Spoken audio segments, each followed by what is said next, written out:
either. Okay, and there we go. Aiden, up to you. All righty.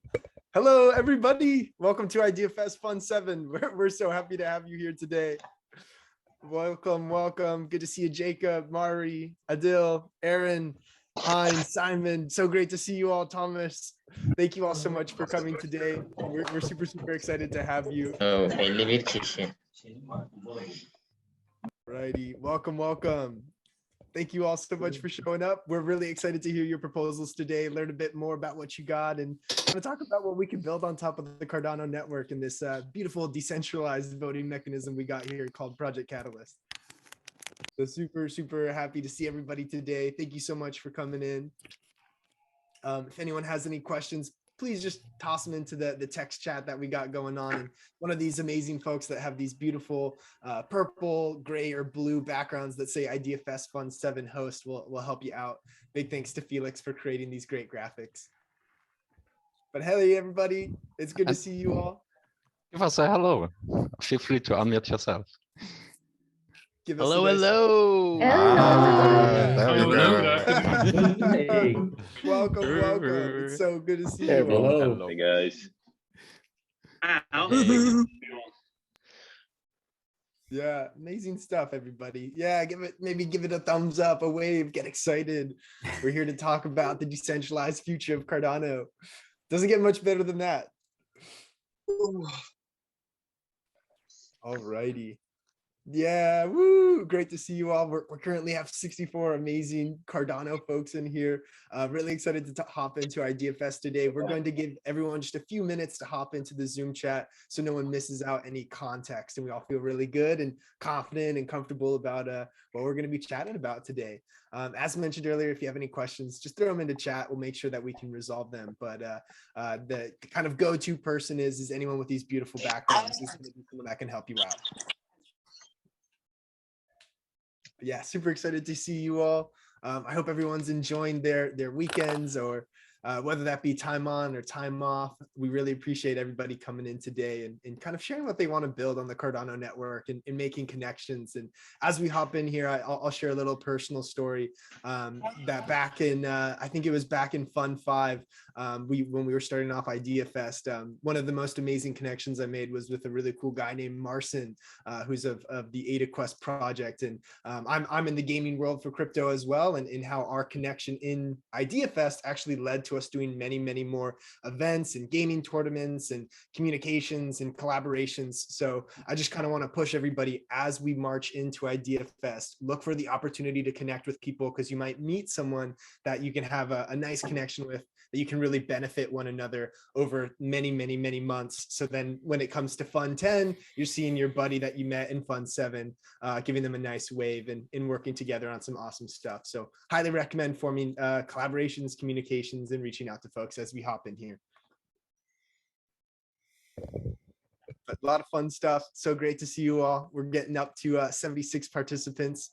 We're going to give people just another minute or two to hop on in here. But yeah, thank you all so much for coming. And we're, of course, always open to any questions. So if anyone has something they want to say, we're happy to answer it. Make sure everyone feels confident. Yeah.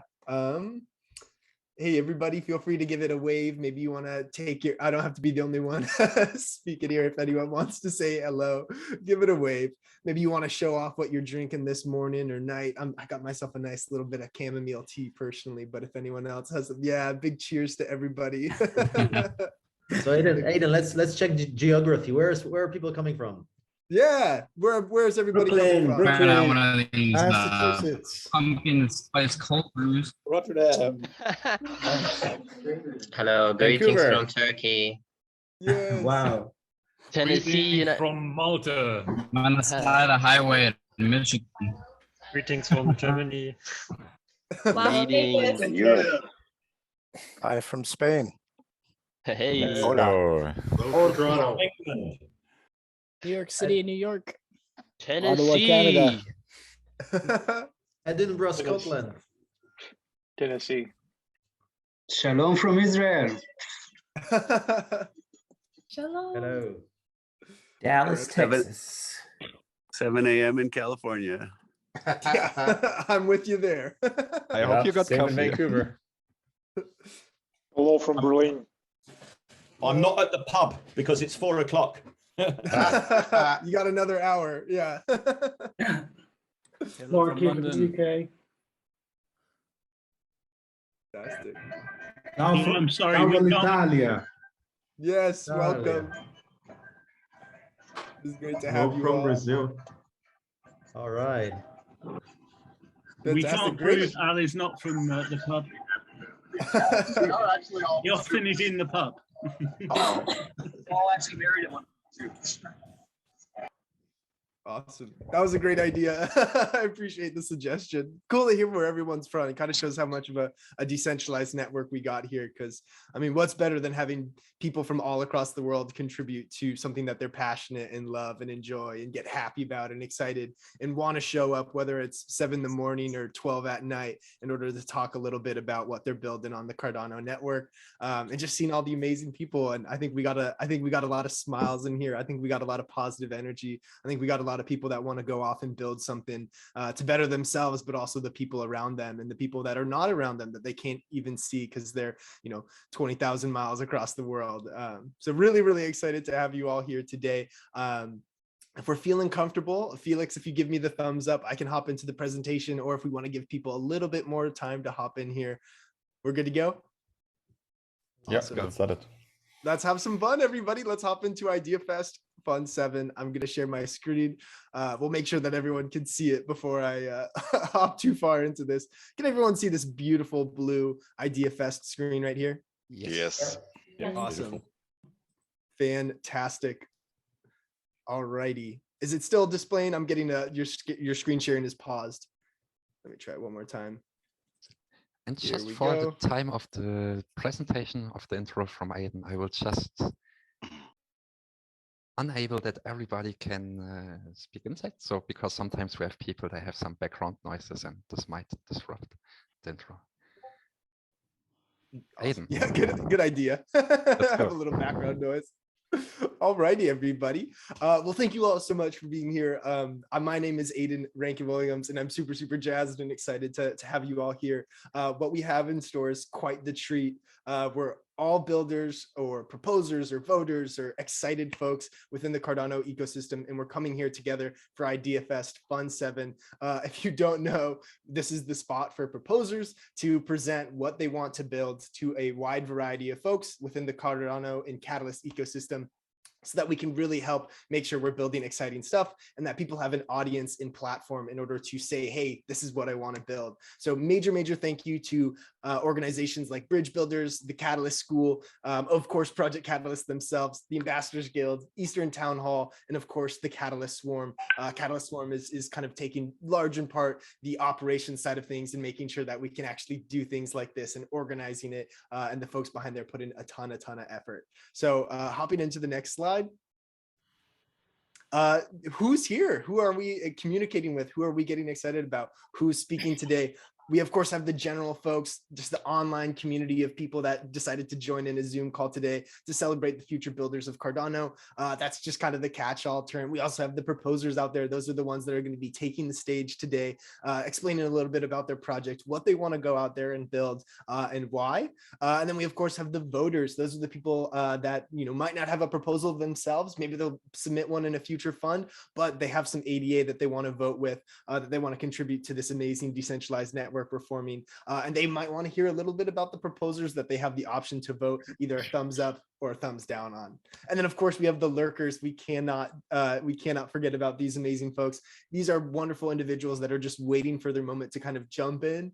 Maybe that's through building their own proposer. Maybe that's because they want to vote for the first time. Maybe they want to be a VCA or a CA, or maybe they even want to join the Catalyst Circle at some point. So we're highly encouraging all of these individuals, especially if you're a lurker, to hop in today and have just an amazing experience.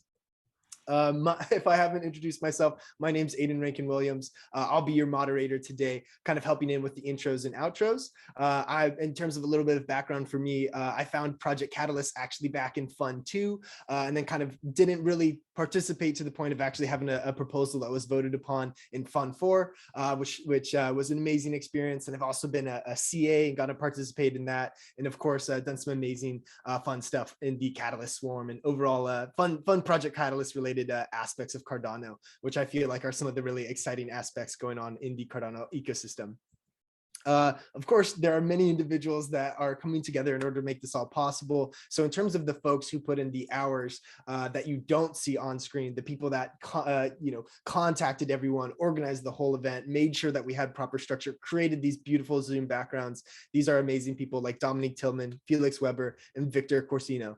Corsino. Just want to make sure I got that right. So these are really amazing folks, super easy to communicate with, and wow, are they just a lot of fun to kind of build fun things with. And then, of course, these people need a little bit of help as well. So that's why you're seeing different people with the amazing purple, blue, or gray backgrounds.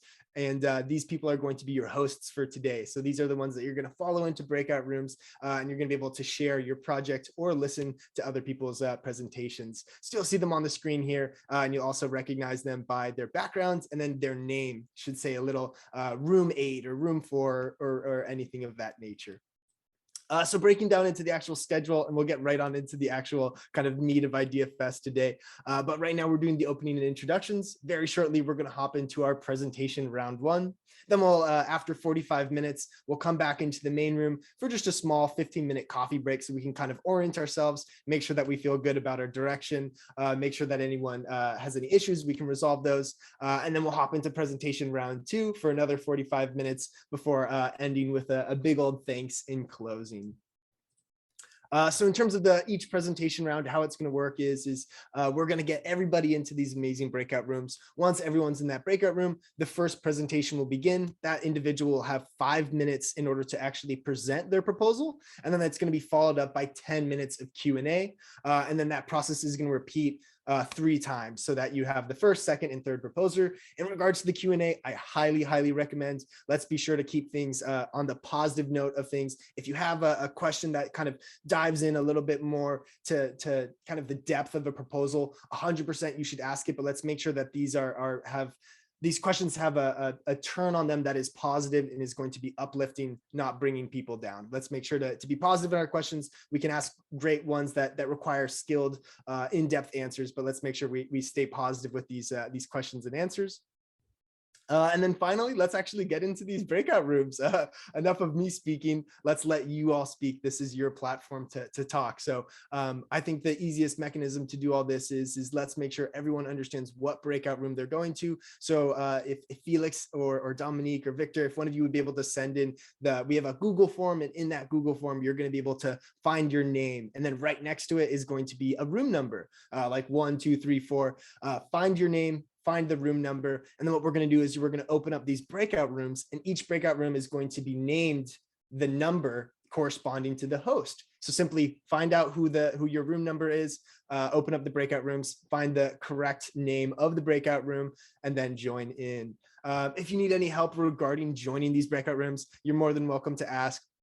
But what you should be seeing is something like this, almost kind of these 4 tiles icon that says breakout rooms. You're just going to click on that, and then you'll see the full list of breakout rooms you can join. And then finally, we're going to have, in terms of the participation in these breakout rooms, when we get into the QA section, a really good way to signal that you have a question is that Zoom has a feature where you can raise your hand. So a little hand emoji will pop up in the corner, and it will move your video so that everyone kind of understands, hey, exactly what Thomas just displayed. Thank you so much for doing that. That was a great live demo. And that kind of displays, hey, I have something I want to ask. And if multiple people do that, it will even create a queue. So it can almost create a line for people to ask questions. So I think at this time, if everything's looking good on the breakout room side of things, I think we can begin. So without further ado, if you have any questions, comments, concerns, please feel free to reach out and we'll get them all resolved. But I'm going to share my screen so that you all can see the individual Google form breakdown. So you can check this out in order to see, okay, hey, this is what I can look at in order to find my room. If anyone in particular needs help, you can take a quick look here and I'll kind of slowly scroll down through it. But without further ado, I think we'll hop into the breakout rooms. Are those all good to go? Yeah. Thank you, everyone. Thanks for joining us. We'll get straight into it since we've just lost a little bit of time there. I think first up here is Andrew. I will put up a countdown for you. And I'd also ask everyone here just, it's better to participate. There's a Q&A session for the proposer straight after their presentation. So if you could all think of at least one question to ask Andrew, and then we can all do the same for each other. And we'll be able to participate and get better benefit from the session. I will bring up a countdown timer for you. And when you see it start going, feel free to go. Okay. I'd like to share my screen if possible. Yeah, sure. You should be able to just go to the blue, green button in the bottom. Excellent. And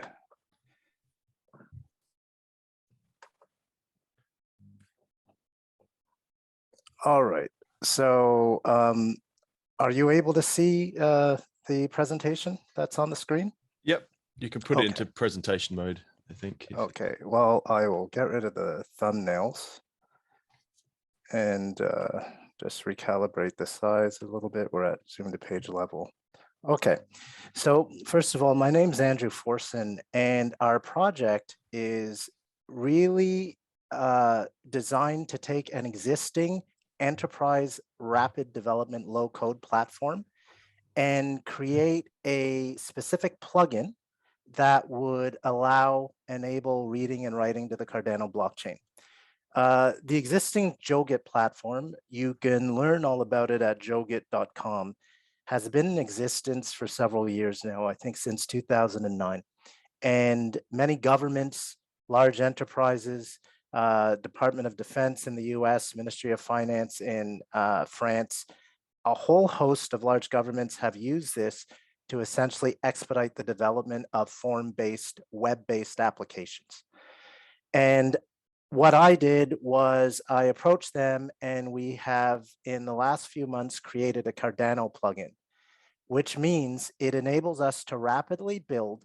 It can be essentially form-based, but even beyond that, applications that read and write to the Cardano blockchain.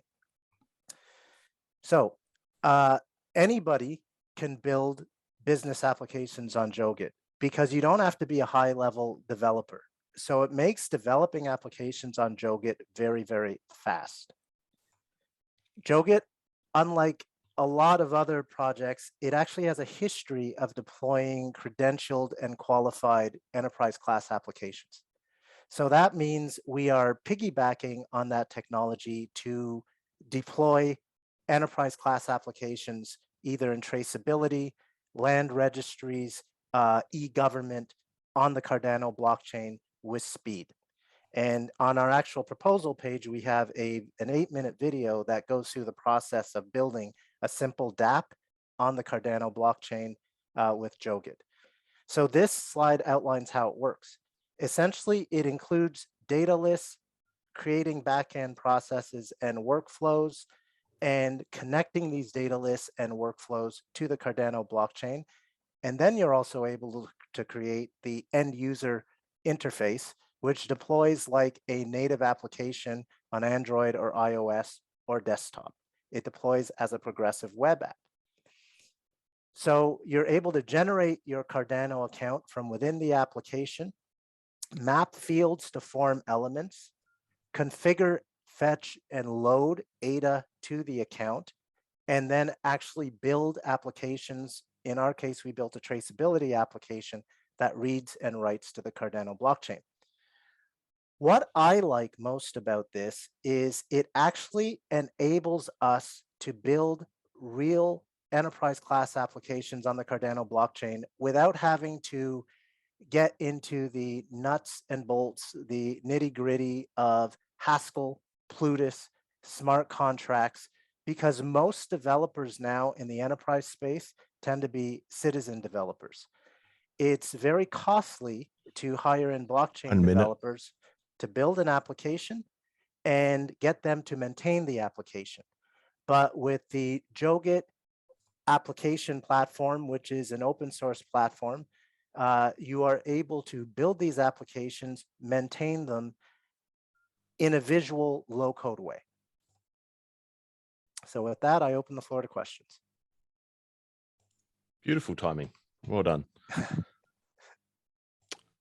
Does anyone want to start us off with the first question?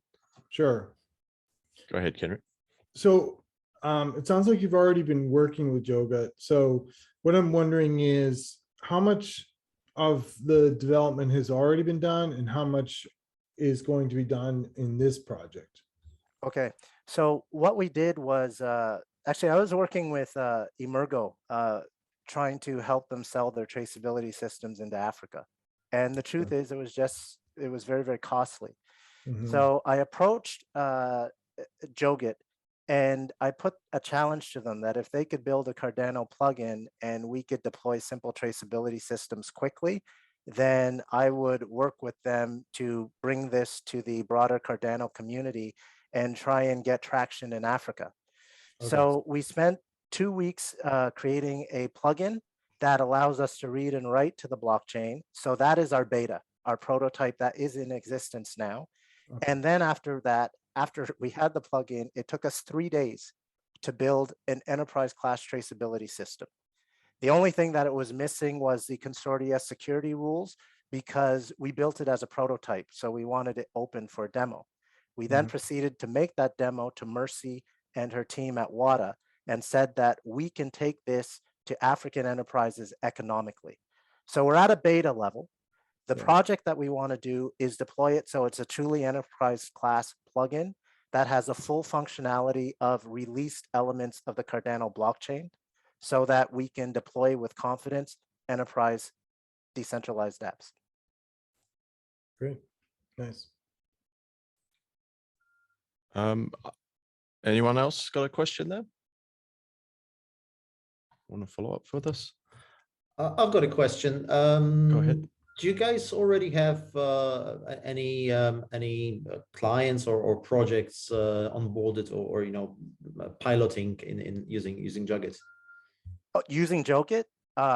Yes, a massive client list. We have Alliance Bank in Malaysia was onboarded last week. If you actually go to jogit.com/customers, you will actually see that Jogit has a long history of enterprise workflow application development for large enterprises and for government. And this is why we felt confident in submitting this to the nation building DApp space, because it allows these organizations to build the application to their requirements and maintain them to their requirements. What I brought to the team in the partnership with Jogit is the specific focus on blockchain and Cardano. I wanted to build Cardano applications in Africa on blockchain visually and quickly. Amazing. And maybe a related question is, do you have partners within the Cardano system ready to work with you? Actually, that's an interesting question. We have been in talks with IOG themselves, but it is nothing that has been formalized. So essentially, there's a possibility that we will develop some sort of partnership with the professional services group. So perhaps they too can use it to build applications on Cardano. But that has not been formalized. It's merely been a trial balloon that we've had in discussion with them. And if anything were to come of that, it would likely be in first quarter 2022 or beyond. The biggest help, to be frank, within the Cardano community that we've encountered has been Mercy and WADA. Mercy has guided our process through the Catalyst, through developing presentations. It was with Mercy that we made the first broad-based demonstration of the live traceability tool to her group. So in that way, I don't know if WADA counts as formal participants of the Cardano community. They're not one of the big three of Emergo IOG or Cardano Foundation, but without a doubt, none of this would have been possible without Mercy and WADA. I can't even fake that. Great. Definitely big parts of the community. So they don't have to be part of IOG or Mergo or Okay, CF, so- yeah, for sure. Yeah. I'm wondering about who will bear the cost going forwards. So if an enterprise in Africa somewhere wants to develop on it, yeah, I'm assuming there's a cost related to actually using the platform and using it to connect to the. Yeah, actually there is a cost, and most blockchain rapid development tools cost in the order of hundreds or thousands per month. This costs for our enterprise developer seat $120 per year. And that's not just a specific cost for Africa or this project. This is the ongoing business cost that Jogit has been using. And they've been able to do that because oftentimes if you have a bank or a government bureau, what they'll do is they'll sign up 5,000 users to the system. And they also have a public license. So you can have perhaps 5 people build the decentralized application, but then the public license enables people to access it from the website at no additional cost. That public license is something that is generally negotiated, but it's actually very reasonable and low. I'm not a pricing expert in this, but the only reason why I actually partnered with them was because I'd explored Simba Chain, I'd explored settlement, and we were looking at, in some instances, 5,000 euros a month. We can't build an application in Africa, have them actually use it for 5,000 euros a month. For sure. 120 a year, we can actually create an army of citizen developers. And this is something we've been in talks with Mercy to do, and it's an aspect of our actual proposal. Sure, and Charles and IOG are also very big on developing the community development.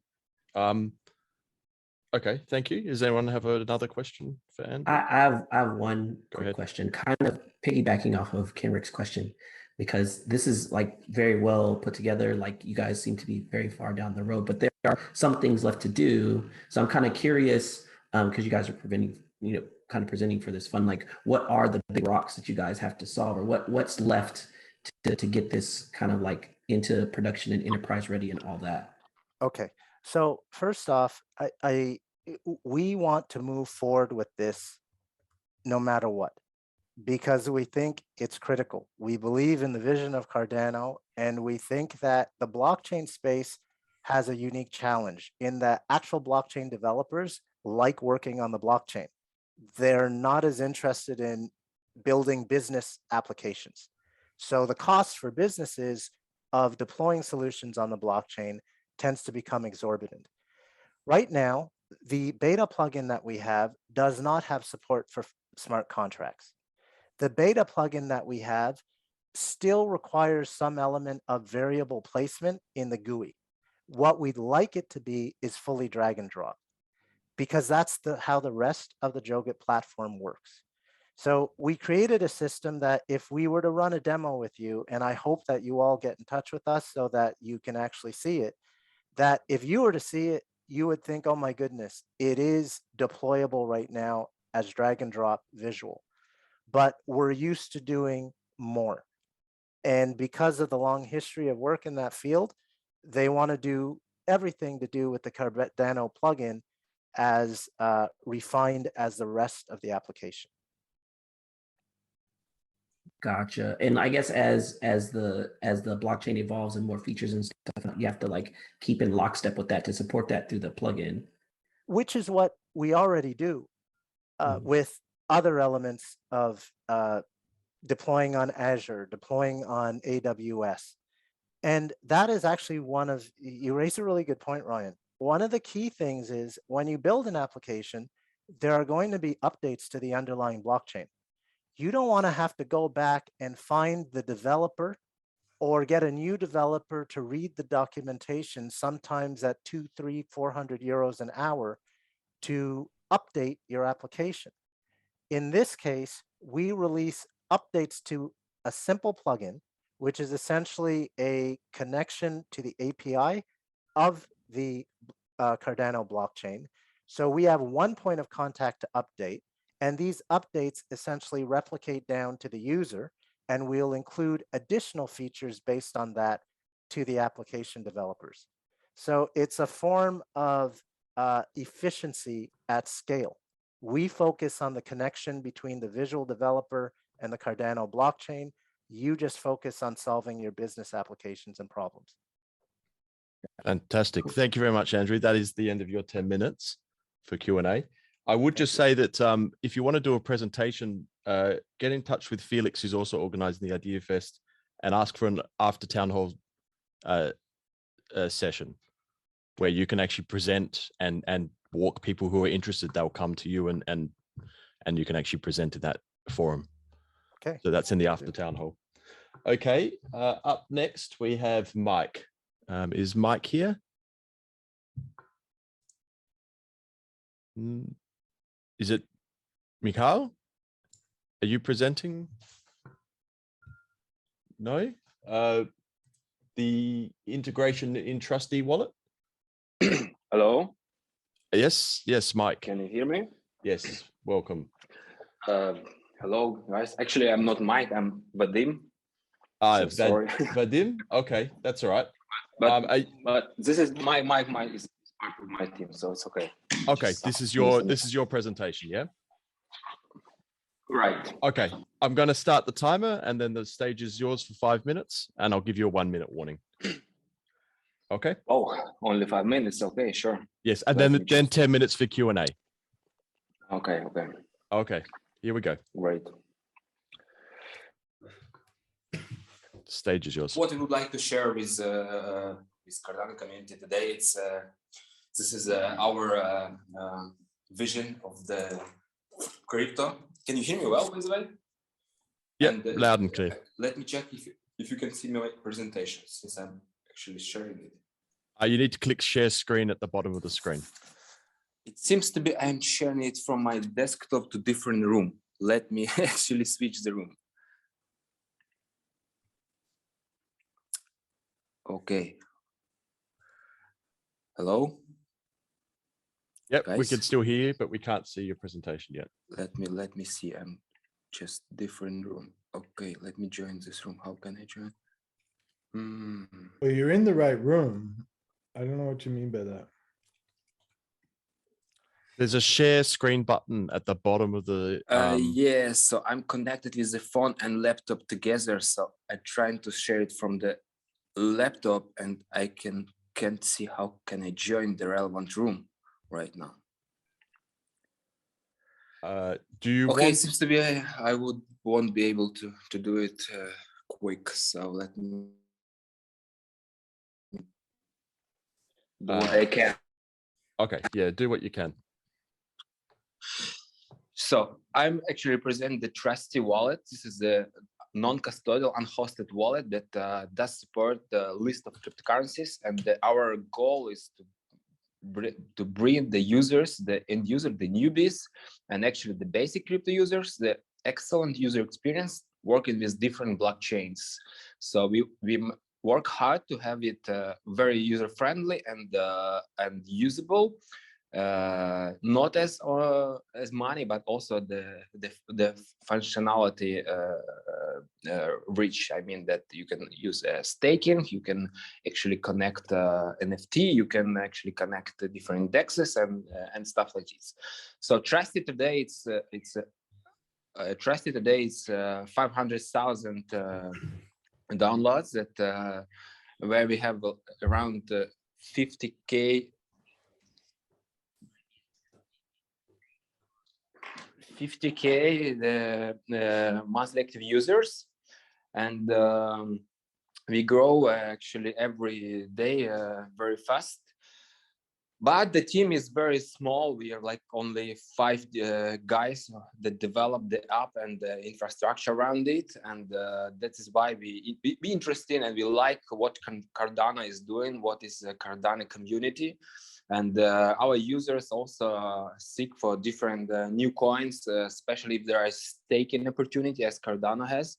So we actually will be very happy if Cardano can fund us to support the development and integration of the Cardano and its services, that we can actually have to bring our user base to your ecosystem and help maybe your users if it's relevant to use NASA wallet with Cardano to be able to work with, because usually users don't use only one coin, they like to have different coins. So if maybe you have a need to have more wallets with wider functionality, so it's some great opportunity that we would like to participate and actually help each other. How many time do I have? About a minute.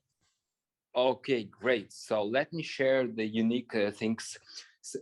Today, multi-currency wallets usually has a single address, and they don't change it to different. I mean, the approach is the same for all the kinds. One address, and that's it. But Cardano is not like a state machine that we have in Ethereum-like chains. This is a similar. This is a blockchain that's similar more to Bitcoin, and for this reason, we have also the extended functionality to rotate the addresses and to have more anonymity, the ability to replace the transactions by fee or actually. I know having invoices, for example, we're just releasing right now the feature that helps users to receive cryptocurrency from the users even don't have a cryptocurrency. This is the invoice feature. Your time is up.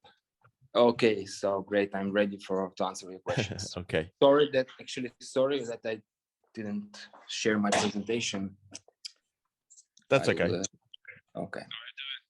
So who has a question? Anyone got a question for Vadim? Where can we find information on your current wallet stuff? So our website is trusteeglobal.com. You can actually easily search it on Google Play and Apple App Store, Trustee Wallet. I've shared it in the chat there for you. Okay, great. Trustee, thank you. Trustee I was looking for it. I couldn't find it. All right, cool. Thank you. Yeah. Does anyone else have a question? I'm wondering, you've got an existing platform, and so what's your proposal in the Catalyst is to integrate Cardano's blockchain into your platform. Is that correct? Right. Okay. And have you had interest from your existing user base for Cardano and ADA? Yep, that's it. I don't want to say that there are like long list of users waiting for the Cardano, but we having questions from time to time that we want to see Cardano in the wallet, since we want to have all this functionality that we have in the single place with Cardano, and that's it. Okay.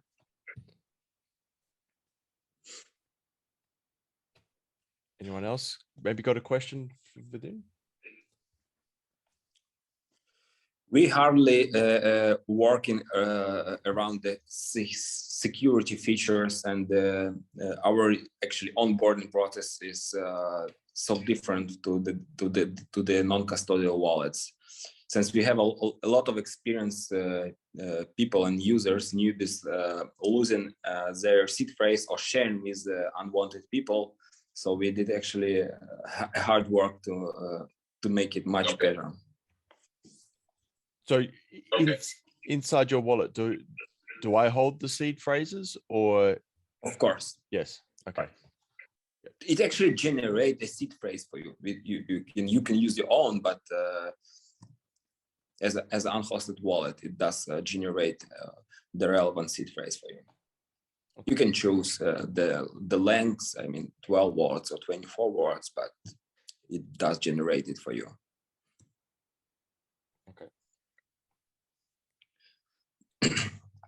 And Vadim, how big is your team, and how long you've been working on the project? So the team as a crypto team, we work together already 5 years, and working under Trustee Wallet, we are working already 3 years. So it's in the market 3 years. So I think it's one of the most downloaded wallet in the world right today. We have the specific information I can share with that. Most of the users that we have, it's Russia, the Soviet Union countries, and Nigeria, and partially United States, less Europe and other regions. So probably that is the reason why you didn't hear about it before. But in these regions, it's well-known brand today. Okay, thank you.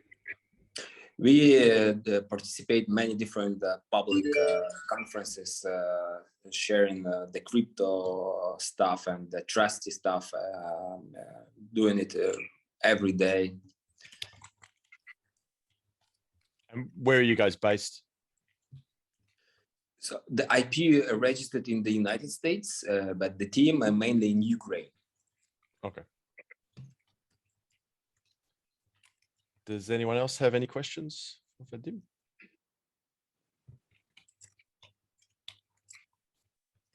No more questions? Okay. Would you like to add anything? You've still got a couple minutes on your time if you would like to discuss anything else. Sure. Actually, I just would like to share that we really want to have a Cardano, and we how can I say it? The community here in Ukraine is for the Cardano is actually very strong, and even some developers we work together and ask them to speak on other conferences. But generally, I think the Cardano is one of the coin that actually can show the different paths of extending the capacity on the layer 1 blockchains. It's my thought. So, but Trustee, I think the main information I shared. So welcome to our website. We have also the huge informational portal that you can go and learn. I mean, the users, probably you all well experienced the crypto users. And one of the main goal in our team is help people to understand crypto and use it as we should use it, not only speculate and try to take easy money, but the cryptocurrencies, it's our future. It's infrastructure for the financial global financial ecosystem in the future. So we try to help and work on this as well.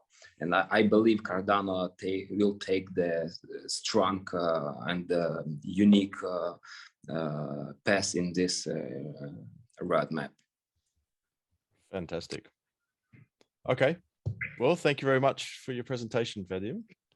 Thank you. Sorry that didn't come with presentation, didn't manage to do it, but and we'll be happy to join to talk with you guys in the future.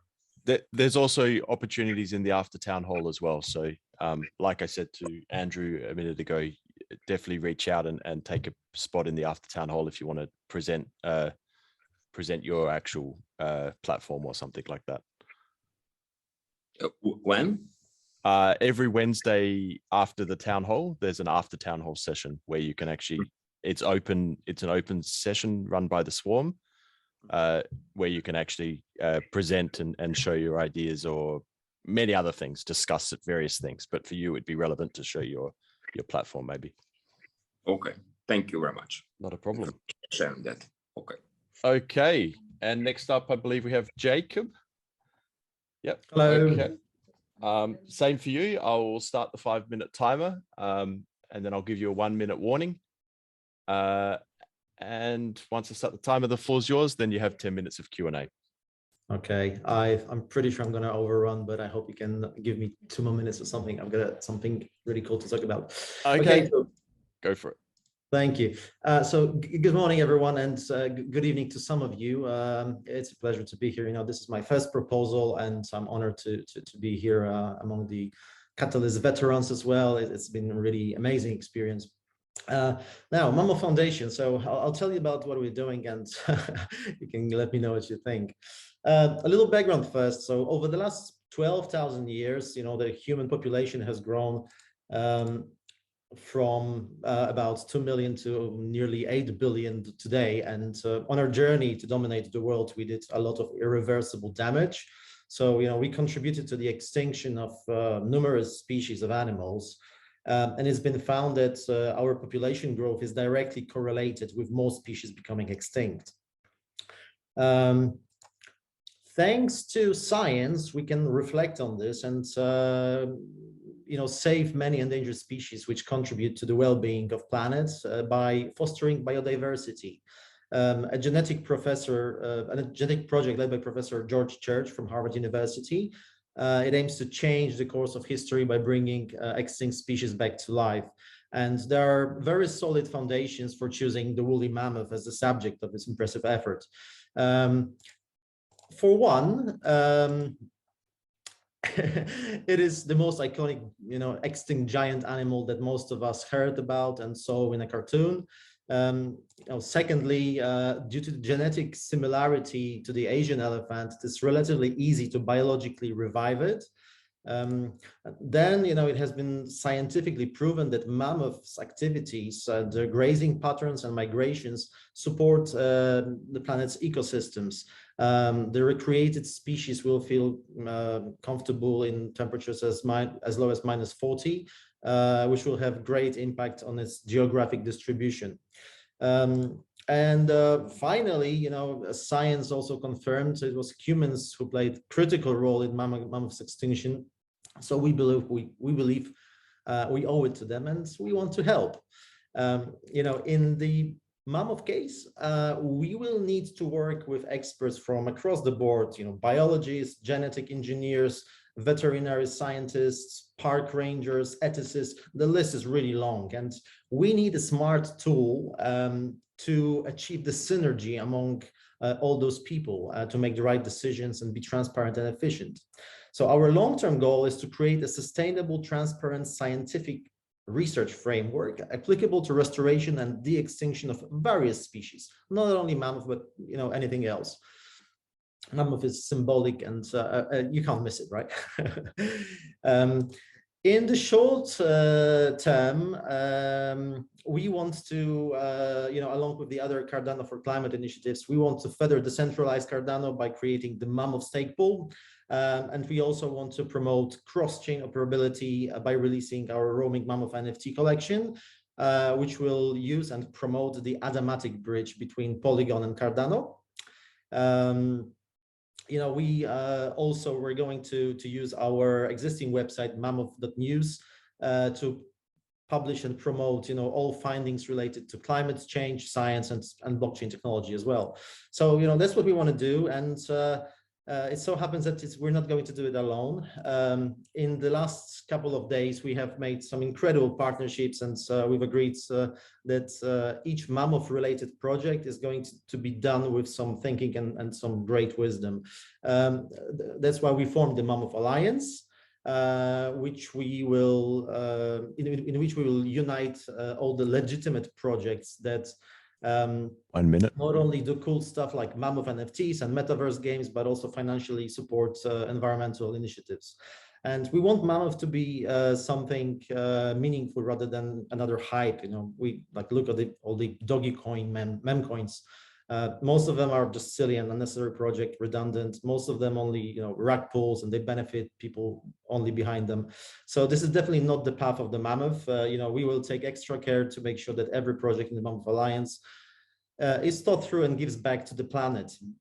And I have two of our first allies with me. One of them is Hot's baby Mammoth NFT collection built on the Solana blockchain, which will be launching their unique herd of baby mammoths on the 8th of January. And the Baby Mammoth Club community, which is quite significant already, decided to donate a big portion of their sales to the NFTs to the first fundraiser we're doing. And it so happens that the initiative for which we will be raising the funds, it's our second ally. So please give a warm welcome to Nikita Zimov from Places and Park in Siberia, probably the most remote attendant today. Nikita, thank you for joining. Maybe not everyone is familiar with your project, and could you tell us a little bit about Places and Park and what role the woolly mammoth would play in that? Yes, thanks for invitation. I'm honestly saying not the big specialist in cryptocurrencies, but I can briefly explain what we are doing. We are working on the ground. We are working in the Siberia. We are working in a place where mammoths once roamed, and I have lots of bones of mammoths in my home. And what we are doing, we are restoring the ecosystem which once existed in that place when mammoths roamed in the Arctic. So we are bringing back animals which used to live there. Now we are focusing on the animals which we can find, which survived, like bison, horses, and eventually we hope that the mammoths will join. And the reason why we're doing that, because we argue that those ecosystems, high productive grazing ecosystems in the Arctic, can allow us to mitigate climate change in the future. And the mammoths, we are the biggest, and it's first of all iconic, and also I think it was important member of this ecosystem. If you will have mammoths in the future, this ecosystem will be better, it will have more biodiversity, and there will be several ecological reasons which will benefit this ecosystem. And so what we are doing, we hope will be beneficial for humans in the future. And if, this geoengineering may sound crazy, but there is often some reasons and valid reasons to do that. And I will save more time for Jacob. Thanks. Okay, thank you, Nikita. Your time has expired, but I don't know if anyone objects, but maybe a few more minutes just to quickly finish up there would be fine. Go for it. Nikita, thank you so much for that. I'm sure we could talk about the the subject of permafrost conservation and everything for hours, and that's very exciting and very important for the future generations. But maybe we can give some questions to the guys on the call. I'm sure they'll be interested to ask something. Okay, thank you very much. I'll open the floor to questions then. Has anyone got any questions?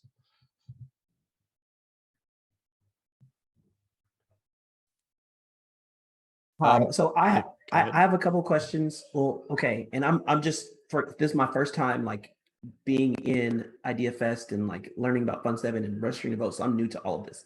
But so I have a question about Mammoth Foundation specifically. So this challenge is about DAOs.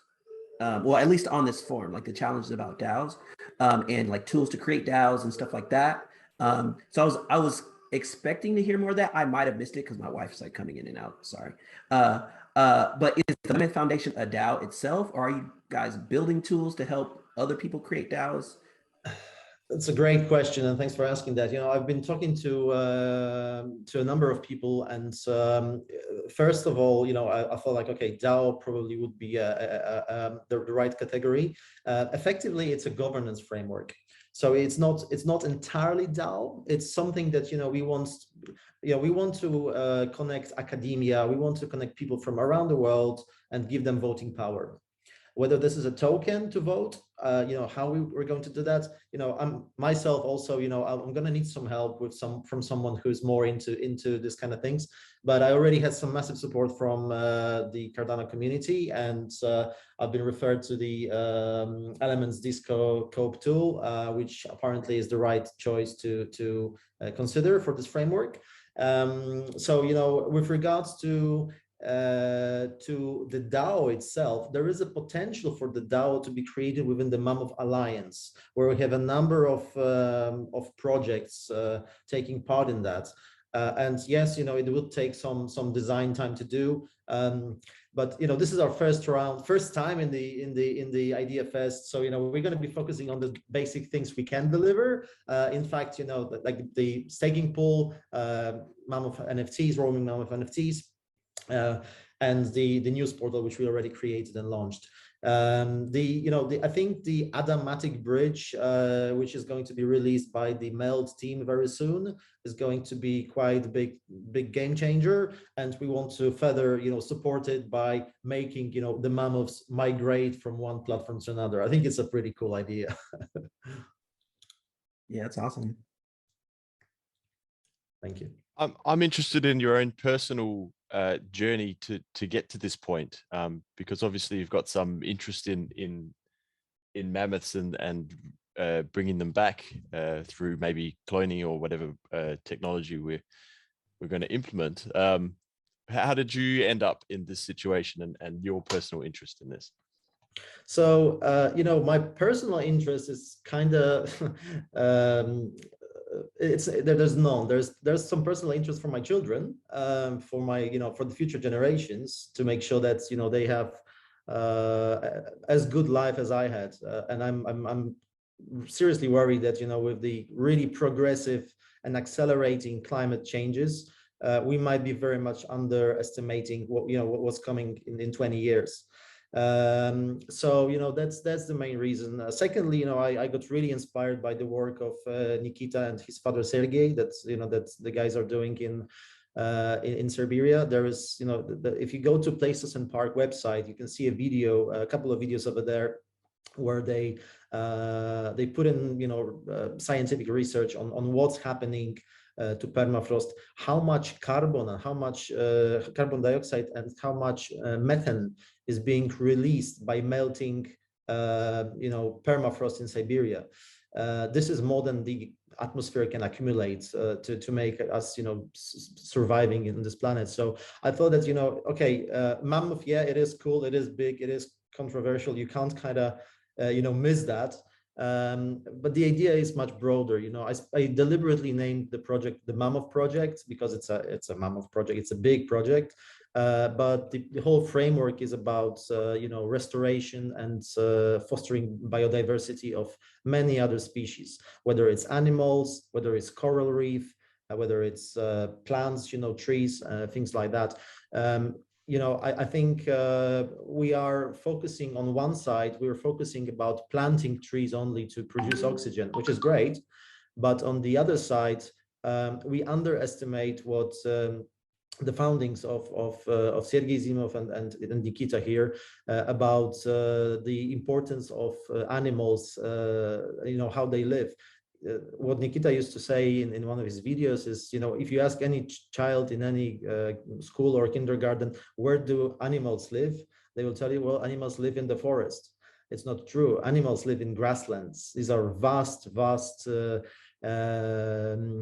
plateaus which need to be grazed, need to be stomped, need to be like the snow during the winter time needs to be crushed to maintain the permafrost.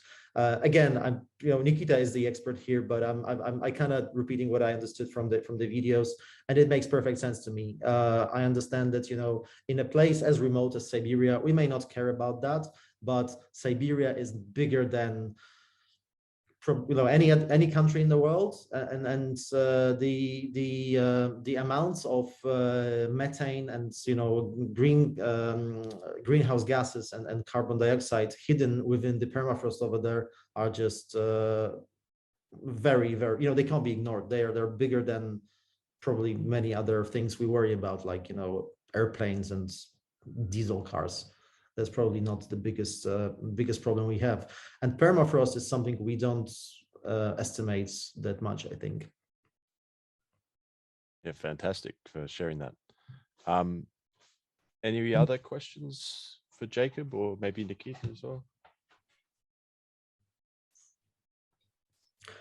If not, perhaps I can have a question to you guys. Obviously it's my first experience with the Catalyst. And this project, as you see, is quite wide, so I fall into different categories. I got some good support from Cardano for Climate, but any direction or connections to, how to best execute this project would be much appreciated. I see Ken has a question as well. Go ahead, Ken.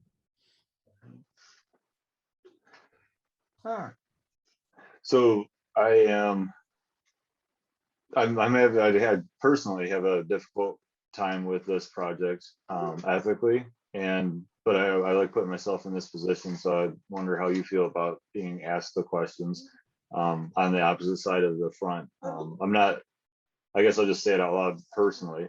I don't know that restoring, I just have a hard, I'm not a animal eater per se directly, and I know that we are all animals every time somebody says or asks a question about what animals we have, and my tea is boiling right now.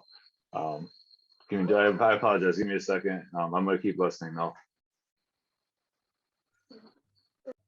Okay, I understand it's the moral question whether or not we should be bringing back the woolly mammoth. I think that's where he was heading, although I think he had some more to it. But yeah, maybe address that first. Yeah, Nikita, do you want to take this one? Yeah, I think. Sorry, I'm back. Maybe let Ken finish. Yeah, my kettle was literally boiling over. So this is a great idea of, or a great example of, it's cool if we can, but why? It's the technology that exists. Again, we can do it, but why? That's what I always have a hard time wrapping my head around. I'd love to hear both sides of the story. Yes, Ken, thanks for asking. Why? Well, we have quite a big scientific proofs and ideas that if we manage ecosystems, we can make our life in the future better. You know, so far as this image shows, humanity been playing gods for thousands of years already. We've been destroying our environment for quite a long time, and we succeeded quite well in that. And people are often saying more like, why are we playing gods? We've been playing gods for very long already. And it's not a question that we are starting to do that now. It's a question that finally maybe we'll learn how to become gods which create something rather than destroy something. And in terms of, for example, with mammoths particularly, there is several reasons why in some regions, some ecosystems will give humans right now and in the future more benefits than the ecosystems which exist there right now. And that's quite a big scientific task, and there's many scientists who are now working on that, not only in Siberia, but in many other places. And in some cases, people propose to plant trees, and in some places that's valid, like in the tropics, that's a great way. In some places, people want to restore grasslands, and in some places, people want to restore wetlands. And in every location, you need to do research, and you need to prove what kind of ecosystem, what kind of environment will suit the best. And the question is not only about what environment is native, but it's also, we live on that planet. We want to continue living on that planet. We all have kids, and we want kids to live well in this environment. And so I don't see much problems with ethics and moral side. If you do good for the planet and for humanity, I think you're all set. Thanks. Okay, and I don't want to get, I mean, I definitely would in a different venue. This is a very short time snap. But I think that would bring a challenge to the ecosystem to say, or have somebody look at it and say, oh, well, Cardano is doing this with that. So thank you for sharing that. I don't want to interrupt any other questions though. Okay, so maybe just a quick ad vocem. The idea behind the Mammoth project is not to restore, is not focusing on Mammoth only. We want to basically do it in a smart way so we can revive and restore different species of different animals around the world where they're most needed. I think we underestimate the importance the animals play in ecosystems. We used to have like right now you can see many animals in the steppes of savanna in Africa. That was the case on the mammoth steppe. And mammoth steppe was, entire US, Canada, Russia, and half of Europe as well. And right now we don't really we don't really see any animals there, or that many as we should. So if I got that correct, your mammoth name is the play on words as well for both the animal and the mammoth of the task, the size of the task, right? Okay. You mean the task or the task? Yeah. Yeah, exactly. That's spot on. We have hit your 10 minutes, but we do have another 7 or so minutes before we go to breakout back to main room for a 15-minute break. So I'm happy to keep this going, or if anyone else wants to add to other projects as well, the floor's kind of open for the next few minutes. If there's any other questions, either for Jacob, Nikita, or anyone else. These were great. It's nice to learn about the different projects. Yeah, thanks, Kenrick. I think, it's, it is, it is something that's is happening in the furthest, place on Earth from us, geographically, but it is important. And, there is some great videos, I think, on this website. So I shared the link, and you can watch a really inspiring video about the work of Sergey and Nikita. These are short videos, but really meaningful. So I do encourage to spare some time on that and learn about permafrost. To be honest, I didn't care what permafrost is, and I think this is the case for many of us. And the role it plays to preserving not only carbon dioxide, not only methane in the ground, but also a lot of bacteria, a lot of viruses. We've got the pandemics going on right now, and guess what? There's going to be more of it. There's going to be more variations. There's going to be more viruses, more mutations. So I'd rather keep that under the ground.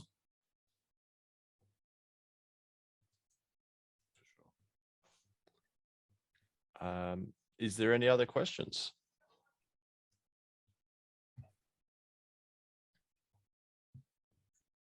No? Okay. Well, thank you very much, presenters. We're going to take, it's going to be about a 20-minute break, I think. Feel free to stretch your legs, go get your coffee or a tea, whatever you're making, Ken. We can hang out in the main room and chat to other people, and then we'll be back here at 1:30. I'm not quite sure what that is in UTC, but in about 19 minutes from now, you can come back in here and we'll start the next session. Thank you very much, everyone. We'll see you. Thanks, guys. This was great. Thanks, Ryan. See you back here shortly. Hey, Phil. I'm afraid I'm just being called by my wife and I need to be dropping off. But can I find you on Telegram by any chance?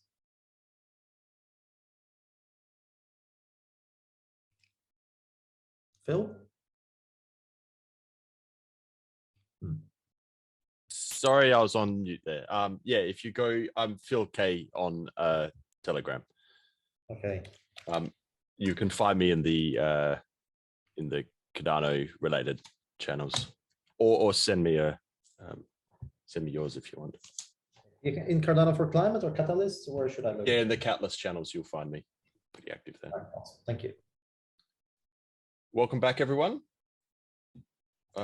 We are continuing the recording here, and we are currently waiting.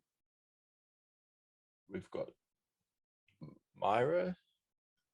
So we're waiting for Myra and Jose, who are not in the channel at the moment.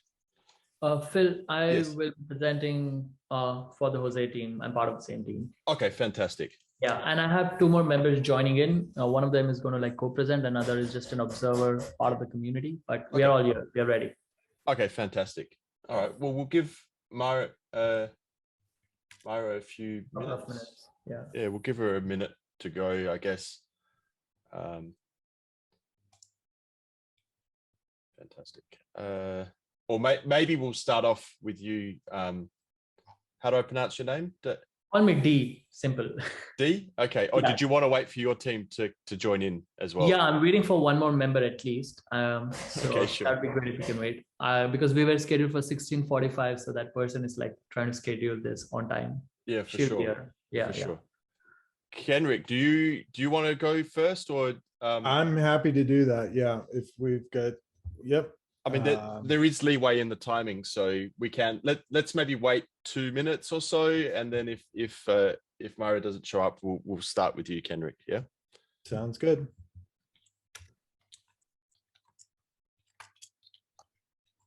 We seem to have dropped off a few people as well. I guess that's always the way things go.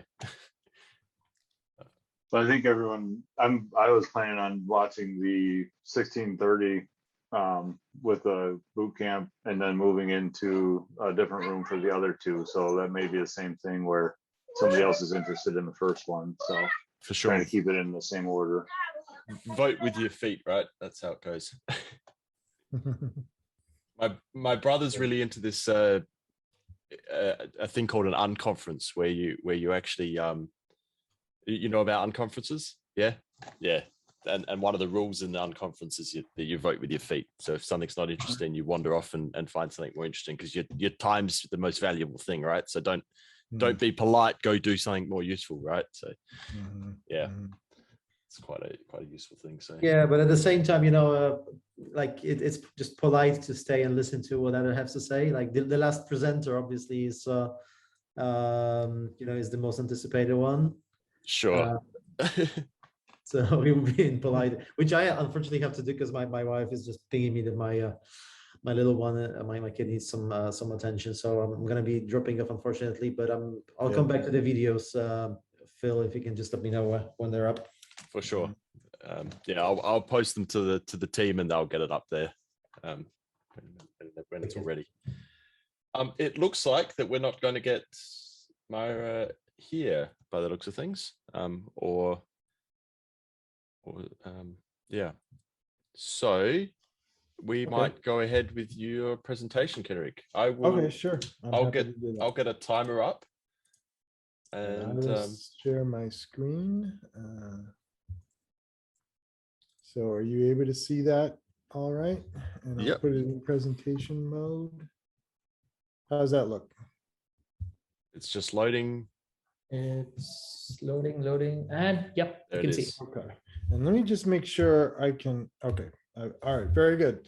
All right. So I'm Kenrick Nelson, and my colleagues working on this project are Andre Villela from the University of Pernambuco in Brazil, and Megan Hess with the WADA Alliance in Africa. And I lead a company called Fotrek that works on a variety of decision systems, both for machines and humans.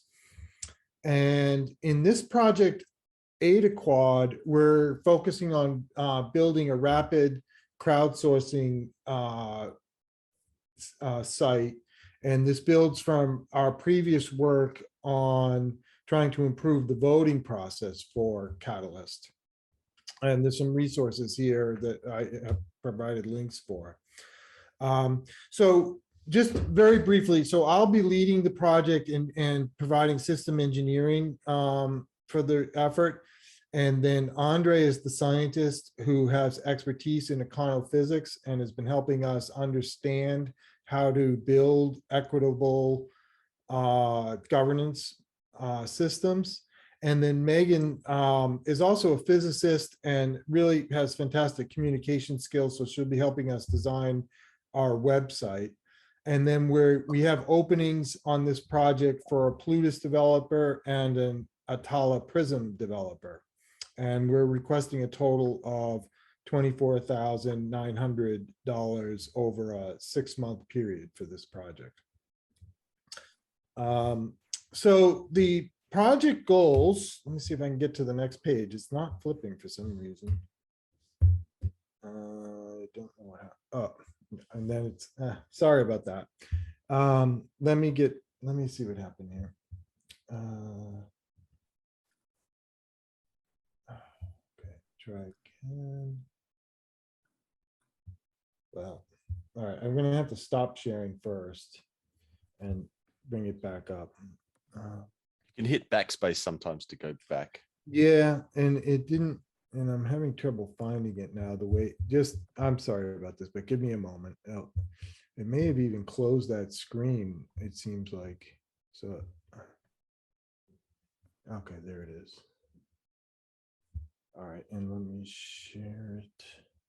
You're not seeing that, right? No, not yet. Yeah, okay, so let me. Good morning. Okay, now I see it. Hello. I guess you can see my whole screen now. Is that right? Yep. Yep. All right. Yes. I'm going to put it back in presentation mode. Okay. And yep, we can see the screen now. Okay, very good. Okay, so so our project goal is to this is part of the rapid funding challenge. So our goal is to provide a rapid funding system that's also equitable in the way funds are distributed. One of the things we decided is that voting probably is time consuming and probably not the most effective way to provide equitable funds that are accountable. So we're looking at a crowdsourcing model where the community would be expected to make a real investment. Where you'd be looking, as a project proposal, you'd have to be raising funds from the community. However, those contributions would be matched by the treasury in a quadratic model that's kind of represented in this figure on the right from a paper by Vitalik Buterin on quadratic funding. Each contribution is a green square, and then it's matched quadratically by the treasury. What's elegant about this design is that it encourages you to have a broad community base of support. So for instance, if you only had one donor, that would fill an entire square and you would have no matching. On the other hand, if you have a lot of small donors, those small donors would get matched with a large amount of the public treasury funds. And this turns out to have some elegant properties to it with regard to both the community being accountable in the sense that each individual is making a decision about how much this is worth to them individually. But then if you get that broad consensus, then the whole community contributes to the project through these matching funds. And so the way we're going to work on this over the 6-month period is to put a design paper together in the first month that lays out how we'll do this. And then at the 4th month, we'll deliver a Plutus and Atala Prism specification. And then at the 6th month, we'll be providing the contribution and match specifications with regard to what our expectations about what the treasury requirements are going to be and how much community support there is to actually make these kind of investments in projects. Kenrick, sorry, your time is up, but yeah, fine. And that was it. I just had these 2 slides, so I guess I planned for the accident. Fantastic. Yeah. But very good. I can take questions. For sure. I've got some questions, but I'll leave it open first to others if they want to ask anything. Not at the moment. Okay. I actually explored some of this stuff in earlier funds and had a project called Ada Fund that didn't get successful. You obviously gone down a lot more detail than I did. Mm-hmm. What's your thoughts on? Are you considering this as a alternative or a parallel funding model? I see this as a parallel funding with the current Catalyst program. And I would think we would start, for instance, and someone asked this on one of the reviews, we didn't propose in this round funding to actually implement this. The first round here is to do the design work of how this would work and sort of evaluating the community's willingness to support it. But for instance, next quarter, we could put in a proposal to actually have some Catalyst treasury for this kind of funding that would match smaller rapid proposals is sort of the way I'm envisioning it to begin with, to get it launched. For sure. Yeah. And I think that's kind of the thinking that I was having with it as well, that you'd run a side treasury to operate this. So take out a pool of $500,000, let's say, and run a side treasury and operate a new way of distributing funds. Yeah. Yeah. As an exactly. experiment. Yeah. Okay. Yeah, that's exactly right. Very interesting. We should chat more about this. Yeah, especially if you've worked on it. I see some others are working kind of on similar things. And I will say our principal contribution is in this quadratic funding model. But we think yourself and others in the community probably have more experience and knowledge about crowdsourcing itself. So we definitely like to partner with people in the community in terms of actually getting this underway. Sure. Does anyone else have some questions for Kendrick?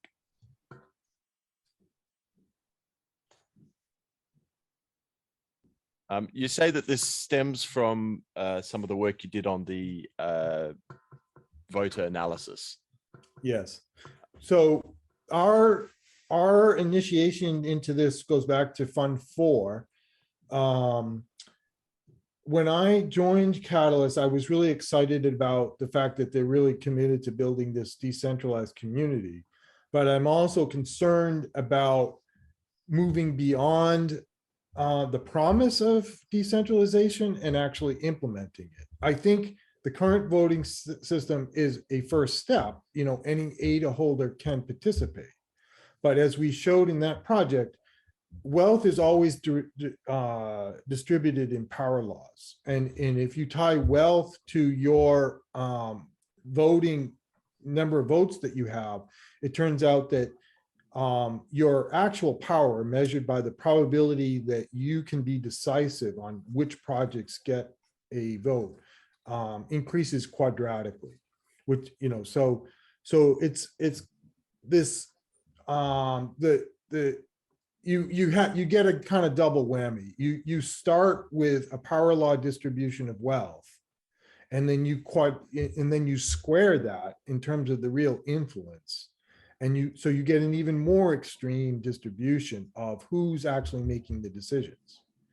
And so we feel very strongly that modifications to the current model for Catalyst are critical, and that it'd be nice to have some alternative funding mechanisms that are also built with, you know, knowledge and understanding about how power and influence are actually distributed in the community.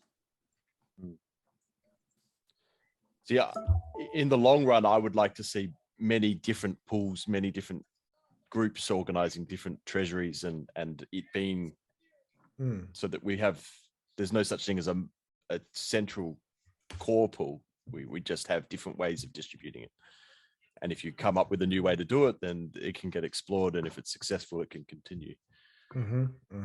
So that's kind of the best space that I'd like to see it happen. Which was the basis, but yeah. And do you have a project funded now that's kind of working on that? Because I remember you had some proposals in that area. Is there any? Nothing at the moment. I put that on the side for a little bit. And got busy with other things, so it's still an interest, but it's not a primary focus. Yeah, well, let's plan to talk some more then, because I definitely like to hear more about your ideas and get some of your experience involved with what we're trying to do. For sure. Okay, any other questions for Kendrick? Alrighty. You're very welcome, Kendrick. Thank you. I'm wondering if we've got Mara here. Not anyone representing Mara? No? I know. Okay. And the guys that have just come in, are you just interested in this this session? Yeah. Do you want to? Yeah. Okay, fantastic. So Dee, are you ready to present now? Absolutely. We are. We are. I have my teammates here. Perfect. Okay, fantastic. I will start the 5-minute timer, and I'll give you a 1-minute warning, and then you'll have 10 minutes of Q&A. Love that. Thanks, Phil. The floor is yours. Perfect. Hi, everyone. We are Social Lab Foundation. We are solving the problem of students dropping out of college. Simple.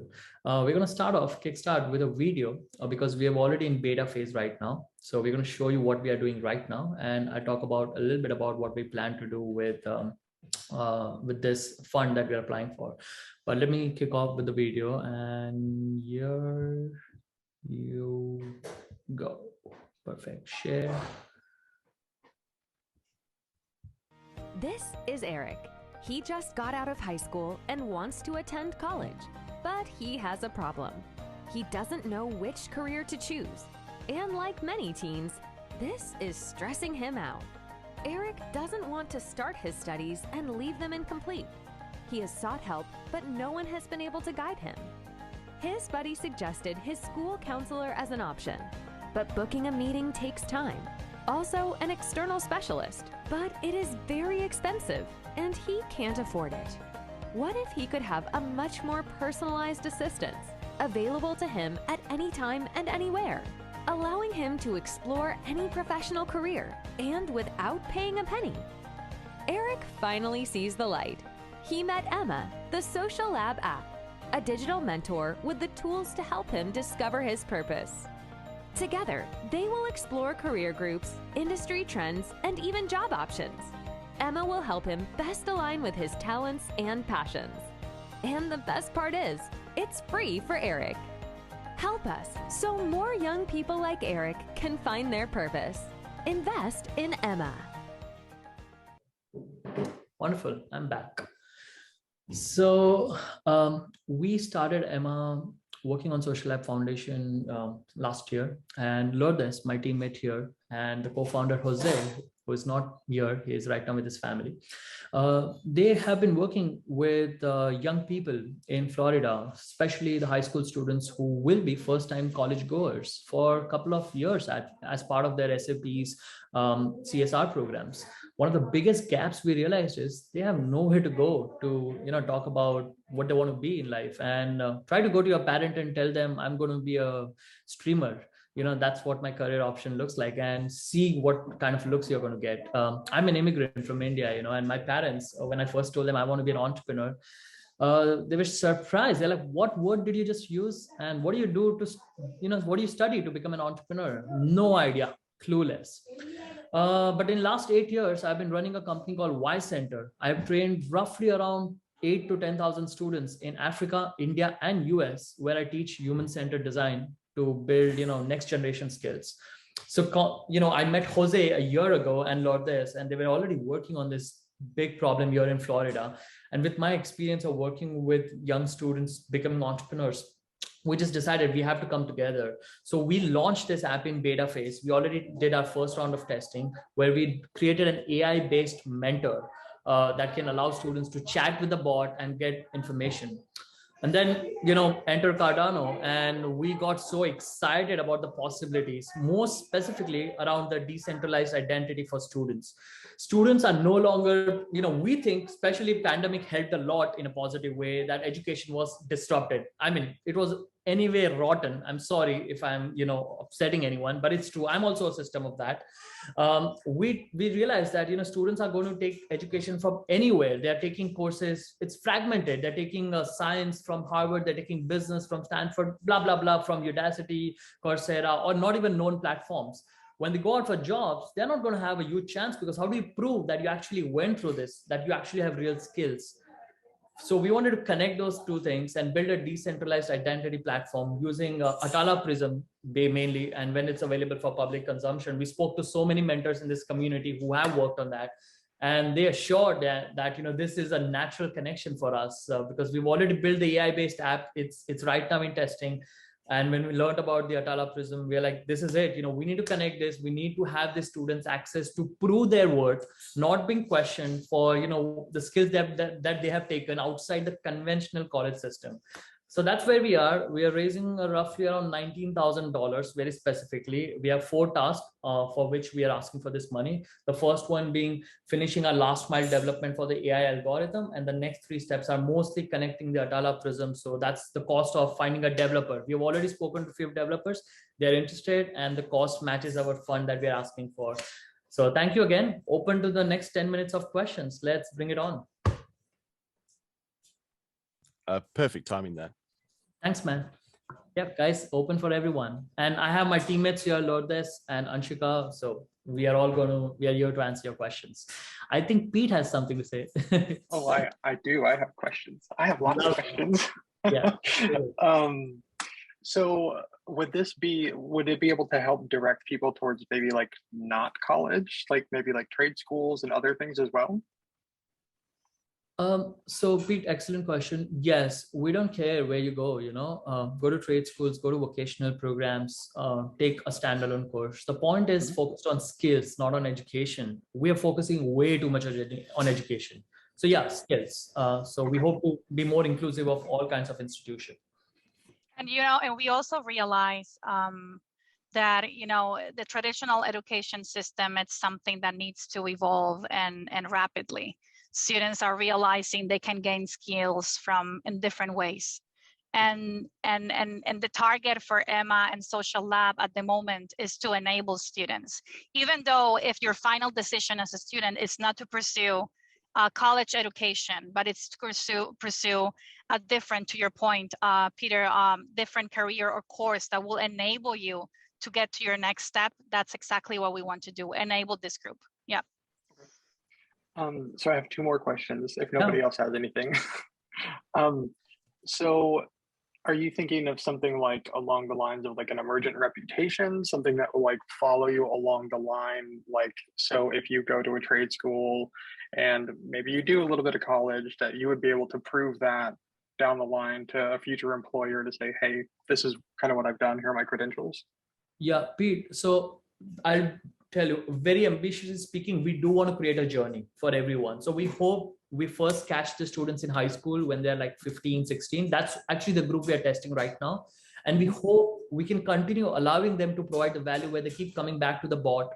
We keep recording, the new stuff they're gaining and have that journey locked in. So honestly, the AI piece also keeps learning about, how people from different regions. We actually had a question when we put our on the Idea Scale platform from someone saying, hey, I don't think you guys get the fact that someone in Midwest will have to go through a completely different career option than someone on the East Coast or the West Coast to, get funding or go to college and all of that. They have the socio-cultural aspects of, where they belong.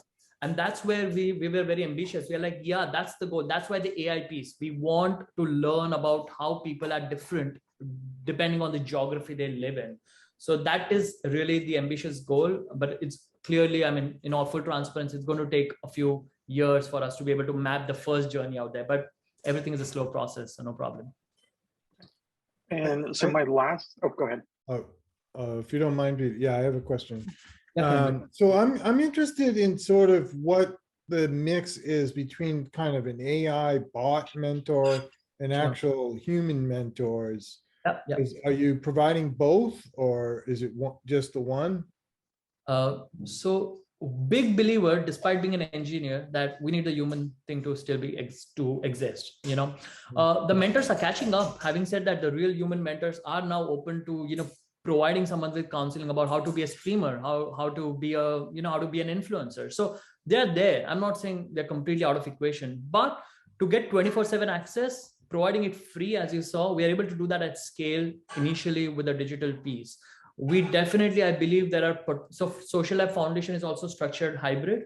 I believe the for-profit component can kick in by providing that premium value of one-on-one real person mentorship. So that's a very business model question for us, but we are completely open. In fact, Lourdes can speak more on that. That's exactly right. We want to provide Emma free of charge for students. And that's how we first started this idea, because it's frustrating where you go to Google and try to, become knowledgeable on courses or promises of what are the options that you have in your location. And after so many formats and templates that you need to fill out, at the end of the day, you end up being asked for a credit card. So we want to change this as well. So the model is a hybrid. Short answer to your question, yes, it's basically AI, but at some point, if the student requires a human connection, we're planning on a phase 2 potential offering on that as well. And if I could just follow up and let Pete then go, is that what's the revenue model then for Emma?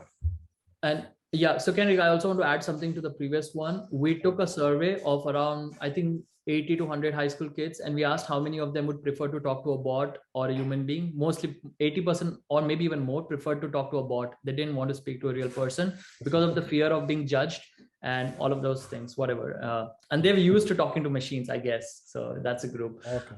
The model, Kenrick, is as I mentioned, it's hybrid. So the free piece is right now funded through a lot of programs that are actually invested in having high school students go to college. So we are actually going to those funds here in Florida. Lourdes and Jose, who is not here, our CEO, he's actually chasing these grants every week as we speak, so that's the part how Emma is being able to provide for free. That's how we work so far. The funding piece actually comes from two pieces. One is providing the premium access on top of the free 24/7 digital mentor. Maybe it's a one-on-one actual mentor.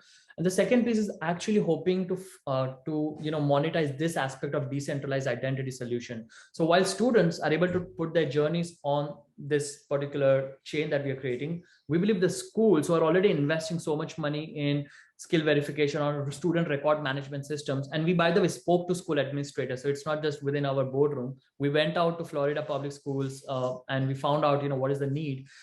And they said they are looking for better ways to manage student record system, transcript systems. A lot of students, leave the college, come back after 2 years, they have to reopen the file, but a solution like this, they're ready to invest. They already have a budget for this. So we have to figure out that we can replace whatever they're using right now with our solution. So that is a new revenue opportunity for Social Lab. So educational institutions, nonprofit organizations that partner and share our vision, and also corporations, because at the end of the day, if we have students happy with their career selection, they will, we will automatically, favor their employability as well. So corporations at the end of the day, and having this transparency of their skills. And if we get this connection with your community and also work out the blockchain piece for transparency, we will also become very attractive for corporations in their human resource departments as well. Have you guys had a look at your proposal assessments yet from the CAs? No, I know they came in yesterday. I'm going to start looking at them this weekend. Okay, sure. I'm interested to see what their feedback was, because a lot of your Emma video, as well as a lot of the things that you're talking about, as well as your proposal, in the vast majority of it is particularly about the AI side, but you have entered this proposal into the accelerated decentralized identity, which you've obviously been thinking about, but that's not the core of what you've actually been presenting and what you've actually got in front of the people who are going to be deciding this. So I'd suggest to you that if you're not successful this time, that if you look for the future funding and want to explore the digital identity side of things, which seems to be some of the space that you're looking at, and it's a great need. There's other people working on things like this, but you guys specifically in Florida at the moment and things like that, it might be the fact that adjusting the way you're presenting to the Catalyst community, because Emma, as it's presented, the nexus with the blockchain isn't very strong. I think that's an excellent point, Phil. And when we did the mentorship session, especially I remember with Tony Rose, he actually gave similar feedback. And our project on the idea scale, the text that we put actually talks about the decentralized piece more than what I presented today. I just took this opportunity today to speak about why we are doing this and what we saw in the market. But you're right, Phil. We are very early stage. When we first developed this project, it was only AI piece. The blockchain is an extension of our current app. So it's a new thing that we added. But we also got questions about if our intention was also to have governments get some money, or if it's the true target is students, and we clarify that as well in the audience. But point well taken as well, and the way we present. Thanks for that. And on top of that, though, there is also AI elements like Singularity Net that's partnering with Cardano Network that you can use to run some of your AI things. So there's definitely more incorporation with Cardano you can work on if you happen to not be successful in this fund. So I would just put that there for you guys. Pete, you had a follow-up question, I think? Actually, that's a perfect where I was kind of going off of that is I was wondering if kind of the decentralized identity part, if you guys had joined with the conversation with Tony, did you guys join the Atala Prism Pioneer program? Yeah, we are waiting for getting access to actually try it out. Jose, actually, who's again not here on this call, he is the one who's on the front led the whole integration with Atala Prism, and he's been talking to as many people who have used something similar to learn how we can do that with Emma. What's Jose's name? Jose Cáceres. Cáceres. Oh, Okay. Okay. I know who that is. Yeah, exactly. He's in a low internet zone right now, but so Jose has been really on the front. And if you know who he is, then that's the point. That's what he's doing. Yeah. I'm undercover today. Not anymore, I guess. Thanks, Pete. Thank you Thanks, for Pete. the opportunity. We're grateful for the Yeah, time today. And if there's any questions, again, we're here to continue to evolve this idea and hopefully with your community as well. This is going to be done with the community. We are not going to do it ourselves. No way. Yep. Yeah, fantastic. Thanks, Phil. Thank you. You're welcome. I don't think Maharaj showed up. So that does end our official session for the day. Thank you very much for everyone attending and participating. We can leave this open, discuss more about various things, or we can close this and join the main room. I'm open to leave it open to you guys. Or if we reached the time, maybe we've already hit time. I'm not sure. Anyway, we could probably close this room and head back to the main room if you want. Yep. Thank you, Phil. You're welcome. Thank you very much, everyone. And Bye-bye. We'll see you around. Bye. Good luck Yep. with your proposals. Thanks. Thank you.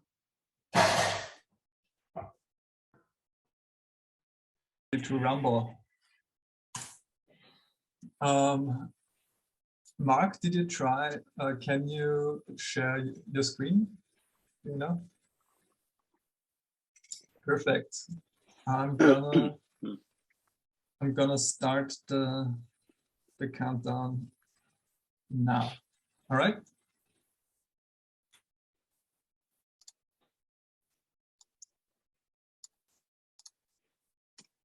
Mark?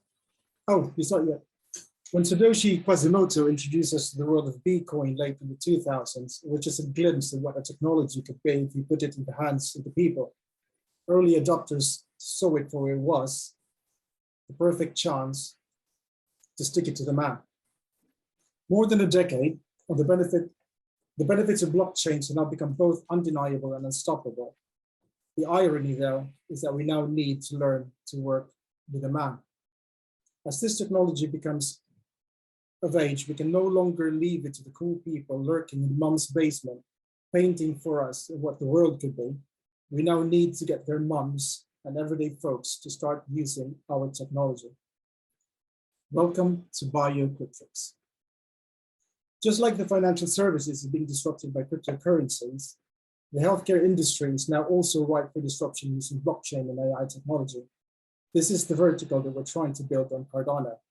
In order to disrupt healthcare, we have to change its model of delivery from a doctor and a sick patient role to a collaborative patient-doctor relationship, with patients having more information from their data on their hands.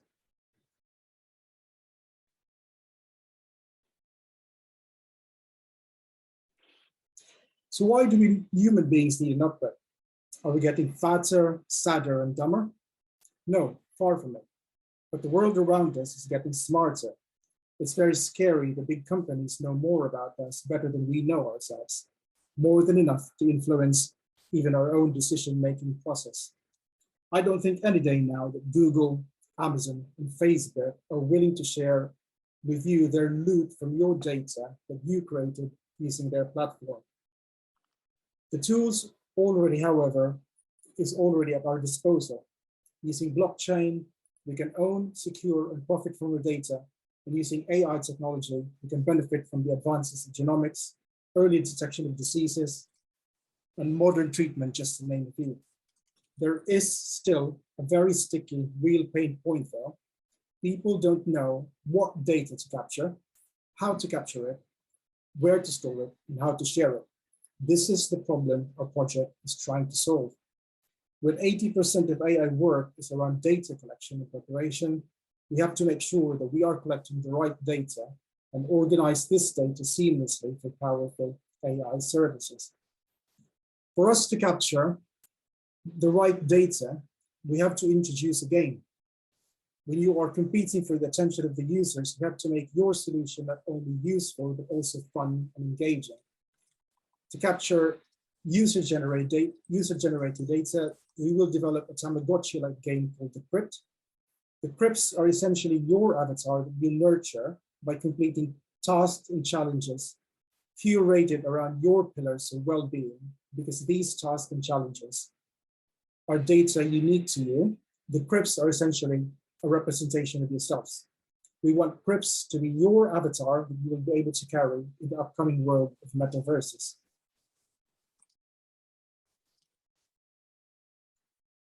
I know what you're thinking. That looks like the Avenger HQ. You might think that you can just get there and come out as a superhero. That won't happen. You can't just add into your data that you're fitting well. When your blood work shows that you're pre-diabetic, when your grandma can outrun you with her stick, when you're putting blubber in all the right places, and when you can no longer dance to show off your Fortnite moves, ADA will be your truth serum. ADA hubs are essentially real-world interfaces that users can interact. Hubs are essentially real-world nodes as stake pools are to Cardano. As the user's data grow, we will be able to deploy an AI personal assistant. In due time, as this personal AI becomes more smarter with more data from the users, the personal assistant will be able to manage the user's health, money, and well-being, helping us to achieve the true vision of the Human Version 2.0 project. Let me finish by quoting the word of the famous chess master Gary: "Machines will take over the boring aspects of thinking, elevating us towards creativity, curiosity, and joy." I hope he is right. I'm Mark, and I'm the project lead of Team Bioprojects. I'm a practicing therapist and a closet coder. I'm also part of the first cohort of the Patala Prison program. Our team is primarily based in Cambridge, UK. Within our team, we've got clinicians, business managers, marketers, and coaches. I hope you enjoy the presentation, and we look forward to your support in the Catalyst voting. Thank you very much. I'm sorry about that, guys. This actually, I can't get rid of this images on the right side. I don't see any images on the right side. It's all good on my end. All right, so that's good then. You can see the whole lot then, yeah? And you nailed it. Perfect. Yep.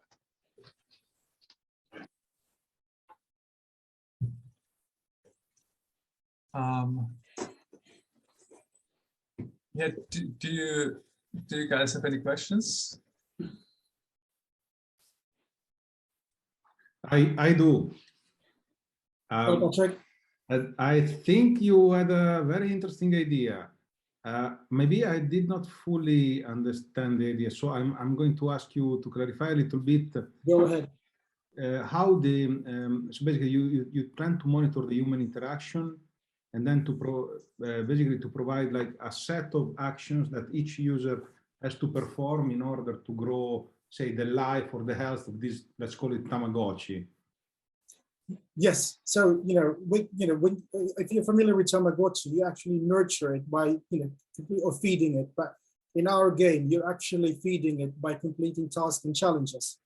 So if you're into the clinical setting, you can actually, create an assessment and a treatment for somebody just by making them do things. They call them functional assessments and functional treatments. So that's what we're trying to do. Yeah. Yeah.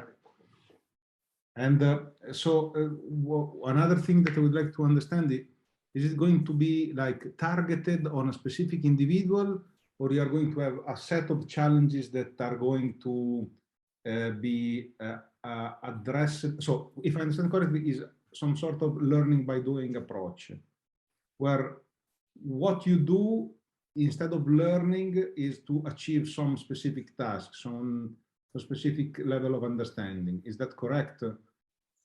Yeah, that is correct to some degree. But when you spawn your crypt, so you've got dimensions of well-being. You choose whichever one you're more inclined to.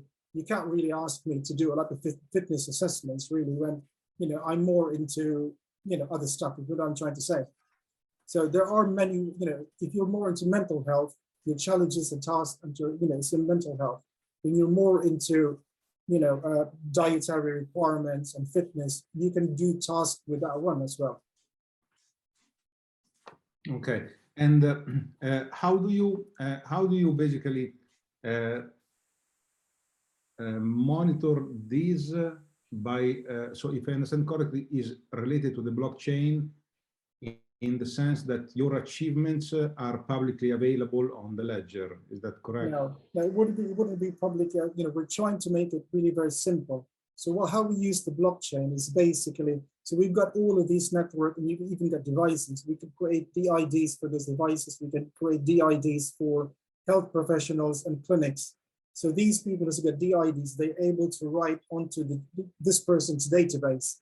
So we're not just talking about the game. The game also is able to write data into the person's database. But there are other people, there are the devices that are able to write onto the person's database. So that's how we will be using the blockchain, but we won't be storing any personal or very, very sensitive data on the blockchain. It's we're just using blockchain for that, just to secure their data. Okay, so it's mostly for security. Okay, thanks a lot. Thank you for your question. I have a question. Yes, Pete. I'm going to play devil's advocate because you mentioned something that I'm not sure everybody here is familiar with. Is what is a DID?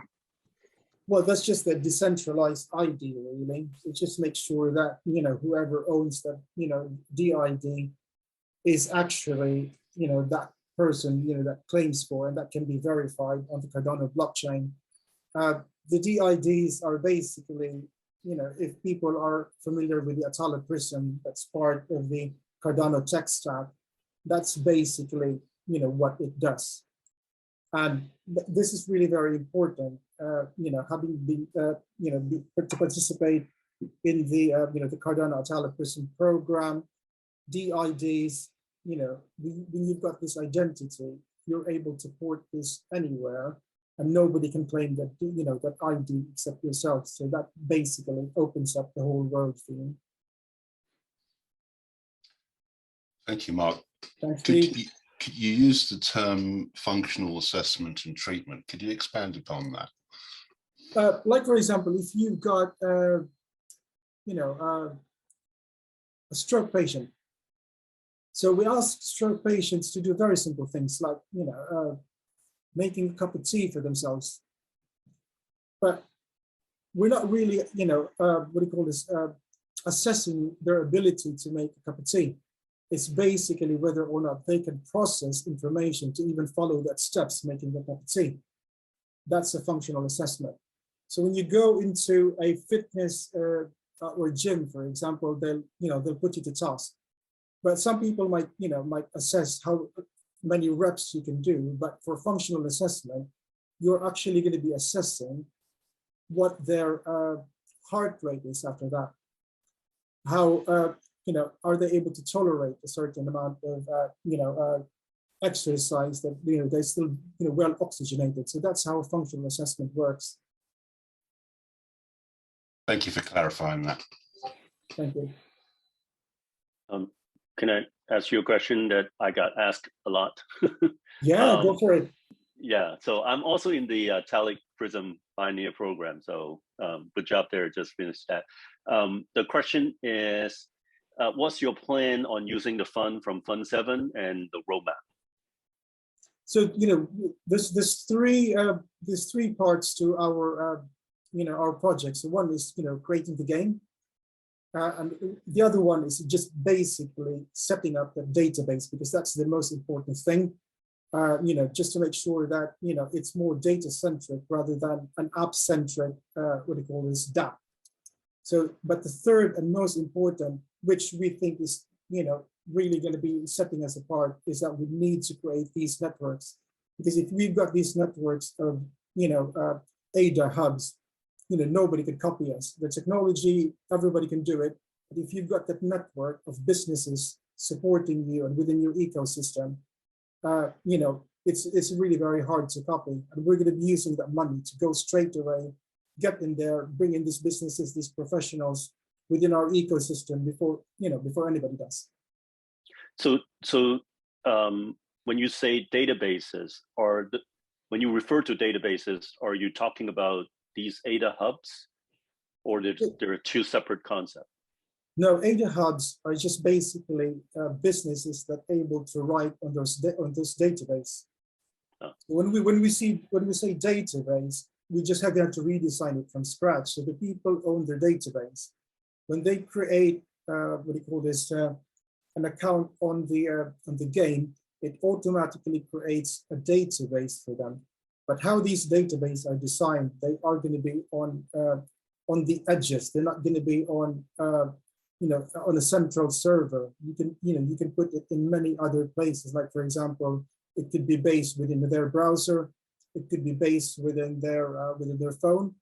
So technically, they own their data, so they control who writes and reads from this data. Right. So can I try to understand it in a simple sense, in a scenario where I just want to say we don't have too much time anymore, so please, if you could make the last question rather like somewhat so quickly. are these client-side database, like you mentioned on the edge, like on an app perhaps on the browser? It will be both. So there are sensitive data that you don't want to be on the edges. You want it to be on a central server, like clinic and things like that. But it's completely up to you how you want to store it. Right. I'm good. Thanks. Guys, thanks a lot for your time. Thank you. Very interesting. Yeah, I like it. So do we just move on to the next presentation?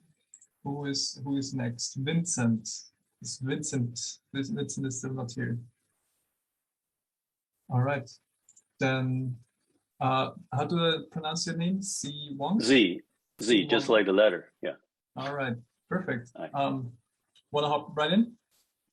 All right, so let me move on. Hang on.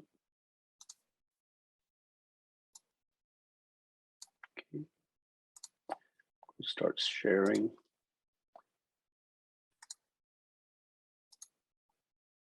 Okay, just a PDF. Can you guys see it? Yeah, right. Perfect. Great. All right. So, hi everybody, Z Wong here. I'm representing a team called Equity Land, and our goal is to try to unlock hidden equity in land, hence the name. The problem we're dealing with is there are over 1 billion people in the world who are living on their land, but they don't have legally recognizable land rights. It may sound as a surprise to basically all of us or whoever listening to this video, that we believe when we live on the land, we have the right to the land. But to a large part of the population in the world, they don't. They've just been living there for a long, long time, and they don't have the rights. They don't have legally recognizable land rights. So what could happen is they could wake up and somebody could just say, hey, I now own your land. Sometimes based on corruption, their local government just sold their entire village to some big investor out in another country. So over the last few years, my team and a local partner has been working in Zambia, and we are trying to do this bottom-up approach in working on this land right problem. And we've already been able to issue over 10,000 land titles. Now, these land titles are not quote unquote legally bound by the government because the government does not have such a program, right? If they did, then there would be no problem because there's no legal structure. They either didn't want to do it or didn't have the capacity to do it. So different NGO actually try this. And the way when I say we, I represent the technical team, and then our local partner down on Zambia called Madim. And what they focus on is a bottom-up approach that they go door to door, and these titles are paid for by the landowners. So they feel like having a piece of paper, a stack of paper actually, it's a lot better than having nothing. So it gives them a little bit of the credential. And of course, right, that's why I want to join the Italic Prism program, because now we can, through Cardano, give them actual verifiable credential through the blockchain and make this whole thing cryptographically proven. So we can elevate their paper-based land title to a crypto-based land title. And our next step is I believe this is very important, that we can then take it to microfinance. We're talking to people like Kiva Bank and different banking system, and could also allow them to charge for rent if they're not using the land, right? Right now, they cannot. They're actually worried if they move that their house will be taken away, right? We don't worry about, right? We want to buy a house and then go somewhere else and then rent it out. They don't have that protection. So maybe through this crypto base proof, we can do that. And even more is if we can then allow them to go into the DeFi system, right? We have tons and tons of projects on DeFi. Can we move them directly to DeFi, leapfrogging the traditional banking system? Or even crazier, going to GameFi, right? Which is, I mean, I know some friends of mine are buying virtual land, right, on Decentraland for like, I mean, crazy amount of money. Why couldn't we link them all and have people buying virtual land actually benefit people in need with real land? So, so that's what the project we want to do. Our timeline is very simple. We're only focused on Q1 for the money from Fund 7. We want to build a 3-month prototype, a MVP that is basically web-based, taking some of the titles that we already have digitized and move them into a verifiable credential format, and we'll go from there. Hopefully, by the end of next year, we can actually go to the ground. So that's our project, and love to build this with the help of the Cardano ecosystem. It's called Bottom-Up Land Registration in Zambia. Thank you. Perfect. Again, any questions, or should I go first? All right, so I have a question, but you can go first. Yeah, I have a question as well, and I think I was wondering, because you said this is not like what you did so far was not like legal, or it isn't recognized by the government, right? So do you have any ideas how you can make it, how you can make them recognize it, like how to not, so they don't just sell the land anyway? Right. So it is starting, right? Because we're approaching 20,000 titles now. So it's on the government's radar. And actually, in the past few years, the government seeing the project slowly growing up. I mean, I'll finish this statement first. Slowly growing up, the government is trying different things. Although, like I said, the many African governments function very differently than the way we kind of understand how government work. So I don't want to go too far into that, maybe get into trouble. But anyway, so the short answer is yes, we're getting into the radar, right? Whether we could becoming a national program actually depends on momentum. The faster we can get to, actually, once we can prove that we can make money, the government will want a piece of the money. So right now, these lands are not quite making money, so they don't quite care, right? If these people are getting rich, let's say like somebody bought their virtual right? One of the far-fetched idea, right, is we have real land, then we spawn a virtual land, right, parallel, and the virtual land sold, money goes into the real land. Let's just say that, right?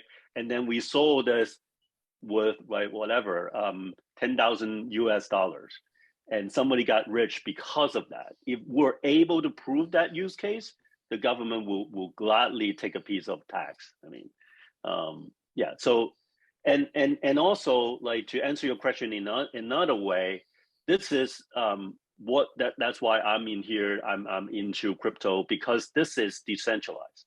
We're not going, most of these projects, there are many of these types of projects, but they all start from the government.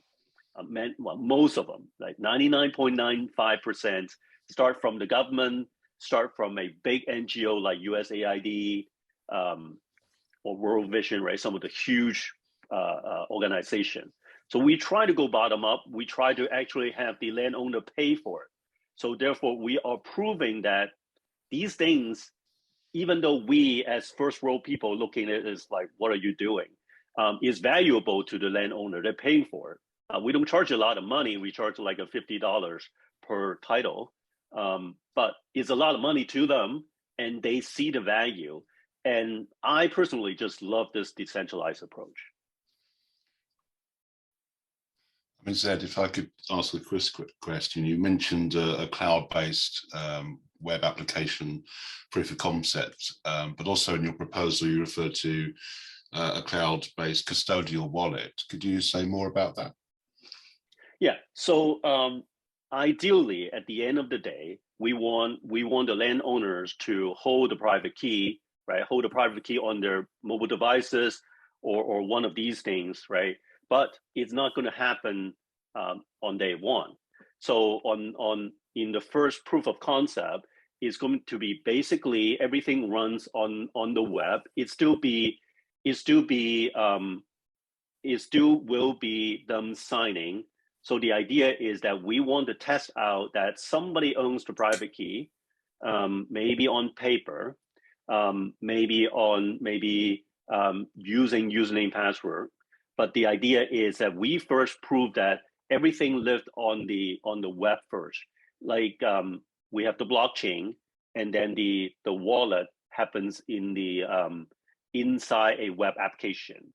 So they don't actually have their private key. It's kind of like your Coinbase account, where you log into Coinbase, you have your tokens, but you don't have your private key. That's how we envision we can build a MVP, and perhaps over time, in maybe 6 months, 9 months from now, we can then create a easier to use app, because there's huge technical gap there, right? Many of them don't even have a phone.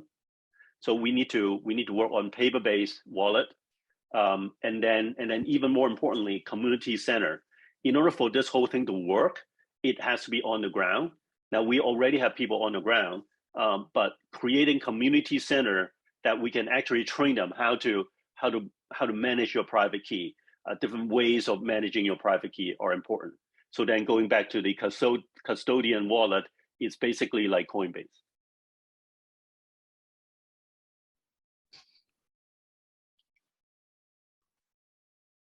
Thank you, Zed. All right. No problem. Pete? Yep.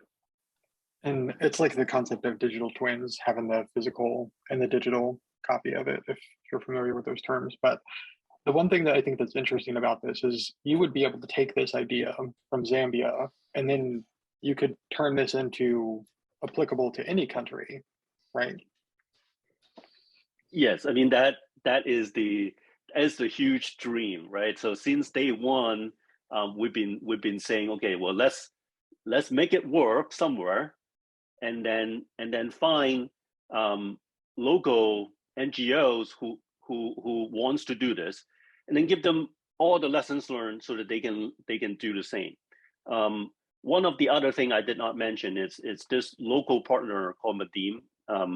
They're actually now a locally owned for-profit company. It's a self-sustaining, profitable company. They're doing things for the local good, and we're able to through about 5 years now, like allow them to spawn, tell them what to do, give them technology, and then we peel off, and now they're sustaining. So I mean, this is something I didn't talk about in this proposal, but that's like a side benefit. If we can do this, we can help other countries build sustaining, profitable like enterprise. Got to start small. Right, exactly. Good approach. Mark? Yeah, just a quick question on a practical note, really. So I'm assuming the proof of their ownership is basically a credential that you're going to be issuing using the Italic Prism. So they're going to be using that credential. So when they release equity for these, for these assets, they're going to be putting it in your platform as a collateral for that, isn't it? Mm-hmm. And when they are not able to pay for these loans and things like that, then you just cancel the DIDs. That's how it works, yeah? No, so for it to truly work, whoever is lending money to them got to believe in the collateral, right? So right now, the problem with the whole collateralization of anything is I tell you I own something. If you don't believe I truly own something, there's no way you write me a loan. You give me a loan, right? So this is not actually a technical problem. This is a deeper level trust problem. So we have to prove to, when I say we, our system has to somehow prove to the bank or whoever are writing these loans that this actually represents their ownership. It's not just as simple as, it's not just say, hey, we're going to delete you from the blockchain when you don't pay the loan. The bank has to believe that when they don't pay the loan, they can take the land away. So that true ownership has to be represented through this digital verifiable credential. If we're able to prove that trust, then we can leap into like the traditional collateral. You can rent, you can lend, things that we can do with our land rights. And then, I'm hoping that we can leapfrog into DeFi and GameFi, right? So that is, if we're in the Cardano ecosystem, perhaps we can do that, right? But that's, the beginning of it, it's a crypto proof. That's really great, because potentially we could loan our ADA to those people who just found that collateral, really, right. And then if something happens, we're going to try and hunt you down, Zach. Right. Right. So it's all this level of trust, right? So what we're currently building is kind of a story that we'll go interview them. We'll go interview them when we issue a land title. What that means is we ask them, hey, how long have you been here? Who do you know around here? And what happened when you first moved here? Like, kind of build a story. And then we go interview their neighbor. Well, since when did you know them? Like, do you know their kids? Which school do they go to? Like, kind of build a story. So the case of they own this land is stronger. And what I'm trying to do with Fund 7 is trying to move that into cryptography, right? So that we can extend that trust a little bit more than just a stack of paper. Got it. That's really interesting. The story sounds a bit like a social provenance, so yeah, it's very interesting. Right. Yeah, right, exactly, because lack of anything else. So. Great. Unfortunately, time for presentation and Q&A is up now, but I think we can move. Can we move on back already? Yeah, probably. Vincent is not here still, right? Maybe. What do you guys think? Should we take one proposal from after the break room, or should we just wait and do them as planned? How much time do we have left now, Simon? 15-20 minutes actually. All right. That's enough time to have another proposal, isn't it? Yes, exactly. So we would save some time at the end, but I'm not sure if someone, maybe wants to. Probably no one's going to join later on, just because of my proposal at least. So I could do my proposal if you don't mind, guys. Yeah, go. All right.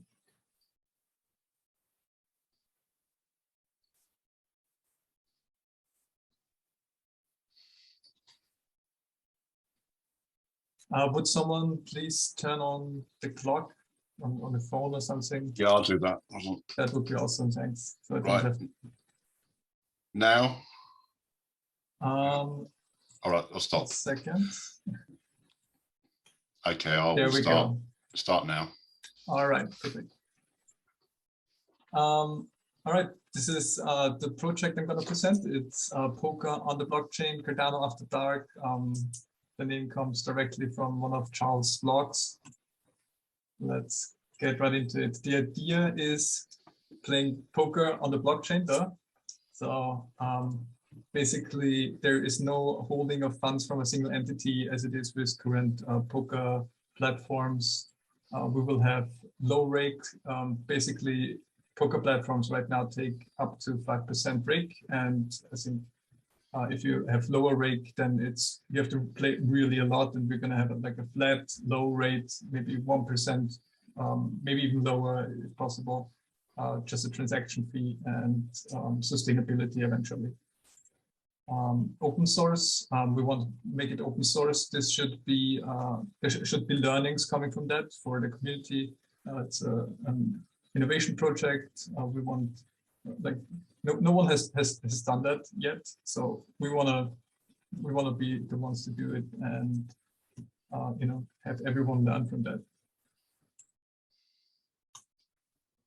The plan is we want to do this iterative and lean, right? In iteration circles, hopefully as many as possible, and of course plans change there, but that's how it is. I think that's the best approach. We're going to build within the context of this proposal. We're going to build the MVP. So there's no final product coming from this. But yeah, I think that's hard enough, and it's not that we don't want to, but we've got to start somewhere, and 40K is what we're asking. So you only get so much, right? Testnet, we want to build, yes, we want to go on the testnet. So MVP means basically we're going to do this on the testnet. So there's no money really involved other than like fictive money. And also there is no legal issue, which is the main reason why this is only going to be an MVP. Poker is highly regulated in a lot of countries. So, I mean, of course, it would be nice to have just a protocol and, you know, no one is able to arrest us or sue us or something like that. But we're going to be safe. I don't want to be arrested, you know. And also we want to have auditing. This is also not part of the proposal, but we're going to write another proposal for auditing. Yes, and hopefully we're going to get audited by MLabs. Also, we're talking with Jimbo Labs, but Jimbo Labs is already helping with, you know, with architecture and, you know, working on this. So probably not so feasible for them to audit us as well. And legal, I really talked about legal already, I think.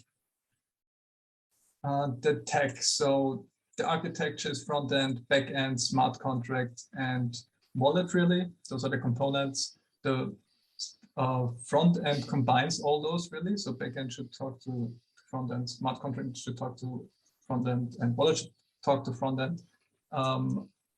As I said, iterative approach again. So maybe, you know, the randomization is on the back end at the beginning. Smart contracts has to be secured because other applications could connect to it, right? And the wallet, well, we don't have like a MetaMask wallet yet, but there are capabilities being built out, and we're looking at all the different wallets, Nami wallet, Yoroi, and so on. Side chains or state channels. So there's tokenomics, faster transactions, and security that we should consider. Basically, we want to build this on Hydra. The tokenomics are not finished yet, but we're talking about like 10 to 15% of the team, and in general, I think it's going to be very, very good for the end user. Yeah, 30 seconds left. 30 seconds left. So. Faster transactions. So basically, since we're on Hydra, we're gonna have hopefully very fast transactions. Hydra is also like still in the making, right? And security is gonna be very important. NFTs. There's gonna be a testnet NFT for users. So immutability. They're gonna be immutable, recorded for what they're playing. The team. I think we have a real like all-star team. They're really great people. You can look at that on the proposal. And the why. Just sorry, 3 more points. 100 million poker players playing on centralized platforms right now. So you know, there's no need for them to play on a single entity, on a centralized entity. We also, there's 3 papers that are co-sponsored by IOG. They really. You're coming up to a minute over, Simon. So sorry. Can you wrap up now? Yes. IOG papers, 3 IOG papers. We're gonna, try to bring them into reality, and the technical challenge and innovation. I really got into that already, so I won't take that. And responsible gaming. We don't want to be the next casino. Just okay. Thank you. Play poker. Have fun. Sorry, for fairness, I have to stop you there. It's all right. It's all right. References. Yes. If we could start thank you. The question and answers now. Thank you. A couple of questions.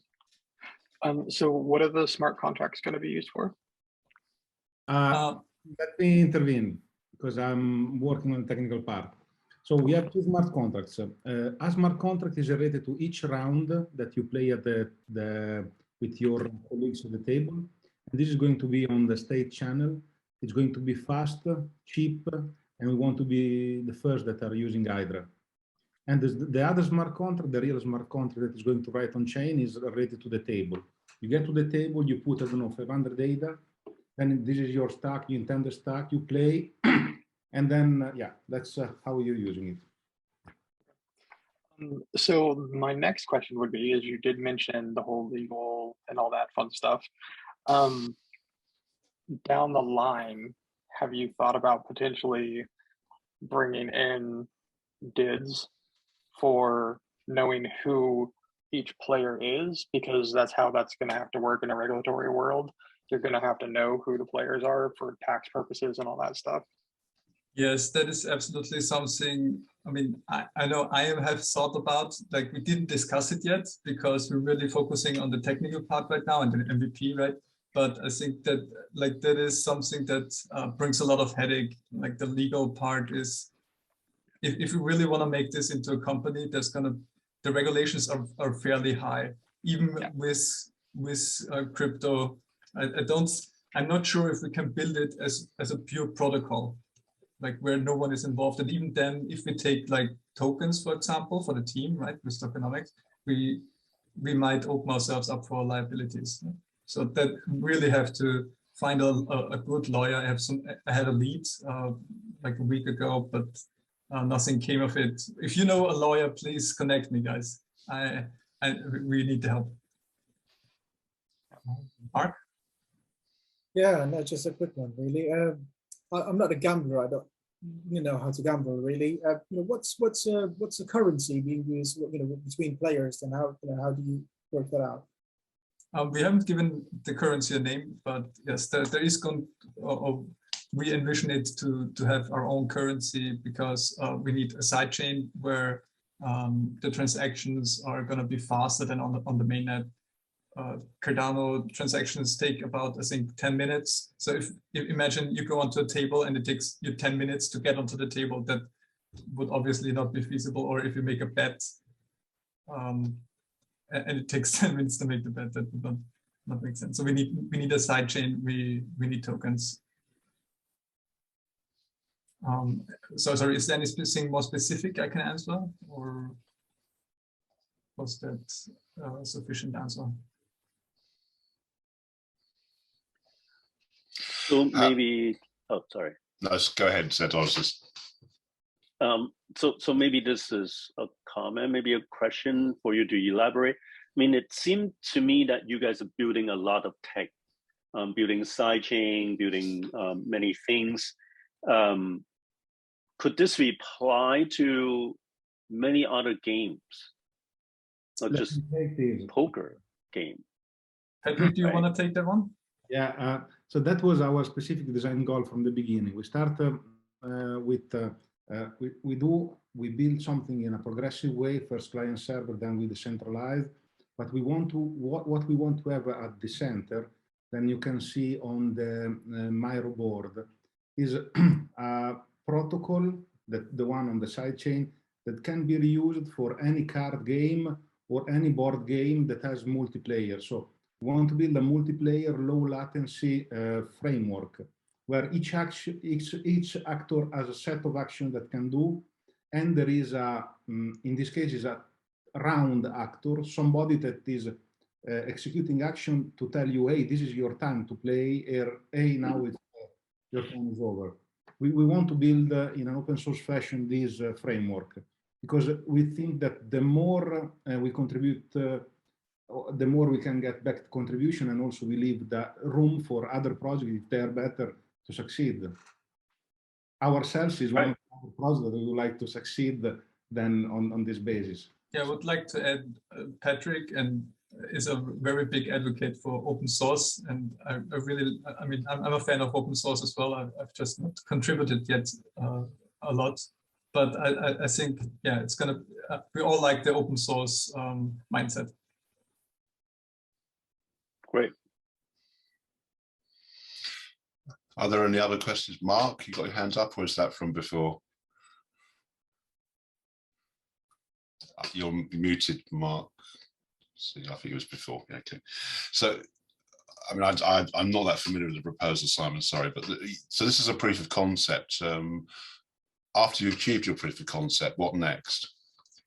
Yeah, I mean, the proof of concept, that is really how we structured the proposal. So if we decide, you know, it is not feasible, we're probably gonna get arrested if we proceed, then sorry guys, but I like my freedom.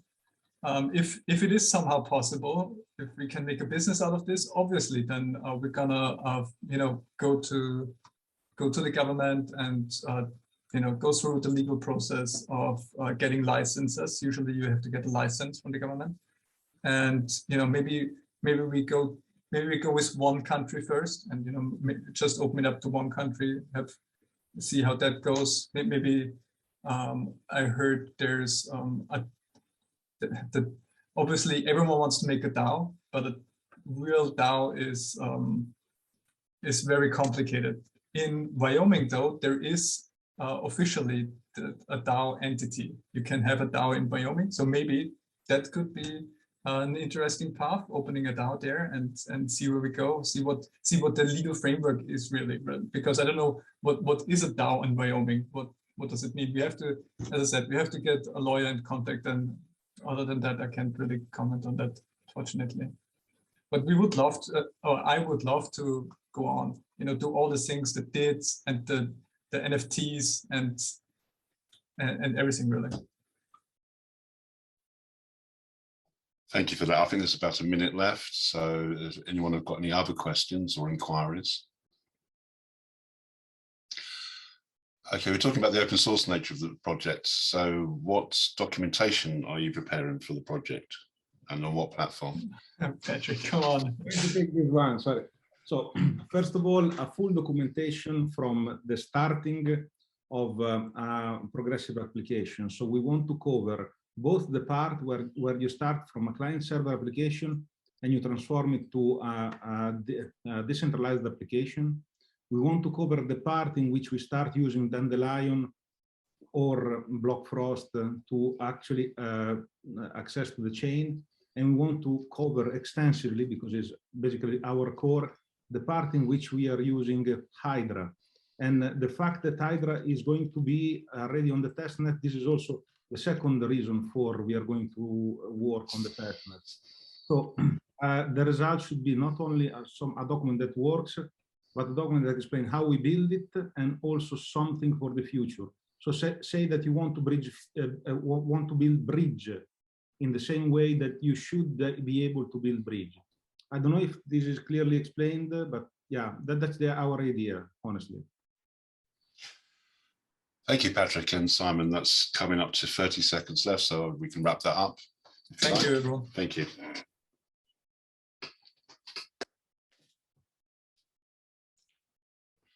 All right. Do we want to head back to the main room for have a little break, get a coffee or a drink or whatever you want, and we'll see each other there? Yeah. We come back here after the going back there. I don't know how this works. Yeah, I mean, you can just stay here as well if you want, I think. Or what, do you know anything else, Stephen? I think you can stay here or go back to the main room, or you can choose another room if you're looking to look at other rooms as well. Exactly. Yeah. I'm going to go back to the main room for the moment, have a little break. So thank you, everyone. See you soon. Thank you. Thank you.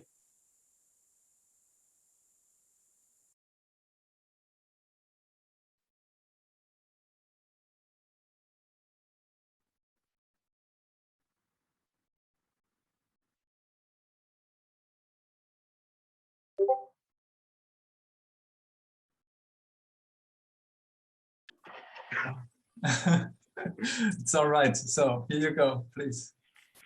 Great. I'm Darlington. I run LidoNation.com with my friend Stephanie.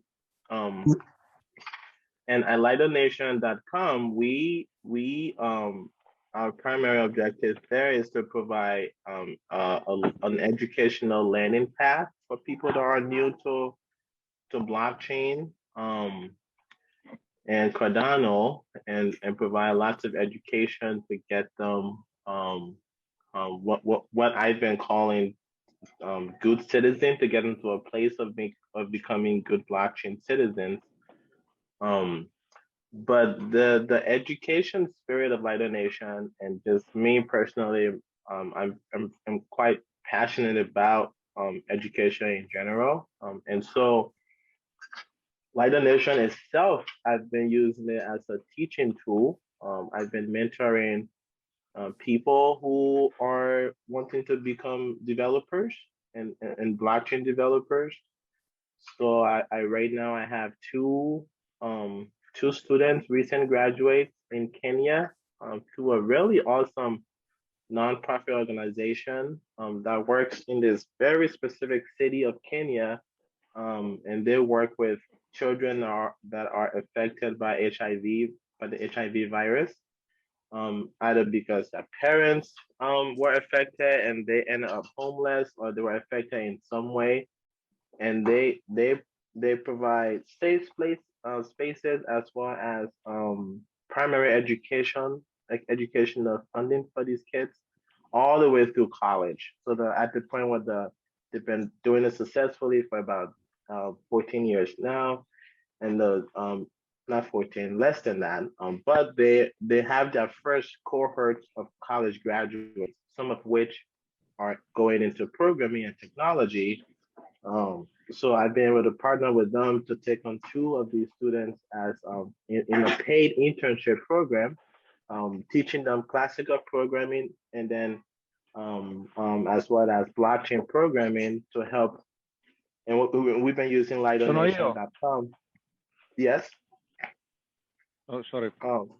We've been using LidoNation.com as a training tool. They've been helping with building. I've been showing them how I'm building it. So in Catalyst Fund 4, what I want to do, this organization that I'm partnering with is building a new facility in Kenya. So they've already acquired licenses, and all of the bureaucracy is all figured out. So I just want to kind of jump in with them and create a Cardano blockchain lab at that facility. All I have to do is provide the computers, provide the training, which I'm already doing. So just expand that. And I'm going to offer to help pay for the internet and the electricity. I'm going to share that cost with them. So my proposal is to establish that lab. is to buy 5 computers, actually to buy 3 computers because Lido Nation is paying for the first 2, and then it will provide salary for these 5 students for 9 months, and it's going to provide electricity and internet share those costs also for 9 months. And then the other part of that proposal is we're also going to hire 3 other recent graduates to help with running regular meetups and training for non-developers, just the general ADA users. But since we're going to have this physical lab space, they're going to be able to use that venue for this weekly meetup. And those 3 interns is also working with Lido Nation right now as part of our Fund 6 funded proposal to translate all of our educational content from English to Swahili. So by the time these 3 humans who we are paying from Fund 6 are finished translating all of the content, they will basically be Cardano blockchain user experts, right? So then they will be in a position to really talk about Cardano in Swahili, host meetup in Swahili. And so that's what the Fund 6, the Cardano blockchain lab in Kenya is going to enable. The developer mentorship program, as well as the regular meetup for non-developers to come and learn about Cardano. And I think that's 5 minutes. Perfect. Yes, you nailed it. All right. So what questions do you have? So I was kind of wondering if you guys would want to share content with our blockchain learning center. Any course material that you guys develop, we could teach our blockchain learning center, and we could probably help you guys get more course material for your guys' centers in. Yeah, where's this one going to be? It was the Kenya one, right? Yes. Right. Yes. I'm very, very open to sharing content. Right now, a lot of our content is either written for the general public, and a lot of the development content is just from my brain to their brain. So that's less written.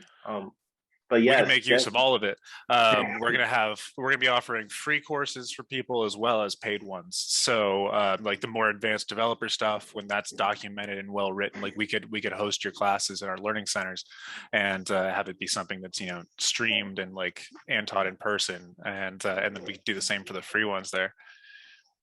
Yes, I would love to, because the objective of this is these 5 cohorts. I've already identified two individuals that has the aptitude for leadership and teaching. So the goal is that they will actually train the next cohort. It will be less dependent on me and more decentralized. So having some kind of curriculum to help make that job easy for them would definitely be good. Yeah, we plan on having teachers from local universities, like students that want to teach these courses, come and get trained to teach these courses. So maybe your trainers could in turn train people in our area to teach the courses locally for us as well. That'd be a good way to kind of spread that influence. Yes, lots of synergy there. Yes, and I'm definitely open to it. And the whole goal of this too is really to be able to create blockchain experts and developers that the whole Cardano community can benefit from, right? These kids, they need jobs, they need stuff to do. So once they have the knowledge, they can plug in and start being productive and making a living while they're doing. This is why even during the training program, I'm paying them, because I want them to be able to have a stable income and put that full energy into it. Yeah, our venture is all about workers' rights and everything. So we're going to be making sure to pay our teachers really, really generously as well. Great. Any other question? Yes, let's collaborate. Love what you're doing, David. I'm curious. Do you have those teachers already? Do you know, are those friends of yours, or do you know them through Cardano, or give us a little bit of background on that? Maybe? So I'm the teacher. I've always had a mentor. I've always mentored people. This has been my 3rd time mentoring a group. of people. And then one of the students that I'm mentoring right now also tutors. So I'm kind of mentoring and coaching him to be both developer and teacher to mentor the next group. So it's me, and I'm hoping the next round will be me and him. That's exponential growth, huh? Yes, right. And who knows? And then of course we're always looking. And the nice thing is because we're positioned with this organization that has a successful process and all of that, and we're not paying for any of the processes, just the direct activities we're trying to do. But we're also sitting at a place where we'll get an opportunity to see people come in and come through the program. So we'll really be able to spot future leaders, future teachers as they're coming in and be like, hey, we see you, I can get you on the path. So really the place of positioning ourselves, it has the potential to be quite productive and very low waste and what's the economic term is high. Opportunity cost. Oh, is that what it is? I don't know. Leverage? Economic. I don't know. Maybe economics is hard, but yes, the output potential is huge, and the cost in is not that taxing, right? It's low. But cool. Mark, David, do you have any more questions? Not really. How so you said you have some general content, some like more intro level stuff already completed. Where could you like link us to that, or how would we go about sharing that? It's just on lidonation.com right now. So on lidonation.com we have this section called Insights. Right, so if you go to lidonation.com and go to the Insights section. Insights section are meant to be more in-depth, longer reads that's teaching something, super beginner friendly, right? So there's a section on what is a wallet and how does it work, and really trying to explain blockchain, the concept of a blockchain wallet, and it's pretty in-depth. And then there's a section about DAOs, what is the DAO, and what Catalyst is doing with the DAO. So that section is where we're going to have a lot of, and we put out content once a week. So that section is where we're going to have a lot of that good citizenship, learn about Cardano and blockchain on the website. So our people are going to be pulling from that section. Gotcha. And you're gonna be like training teachers specifically to teach those courses in person as well, right? Yes, right. So right now the first iteration or the first pass for those people would be because the whole goal is for them to teach it in their local language in Swahili. And in Kenya, you grow up speaking Swahili and English, and formal education is done in English. And then colloquial communication is done in Swahili. So they really grew up with both. So they're going to be translating all that content and making the entire site fully available in Swahili. And that would give them the technical understanding of the subject matter, and then for them to be able to teach it. All right. So first translate, get the knowledge, and then start the classes. Yeah, once you guys start teaching, we should touch base again, and or like once you have it to like the completed where like you're actually training the teachers and everything, maybe we could talk about having some of our teachers get trained in that as well at the same time, and just kind of start sharing your content here. And we could also make sure to bring awareness to everything that you guys are doing over there whenever we do courses that are like generated by you guys, and like direct all the people to your communities. That'd be really cool. Absolutely. Yes. Sounds good. And so just also the budget is a pretty detailed budget breakdown. The budget is I'll grab the link from the document here. It's 38,000. And part of that is because Lido is actually covering a bunch of the costs already. It's covering basically two-thirds of the cost, just about. So this proposal will pay for the remaining cost. Not 2/5, not 2/3. Lido is covering 2/5 of the cost. But there's the proposal is in the chat. I have the budget breakdown there. And honestly, for that amount to get this community hub in a place like Kenya where Cardano isn't big right now is a pretty good deal. And we wouldn't be able to do it if we didn't have this partner on the ground already who's already successful. Yeah. All right. Great. I guess we would have time for one more question.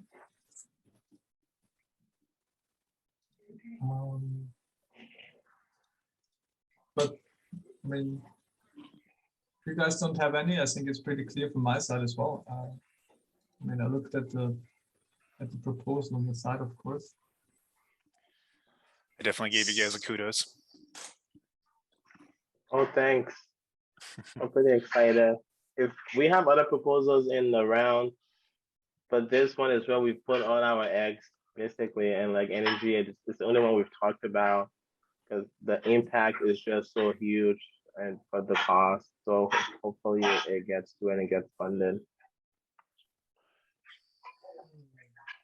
Well, thanks for listening. Thanks for asking questions. Vote for the proposal. Everybody on YouTube, everybody on the call. Vote.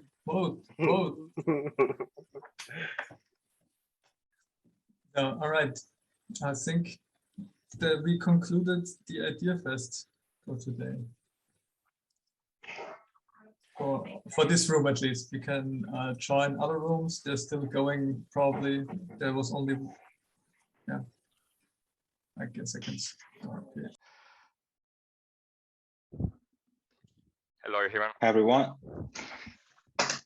everyone. Ivan Mikushin here. I'm presenting a project called Cardano-Cosmos-IBC-Bridge. I'll share my screen. There we go. I hope everyone can see this. So let's jump right in. So that's the URL to the proposal. That's me and my Twitter and LinkedIn. So okay, so this is a proposal in the challenge called Seeding Cardano's Grassroots DeFi. And the question is, how can we address the challenge? So we explore the whole problem space. And what we can do to directly address the challenges, we can build a new DeFi project, or we can make Cardano more attractive for DeFi projects.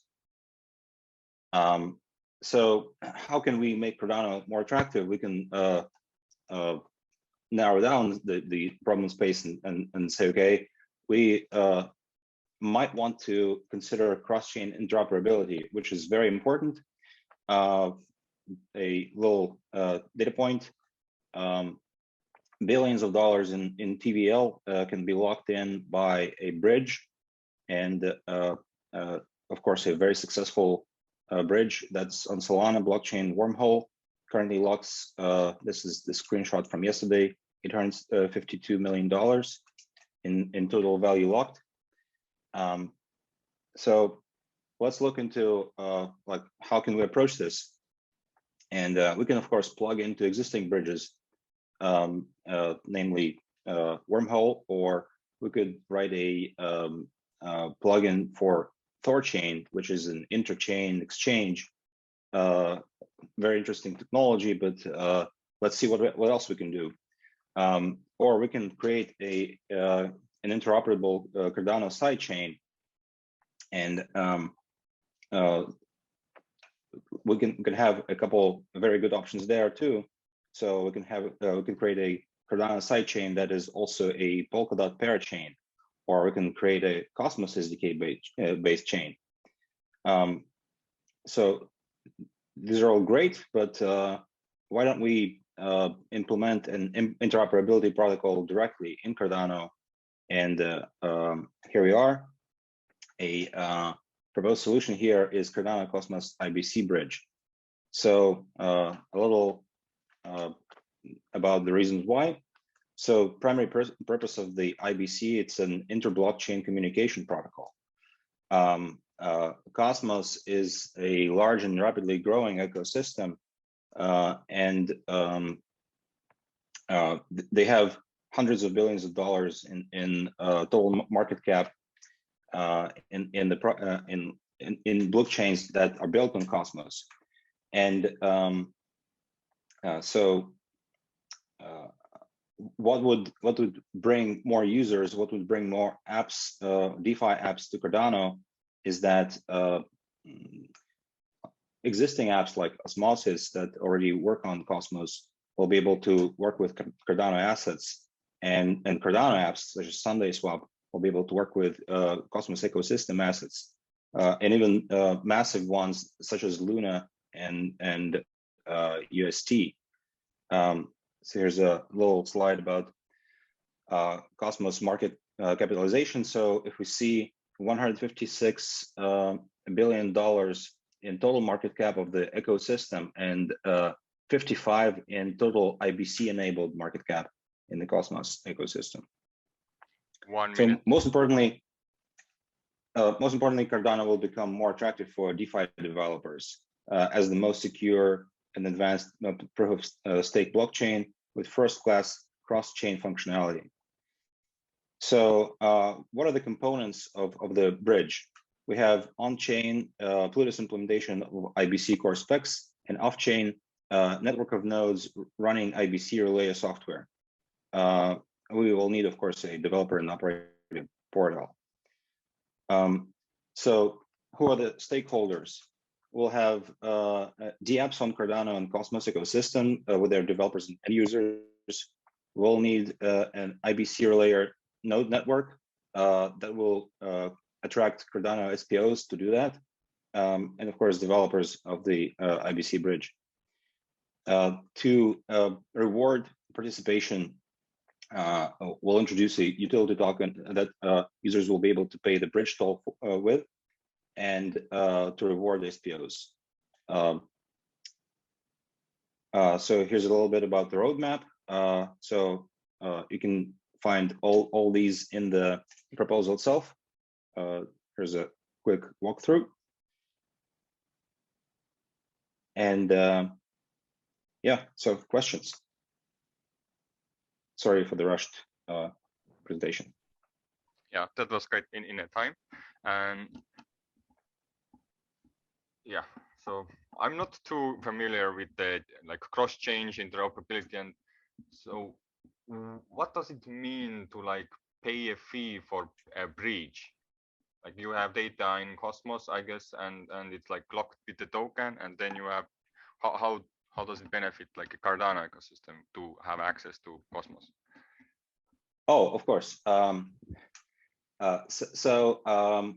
pay a fee means the same as we pay fees for transactions in Cardano. It's necessary not to spam the network, so that how IBC actually works is you actually perform transactions in a certain way, or you record certain metadata, and kind of your transactions, your assets get locked into a smart contract on Cardano, and then it's not actively working with an IBC based blockchain. It's the relayer nodes who watch these transactions, and they relay these transactions onto the partnering blockchain.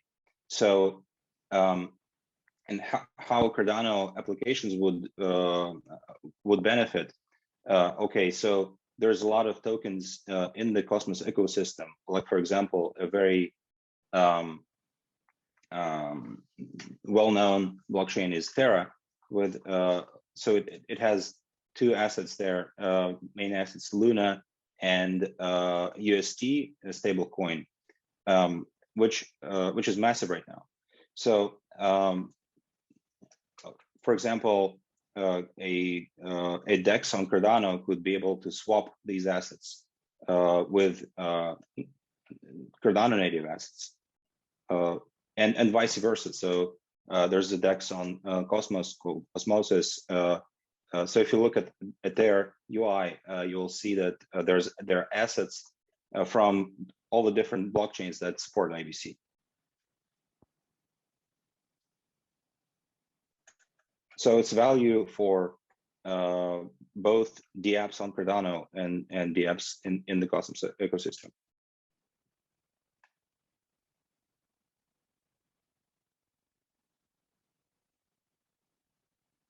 We have several minutes left. Anybody else has questions? Yes, Eric. Hi.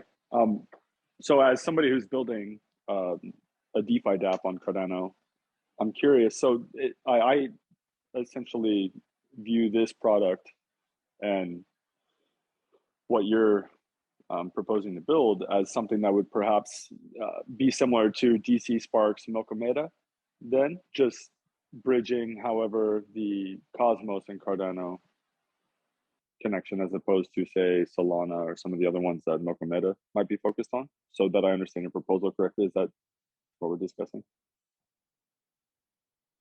So Milkomeda, they're building a sidechain that is also a level 2 on Ethereum, if I understand correctly. Right. So they are creating a kind of a bridge between Cardano and Ethereum. Well, that's great. So I believe the more the better. Yeah. So in what you're building is going to be similar to that, however, bridging the Cosmos ecosystem. In a way, yes. Okay. Yeah. Only I believe Milkomeda is a kind of its own side chain. Here, it's a native support for IBC protocol in Cardano using Plutus implementation of smart contracts. Roger that. Okay, cool. Thanks. I appreciate that. Thank you. So the last thanks for your question. Thing you mentioned, does it mean that you only pay for the Cardano transaction fee in order to make it move the assets, or you still have to pay for the Cosmos transaction fees too in order to make the switches? Oh, that's a great question. I haven't actually thought about that, but yeah, that sounds like a great question. So that's where the bridge toll comes in handy, actually. So we kind of will need to include that into yeah, payment for their transaction fees as well. Yes.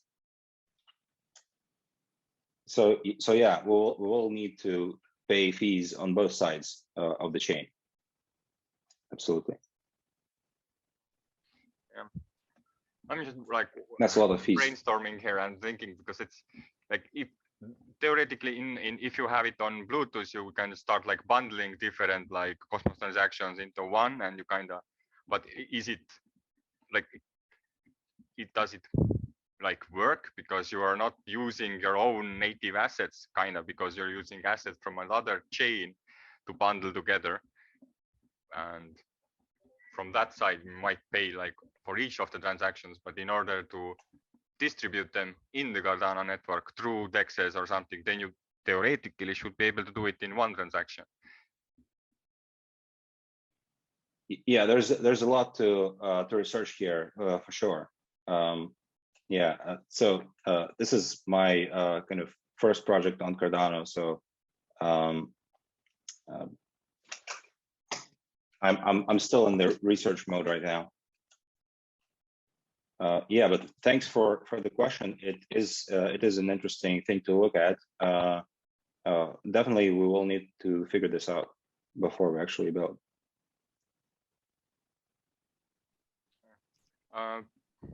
maybe I missed, but how much you asking for that project, and how long it will like last you? Is it like a recurring thing every like 3 months? Because I saw a long roadmap, but not.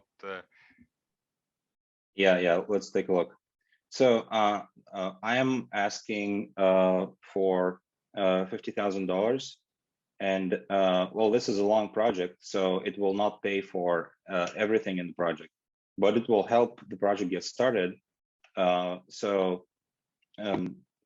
It will help contribute to the first 3 months of the project. And as one of the key results in the 3 months is funding secured for the next milestone. So hopefully from there, we can get to the next milestone here. The initial implementation should be done after 3 months, and initial implementation of the relayer node at least started. So after 6 months, we will have the project run on the Cardano testnet, and we'll get started with the ISPO if all goes well. After 12 months, we think about releasing this in production.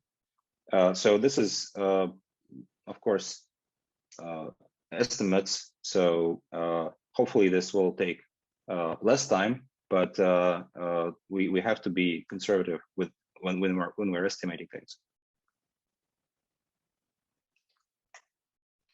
Eric, you have your hand up, but I'm not sure, was it like from last time? Or you want to have a question? No, forgive me. That was last question. Yeah, we're covered. Thank you. All right, cool. So thanks, Ivan, for bringing us off a topic of building bridges technologically, while some of us build it socially.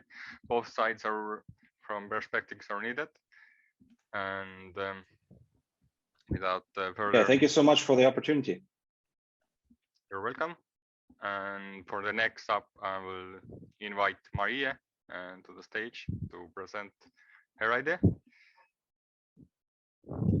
Yes, so I'm gonna share my screen.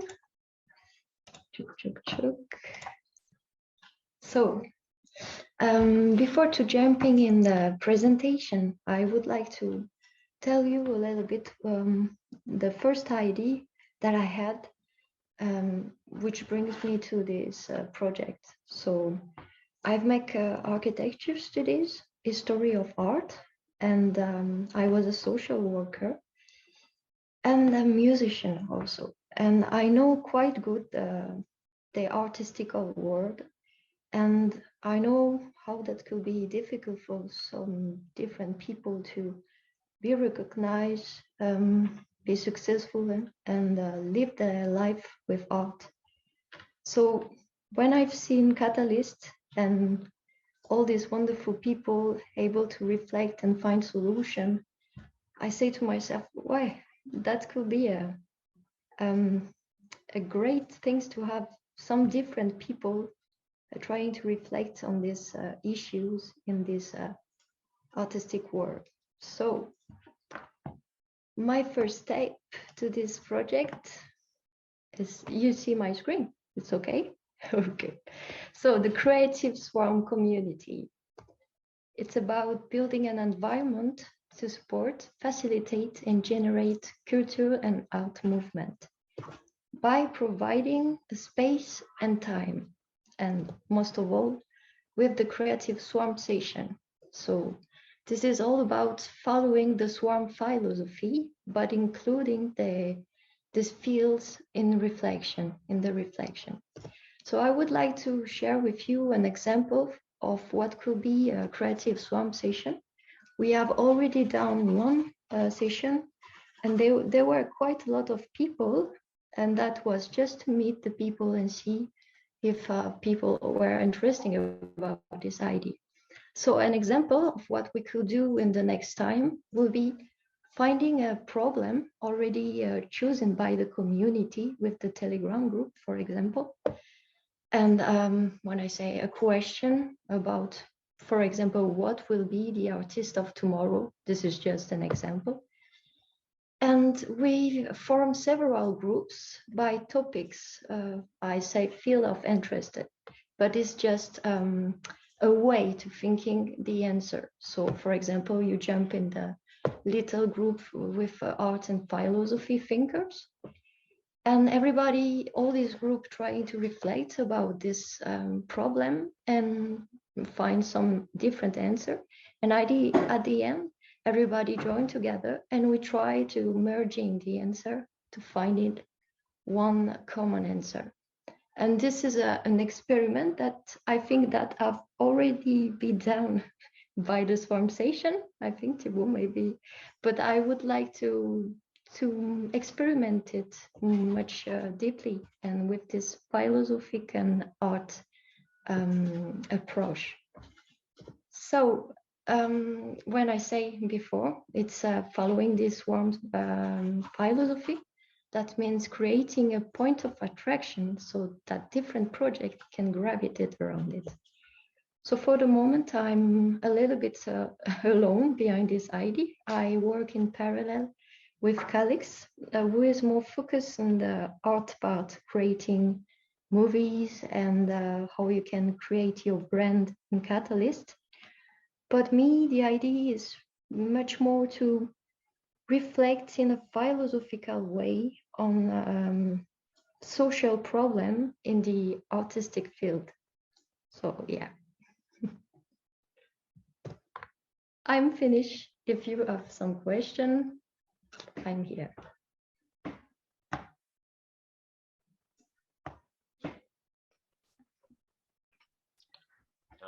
I like the art already and the vibe the slide gives us.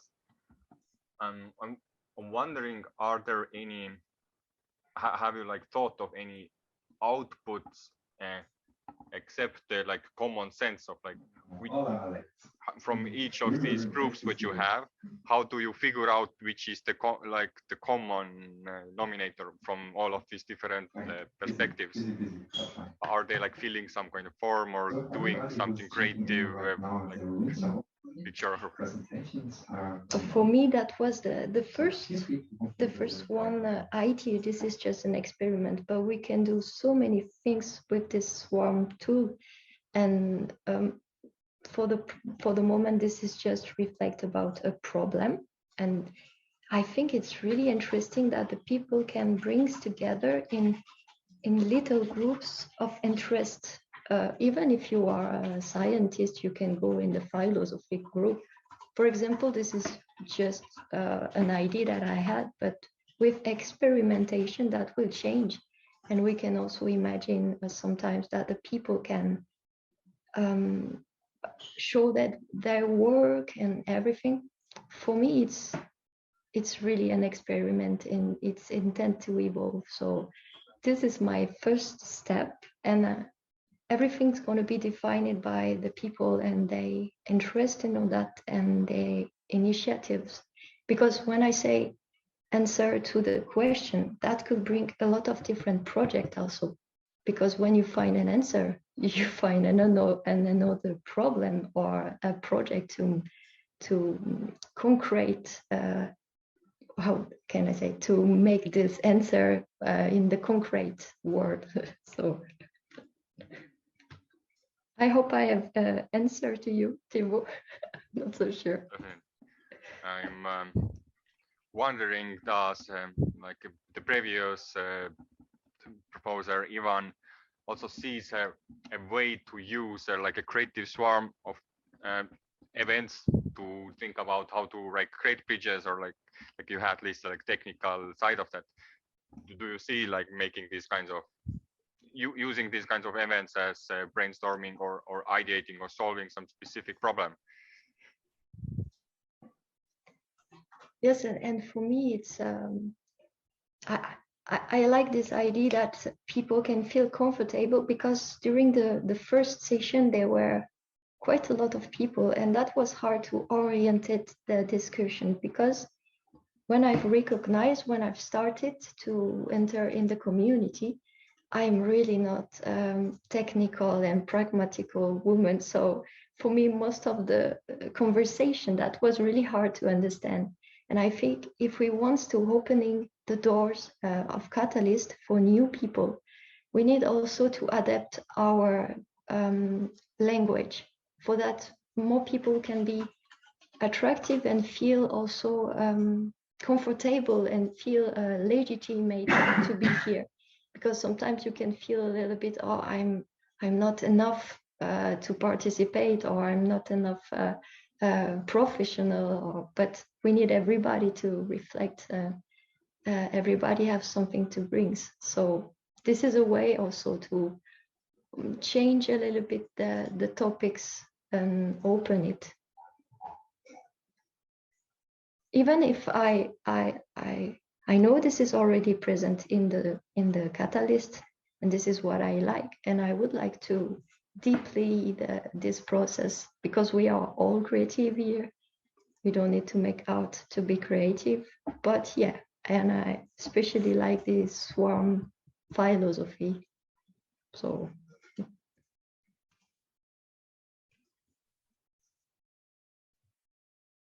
I don't hear you, Theo.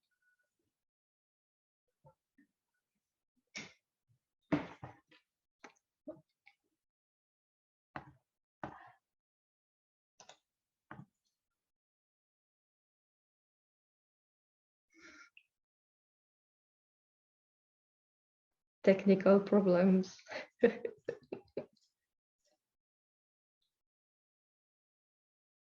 That don't work. No. Really? Yeah, because I turned off my headphone speakers now and use a different ones because I have audience actually around me. Okay. and then yeah, the speakers thought, okay, let's not work because I don't use them. Yeah, look, what I had a question, but I kind of got now stuck in my head. So it's okay. But thanks a lot for this moment. This is really great to have this kind of moment to can share all right. our project. Is this a proposal under a like event challenge, or what kind of challenge you're addressing? Me, I work on I'm on the community event, and I've make one proposal. It's a Cardano-Creatives-Swarm-community. But for me, that was more to understand the process. But I'm not so interesting, or it's not so important for me to be funded, because I especially want to make this experimentation before and have a team with me. I don't want to stay alone like this. So yeah, I've made this proposal, and Calix have made the creative challenge. So we propose it in parallel. The reason why I asked this, because it does feel like it could work very well as a silent chatting too. So everybody else has the opportunity to, okay, what is creative in a swarm session? And everybody creates their proposal about my creativity. And where is as a proposer, you're kind of like the responsible of that, and then it kind of creates some kind of friction, and it requires more work to onboard people that, hey, this is not about just that proposal, but as a community. But if you put it as a challenge setting, it's more open in a sense, like, oh, this is I can join. Yeah, this is why we are meet each other with Calix, and yeah, but this is we don't have exactly the same approach, but this is what is great also, and we will see if it's not funded, this challenge, creative challenge. We will try again, and we will see in the time that will happening for sure.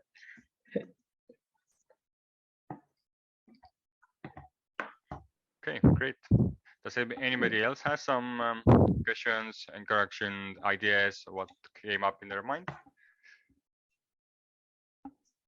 Nobody is interesting about health.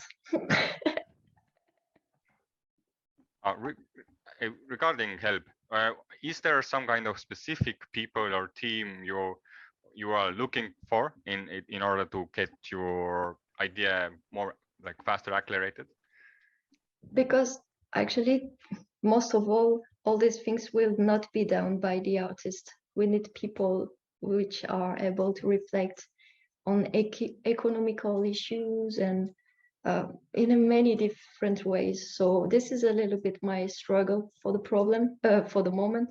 I need to find people interesting about art, but not especially artists. And I struggle a little bit to explain this. But I'm sure that by making this swarm session, I'm going to arrive to reflect how to present it in a way that people can really understand it. And because at first that was hard to explain this, and this is not only for artists, no, this is about social problems, actually. So, Marie, if I'm saying your name right, if we wanted to get in contact with you, if we wanted to sort of join what you're doing, be involved, how do we do that? Is the best way to go to your Yes. Telegram? I'm gonna give you in the chat. I can make it in the chat, or sure. I'm gonna give you all the links. There is a Telegram group, Discover channel also, Art and Philosophy. And yeah, there is the link of my proposal and the creative challenge. So I give you everything in the chat. Awesome, thank you. And you are more than welcome. I've prepared it. I just want to say that I am sure you will find a lot of people interested in art who are not artists, and you definitely need a larger audience than 10 people that are here to hear about the idea. Love it. And I think it's sure that we're gonna need it to reflect about it. That's the blockchain gonna make a revolution in the artistical world, in all this world. So we need to reflect about it. I say always a artist, but this is artist. It's hard with the pronunciation for me. So yes, Harry. And yeah, yes, Marie. I was just going to say, because you were saying that nobody was commenting, sometimes with these, a bit like with Ivan's, sometimes there's a bit of technical discrepancy, like I have no idea what you're talking about, but that wasn't yours, that was Ivan's. The next bit, though, was that we get it to a certain level, but for you, I think, yeah, my wife's an artist, and she would love to be involved in this stuff. But there's a time and a place to build the funnel to those guys. And sometimes this is the thing, isn't it? How do you take it out of Cardano and then out of Catalyst to Cardano and then to the community? And I think for you, part of that, and happy to have another chat about it, if that will support you in any way in the links. But sometimes it is that taking it from the technical proficiency, where like with Ivan's, I understood the context, but not the content.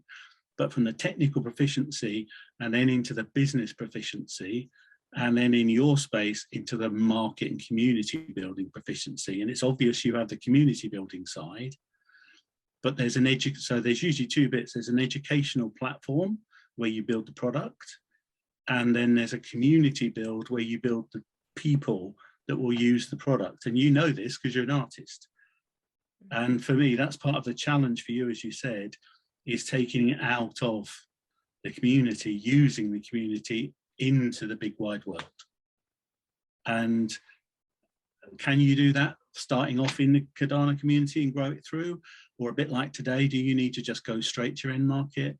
That would be the question for you. And I don't have the answer, but that would be my hypothesis. Is it best to do A or B? Thanks, Harry. But it sounds brilliant. Scott has feedback. My name's I'm Scott. I don't know why my name's not showing up. But anyway, I came in late on your proposal, unfortunately. But yeah, it sounds like it might roll into one of the projects I'm working on. It's not on idea scale. It's something I'm working on the side individually, but I'll look at your project and reach out to you. it's sounds like it's pretty much centered around what you're doing. Wanted to share that with you. So we need to meet for the next Creatives-Swarm session. That will be in January. So I hope you will be here. We're going to send all the event when that will be ready. So thanks a lot of all of you.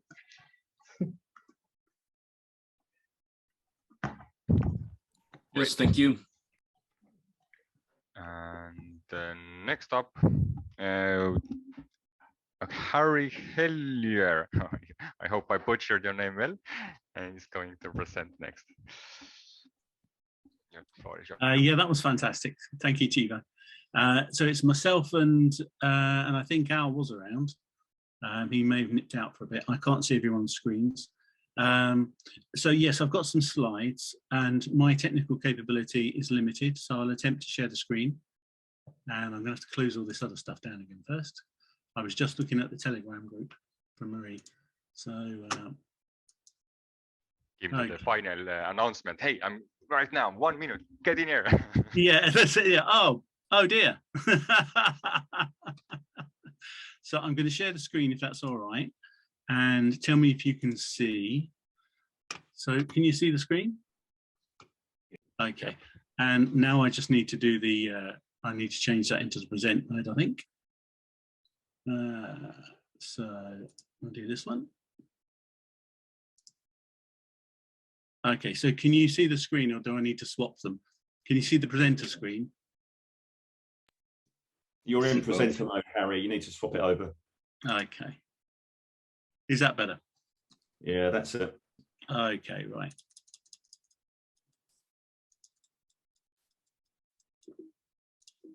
Okay, then. So, so this is our proposal for an impact innovation accelerator. So this goes in the accelerator group. And don't worry, there aren't really 46 slides. That includes the appendices bit. So what it was about then? So as Edify, we run a very small ecosystem of people that are really trying to help businesses and organizations get to the next level in terms of impact. We worked in the space for a long time, working with clients, and Al was one of the clients on one of the programs we did before. Myself and Al have been working on this proposal, and Al has the planet-sized brain, and I have a very simple brain, but I tend to be good at making tea breaks. So that's my job. Where do we come from? Our view of the world is there's competitive, which is win-lose. There's collaborative, which is win-win. There's integrative, which is the next phase really for a community. And that's where if I'm doing competitive, then if I win, you lose. If we're doing collaborative and maybe you're another guy in the market, then you may then be in a space of if we work together, we both benefit, even if we're competitors. And the next level then, the integrative, is if we're working together, we might then try and do something that will benefit one of our customers, even if they don't know we're going to help them. And the last level really is generative. And generative is when we get to a level as organizations, as people, when I'm working with you and we're helping solve a problem for a customer or client, it will benefit their family, their community, the planet as well. So that's really where we come from with all of what we do. What was it about? Really for us then, for an accelerator, it was to move the narrative on from venture capitalists, which is a bit more about win-lose. You know, I'm going to run a venture, I'll win or lose if I go and invent a genome or patent it or whatever I'm going to do. And the next bit will be around the venture, and then the capitalist bit is if I'm a capitalist, I'll back several firms or several guys we're going to launch. And as long as I make a lot of money out of one of them, if the other 8, 9 or 10 die or are very average because they don't get more funding, I don't mind because I've made my money. So for us then, part of the ethos then is to bring it forward and say, right, okay, what about if 6 firms got to a space where they actually did all right? And then the community grew and then things progressed as opposed to it being very binary. So that's the first part there. So that's our why. Why are we doing this? To get past this VC backed accelerator, it's all about the money frame, and into more of its community. And also then the second part of that is to extend the focus from pre-incubator focus and accelerator focus through to growth and maturity of a business and a community.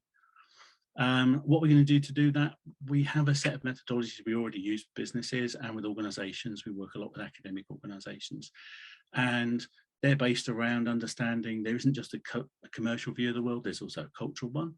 And there isn't just an income focus on profit today, there's also an asset build focus. And then from that, then if we then wrap that around being purpose driven, impact focused, it's a lot about changing just slightly language here, and it's about building out the business and cultural and commercial side of how you do things. That's really where we come from. How are we going to do that? We've run this quite a lot over the years. We've run incubators and accelerators as well as coaching and consulting with firms. Our view there is, again, we want to beta test a minimum viable product for an incubator, accelerator, next stage that uses the methodologies we've got, which are not rocket science, but they have a slightly different focus. So as we put into the proposal, quite a bit of that then is changing the language, understanding how the language fits, and building it into a community-driven, impact-focused, innovation-led incubator. So that's really what it's about. Again, the outputs of that, where we've got to with it, we'll run a program over a period with a cohort over a period of a quarter, and the inputs would then be technical and org support from Catalyst, accelerator cohort members from Catalyst, and we can bring in the program IP and the delivery IP. So we can work, for instance, with other guys running programs. The outputs then, we get to test that program. For us, then we get to see if our IP fits and what we need to do to make it work to be a next generational accelerator. And then the Catalyst bit then is we're building an MVP that's tested, and then the outputs from that will go into the next phase. And again, there's an important bit in there for us. Generational means that as the incubator accelerator has finished, the bit that sits in there is the alumni are then formed from the first generation to the second generation to the third. So that's what it's about. And then we did very quickly in there then a quick overview of how our programs usually work. The first bit for us is then we focus on helping people understand the journey, which is a bit like design thinking. So where are we, current reality, where are we going to go end result, and what's the bridge to get there? So that's one of the methodologies we take people through. And well, here we go, we've got the slide built in there. And the next one that we use, as I said, is we start off and we say there is a commercial lens most people think about, which is income, money today. We tend to extend that out to, okay, if we're thinking about building assets today, you invest some of your profits. However, that lens is the commercial lens. The issue is 20% now of the value of a business, according to the accountants, shows up in that commercial space. And that means 80% of the value of a business when it's sold does not show up because it sits in the purple and green space for us, which is the cultural lens. So part of what we do is we help businesses, organizations understand what sits in that 80% that doesn't show up in the normal way of looking at business. And that's the methodology that we have, and we run it through. The last part we do then, so again, if you build purpose in as well, now you have a 360-degree purpose-led and impact-driven way of looking at an organization. So for Maria's, so for the example we've just had, which is much more cultural, it gives an indicator, a metric to measure the success of a project, which isn't just commercial. Okay, so then again, how does that sit in terms of when we run through this idea of building through programs and building out into the future? The first bit there, we tend to have a focus on the business journey, which goes through from just looking at revenue to building asset. And then we have, goes with it, another focus on the people who run that organization. And again, they change their mindset focus through from being a business founder or an organization founder, through to managing a business, through to being a leader and then an investor. That's really it.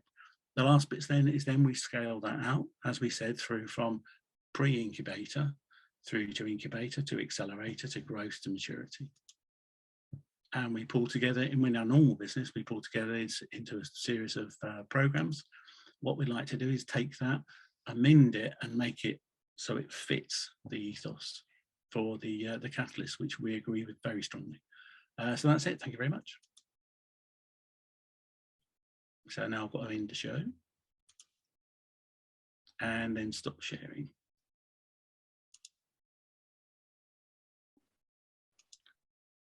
So there you you go, guys.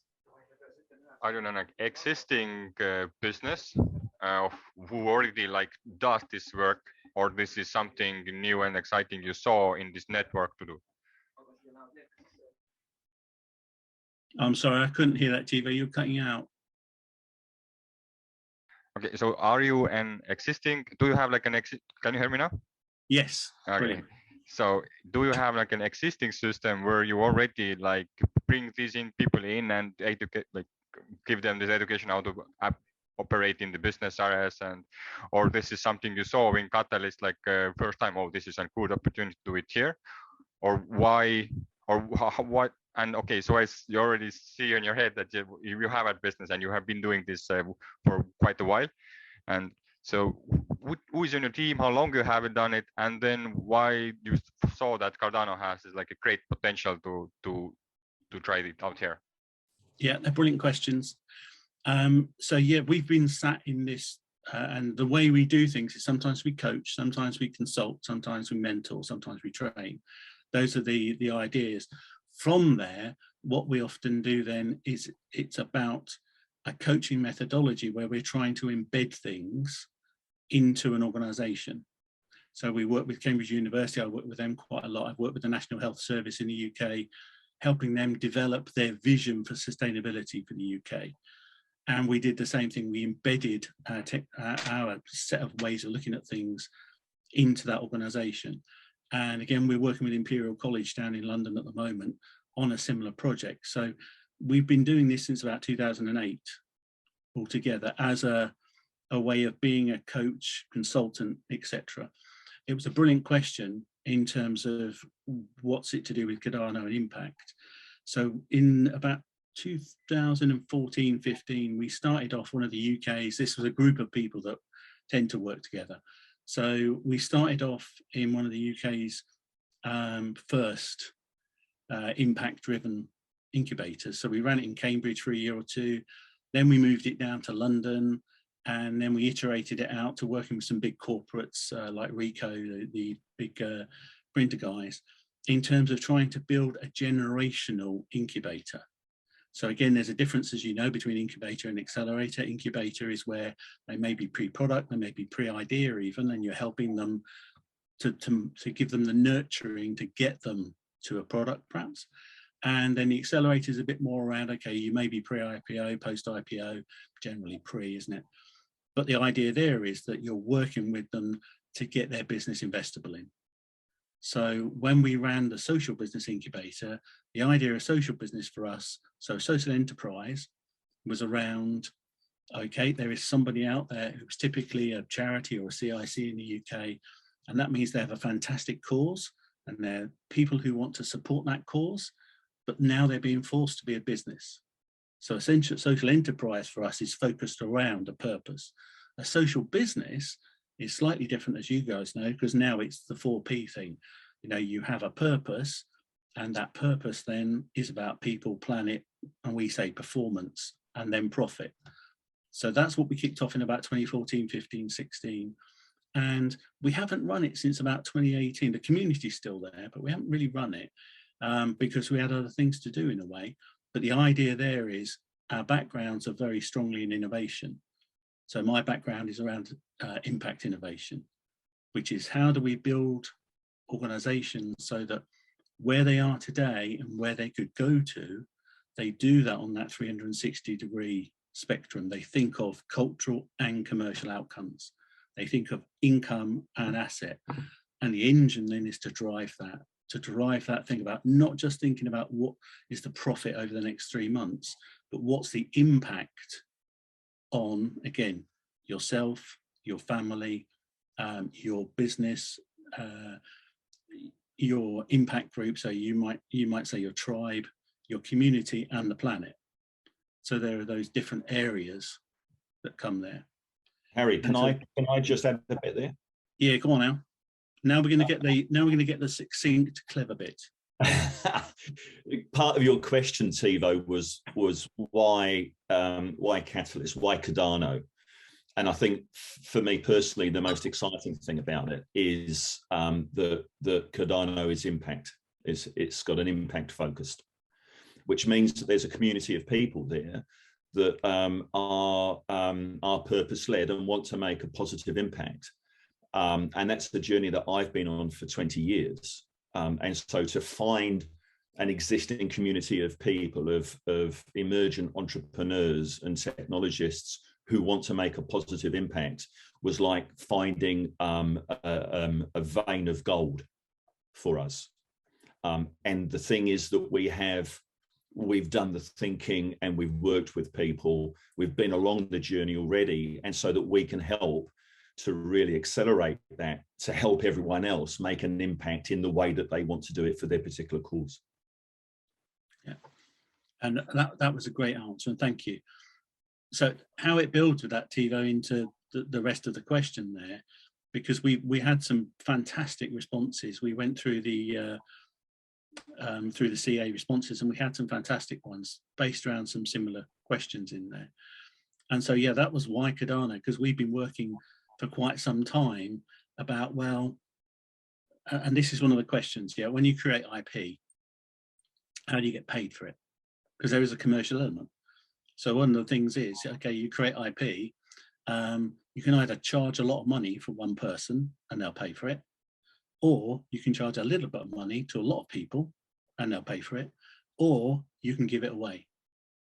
But to give it away, you need to be able to do that commercially. So our view has always been the IP that we have, the systems and everything we have, they're okay, they're quite powerful, but we'd love to be able to package them up, and we'd love to be able to have a mechanism to get them out to the people that need to, that everyone we believe is brilliant.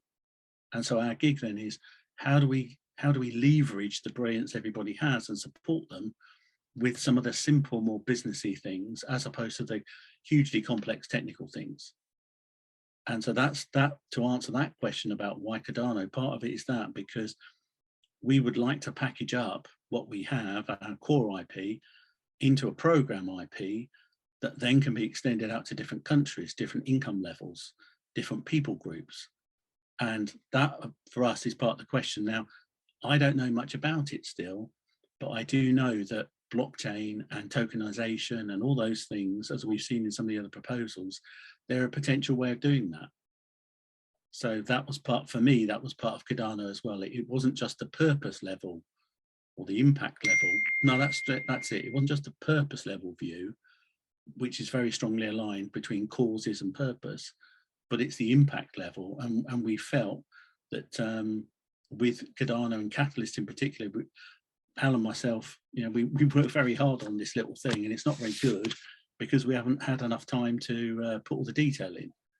However, that's, you know, what you guys are brilliant at. You know, brilliant at building collaborative systems. So this is where we are with it. In 3 minutes, I think we go back to the breakout rooms, but I have one more question, because hearing that you have a very long journey of this having this business structure, I see a lot of positivity what it can bring, but what is the risk in that business? How can it fail, or what are the bad factors what can disrupt the impact? And who's this to? Is this to Edify, or is this to Catalyst? Let's stick to the Catalyst. So yeah, so there are funds going to be put up. If we're going to run this as an MVP, then we're going to trial it. We're very happy to give the output back, but there is a risk in there, isn't there, that we can do something that at the end of the day is a blind alley that doesn't really go anywhere and that doesn't fit. And it will involve, our view of this is that we've got a small part of it and Catalyst holds a large part of it.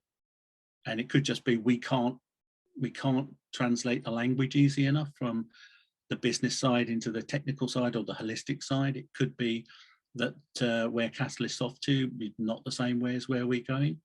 I don't believe that's true, but that's a risk. So there could be resources put into something that at the end of the day may not fly. But from our side, I know we're very happy to put in resource and just see what we can do with it. I think, you know, my add to that is that with it being an MVP, a minimum viable product, the first iteration we go around will uncover any of the risks and the issues. And so you know, you run iterative continuous improvement loops. So you can very soon surface any of the risks and mitigate them, so that by the time you have we have a commercial product there that's able to run and support everyone in the community, we'll have knocked most of the issues out. I see Scott raising his hand. Scott, you're on mute. Yeah, no, I was just going to ask, like how would y'all approach DAOs in this?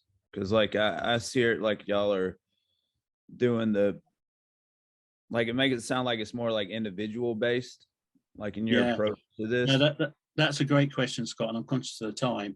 Now, our whole approach around this, one of the things that fascinates me, and I think, again, all the technology is getting there to enable it, is that DAO approach. That's how we've set up the Edify way that we look at things. We have a few little companies of our own and a lot of clients that we worked with, including some big corporates. But the DAO approach for us is what it's all about. And the bit that sits in there is, again, at the moment, we build educational platforms. That's what we do.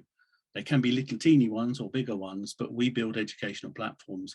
And so the whole ethos of the way Catalyst and that moves forward, that's very comfortable for us. And I'd love to, and Al would too, we'd love to know much more about how to do a DAO properly.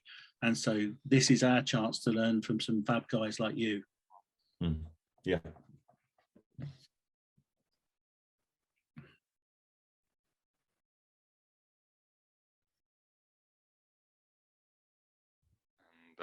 Just so you be aware, at some point, if I make look like I talk but nothing happens, then it means my speaker's dead and I have to restart it. But for now, Daniel from Indigo, you can take a lead. All right, perfect. Thank you very much. So yes, my name is Daniel Short. Today, I am standing in place of our CTO, Cody Butts. So any technical questions that you guys have after this presentation, I will answer to the best of my abilities. But just know that that is not my expertise. So yeah, let's go ahead and jump into it. What we are proposing is a multi-DEX SDK, and we're in the Boost Cardano DeFi challenge here. So first things first, what is it? So we're developing an open source TypeScript library that can be used to interact with Cardano DEXs using a unified interface. DEXs all mostly have the same overall design and functions. It's mainly just swap, deposit liquidity, and withdrawal liquidity, just to name a few. So what this allows is developers to use a single SDK, software development kit, to interact with, for example, SundaeSwap, MinSwap, Maladex, or Merkware. So some of these DEXs we're actually partnered with, and we're working alongside them to develop this SDK. So why is this SDK important? Well, the goal of this project is to allow developers seamless access to any Cardano decentralized exchange. Number one, this boosts interoperability of the Cardano DEX ecosystem, so allowing DEXs to work better alongside each other as well as other applications, and reduces the developer headache of custom implementations for each DEX.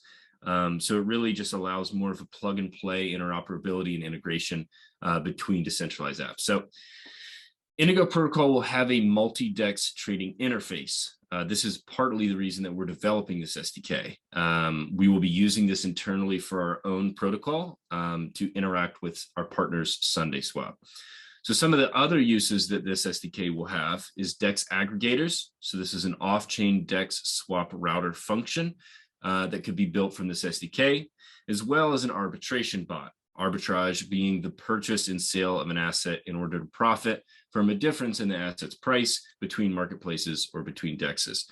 So from DEX to DEX, you could make a profit by arbitraging and buying it here at $1 and selling it here at $1.05, depending on what the current updated price was for that DEX.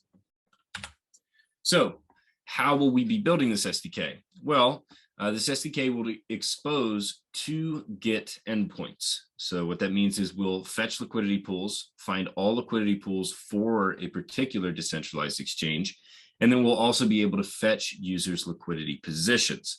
So if we're given a wallet, we can find all of the liquidity positions that are linked to that wallet or linked to that user. So this SDK will also expose 3 functions: swapping tokens, depositing into a liquidity pool, and withdrawing from a liquidity pool. So for instance, for swap tokens, if we're given a wallet, we can swap token A for token B, and token A amount and token B amount. So just really simple swap functionalities we're trying to simplify so that way people can integrate more easily. For the liquidity pools, if we're given a wallet, we can make a deposit into a liquidity pool. And for withdrawing, obviously, we can just withdraw from a liquidity pool if we're given that wallet. So next, who is Indigo Labs and why are we building this SDK? So Indigo Labs is a team of developers building key decentralized applications for the Cardano ecosystem.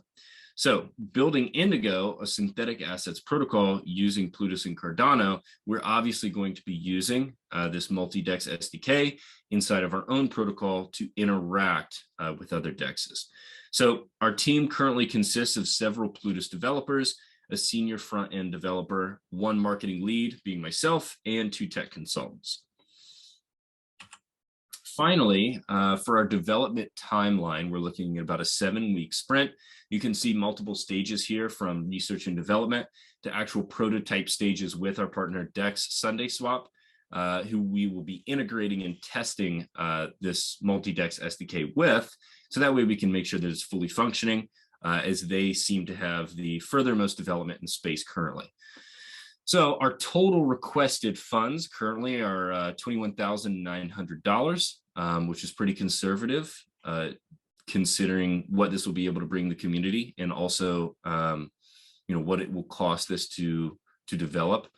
And we'll be able to give the entire community weekly updates and weekly reports that are always provided in our development updates, which we release every Saturday. So for any questions, feel free to reach out to our CTO, Cody Butts.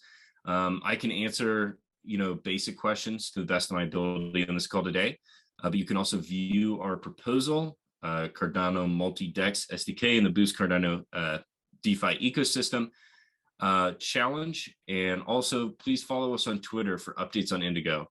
At Indigo Protocol, you'll be able to see week by week all of our updates on any proposals that we've either had funded or may have funded in the future. So thank you guys. That's all I have for the Multi-DEX SDK.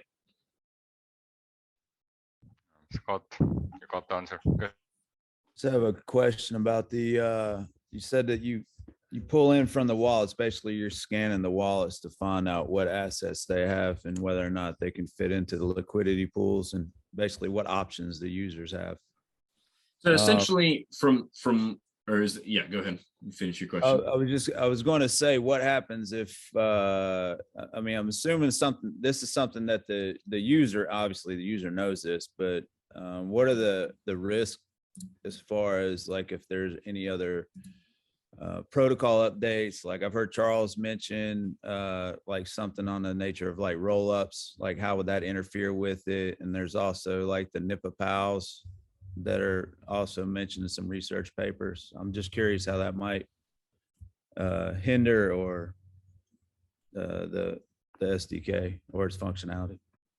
Okay, that makes sense. So what we're really trying to build out is not necessarily any changes in functionality for DEXs, or redesigning the process of tracking down wallets and where their funds or tokens are allocated. What we're really doing is creating a kit for developers to use to just integrate with DEXs more easily. So rather than say if you had a team whom you needed to integrate with a DEX, rather than having to hire your your developers to build that kit yourself, you would just be able to grab our open source kit and integrate more easily. So it's really just a time save for many people in the community, from what I've come to understand. Obviously, I'm not a coder.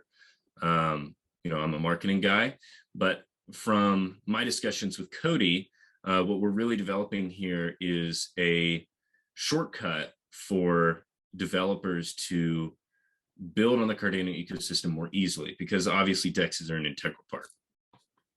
So of the issues that you brought up, I don't see how this would interfere with that too much. Obviously, within different applications, I would imagine that there's going to have to be some minute changes to the SDK depending on who is utilizing it. But for the most part, this will be ideally an open source plug and play type development kit. So if I understood it correctly, you don't only integrate with existing DEXs, but you can pretty much mint your own tokens and put them up? Or I know that I don't know the answer to that, so I can't really speak. Okay, let's see. And so just asking one more question. Do you know, do we have like any initial launches that like World Mobile tokens or like space pods or something, what has been going around in Catalyst or Cardano ecosystem already, and just making people aware of, if you pay attention in the Indigo DEX and our integrations, because we will have this, and this from the first day. So let me clarify your question here. Yeah, could you just repeat your question one more time for me? Oh, I think your mic's out.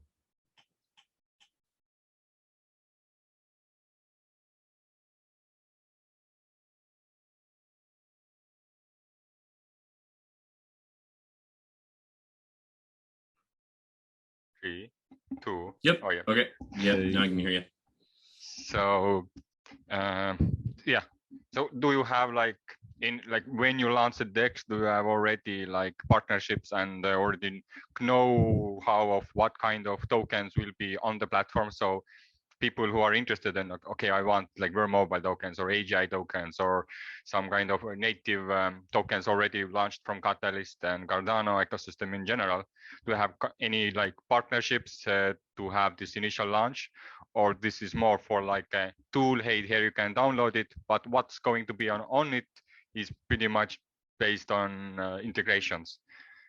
Yes, exactly. So this is more of a, we're not presenting a product offering here. We're presenting a toolkit for other developers to better integrate with DEXs. So we're not necessarily providing hey, we're partnering with this DEX, and that means we're going to offer these, and these tokens. It's more structured around we're developing the connecting piece between this DApp and this DEX, and rather than having developers of their own fill that gap, we're providing that cornerstone to better help them connect those two dots more easily. So that way development is just faster for the ecosystem all the way around. Yep, thanks. Got one more question, Daniel. I'm sorry. Yep, all good. So you mentioned open source. You said hopefully open source. I'm sure the goal is to be open source. Is it going to be 100% open source so developers can actually build on it, modify it as they see fit, that type of open source, or there's still going to be aspects of it that are closed? Well, I mean, other than anything that would be required just for the functionality internally for Indigo, I don't really see anything that we would be held back. Within our proposal, we do say open source. So once this is finished in development, I already know of a few projects that this might benefit. So the goal is to just hand this out here and say, here guys, this is open source, build on it.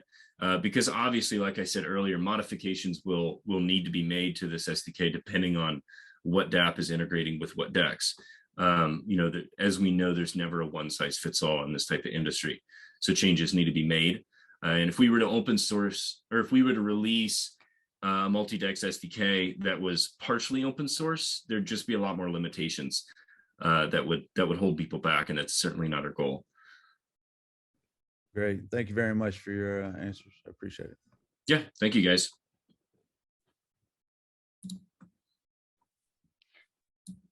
Yep, and just so everybody aware, since we joined in the rooms 5 minutes later, so that's why I have like a bit of a nudge in 5 minutes. But next presenter is Carl, and I can. Yeah, hi guys.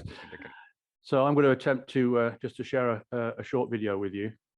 Let's see if I do it correctly. Hopefully, if you can hear the sound, let me know. Hi, I'd like to welcome you to our presentation in the challenge Scale Up Cardano's Community Hubs. And we have put forward a proposal which basically is gerolamo.org.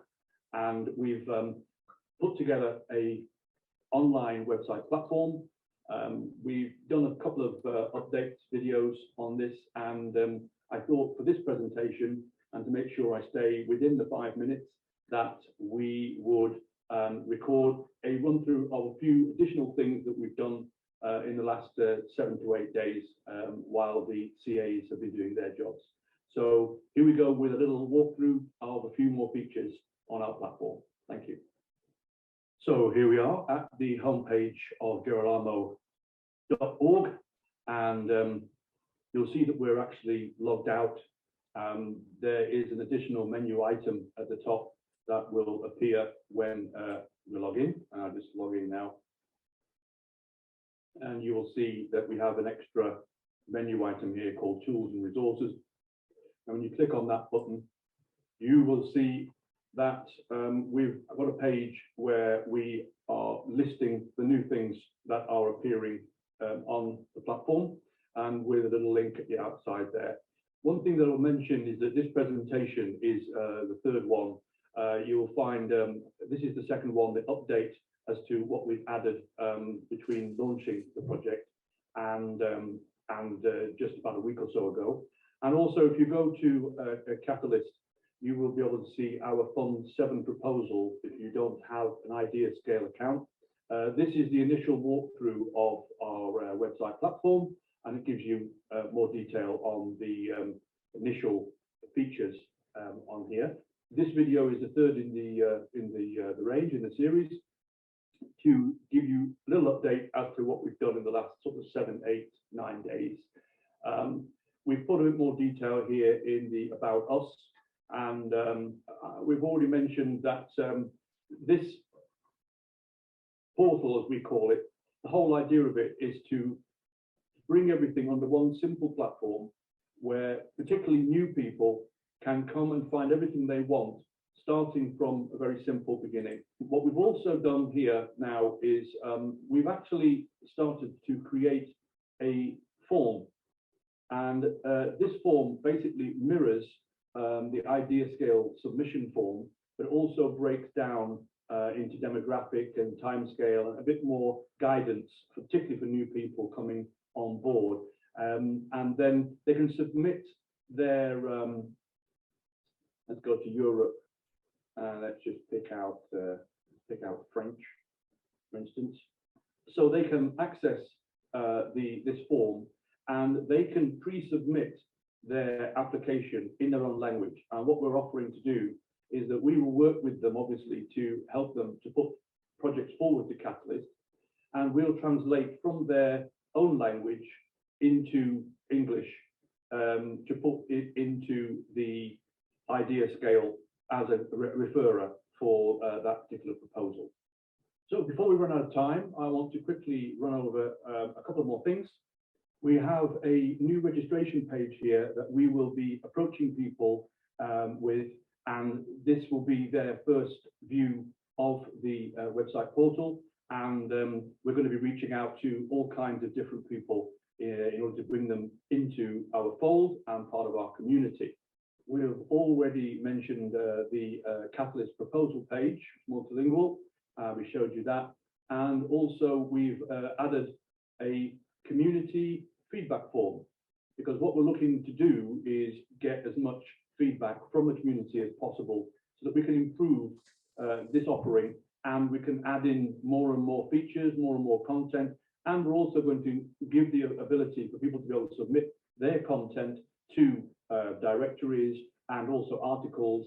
I think finally for now, little helpful tool, and that is our QR code generator, so that you can put anything in here. You can put your websites, you can put in your wallet addresses, etc., and you can download a QR code very quickly and very easily. It takes seconds to do.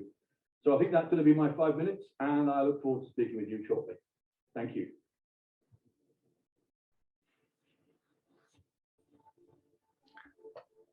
Hello. Yep, and that was great. It seems we have had for a long time, like when the first we kind of sit down, okay, what we need in the Catalyst ecosystem, and what we needed was a website where you can come together. So there was several of these launched, and this is the first time I saw Geronimo website. So I'm wondering, when did that website appear, and how long it has been in the on the map? Okay, I'm just trying to unshare my. I'm trying to find out where do you go back?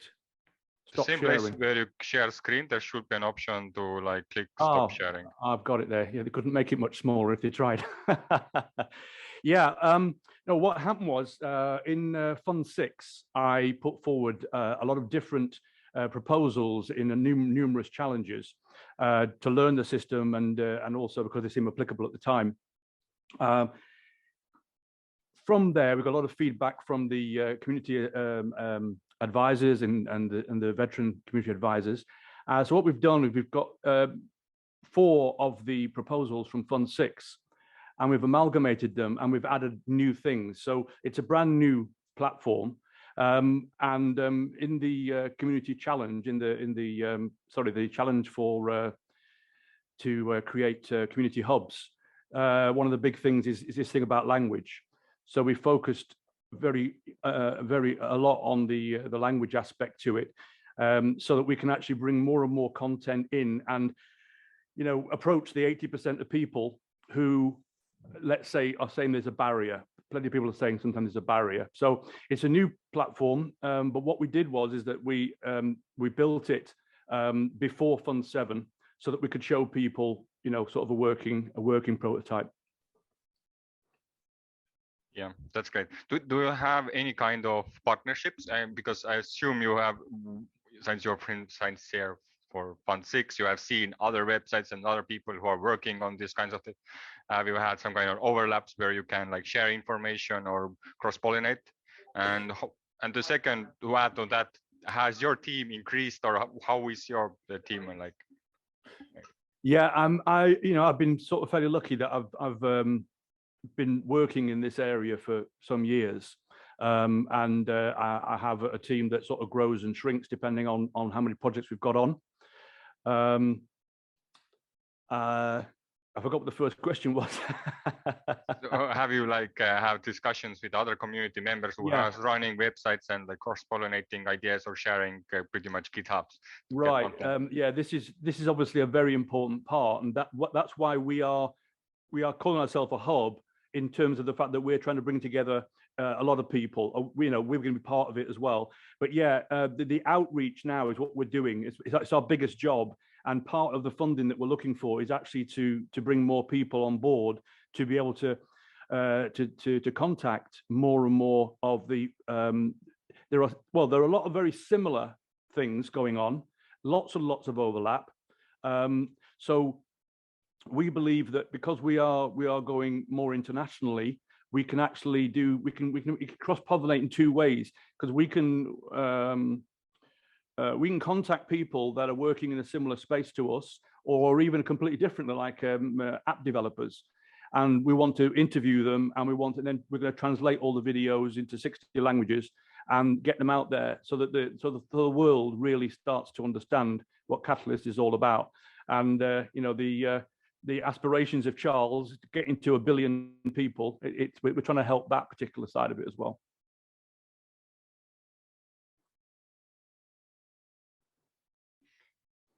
Yeah, from that side, why do you care about like this kind of particular problem that having a website, and what is your passion in a sense of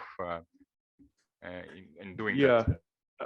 I think that the main thing, the underlying thing is that I have a fantastic belief in the Cardano blockchain, and I always look at the blockchain separately to the currencies in terms of a conversation. And I think I've heard other people in this room say earlier on that the blockchain has been built very carefully, and I like the fact that flexibility has been built into it so that it can grow and scale, but without hard forks and things like that.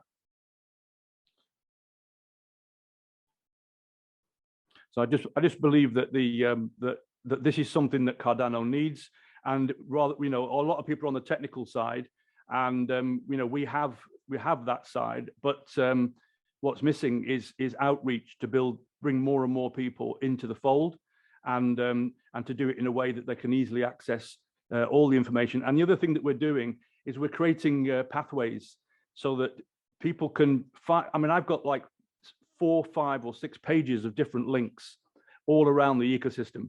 So we're trying to create simplified pathways so people, particularly starting out, know exactly 1, 2, 3, 4, 5, do these steps, and then you can follow down whatever rabbit hole that they particularly are interested in.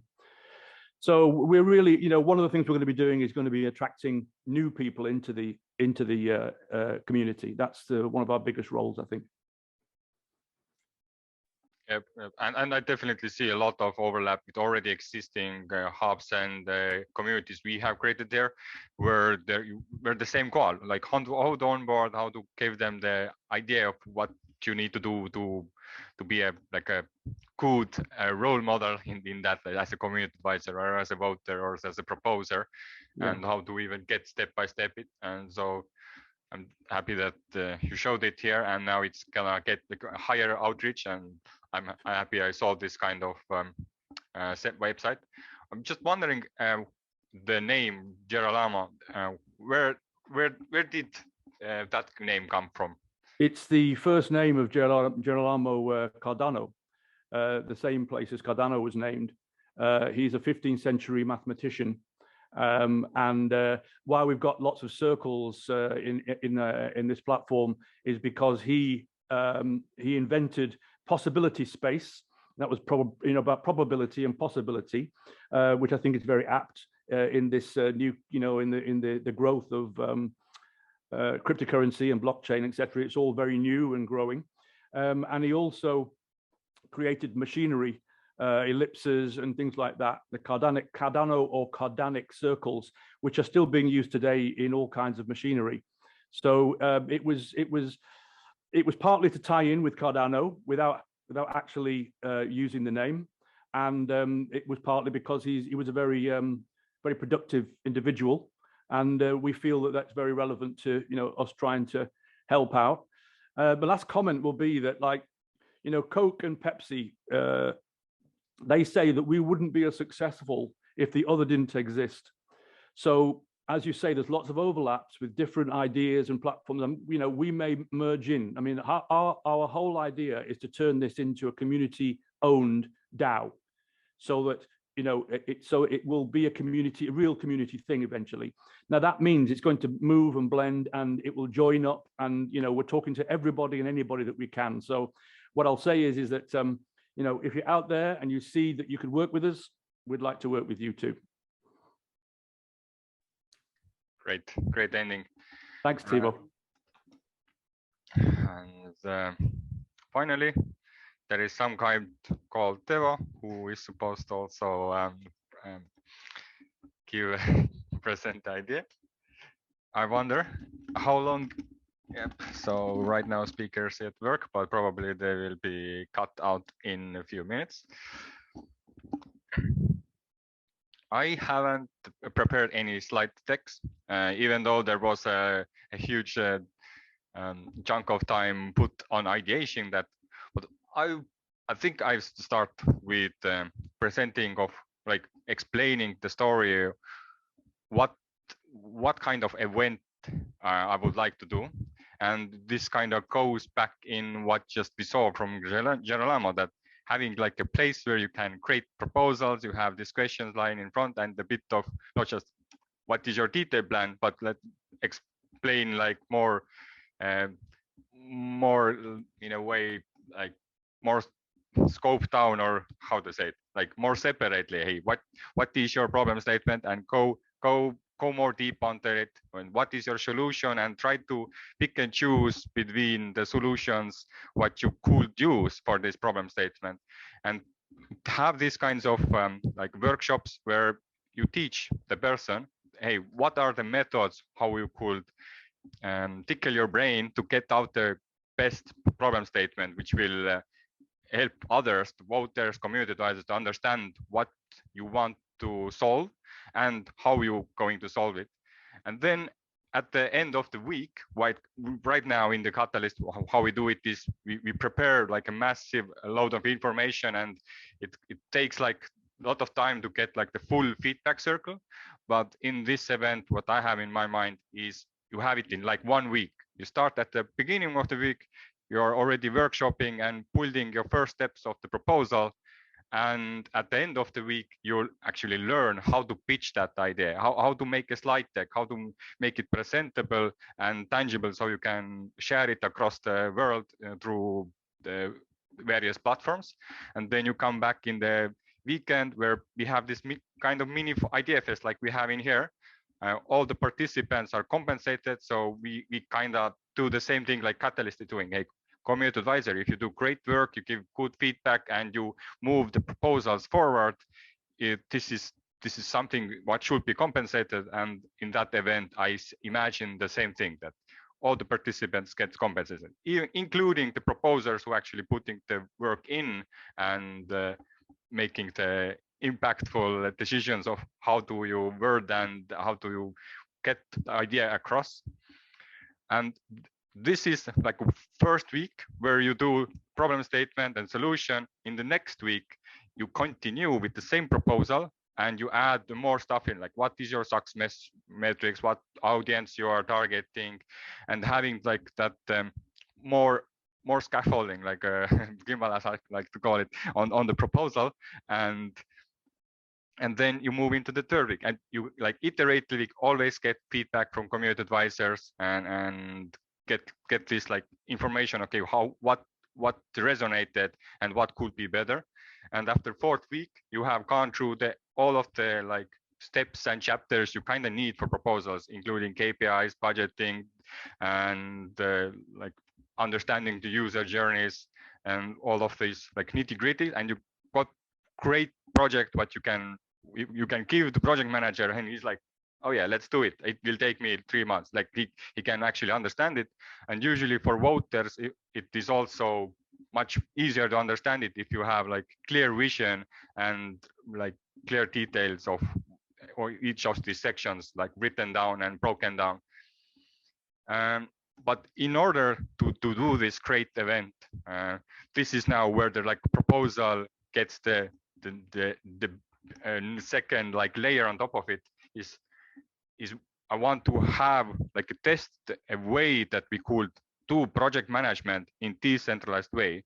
So you know that, okay, event, what it takes, you need a host, you need some kind of slide decks, you need to know that the host knows how to like present the slide decks, how to teach them, and a bit of like mechanics. Okay, whose wallets are in like collecting the wallet addresses where you send their community advisors like payments, and where the proposers get their compensations, and for project management, like, okay, what slides are done, what not, all of this like this information I want to put as like open GitHub and everybody can see, and there is like clear timeline of what tasks what or when are done, and everybody who's like interested, hey, I'm supporting here anyway. I've been for 1 year here. I see some great idea. There is a proposer I liked. I gave him feedback, and I continuously every month gave him feedback to improve his idea because I wanted to see the success of that.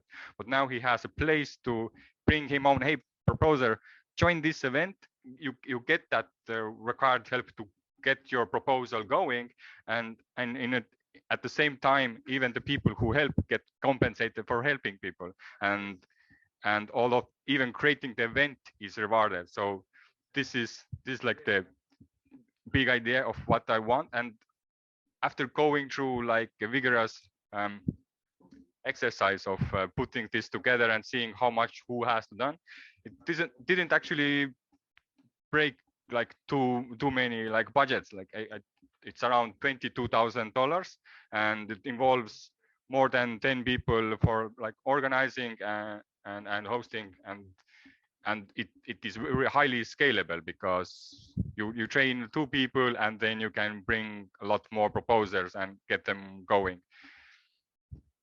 Yeah, that's the event idea what I have in mind for Fund 9, and it will start just before Fund 9 proposal submission starts, because then the idea is that when this onboarding event starts before the Fund 9, and once you get into that, you will have your ready proposal done when the Fund 9 starts. You submit your like full proposal, and you now can actually start like collaborating and feeling the field what others are doing, because right now we are in the sense that, oh damn, proposal submission started and everybody's rushing in trying to get their ideas, and there is not much of like, oh, what others are doing. But it does happen, but it happens next fund usually. Like, okay, I did my stuff, I got community advisors, I got voting results. Okay, what now? How others did? And then this is how like cross-pollination happens. But in this project, hope is that it starts when the fund starts.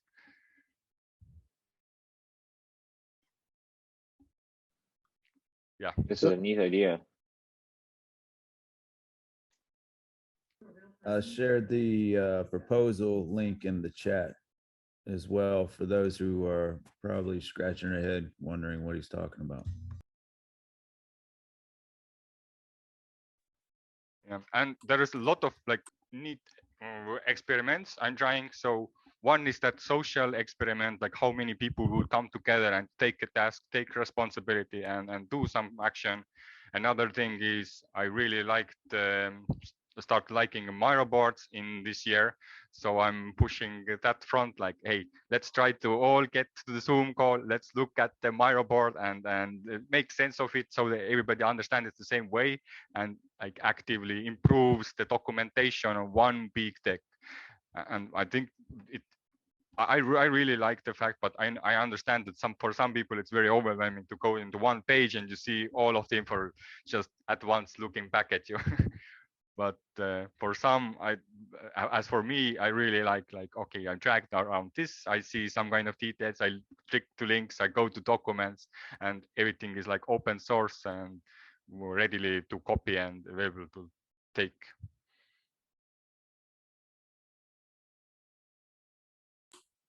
Man, I love you keep pushing for the idea cooperating since the very beginning. I remember when you prepared this affinity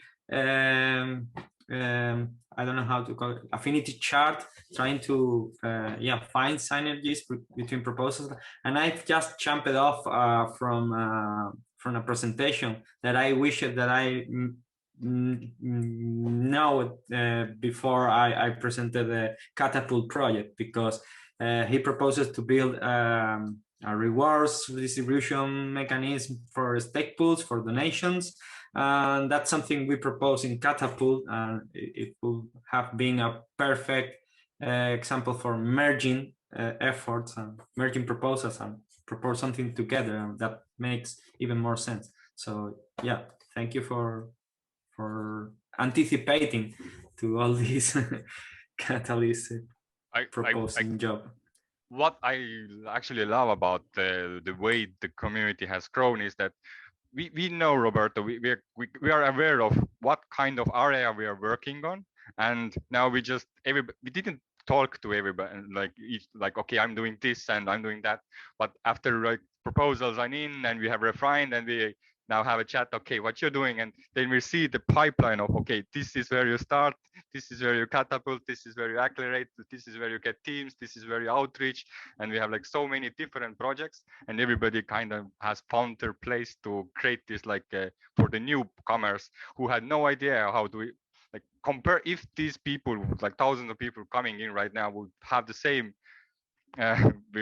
impact what we had at the start, we probably would lose a lot of like talent and capturing the knowledge, because there wasn't really like traction points. We just started like a book club, we had Discord, and there wasn't really that much. And so it's great to see how it has evolved in a way that everybody is kind of aware of what they're doing and creating like bigger projects related to that.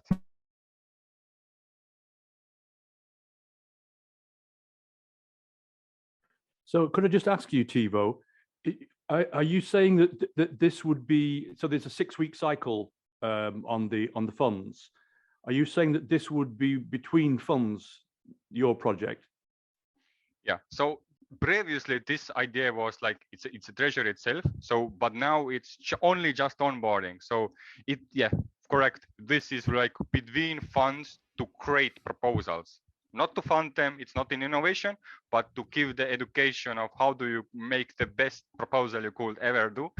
I'm really proud of what I have done. I think this is my best work, and it all comes because we do it collaboratively. Like every time we iterate through these mini proposals, every time we collect data, every time we break down problems, I already see like a lot of overlap of, okay, these kinds of problems are going back to this root problem, and this is what we are addressing.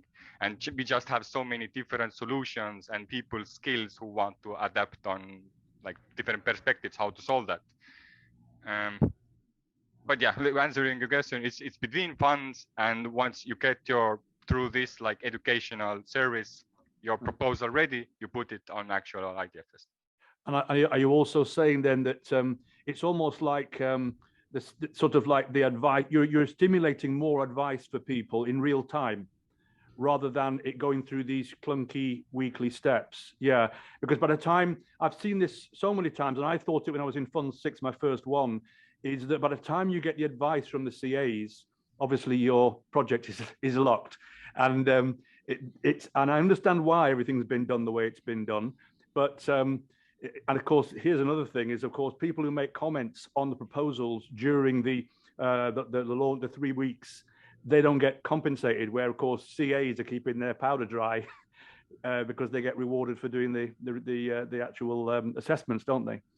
So I mean, I've had a quick read of it actually. Thanks for the link, by the way, Scott. That was great.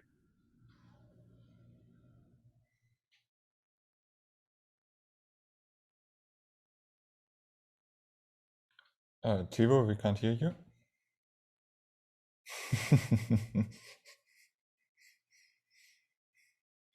Classic, Tivo. Still not? Wait. Yeah, now you're back. It has that, since I have several investors in my room, I show my speakers, and then my headphones sometimes like, you don't use my speakers, I don't give you a microphone.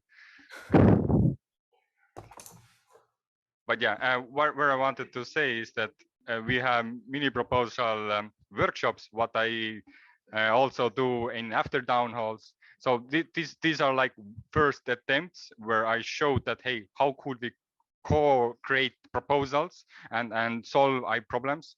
And these are just like this one cog or one event from that scaffolding or that project I'm building around it, so we could scale more of these kinds of workshops.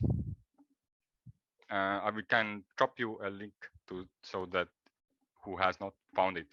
And why I'm saying it is that if you know somebody who's a new proposer or existing proposers, and you think he would love co-creative value or think together from an idea, then send them my way, and I make sure they get a good outcome.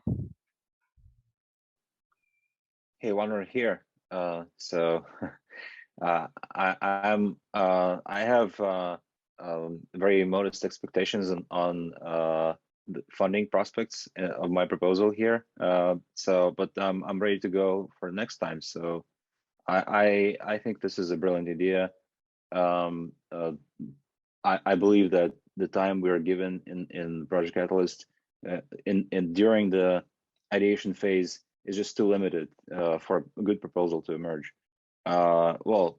People do it anyway, but I do believe a project like yours will help increase the number of those.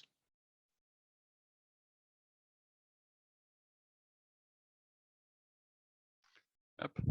Well, thank you for joining today's Idea Fest and listening ideas, cross-pollinate, be aware of what kind of projects people are doing, what they want to do, what problems they solve, and what their skills are. And I guess we gonna go back now to the main room and see what's the party doing there. I stop recording.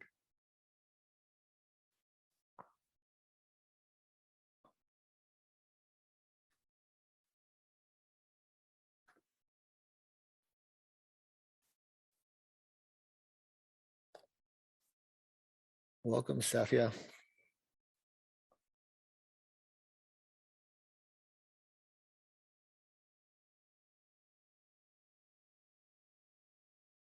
Welcome, Simon.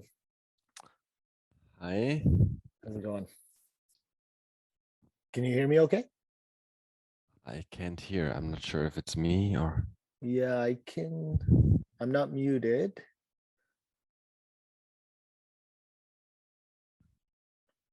I can hear you.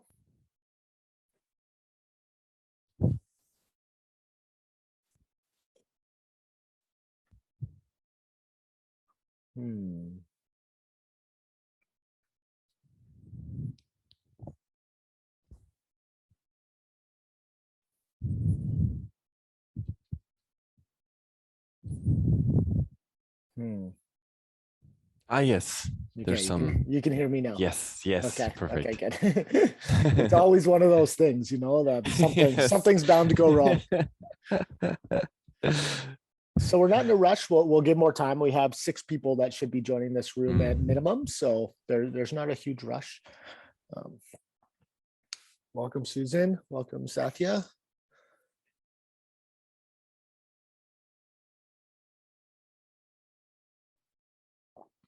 Is this your first Idea Fest? Or have you guys come to other ones? First, okay. Okay, nice. First one, yeah. And Satya, you said it's your first one too. So I'm here for my friend. He's proposing this. Okay, cool. Well, welcome. We're glad to have you guys.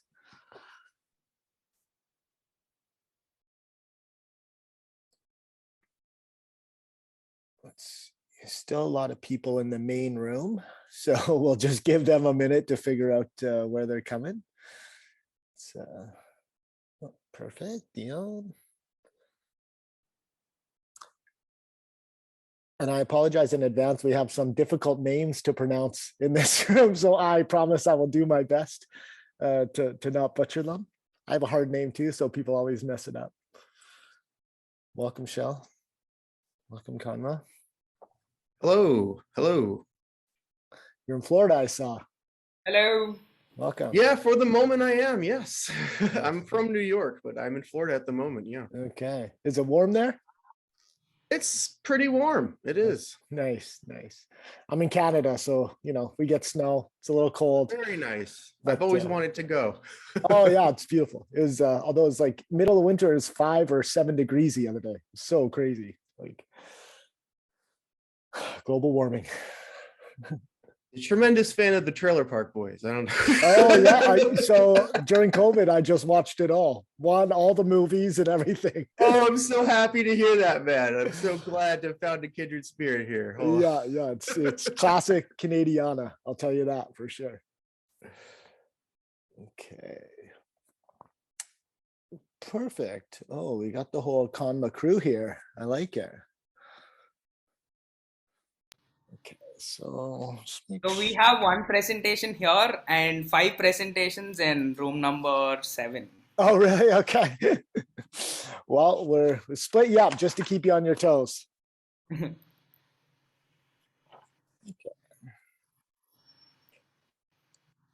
Wait, am I the only presentation here? No. Oh, okay, good. There'll be 6 in total. I'm just giving a little bit more time for people to get in here. So just as I'll just go over kind of the basic rules as Aiden alluded to in the main room. So every presenter will have 5 minutes, and then there'll be 10 minutes of Q&A. At the last minute of your time, I'll either put my hand up physically or I'll do this if you're not paying attention. If you're really not paying attention, I'll come on and I'll speak to you and I'll say, okay, it might be 30 seconds by that point, but just to give everyone a fair time. And you don't have to use the whole 5 minutes. If you're faster, you can just say whatever you want, but I will cut people off at 5 minutes just for the sake of being fair. Presenters can share their screen with the little buttons at the bottom that say share screen if you have slides. Just as a heads up, if Aiden alluded to it as well, if you have questions, just make sure they're on topic and they're respectful. I'm fine for you to challenge the presenters if you feel that's necessary. But at the same time, I will be moderating for respect and just making sure that people are not piling on anyone. And if you have questions, feel free to raise your hand and I'll get to you in the sequential order to make sure that everybody gets a chance to speak that wants to. And this is the group's time. So please feel, I'm just kind of here to make sure it all goes smoothly, but I will try to facilitate as much conversation and support the presenters as much as possible. So with that said, we have Sanjeet here, perfect. So with that said, I think we'll get going. So the first presentation that we have is in the challenge, Boost Cardano's DeFi. And it's going to be presented by Sanjeet. I'm not even going to pretend to say your last name because I will just butcher it and embarrass myself. That's mood later. Yeah. And the title is Konmaswap-a-DEX-for-Cardano. So on that, you have 5 minutes. It looks like you're going to play a video. So I will, once you hit I'm okay, just going to play a video and then I'll take over any questions you guys have. Sure. Okay. So your 5 minutes starts now. Joining the presentation for Konmaswap. It is the DEX proposed by Konma Labs for hosting Cardano's DeFi in Catalyst Fund 7. So we can't see the video, just Sanjeet. We can only see your finder. Yeah, Vinay, I don't think the video is being played. Can you just make sure?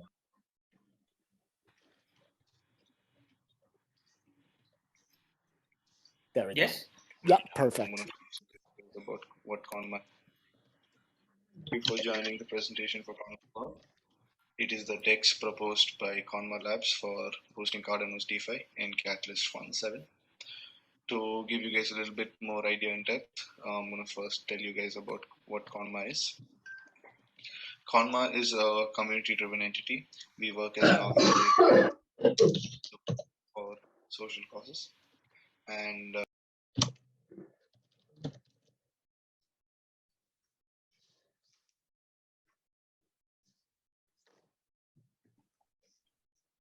Okay, sorry, we had some background noise, so I just paused it. You're going to have to unmute yourself there.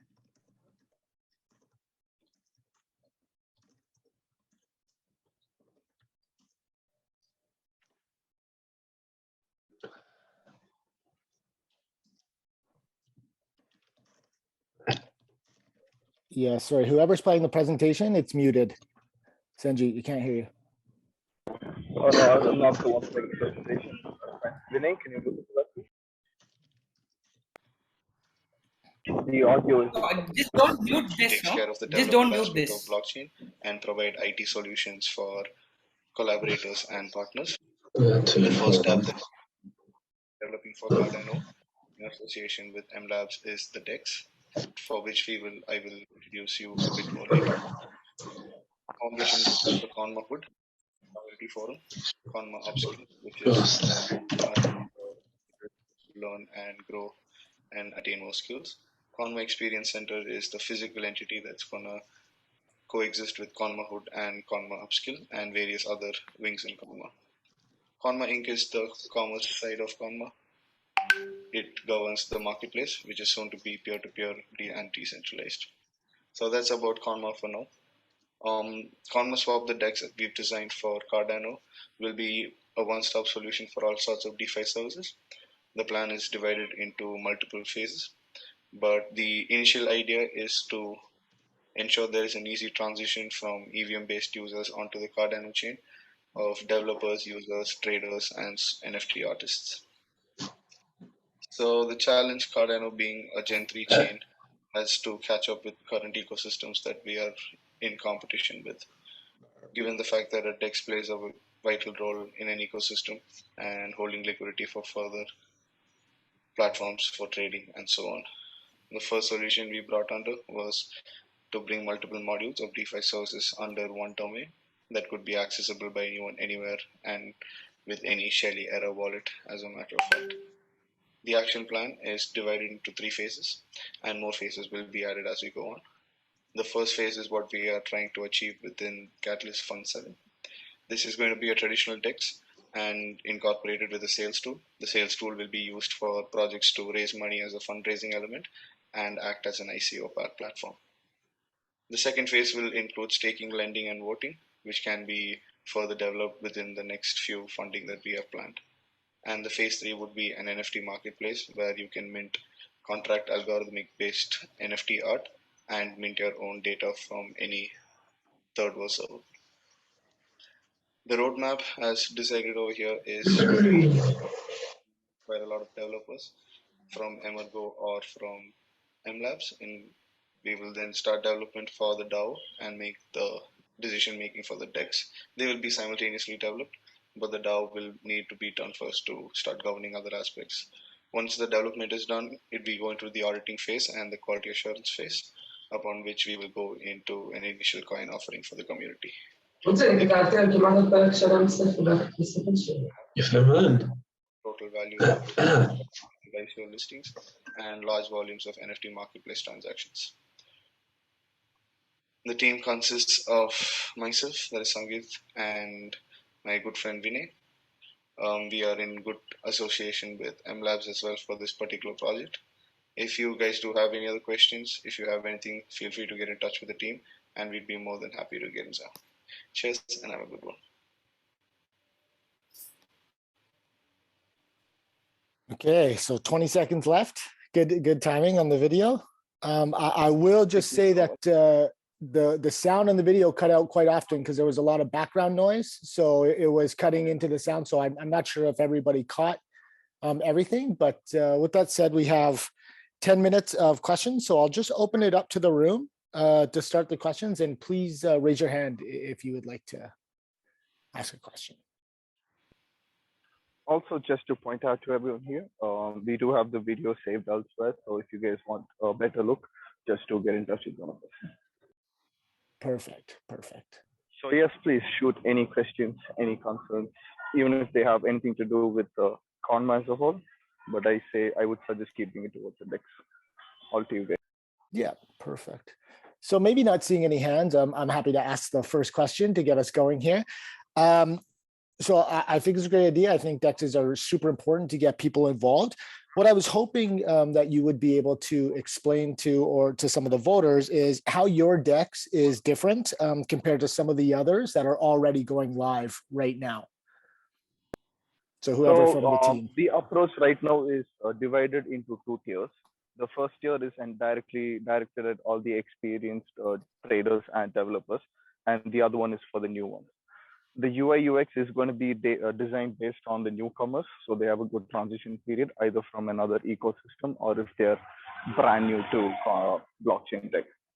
For the first tier, we're just providing a platform for the developers to come and easily provide liquidity to traders, where we are kind of coexisting with the idea of how a pancake swap works and a certain other tool on the EVM ecosystem known as DX sale. So the initial phase is going to be an incorporation of this DX sale and a swap. which is going to be a mix of DXL and PancakeSwap on the EVM-based ecosystem. So we are trying to replicate that for Cardano. The main reason I'm doing this is because I've been a developer and we've developed a lot of smart contracts. To get a better idea for the users, it kind of made sense for us to give it all in one place. So that was our idea for this. Okay, perfect. Thanks. Other questions?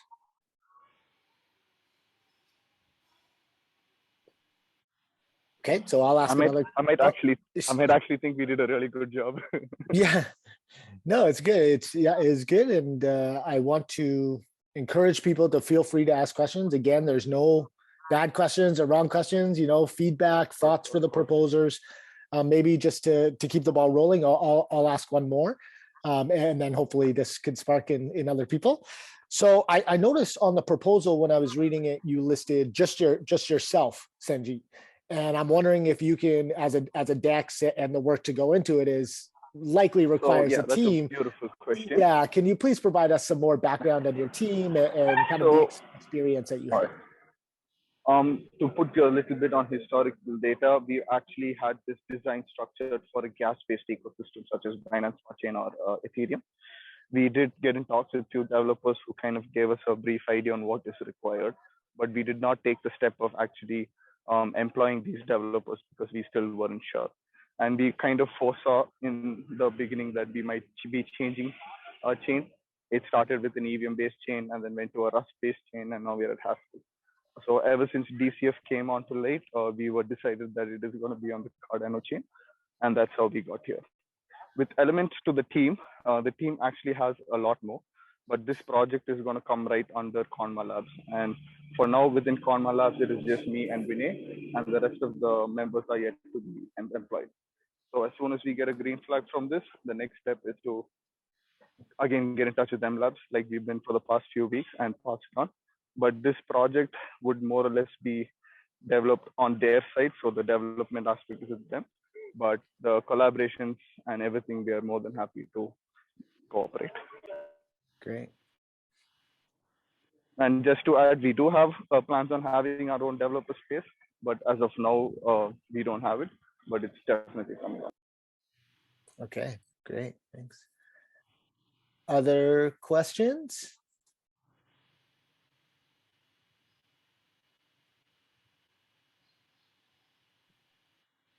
Leave some space. Well, I'm assuming not for now, but rest assured, all the documentation, all the supporting figures, the GitHub repository is going to be online very soon.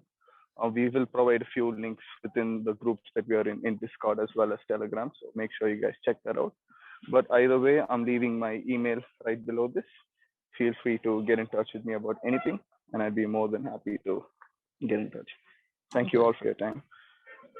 Great. So everybody's okay on questions? I could ask a million questions because this is where my brain goes. Yeah, I'm more than happy to talk to you about that, but I'm sure there are other people waiting. So no, that's okay. You still have 4 minutes and 50 seconds. So this is your time. We want to make sure that we maximize your time and we get questions for the voters that they want. So I guess you said you're going to share all the links kind of in the code that you're doing on the background. Yeah. How would you like community members to participate to help you guys move forward? So on the first element, we are looking for collaborators and managers, basically moderators, to look into the tribe section within Konma. So this is going to be entirely DEX focused and is also going to be the place where proposals and decisions are going to be spoken about. So this is basically a social media entity where you can come and discuss, upon which we will go on chain and put up the proposal and so on. So we need few people to moderate that in the lowest level, after which we have tons of modules in our pipeline, and any form of developers are more than welcome, be it front end, back end. We have an onboarding and a crash course for new developers who want to transition from Web 2 to Web 3. So we are taking care of the whole cohort. And on the education sector, we are in good talks with Emergo India, where my good friend Vinay actually did his blockchain fundamentals. And the CTO of Emergo is his mentor directly. Okay. So putting up all of these things into mind, it kind of seems that the team is really less, but I can assure you there's a big team and there's a lot of people working on it. Okay, great. And you guys will focus across the whole chain, or will you focus more for your UI UX more regionally For the chain. specific? For the chain. It's going to be entirely based on the chain. But the thing is, our ideas are based on the locality over here. And in the future, we plan to replicate Conma in different countries. So we have India in the beginning, and then we have Malaysia and Sri Lanka in the pipeline that's next. So we are looking for people around the world that if you believe our idea matches yours, then we are more than happy to have you take over Conma of that particular country. Okay. Other questions before I ask another one? Okay, so I think this is a question that I like to ask almost every proposer. So what challenges do you guys foresee, and what, especially legal or jurisdictional challenges, knowing that there's been some pushback against crypto in India? What kind of thoughts do you have around a way to mitigate some of those challenges through this work? Beautiful question. So yes, we are aware India is still on the walls regarding the regulations of crypto. So to be on the safe side, our initial plan is to go to either Dubai or Singapore to be incorporated as an entity related to blockchain. So if you take a deeper look into our hierarchy, we have the main incorporated entities in either Singapore and Dubai, and every other country is just going to have the foundation element. But any licensing or any paperwork, contract-based legal jurisdiction is going to be based on Dubai, with which I have a lot of friends, and basically my dad has been working in Dubai since forever. He's had a lot of auditors, legal team to come talk about this. And we can't deny the fact that Dubai is picking up on blockchain tech and cryptocurrencies quite better than others, especially comparing to India. So that would be the element towards jurisdiction support and safety. In other elements, we are aware and we are 100% going to ensure we be in par with the legal jurisdiction. If it's them requesting us to have anti-money laundering scheme or anti-terrorism pact. As a matter of fact, that is the first thing we would be signing if we were in India. But either way, that is something we have in mind to look into. We will also plan to incorporate a mini KYC process. So the buyers and the developers are all safe with respect to their investments. Great, great. So we're under the last minute. So I guess with that, I'll save you from another question of mine. And I'll say thank you very much, Sanjeev, and the team. Is excellent presentation. And I hope voters are excited and will vote for you. So great work. Thank you. Thank you all so much for your time. Perfect. Okay. So we're going to move to the next presentation now. And so this is the challenge is community events, and it's co-creating events together by Simon Smallhoon. Okay. Yes. Okay, perfect. So Yes. you have 5 minutes, Simon. You are free to share your screen if you would like. And once you're good to go, I'll press the start button. Yes, thank you. Simon from Germany, living in Indonesia, co-creating events together, crowdsourcing and crowd voting events, seeing where demand for specific events is, and supporting the Catalyst community to identify events that want to be funded. So the problem is there's no easy way for the Cardano and Catalyst community and new people to connect to each other, suggest and vote for events to be co-created. And the solution is a platform that allows anyone outside and inside Cardano to easily create ideas for events, vote for, get feedback, and co-create events together, very much in alignment with the mechanisms and the spirit of Cardano and Catalyst. So what does success look like? Having 30 people that have co-organized and participated in community events from within and without the Cardano community. And the objectives are attracting new people to Cardano and to Catalyst, creating a simple way to bridge interaction between Cardano Catalyst stakeholders and everyone new to the community, and creating a framework that allows for fast and effective experimentation on how to create mechanisms for how to best invite, incentivize people to suggest, vote on, and give feedback on events and ideas, creative idea generation, fair voting mechanisms, and community consensus models. So why is it important and how does it fit into this challenge? So this is a quote directly taken from the Catalyst. So community-driven projects like Catalyst need organized events to connect, discuss ideas, solve problems together, and initiate collaboration. So this project is directly addressing that in the spirit also of Cardano and of Catalyst. Team and feasibility. The team has experience in organizing, hosting, and facilitating online and in-person events. And part of the team also has created an online event management software and created different event platforms. And we have extensive experience in consensus decision-making processes. And we have a working demo and prototype, but which I can't show here at the moment for the lack of time. And collaboration, we have already different collaborators from within the Catalyst community from Indonesia, Australia, and East Africa that want to use and pilot the platform. For the roadmap, first, we're designing and defining the technical framework, which allows us to experiment for different like voting and community creation mechanisms, and then developing the first version and inviting the pilots and anyone actually who wants to participate to our platform. Then launching, opening up for registrations, and then at the end, having 5 or more events that were suggested, voted for, and organized on the platform, and maybe also have some events that can be, for example, suggested to Cardano or Idea Fest that want to be funded. So also acting as kind of like an incubator support for that. So we are a team, from different places around the world. Me, then Eric, he's a full stack senior developer, and many of us have been living in eco-villages internationally and intentional communities. Then we have someone, Ilham, who runs a digital marketing agency, Yuzi, a designer, maybe for community building, then for UX, for UI, and almost all of us live in Bali, Indonesia, but we have some experts and some consultants from different places.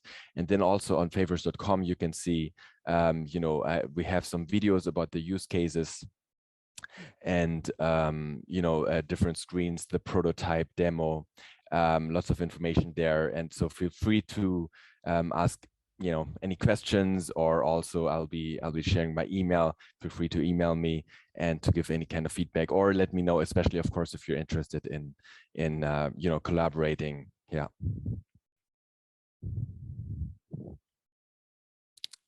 I was on mute.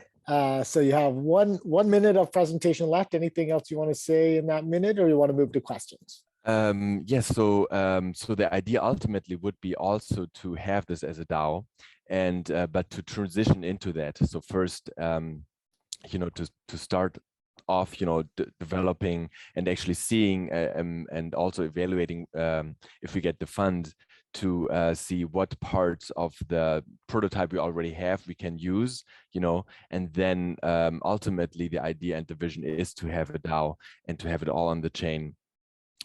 Yeah, that's I just wanted to add. Yeah.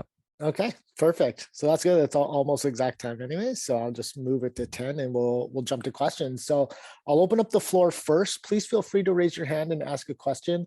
I find it's better if it's not just me talking the whole time. And so I welcome other ideas and thoughts. So anybody have a question? I'll start the time now.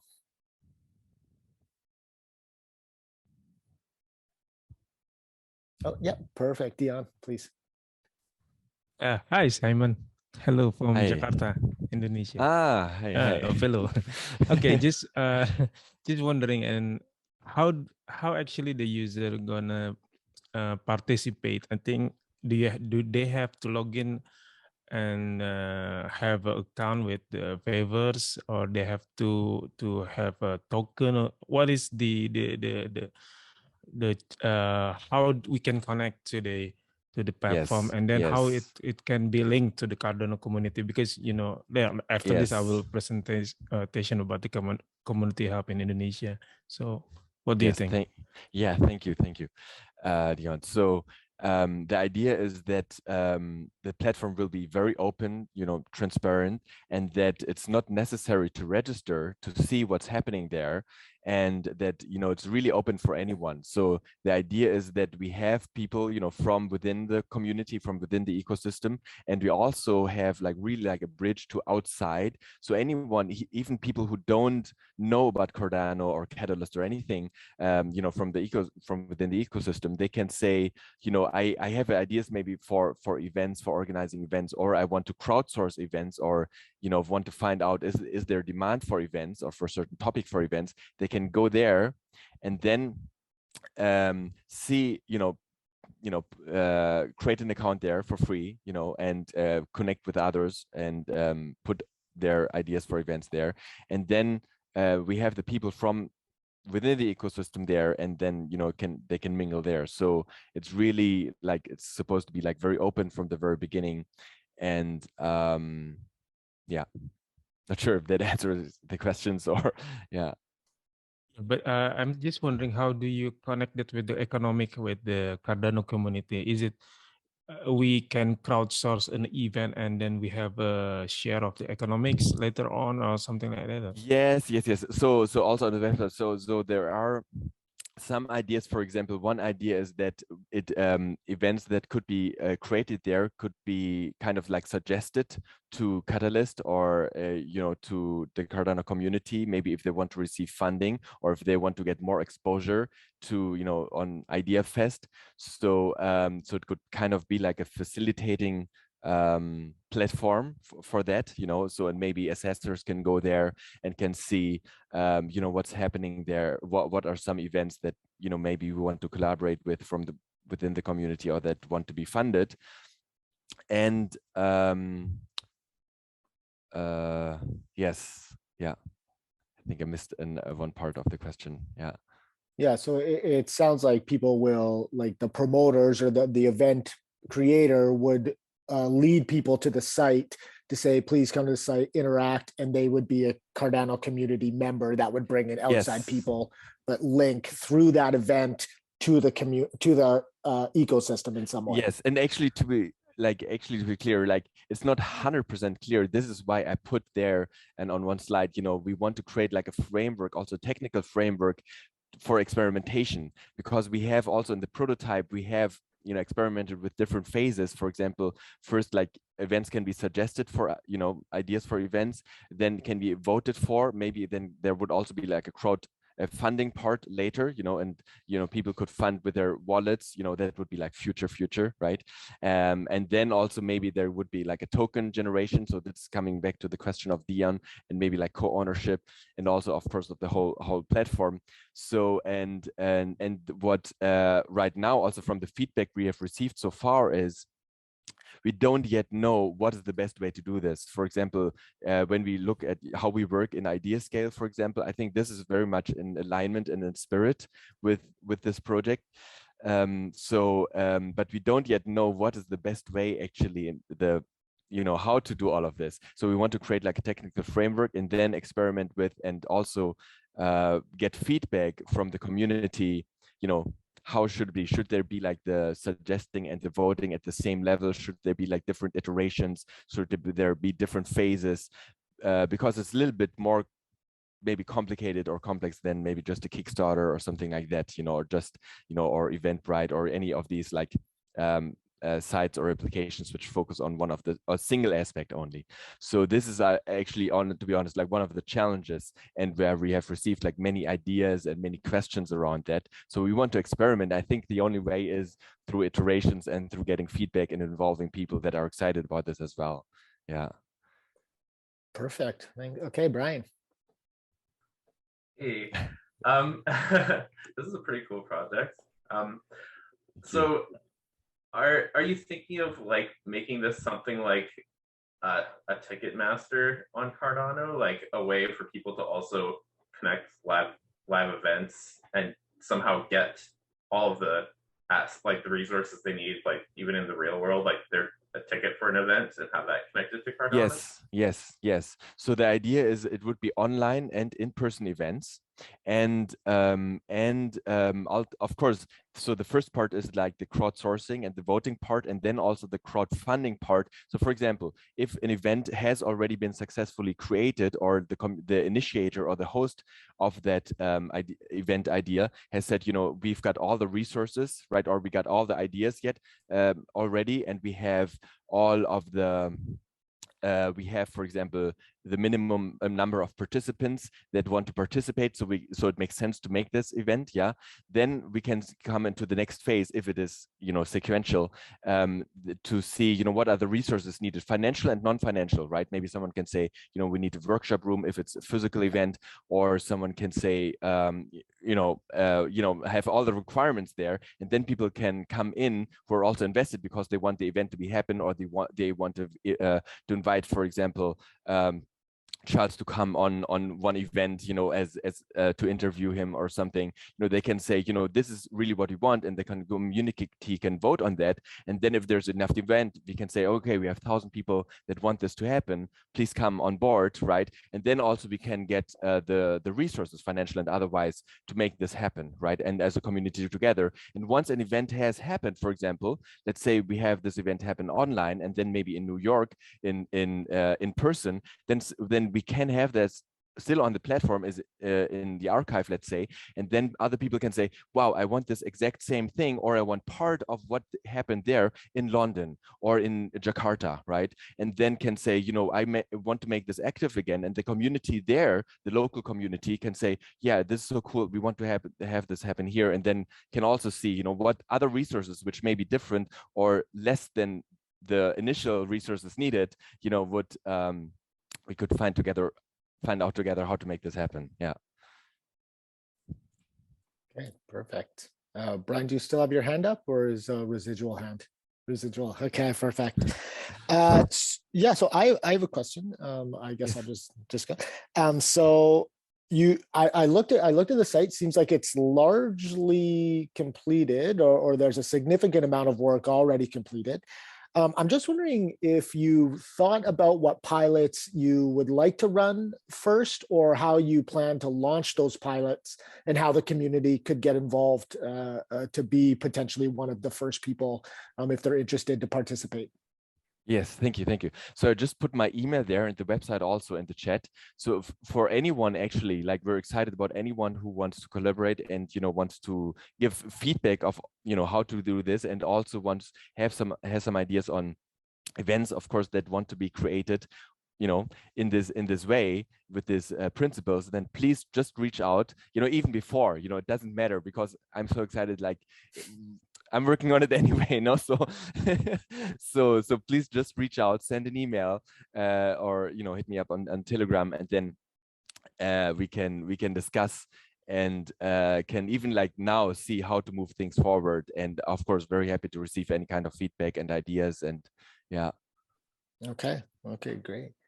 Okay, and we have 49 seconds left, so I'll just throw one question out there just to finish up the time. So over the next little while, do you see the integration of something like DIDs, decentralized identifiers, being used on this platform, so then community members and voters would have certainty that it's actually the person's, not some scam event or trying, like, how would you ensure that the accuracy and transparency there? Yes, I think these are good things to have, no?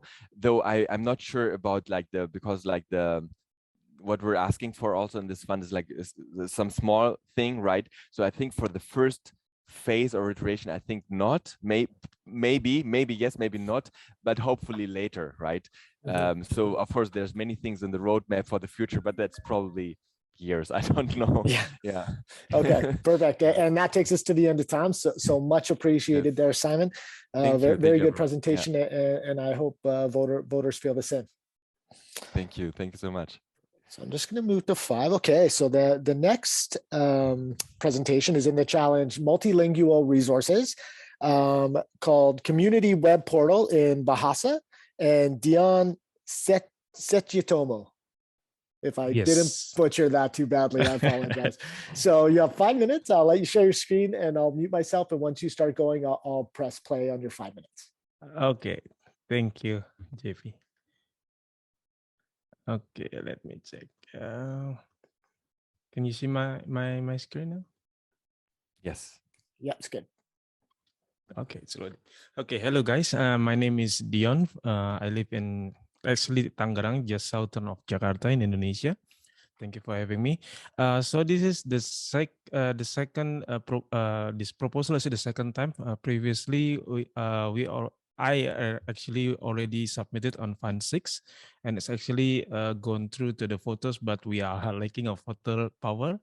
So I would like to introduce myself, and then the problem is we find in Indonesia is the how we can have a one-stop website in Bahasa in local Indonesia, so we can help the community to grow and finding information more focus on the real information, because the first thing is the low proficiency in English. In Indonesia, we are ranked in 80. And if you didn't notice that in Indonesia, we have a 700 language, which is very difficult. It's very big geographic area to cover. Even myself, after 40 years plus, I haven't went everywhere. And then the language, the culture is very broad, but they are so highly adopters to digital economy and internet. So, and the interest also the last 2 years is very high, especially in crypto space, and even in Cardano, there is growing. Of course, in the last May is the peak of the bull market last year, and this year actually, and then it's still have a high intention of information in requested through the SPO communities in Telegram. So currently what we see is we have a local community managed by the SPOs. The two main group is by the Cardano Indonesia Kawan, and the eldest is the Cardanesian. They have like around 1,000 to 3,000 members. And then what we see is they are starting overwhelmed to manage the information, all the FAT, all the basic needs like how to stake, what is Cardano actually. There are so many newcomers that coming on board into the crypto space and just buy the tokens and don't know what to do. And then they are starting overwhelmed, especially on the last bull market in May. I see all the information is being tackled by one person actually sometimes in the SPO communities, and the information is scattered. So scattered means sometimes because I join most of the because I have a multi-stake to the SPOs, and then we see the same question answered by different person, and everywhere around is very confusing sometimes. And then I want to share our small team. So the team is actually myself as a project coordinator, and then Toma. Sorry, he's not around because now it's 12 a.m. in Indonesia, and Aditya is also helping me out with the content and creator. And then I think, yeah, okay. Timeline is if we get funded, so the first month until the third month is we build the portal first, and then we test, and of course we are getting feedbacks, and then our plan is to be live in the second month after the funded, and then we are going to get some feedbacks from the communities. Yes, JP, go ahead. No, you have 1 minute. Okay, and then after the month and the third month, we will focus on to grow the month-to-month that we have already mentioned in the KPIs. So it's basically it's a 10% growth in web traffic, community interaction. It means that we have a program that to give the community rewards to contribute an article, a guides, or everything else within the 90 days time period. And then we will prepare the next phase for the next fund. which is we want to integrate also with the DID Atala Prism that we are currently in the separate proposal by Andreas. They are starting to do a pilot this with the same Fund 7, and then if it's working, we will integrate that to our web portal in the next one. And then so I'll just stop you there. That was your 5 minutes. So we'll just move to questions, and hopefully people can jump into some of the questions, and then that'll help tease out some of the rest of the information. Okay. So I'll open the floor first to people if there's a question from anyone.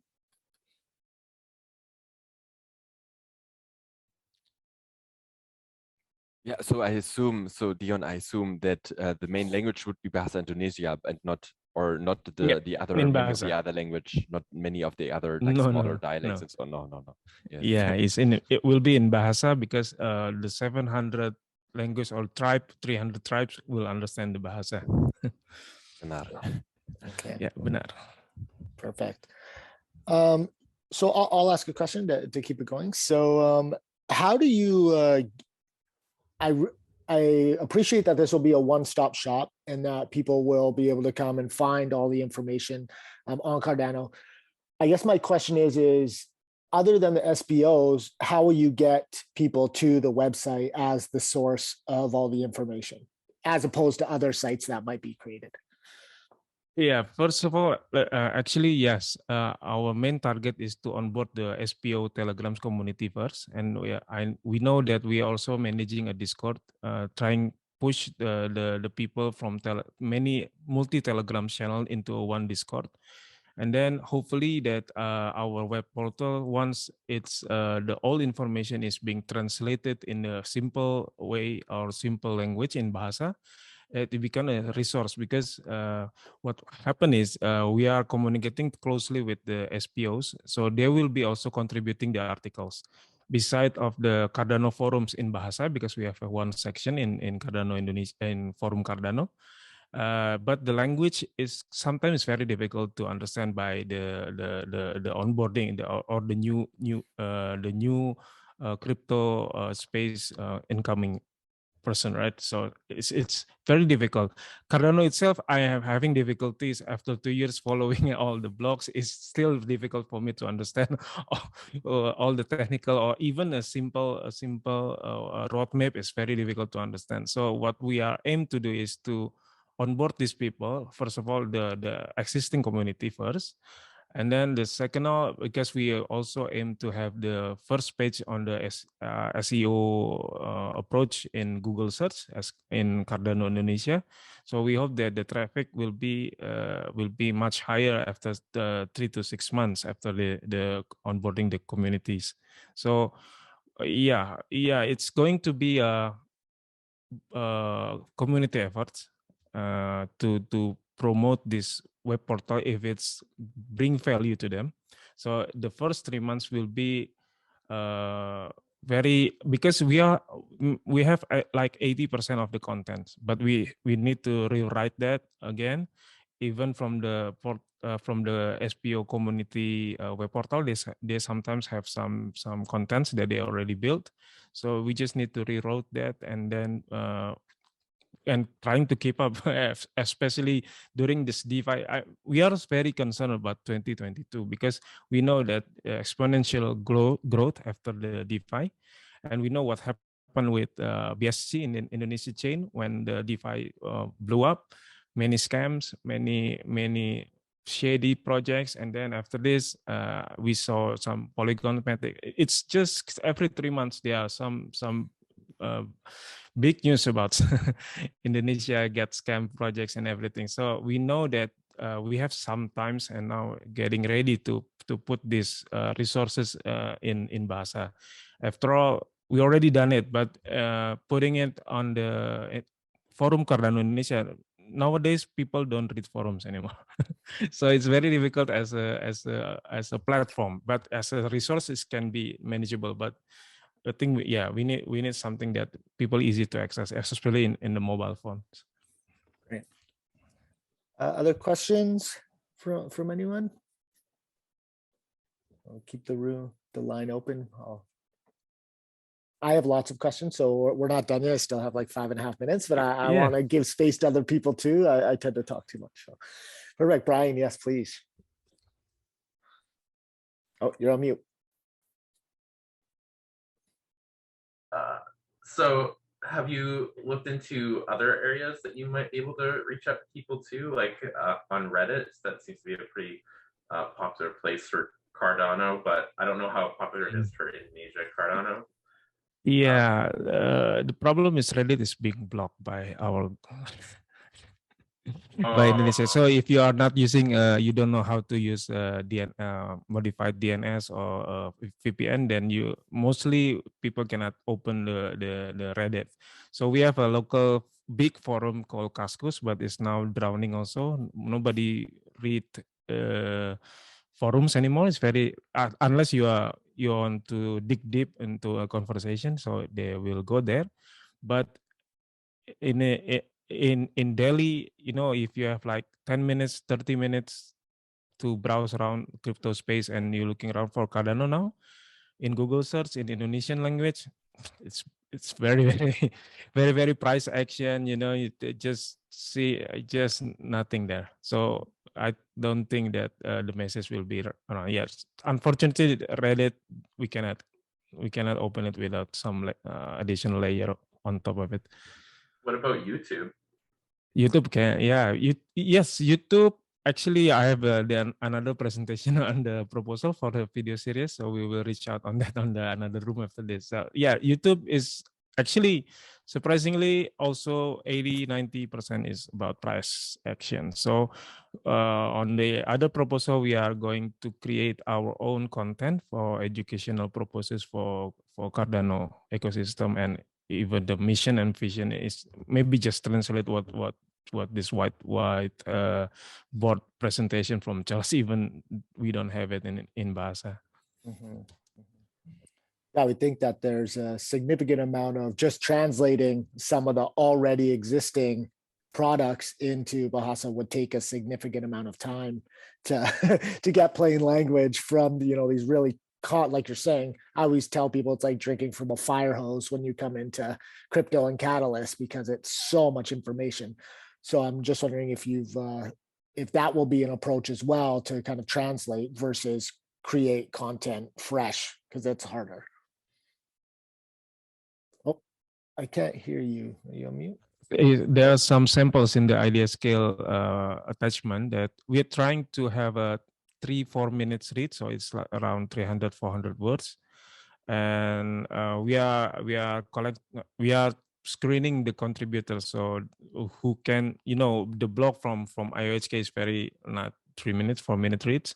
So we try to pack it up, and then if they want to find further information, they can go to the forum or go to other sources. But that 3 minutes is very, very decisive. What I said is, let's say about Voltaire, about the roadmaps and everything else, or even just about Sunday Swap, testnet and everything else, because people now asking in the telegrams, chats and everything, and we don't have any valid resource other than in Cardano forums maybe, but in Bahasa, in a language that we common people to understand is still close to none. Yeah, it's. I think that's in every language, but I can imagine it's even harder when none of the content is in that language to begin with. So I really commend this initiative. Other questions before we have about 1.5 minutes left? I can ask one more question, but I would like community members more than me, if you have one. But, I won't belabor anyone. Okay, so I'll just ask this last question. Is so at the beginning, it sounds like you'll have an identified group, the SPO, some existing community members, the team to do this. Once the website's up and running, though, how do you see community participation and updates and editing to the products and introduction of new content, you know, over the, you know, maybe the next year, 2022? Like, how do you foresee more iterative solutions rather than it just all following on the team to continually update and do? Okay, yeah. So in the first phase, I think we need to push the contents first. About the quality contents, we will put it up there so all the communities can do this as a reference. And secondly, like we have mentioned before, the next phase is very important because we want, when the community contributes, we want to have that as a credential also. That's why, because in a different proposal, we will integrate the DID Atala Prism way. So once we open the portal, you can log in somehow. We'll log in with the Atala. Previously, we tried to, are we going to log in with Discord? But I think I just go ahead. The next phase is using the Atala Prism, if it works, because the first phase of the Atala Prism DID community is to onboard the SPO members, SPO delegators in Indonesia. So once it's integrated, they can join the as a contributor, as a credential also. Let's say these guys have contributed 3 articles, 4 guides, and everything will be attached on their credentials. And then beside the awards, but they have the approval that they have a very good content, and maybe we will have some ratings in the website that will attach to the how the community sees the article valuable to them. And then I think, yeah, I think that's the big thing. Next is how we can integrate the and then of course the next phase, I hope that within before 2022, if the web portal can build up some community, even we can connect with the Simon proposal before with events, because we will post the events there, and if we have the credentials there, so it's easier to connect which one is the local community, which one is from the global community, who is who, and then maybe a DAO, or I don't know. No, that's perfect. No. You don't have to have every answer. No. But what I mentioned with DAO, not the DAO, actually just. I'm just gonna sorry, Dion. I'll just stop you there because we're past the 10 minutes. I really appreciate, and it sounds, I think these events are really good examples of how to collaborate, like you and Simon, and see each other working together, and how we can have that cross collaboration within the community. So excellent. Keep up the good work. So we're going to take a pause right now, and we're going to jump back to the main room for the 15-minute coffee break. I'm going to pause the recording, and then when we come back, I'll restart it, and we'll do the final 3. So please feel free to go back to the main room, and I will see you guys there. Thanks, guys. Perfect. So we'll give a couple minutes again. We'll let people come back. We're doing good on time. How's everyone having a good time so far? Yeah, this is awesome. Yeah, cool. Yeah, it's been good. Yeah, it's my 3rd Idea Fest that I've participated in, twice as a host. It's my first time being a proposer as part of the CC admin team, the Catalyst Circle admin team this last time. So that was another interesting experience. I find it hard not to dive full head first into everything. I don't know about you guys. Everything I learn, I'm like, I want that. I want to do that. And you spread yourself so thin, but I guess it's a good problem to have. So. Yeah, for sure. I'm loving being exposed to all these new ideas. This is my first Idea Fest, my first time voting and all that stuff. So it's been great so far. Cool. Yeah, did you do a CA pro? Have you looked in CA or proposer? I'm interested in becoming a CA for sure. Cool. I did the little pop-up box. I understand the role of CA and I want to be interested. I want to get into it. So I did that, but I was after the deadline or whatever. So maybe I'm fun to aid. Yeah. It takes I always tell people it takes a while to get your bearings in this community because there's so much information and so many ways to participate. It can be overwhelming, but Catalyst is, I don't know about you, but it's a unique to any other project that I've seen in the space. And it's one of the things you have to do is dive right in because otherwise it's so hard to find. So it's good. And there's many opportunities to participate. So glad to have you here, Ryan. Glad to be here. Okay, so I think we have all of the proposers here that will be for our second half of proposals. So we're going to jump right in, make sure that I'm recording. Yep, perfect.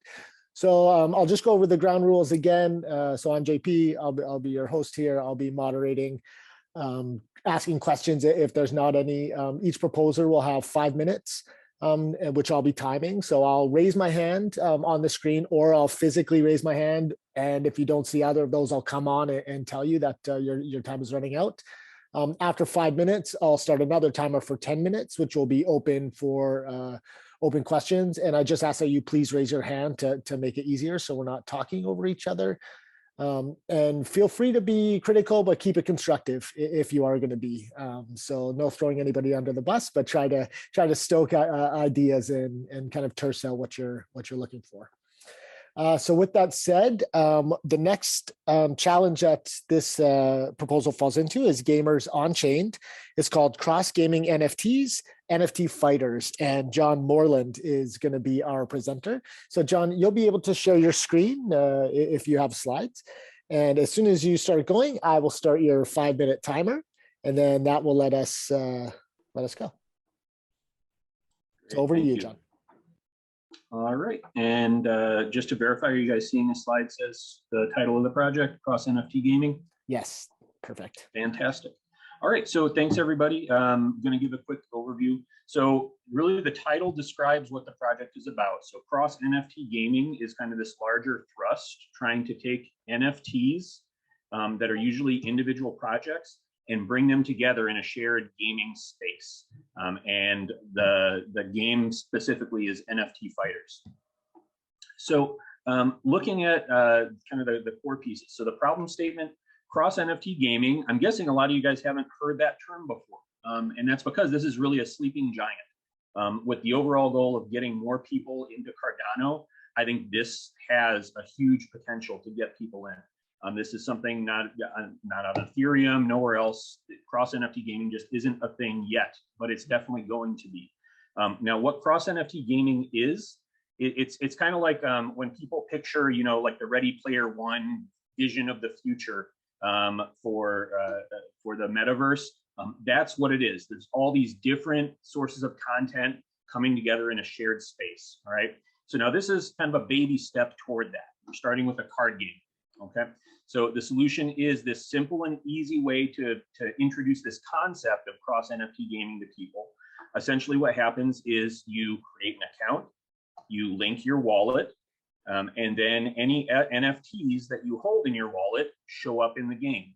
We generate these cards based off of what's in your wallet.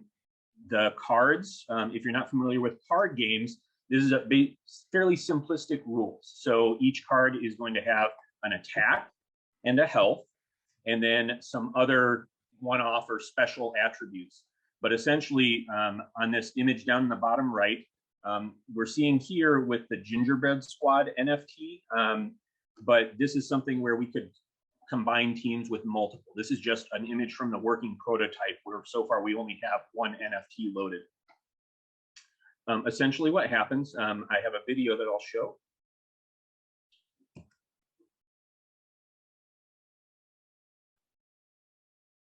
There we are. I'm going to keep volume down and just kind of show some highlights. So here we see some NFTs in a wallet. In the game itself, so down each NFT has this list of attributes that basically things that have certain rarity. And so this falls into the category of like collectible NFTs. We basically map these rarities onto your card attributes. I'm going to skip a little bit. So then you build a deck based off of what you see in your wallet. So the top left is your wallet, the middle is your deck. And then once we get into the game, you can see your cards here at the bottom. You drag them into this battlefield in the middle. And so right now I just dragged this green ginger. He takes 3 energy to get out onto the field. Over here on the left, this is how much energy you have, and you get more each turn. The red kapow is your attack. And so I attacked their base for 2, and I brought it down to 23 so far. And the opponent is now playing their cards. And the heart is the health. And so when you play, you can either attack an opponent's base or attack their card. And in the end, you are trying to bring their base down to 0. And where we're at right now, go back to the slides, is we have that working prototype with NFTs from the Gingerbread Squad. What we're going to be doing in this project is onboarding a number of other NFT projects. Right now, the game will work regardless of more development. We can bring in other NFTs and just kind of automate the process of giving them statistics on their cards. But what we want to do with the project is it's really community-based. These people that collect NFTs, myself included, the sense of community is one of the big draws. And what we want to do is build these things that are, specific community input. So these playing boards, we want to get specific ones for each NFT project. We want to have community voting to decide, what are the rarities, what are the traits that should be mapped to the cards, what are special abilities. That way we can do things like, if you're familiar with other NFTs, we can have, somebody's Clay Nation fighting versus one of these gingerbreads, or any of these others that are out there. So month 1 through 3, we're developing. Well, I'll just stop you there. That was your time's up there. So we'll just move to questions. Again, I apologize. I don't want to jump in while you're presenting to do it. So I try to raise my hand. Sorry, guys. I just still want to respect and not, because I know if you cut me off sometimes mid-thought, it can throw me for a loop. So no problem. So just to do a 2-second wrap up. Sure. I have the milestones here, and I'm happy to talk about them during Q&A. Yeah, perfect. Okay, thanks, Sean. So I'm going to start the 10 minutes, and I'll open it up to questions first. So please feel free to raise your hand, and we'll get those questions going.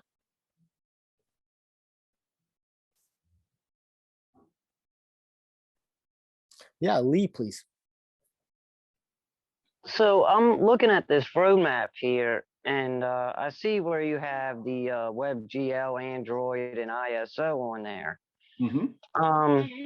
Like, I know I have a lot of, not just me, I'm not complaining about it, but I know I have a lot of problems with my mobile wallet.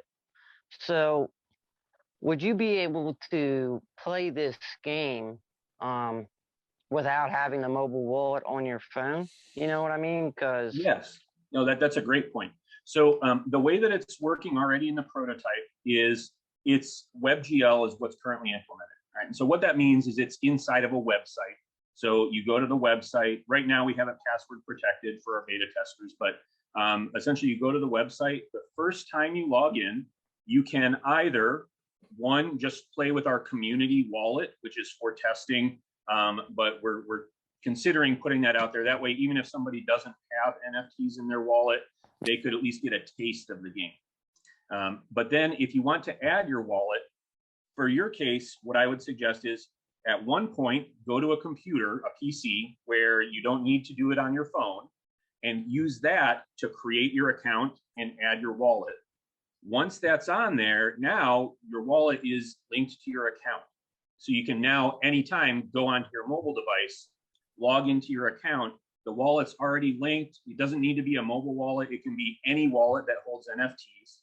And then you can begin playing the game, whether it's on PC or mobile. It's just that first time, it would be easiest to do it on PC. That way you don't need to worry about any of the mobile issues.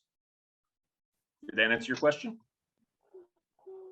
yeah, that answered my question. Actually, that's awesome. You guys have really put a lot of thought into this, so that's really cool. Kudos to you, man. Thank you, sir.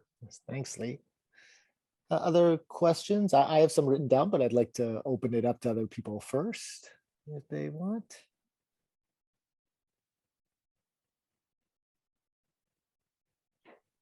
Seeing no hands yet. Okay, so I'll ask one, and hopefully those, if you're percolating one, it'll be done by then. So again, kudos to you again. I agree with Lee there. So I'm interested about the process that you go through to, number one, identify what NFTs will be a part of the game. Number two, is there an option, like if an artist doesn't want to be a part of it, or is it up to the individual holder of the NFT once minted that they can determine you know, whether they use it or not. Like, is there any, like, what is your engagement with artists or NFT creators as community makers for both pro and against being listed on your game? And if you've put thoughts into that. Absolutely. So great question. So the first one, actually, I'm going to kind of answer both of them together. First off, the game is not closed. And so anything that's on the blockchain, just like a current way that people view NFTs is they go to pool.pm. It's a website. You can view not just your own wallet, you plug in anybody's wallet and you can see what NFTs there are there, okay? And so the game follows that same concept. So if you plug in a wallet, you can see the NFTs and those NFTs can automatically be played in the game. Now, where artists come in and customizing and kind of the opt-in option of it is we're going to have these officially supported NFT projects that get kind of the royal treatment for the game. All right, and so this is one where we're building our own community for NFT fighters, but we're also trying to do collaborations with as many other NFT projects as possible.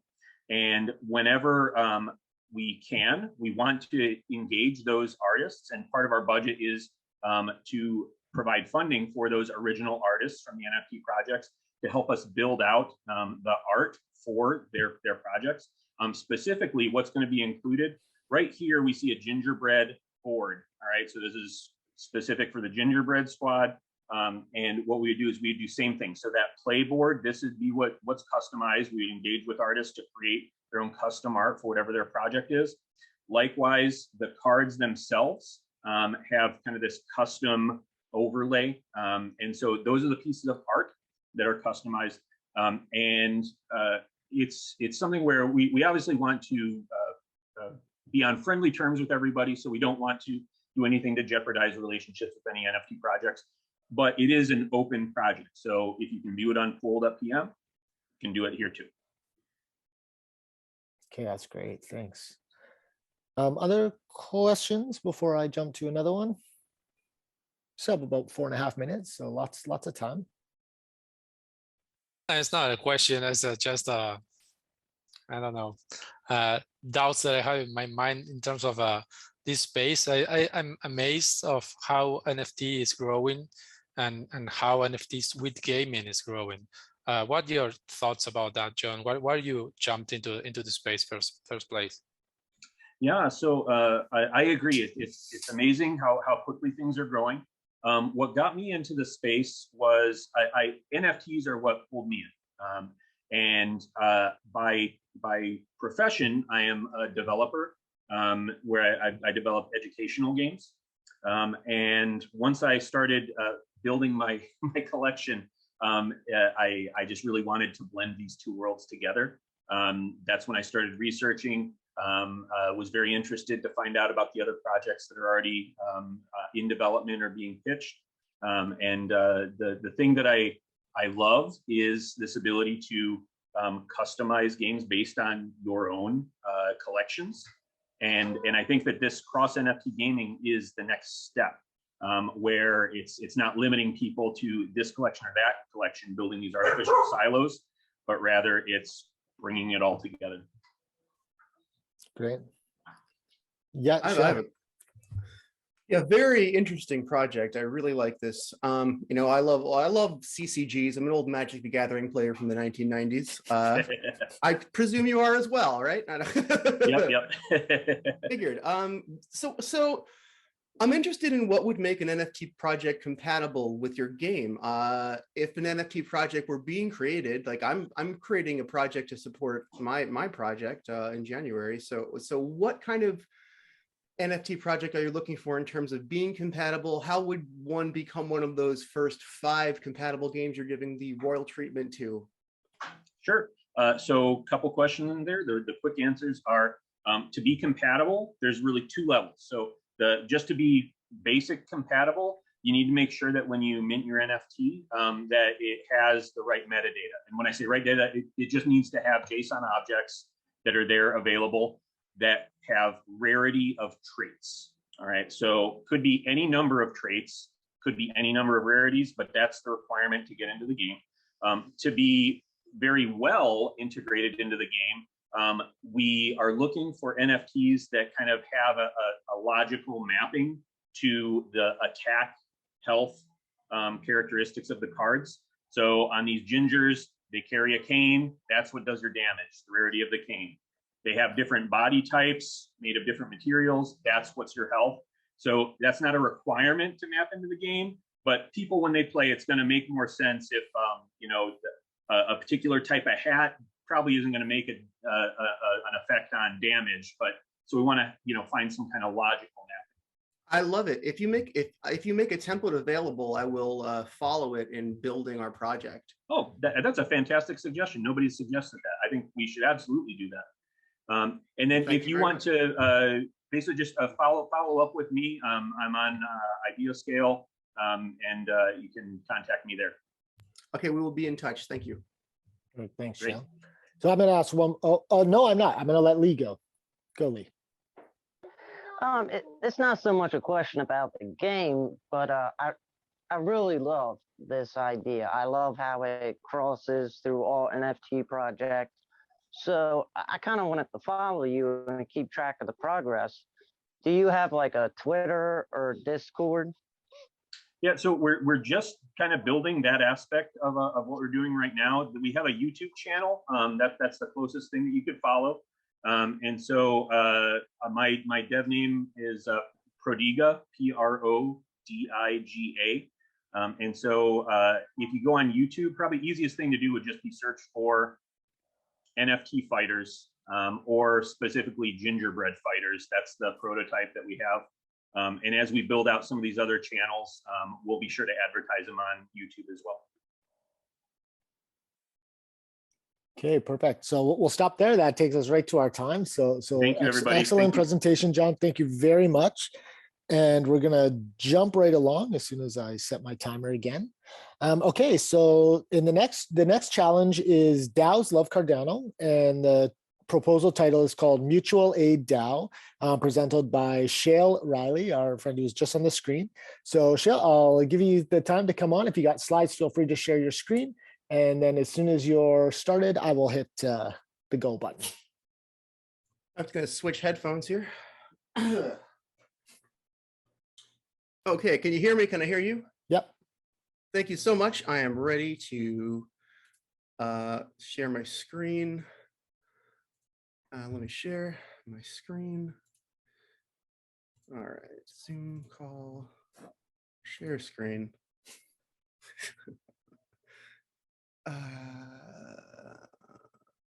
There we go. Okay, thank you. Not super familiar with Zoom. Thanks for bearing with me. Can you guys see my screen? Yeah, it's all good. Okay, you're good to go. It's time starting now. Okay, so MADAO, mutual aid DAO. Problem: all throughout the world, in rich nations as well as poor, people have fallen through the cracks of our global economy and into the poverty gap, underserved by both the labor market and their local social safety net, if they have one at all. These people are left to languish in chronic economic precarity. Solution: blockchain and smart contract technology allow for a global network of like-minded individuals to share resources, goods, and labor like never before, producing the most equitable, accessible, and bottom-heavy financial network in history. That's MADAO, mutual aid DAO. How does MADAO work? Members are provided a basic income in our community currency, the MADAO token. MADAO tokens are used to buy and sell goods and labor within the MADAO community. For the needs the MADAO community cannot provide itself, such as rent, utility, medical care, the MADAO network shares ADA. To obtain additional MADAO beyond their monthly allotment, members send ADA to one another. Members browse one another's profiles to see who needs financial help, donate ADA to their fellow MADAO users in need, and receive a like amount of MADAO tokens in exchange. A common pool matches up to 600 USD equivalent ADA donations every month, allowing for each MADAO member to accrue up to 1,200 USD equivalent in ADA donations from each users every month. From other users every month. After a MADAO member has received 1,200 USD equivalent ADA from other network members and the common pool in aggregate in a given month, additional ADA donations to that user are diverted to the common pool. This way, everyone gets financially stable before anyone gets rich. That's what we mean when we say bottom heavy. And this is our mascot, Jenny Press on our team drew her. Her name is Mayday. She's going to be throughout this presentation. 4 use cases. Alice the artisan. Alice is a doll maker. She sells homemade dolls on Etsy. Most months she gets by, but sometimes she falls short on her bills. To bring financial security to her life, she joins MADAO. First, she uses her monthly basic income of MADAO tokens to buy homemade yarn from another member of the MADAO network, reducing her monthly expenses. Second, on her MADAO profile, Alice offers an exclusive model of doll to anyone who contributes 50 ADA to her account when contributing ADA for MADAO. She sells 4 in her first month, earning 200 ADA, and the common pool matches each of her first 4 sales, sending her an additional 200 ADA. Alice has saved over $100 on supplies this month and gained 400 ADA, which she can convert to USD to help pay her rent, thanks to MADAO. Use case number 2, Bob, the content creator. Bob is a musician. Bob's Patreon brings in over 1,000 USD each month in contributions from his fans, but Patreon takes almost, is that how you say it? Patreon. Patreon takes almost a quarter of that money back in fees, leaving Bob impoverished and frustrated. So Bob discontinues his Patreon, tells his fans he's moving the whole operation to the MADAO network, and he sets up his MADAO profile to allow monthly support donations just like he did on Patreon. He offers his monthly backers an NFT of one of his songs as a thank you gift, and in addition, Bob's backers get MADAO for supporting Bob every month. So Bob's backers can use their MADAO to support other artists on the network. Bob's MADAO profile allows Bob to do one-time contributions as well, which is something he could not do on his Patreon, so he's got a whole new market opened up to him. So how has MADAO's involvement improved Bob's situation? Even if only 70% of his backers follow him from Patreon to MADAO, he still makes more money because we don't take any fees at all. Bob also has his monthly basic income in MADAO tokens to spend, which he allocates to the purchase of a used microphone stand, a pickguard, and an electric tuner from other members of the MADAO network. It is as if Bob got those items for free. Use case number 3, Kathy, the worthy cause.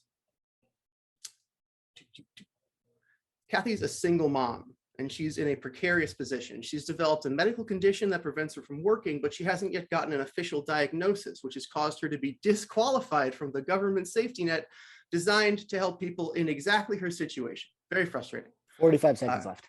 All right, so Kathy really needs some help. She joins the MADAO network and she shares her info on social media. Others share her info. She gets a lot of donations coming in. And she's able to use her basic income in MADAO to buy guitar lessons for her son and a warm sweater for her daughter. And finally, we have Dan the philanthropist. Dan he's a middle-class guy. He wants to shop socially consciously. And by using MADAO to buy a doll from Alice, he can give ADA to Kathy, get MADAO from our DAO, use the MADAO he gets to buy a doll from Alice, and then he has supported 2 people while buying something for his daughter from an artisan. All right, and I'm gonna call it there because I'm out of time, I think, right? We got the ongoing rollout. Perfect. Yeah. All right. That's perfect timing. All right. Well, thank you for listening to my presentation. I to be honest, I thought I had 10 minutes. So No, yeah. So now we go into the 10 minutes. So hopefully people can hopefully some of the questions will tease out the remaining pieces. So with that said, I'm going to start the 10 minutes now. Lee, your hands up. No, it's good. So Lee, you're up, please. Hi. What's your question? All right, so I love the concept of the idea. Thank you. Not a problem, man. I'm new to crypto in general. Me too.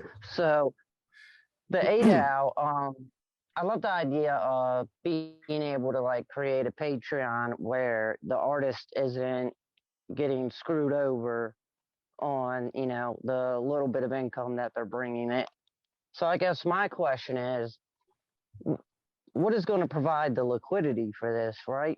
Have you thought of any way to bring in like big money? Because my only concern with it is like having a bunch of people that come in that are trying to not necessarily leech off the system. That's not the right word. Trying to better their position. Let's put it that way. That's a great question. So, yeah. And you're concerned that they might take the basic income while not contributing anything to the economy. Is that what you're saying is a concern? Yeah, 100%. So we've thought about that. They're getting it. Yeah. No, I'm sorry. Go on. I didn't mean to cut you off. No. Go ahead, man. It's that it's the delay. It just makes everything a little funky. Right. A lot of people have brought that up. And this is my stance. Please be a leech, because it cannot possibly be a negative interaction as long as you are contributing consumption to our network. We need consumers as well as producers. People need to sell what they're selling in MADAO. And people, if more people have MADAO than people are spending, then it is a seller's market. Or what's it? Well, no, it's a buyer's market. Sorry, I got that flip, but goodness. It is a net positive. Yeah, sorry. It's hard to explain this because it flies in the face of a lot of basic incorrect economic presumptions a lot of people have, I believe. Contributing as a consumer is still contributing. Contributing as a producer is contributing. Contributing as a consumer is still a net positive. That is still economic activity. That is still money going to someone who has provided a service to someone else. So that is positive economic activity. And we don't need everyone to contribute a service or to sell goods in our economy. We can have some people who are just consumers, and I wouldn't call them leeches because their consumption is a net positive contribution to the network. Because they're giving credit to someone else who will use that credit to buy goods and services. They're giving, their money is as good as anyone's money is what I'm saying, even though it comes from our basic income. Does that make sense? Yeah, that makes sense. Like I said, leech wasn't the right word. It was just the first word that came into mind. No, a lot of people have brought it up, and I think it's good to address it. And it's good to say it's impossible to be a leech. So I guess what I'm having trouble understanding is, so if the money leaves the ADAO, right? MADAO, sorry. If the money ADAO is something else. Yeah. Basically, how are you going to create that constant revenue? So you're saying that if someone gets something off of there and then takes that and leaves that ecosystem and goes to another ecosystem, that's still a net positive? Did I understand that correctly? It is, because they have created money for someone else. Money has entered our ecosystem through that transaction. Gotcha. Money, I'm with you. Right. So They've given like, but because they have funded another business, and that business will grow more because of that contribution, even though that person didn't sell a good or labor themselves. It's a net positive. They have been they can take what they have gained and leave, and it's already been accounted for in our system economically. Okay, perfect. I'm just going to let perfect. Thanks, Lee. I'm just going to let Dan jump in here. He's had Thank his you for hand the up a question. bit. Yeah. Dan, please. Thanks, JP. Thanks, Charles, for the presentation. Finally, I know what MADAO is. You first. I'm very flattered.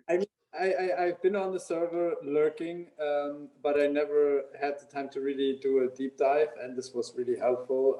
Thank you. It's really amazing. I know now why Quasar said we were working along similar lines, and I was just wondering how, like practically, how would it work with tax events for when people are actually selling the ADA for their fiat currency to cover the rent? Do you have some kind of legal consortium or bystand that people can actually ask in regards to their to where they're living, if and how they need to tax the ADA that they're liquidating? That is a phenomenal question. It's absolutely something we will need to address as we grow. We're not there yet, but we have every plan to form the correct legal entities with the correct legal counsel when we're ready. We're seeking funding to get our token onto a test net. Right now, we're doing this by hand on spreadsheets, but we have already an active community. So I think sometime in mid to late 2022, if all goes well, we'll be forming the correct legal entities, and that will be informed by a governance structure, which is going to be provided by ADAO, which someone, I think, said, you said ADAO, it was the lead. And you meant, yeah, we're MADAO. And the only reason I corrected you is because ADAO is another project who we're working very closely with, and they're going to help us create our initial governance structure. So it will be, we want self-governance, you know, as soon as we can get it. And we want the self-governance to inform whatever legal entity we form in 2022. So we've thought about that a lot, and I just think we need to develop more as a project before we have concrete answers. Thank you for the question. And thank you for joining. I hope to see you around our server. Every Friday night we have a social event. So yeah, come say hello. I saw it yesterday. I missed it. I just saw the messages today, but I'll be sure to join next week. I would love to see you there. Thank you again for the question. Other questions from people? I can jump in with one. So just Shell, from your perspective, what do you see in the next 6-12 months as your biggest kind of challenges or hurdles to overcome? So we need a Tala Prism to do our identity verification. And I worry, like, will Tala be available to a project of our size? Will we be able to afford a Tala? How will we budget for a Tala? Do we need to, there's not a ton of information.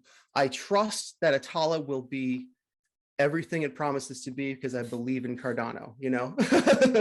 And so if a Tala falters, we're gonna have to find some other kind of identity verification system. That's my biggest concern.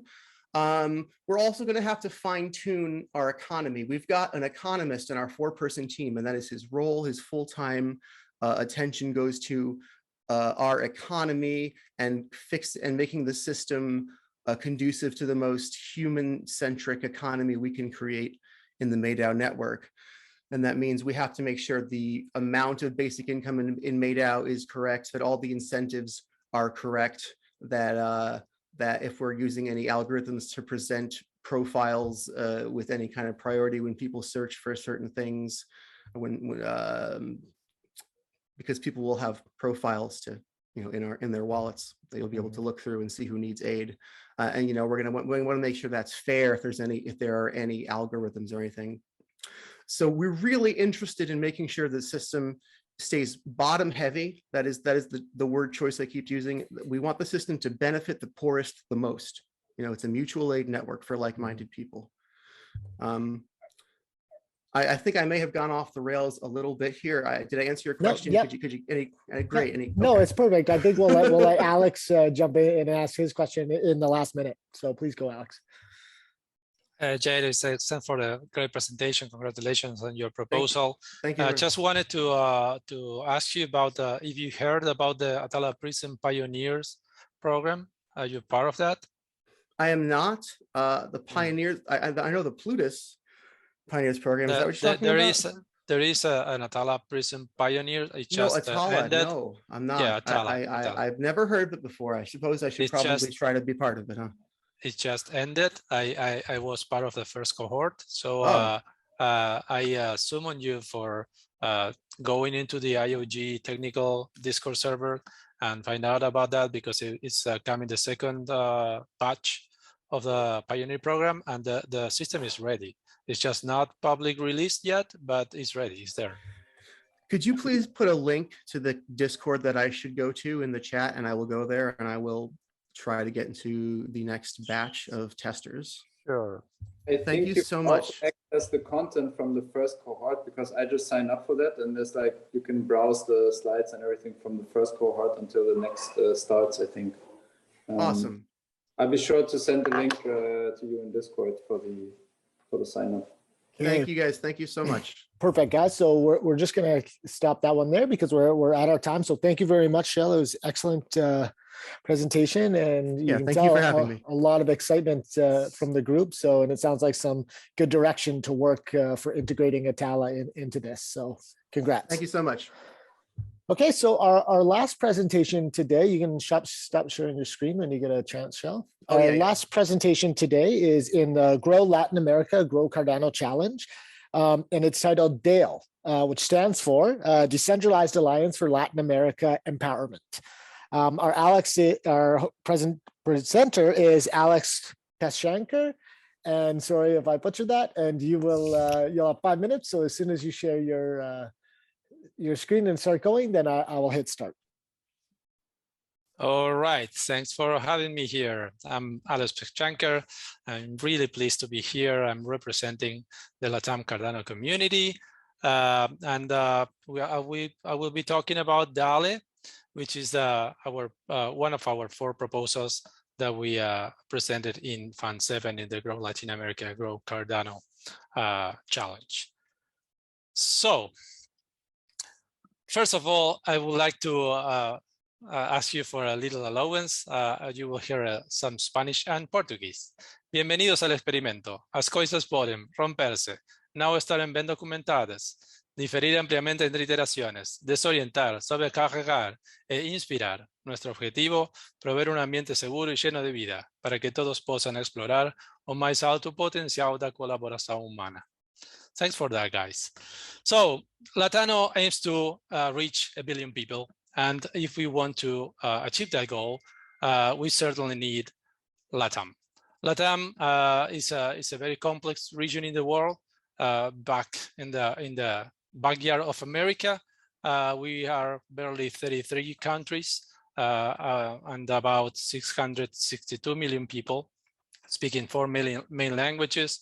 Most used ones are Spanish and Portuguese. And as you see, we have a very low GDP per capita, $7,000 annually. And we also have several problems. We have 30% of our population under the poverty line. We have high rates of corruption. And also we have a really centralized caste of society with a few people managing the destinies of many millions more. And also that, of course, creates a problem with the ecosystem because you first need to survive and then care about how you manage the ecosystem, just so we have a lot of contaminations and pollution in our countries. That's why we came out with this idea of joining forces, several people in LATAM that are part of the Cardano community and the Catalyst community, and create this LATAM Cardano community, which is the base of our DALE proposal. DALE, as it was really just explained, means Decentralized Alliance for Latin American Empowerment. Is like a more open idea than a DAO. It's an alliance that can be formed by organizations, projects, people, governments, and whatever comes into the path to really empower Latin American people and move things forward in terms of driving Cardano and giving our people new opportunities and new ways of creating a new way of life. So we have 4 proposals in Fund 7 that are all linked together, and DALE is the governance piece of that for cluster proposal. Then we have the LATAM Town Hall, which is based on what WADA in Africa is doing, and Eastern Town Hall is doing in Europe, which is the place where we're going to meet. We have the LATAM Catalyst School, which is the same Catalyst School that we are having worldwide, but now in Spanish and Portuguese. And then we have the LATAM ambassadors, which are related with the Cardano Foundation, building relationships among the ecosystem. We have a very strong team. All of these guys are very active Catalyst community members, and really reach out when we create this idea and we start collaborating with each other and stand it out as, I don't know, a great bunch of people that are sharing this unique purpose of inspiring, collaborating, empower, and facilitating things in LATAM to create this huge community that want to be. We are not going to start for end of funding round. We just started in November. We are heading towards our first town hall that will be held next 21st, next Tuesday. That town hall will also be was put together with another Idea Fest, which will be the first LATAM town hall, the first town hall and first Idea Fest that will be held totally in our own local language, in Spanish and Portuguese, for our people to be able to express themselves, be active community members, because we have a lot of people that understand English but are really struggling when we have to present, and that hinders their possibility to be part of an active part of the community. So this town hall idea feast will be a first milestone in our road to building this incredible and great community. These are some of the So I'm just going to stop you there. So we're just at the 5 minutes. So I guess next time I think I'll jump in, because I was raising my hand, but I'm not sure people saw it. So I apologize for that short cut off at the end. But hopefully through this, people will tease out, as I say, tease out some of these questions. So I'll open it up to the room again for questions, and I'll start the 10 minutes. So please raise your hand if you have a question, and we'll start there.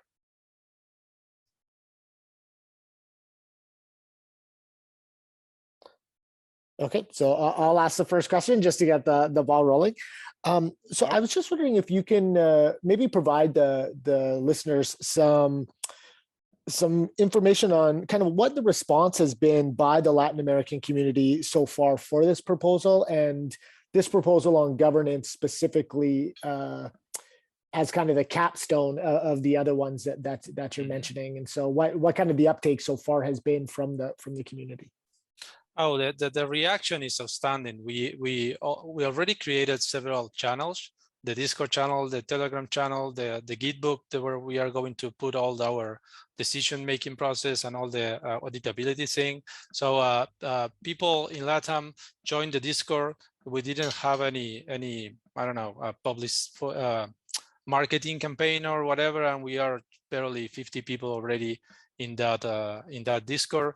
We have the support of the Swarm team, and especially Felix, which is one of the people that organized this idea fest, because he's really fond of LATAM and agrees with our purpose.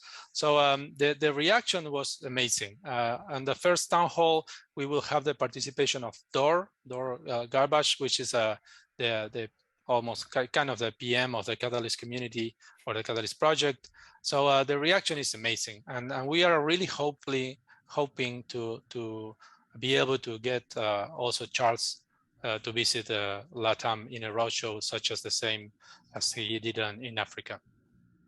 Perfect, thanks. Other questions before I ask more?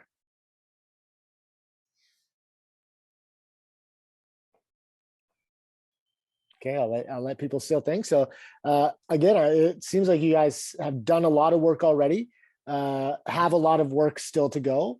So kind of a question I've asked to some other groups, some other presenters, what you foresee and the team foresees as your biggest challenges and how you plan to overcome them.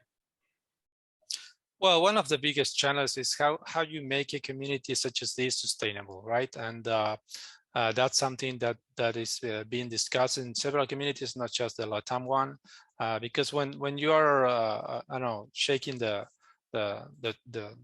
jar and people start joining and things are being created, and then more and more time is needed, how you make that sustainable. As you can see here in the budget, most of the money is requested for having 2 full-time members or equivalent full-time members assigned to this project to be able to put some hours, really hard-working hours there. So that's, I think, is the most important challenge, how we can be independent of the Catalan funding process in order to be able to sustain the community. There are several ideas, and I know that Felix and Swarm and the Eastern Town Hall team, Water team are already exploring some of them, and we are going to build upon that path, I think, because as a large community to be, we should be able to collaborate with other communities, understand what's work well, what's not working so well, and how we make all these things sustainable in the future. I think that's the most important challenge. The rest is about working, you know, and putting effort in the right ideas. I think the first steps that we are doing are the proper ones. And even though it's hard work and you need a lot of time and effort to make it happen, there are great people that are more than willing to jump in and help us build this.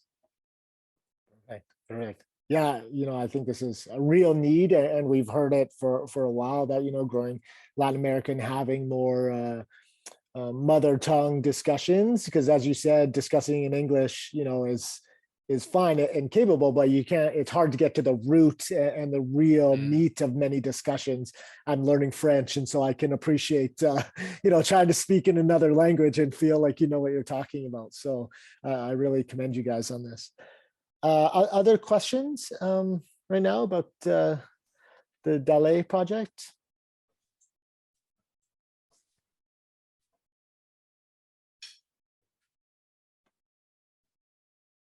Okay, I'm gonna ask one more then, just because I'm interested and we have time, and so I want to make sure that we get I'm also interested, so yeah, exactly. So right now the focus seems to be on people largely participating in Cardano already across, through the diaspora and different parts of the world, just the native Spanish speakers. How do you, or what plans do you have, or thoughts do you have on how to engage or a broader community? So members who may be from your networks in your neighborhoods who would really benefit, but maybe haven't heard, don't know, are nervous. I always say it's like drinking from a fire hose, that it's just too much information. So how do you foresee this as facilitating bringing those people in? Well, first of all, I think that the architecture that we are building, this architecture is it will allow us to have some key levers for that, because having a place that such as the town hall that is being held regularly all weeks will be taking place, and the way it will be organized is a very short presentation at first, and then breakout rooms for communities by communities that will create a place where anybody, any organization, any person, any project, any community will be able to have its own space and reach out to inner and outer people of the ecosystem. So I think that will get these things viral, such as the same thing as happened in Easter Town Hall. And also we have a very diverse set of people within the core team and within the first members of the ecosystem that has a lot of reach within the LATAM community in different areas. So we have a pool operator, we have proposers, we have CAs, we have BCAs, we have people that are investors in other cryptos and are kind of learning about Cardano. We have people from the developer ecosystem and the technical side. So with all that, we are planning to provide this reach out for people in an open form. There is no requirement to be part of this ecosystem. You just jump in, go to whatever breakout room you want, or create your own breakout room so you can foster your own community and then build things up from there. If that is successful on the first months, I think we can then build out a more outreaching machinery with the different channels and reaching out to different communities that we may be part of, or we see as a feasible for increasing our ranks. Perfect. Thanks for that answer. Ariel, please. Hey, thanks, Alex, for the presentation. You're welcome. I really like your I really like your team, especially Juan. He's a fantastic guy. He's been helping out a lot. It is. I am with the group Living Waters Costa Rica, so we're going to be starting a closed loop fish farm as well as mushroom farm. I quickly looked at the assessments that we had for this proposal, and some of it was just about like, how are we going to prove these metrics? How are we going to be sort of updating the our community on all our success. So I think this would count, right? Like if we're attending these meetings regularly and talking about our project and the key point progress. So I definitely were in the going to get more involved into your Discord. But yeah, I appreciate the help here. More than welcome. And yes, I agree. I've seen some of the important topics that the assessors provide us, and I'm not having the time yet to look through all of them. But there are some risk, of course, in the process, and the auditability stuff is really important for us. That's why we already created the Gitbook, and we are starting the Gitbook even before funding, because we need to tell the community what we are doing. It should be transparent, it should be communicative, so everybody knows what is all this about, what we are been doing, what we are going to do, and all that will be as transparent as the Catalyst project is. We are following the same paths there. So thanks for the question. Perfect, and that takes us to our time. So thank you to all the presenters and everyone for asking your questions and participating. Voters have, it's always a challenge to make up your minds with such brilliant ideas, but I see a need and a real way to grow the ecosystem in all of the presentations today. So kudos to all the presenters, proposers, teams, and thank you so much. So we're gonna leave this room and go back to the main room now, and we'll converse there. So I'll see you guys over there. Thanks so much. Bye-bye. Hello.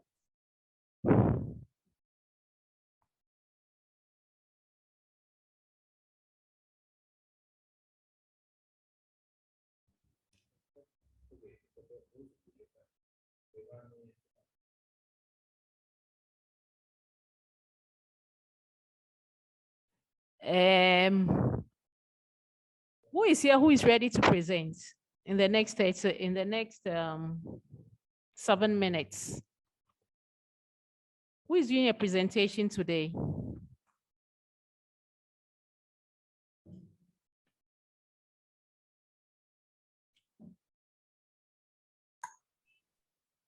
I'm presenting today. I'm actually having the last slot, so it's at the end of the second half. Oh, okay. But it looks like those presenting earlier are not here. So I'm wondering what's going to happen. Just increase my Konmaswap-a-DEX. If you like, I can go ahead. I mean, I'm based in Singapore, so it's already 11:30 here. I'm happy to go. Okay, so in the next 7 minutes, we'll let you go. Okay, sure. Okay.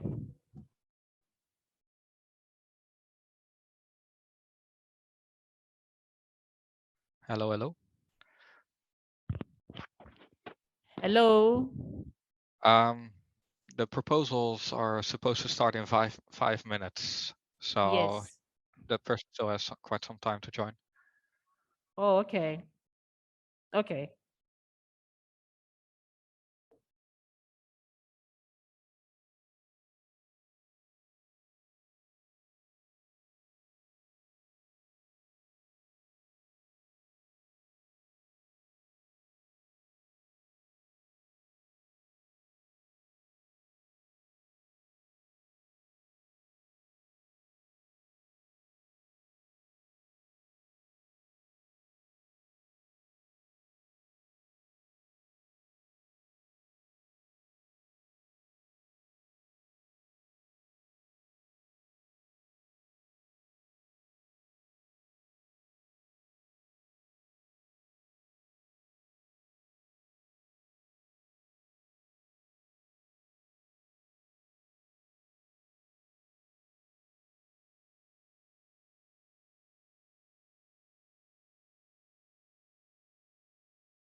Hello.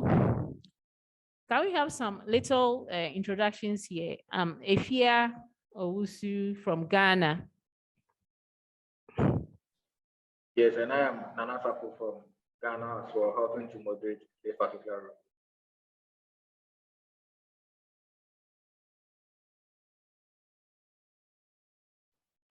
room. Anybody else can go, please.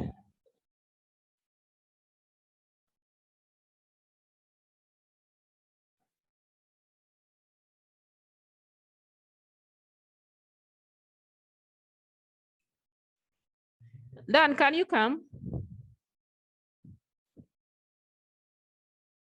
We are doing introductions. If you can introduce yourself. Yeah, are you talking about me? Yes, can you introduce yourself a little bit from where?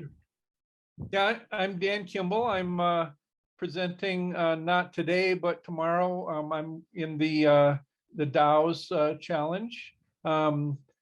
I am living here in Boulder, Colorado. I've been engaged in DAO projects in another ecosystem in the EOS.io platform for many years, and I'd like to bring some of that experience to Cardano and help to develop community DAOs. DAOs are structured around how to kind of provide collaboration tools for communities.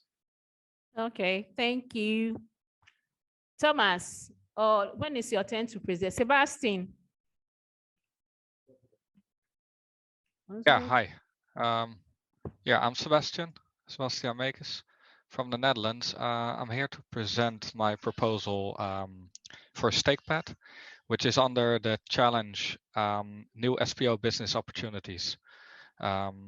We're trying to redefine the way that ISOs and fundraising models are currently working, and are proposing a new solution to this, which can benefit delegators and stateful operators. And I'm up, I think, in 1 hour and 15 minutes, 16:45 UTC. Yeah, but then it looks like our earlier presenters are not here, so. Yeah, we'll see. Oh yeah, okay. Who knows? Yeah. Okay.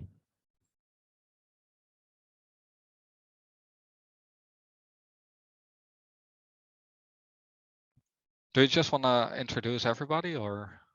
Yes, everybody should introduce him No, it's open. There you go. or herself.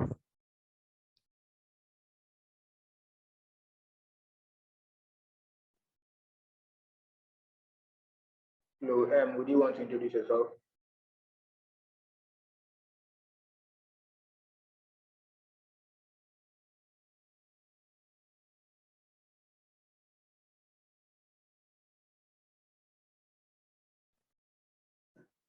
Sarah, would you want to introduce yourself?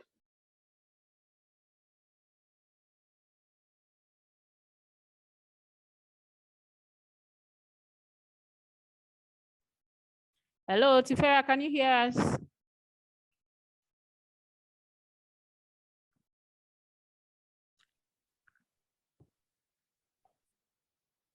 Okay.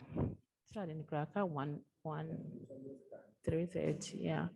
Almost so me no money hands here, Bema. Guy no class why you ready? Okay.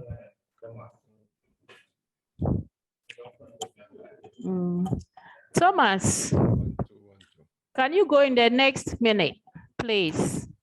Okay, sure. Okay. So I introduce myself first. My name is Thomas. I'm from Singapore, and I'm proposing in the category of boosting Cardano's DeFi. The project is called Block Carbon. So it's going to be a project about making carbon emissions tradable as an asset class on decentralized finance. And whenever you're ready, I can share my screen and show you the presentation and open for Q&A afterwards. So you can go ahead, please. Okay, sure.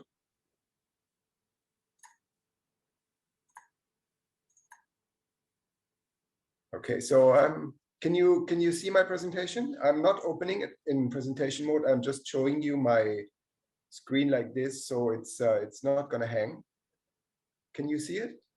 Yep. Yes, please.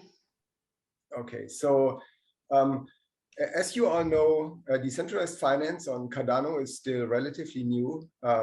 We just added the capability for smart contracts, and the current universe of decentralized finance is growing exceptionally fast. It's able to really make all the banks in the world listen up and see what's going on in this exciting space. And this is a great opportunity to help new asset classes like carbon to become one of the main vehicles that people can invest in the future. So our motivation as a team, we are a team of 4 people. It's June and myself from Singapore. We have Stefan from Germany and Lloyd from Florida on the team. And we are a blend of experienced energy traders, finance professionals, and Pluto's pioneers. And our passion is about the global warming and what can be done to avert disaster. In the UN just recently met for the climate conference in Glasgow, and right now it looks highly unlikely that the goal of limiting global warming to 1.5 degrees above pre-industrial levels can be achieved. So we really need the market to do for the climate what cryptocurrencies have done for finance. And as you see that the market capitalization of crypto has exploded from almost nothing to trillions of dollars, people all over the world are listening up and paying attention. So in this environment, we want to create the early capability of Cardano to price carbon. So whenever there are emissions trading schemes like we have right now, for example, in the EU, there is a cap and trade emissions scheme. And in Japan, there was a pilot project with the Tokyo metropolitan government, and they're going to launch carbon trading very soon. There's a scheme in Korea, in China, and so on. And also there are a lot of markets for carbon credits outside of governments. So shipping companies, for example, they do green bunkering and they participate in carbon offsets. Even for the end user, if you want to reduce your carbon footprint, you can buy carbon offsets for your next flight. And these voluntary carbon offsets right now, they cost something between $4 and $12 per metric ton of carbon emissions, which is way, way too cheap. If you look for carbon pricing on Wikipedia, you will see that the social cost of carbon, the actual cost to the economy, to the planet, to the environment, to future generations, is $300 or higher. Some people even say that by 2030, the cost of 1 ton of carbon is going to be something like $3,000 of damage, of externality done to the planet. So imagine you can invest in carbon the same way as right now you can invest in Ethereum or Bitcoin or ADA. That way, the carbon prices would become more transparent if we can put them on the blockchain. People can do audits, we can link up with universities to verify reforestation, afforestation projects, and everyone can use the easy access and the freedom from banks forcing you to do difficult onboarding and restricting access to finance to invest in carbon. The necessary steps for this is, first of all, education. We need to teach the people who are currently doing carbon credits, people in energy companies, people in governments, people in universities, how to use Plutos, how to create smart contracts. And we also need to link up with oracles to make the prices of carbon available for these instruments. And I think we have a very strong team to do just that. We have capabilities to develop on Plutos and add to the growing DeFi ecosystem on Cardano, but we also have a lot of experience with the Kyoto Protocol trading, European emissions allowances, energy trading. We have contacts to renewable companies and engineering companies. Lloyd is operating urban farm. So we have a really broad spectrum of experiences and contexts that we could help to bring Cardano into academic papers, into company presentations, into videos, to start using carbon as an asset class and benefit from the transparency of the blockchain and reduce greenwashing in this space. So if you go to Project Catalyst and you search for block carbon, you can see our proposal and some of the points that I just mentioned, and a lot more detail about risk assessment and the roadmap, KPIs, and so on.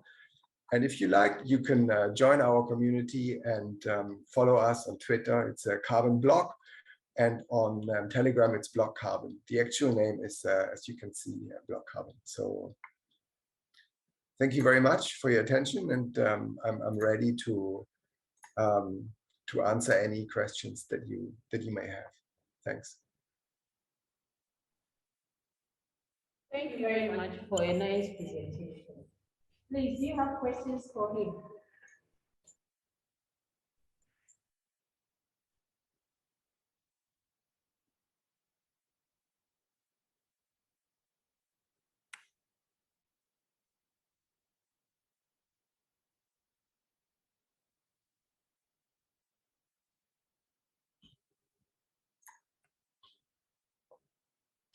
Any questions, please, from the audience? Hello, can you hear me? I can hear you. Oh, thank you. I was having problems with my okay. mic. Yeah. I just have a question to Thomas. This is really a fantastic project. I myself, being a marine engineer, I know exactly how much effort is going on around the world about this security carbon and offsetting the carbon footprints. And bringing this issue into Cardano is really huge effort in that respect. I just want to ask you, have you talked with the Cardano for Climate people about this, how they can help you, and the projects that are being built inside that challenge? Yes, thanks very much for the feedback and for your question. We have linked up with Cardano for Climate, and if you, for example, assess the Google form of all the proposals in the Cardano for Climate universe, we are part of the Cardano for Climate family. And if you put something on their Telegram, I can also respond to that, and we can bring that to a wider audience to reach out to people who are passionate about the climate in the Cardano ecosystem.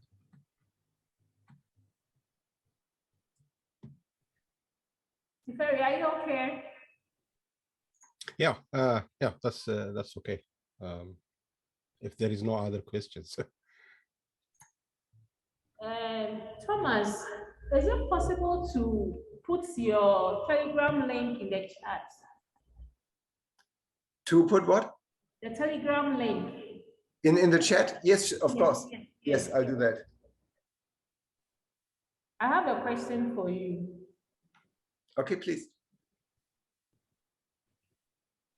How directly can Cardano contribute to the climate challenge in the world? How do you see the Cardano's contribution to the climate challenge?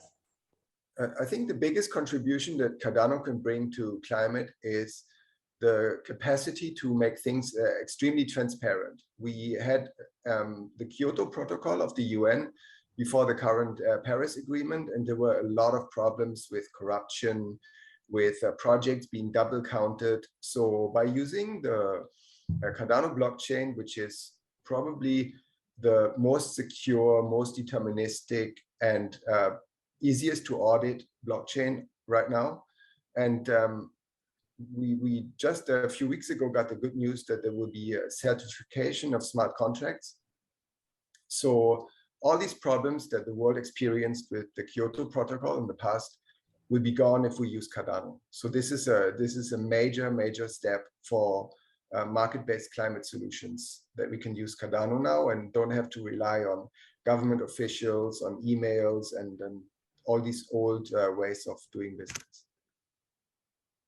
Okay, thank you. I'm really interested there because I have my background is into conservation. Okay, yeah. Yeah. So I'm trying to understand how we can use blockchain to solve some of this environmental issues. So that's why I want your link. So I'll be contacting you. Yes, it would be really great if you could join our Telegram, and then we can develop use cases and start making presentations to the world how they can actually use Cardano for climate in reality, going out there and using the code and putting things onto the blockchain. Okay, so have you put your link on the chat? Okay, I'm writing it now. Okay. Any more questions for him? Me again. I just want Okay. to, I just want to add another question that you were mentioning about the shipping industry. It's one of the most highly regulated industries, and they have really the most clear-cut regulations how they are going to achieve this carbon emissions regulations. So do you have anyone who is working on the shipping industry or who have experience with the regulations so that you can bring that into your project? I mean, it would be good to reach out and get more people involved in the project, but I myself, for example, have worked for the oil companies like Shell and Mammoth, and we have done a lot of work with shipping companies, especially the Japanese shipping companies and trading houses like Vitol, who are doing a green bunkering project. A lot of oil companies are doing green bunkering projects right now. But shipping is extremely difficult. I mean, it's one of the biggest challenges in the EU. Most of the energy sector have already done a lot of easy projects. So I agree with you that shipping is an extremely challenging sector, and it would be extremely beneficial for the world if we can tackle that and bring bright new ideas into the space, how to do more than just buying carbon offsets from other industries, but do something that actually reduces the emissions from the marine sector.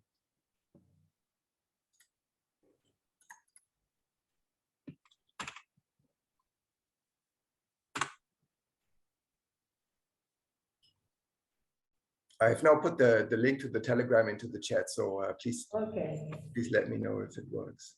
Yeah, it's there. Thank you. Any more questions? Nana, do you have any questions for Thomas? Not really. I don't think I have a question for you. It's actually a good presentation that you have done. Yeah. What?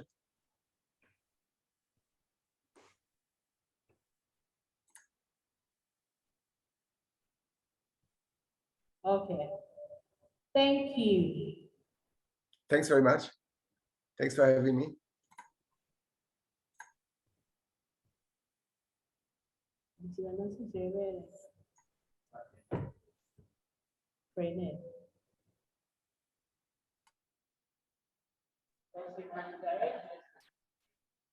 Okay, Sebastian, are you here?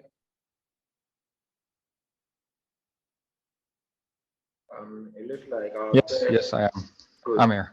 Good. So you can also go ahead and have your presentation. Yeah, give me a second. I'll open the documents. All right.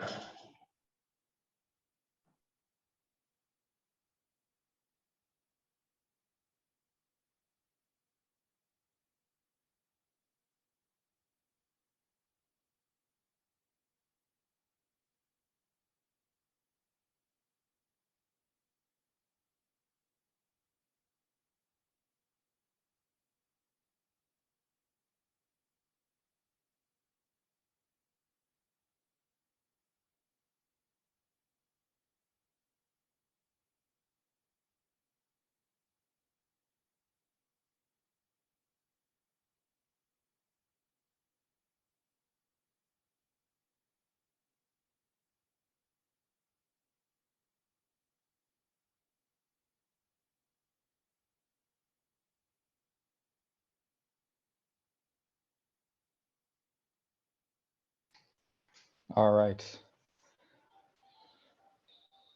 Can you see me? Yeah.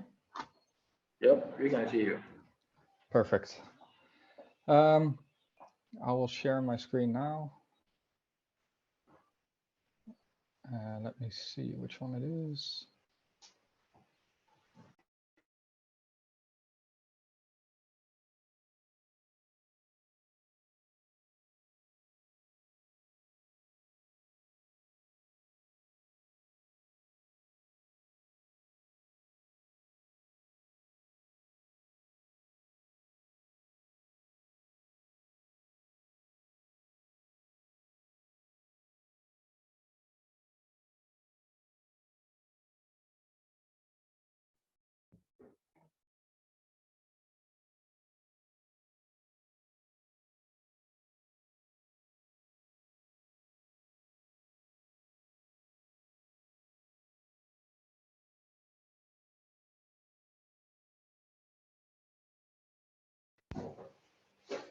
Hello. Hello. Yeah, we can hear you. Yeah, I think once I share the screen, I get muted for some reason. Yeah. Could you try it again? Yeah, let me try it again.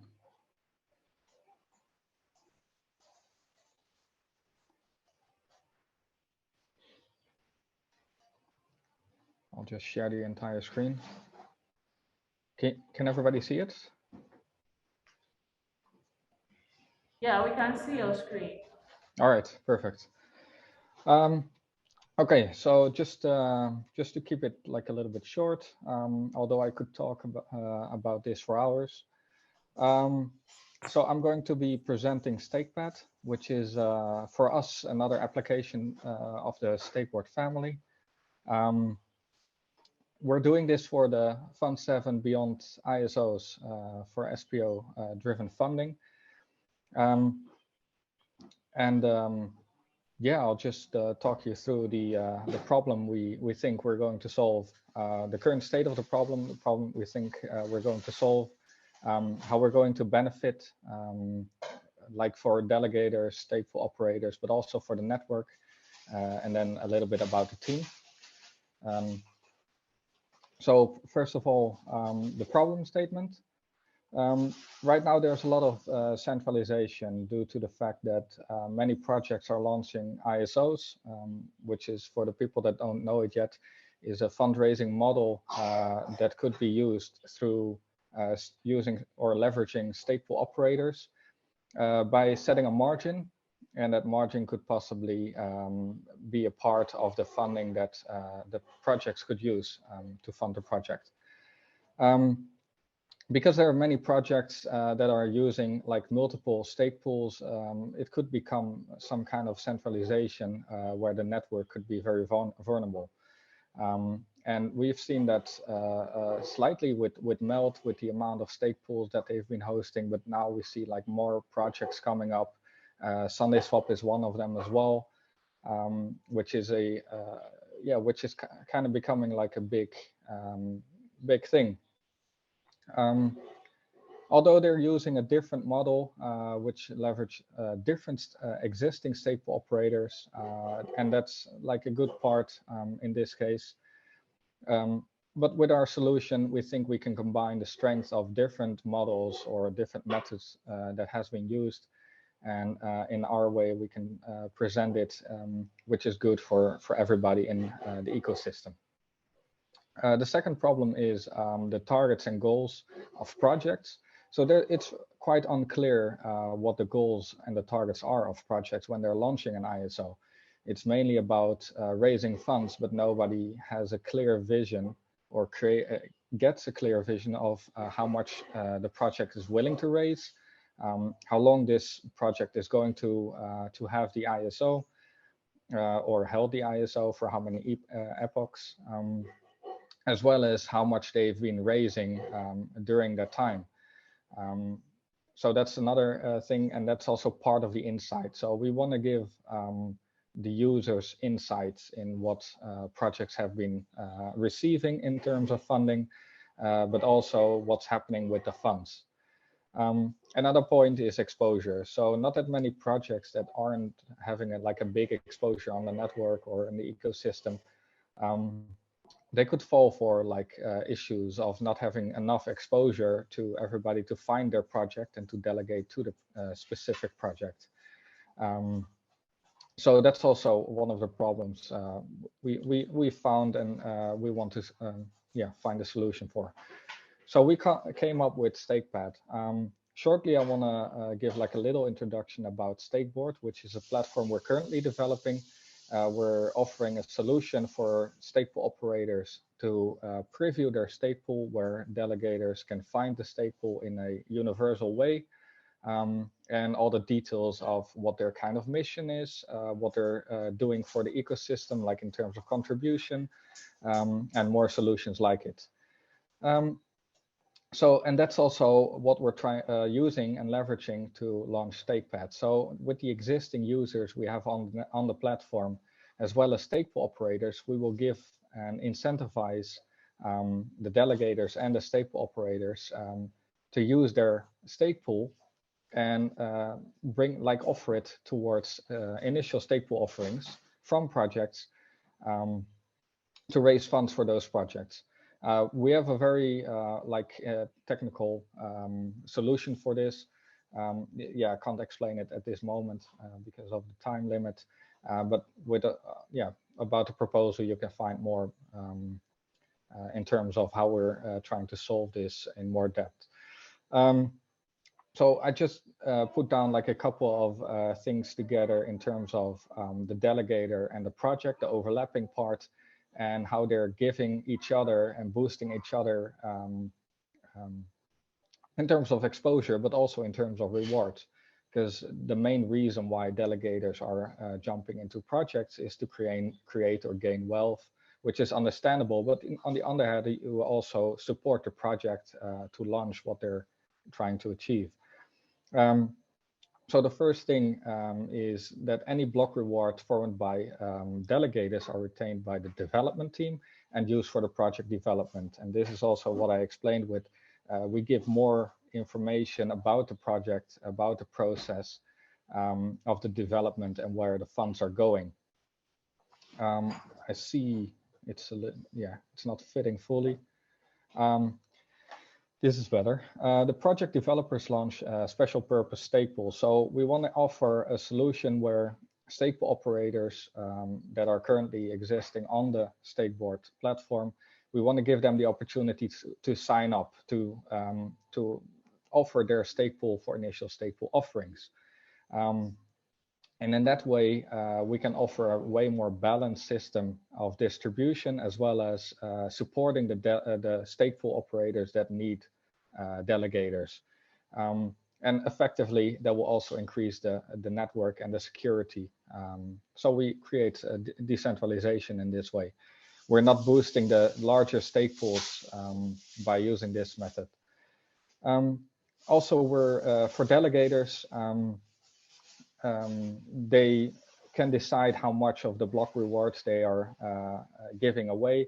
So we will offer different variations of margins for stake pools, where a delegator can decide themselves how much they are willing to give away of the block rewards. And in exchange for that, they will receive tokens of their project. So I have a short roadmap, which you can also view on the proposal, which is about the StakePad roadmap. So we're already building Stakeboard, and we have onboarded like over 50 SPOs at this moment, stake pool operators. And with StakePad, we want to start off on the 1st of January. That's also when we want to start off with the delegated dashboard. So there are a couple of ISOs that are already finished or currently running. And we want to give, with the delegated dashboard, we want to give insights of how much they have received of a specific token, for how many epochs, the total amounts that have been raised, and stuff like that. which would be a good step for delegators to have like one platform where they can find all the information instead of having various different platforms where they have to look at or claim from. The next part is the project creation and project dashboard. So for each project, we need to give the opportunity to create a ISO, to gather the initial or to create the initial staple offering and to gather the projects that are that want to be connected to the project. So the sign-up system is part of it for the staple operators. And that's also together, that also creates the pool selection. So based on the voting of delegators, as well as creating the randomized selection of the stake pool operators, it will create a match in terms of which stake pool operators is going to host the ISO or be partnered with the ISO. And the next stage is also the communication center. So it's a big part where communication center would come in terms of giving information about how much reward delegators are receiving, or whenever there's like a stake pool operator which is not meeting with the requirements and is, for example, exiting the project, stuff like that. Everybody needs to be updated for it, also in terms of the delegators, because it's quite important that everything is transparent and fair.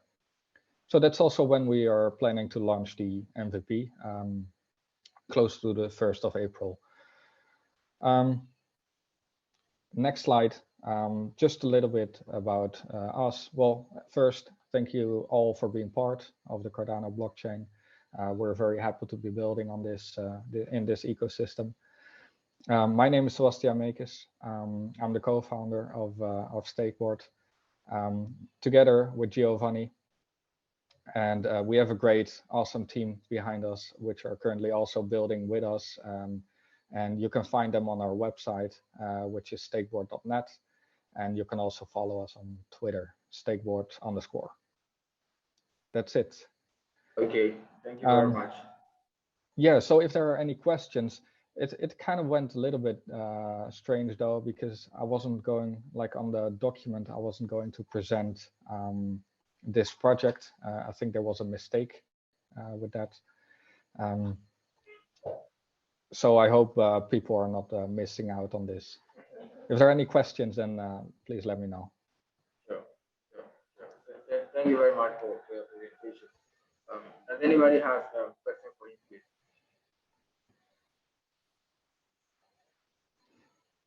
If not, yeah, you can also send me a DM or anything like it. I can also send a link of our proposal if anyone is interested. Sure. You can. And otherwise, I wish everybody good luck with their proposal. Yeah, good luck. So please put your relevant links in the chat. That is links leading to the team, the proposal itself, and maybe some relevant videos that you're going to share about your proposal in the team. And I have a quick question for you. Why should you be voted for?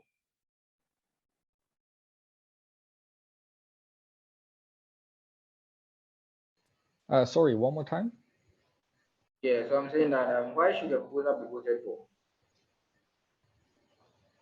I still quite missed it. I'll put it a little bit louder. Can you hear me? Yeah. All right, so I'm asking that why should you vote for a proposal ahead of others in the same challenge?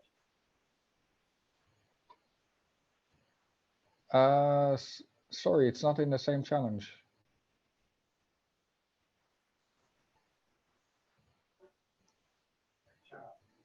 Okay, so can you hear me? Yeah, it's quite hard to understand. Good. Let me just calm down. What I'm saying is your proposal is in the new SPO business opportunities, right? And I understand that there are several proposals in there, probably some with, if not safe or close, ideas that are quite closer to what you have already. So looking at all of these proposals, why should we choose yours and get and probably fund you? Okay, so well, it is up for anybody, of course, to decide if it's if people want it. The reason why it's very important that we do this is because we want to keep Cardano decentralized, right?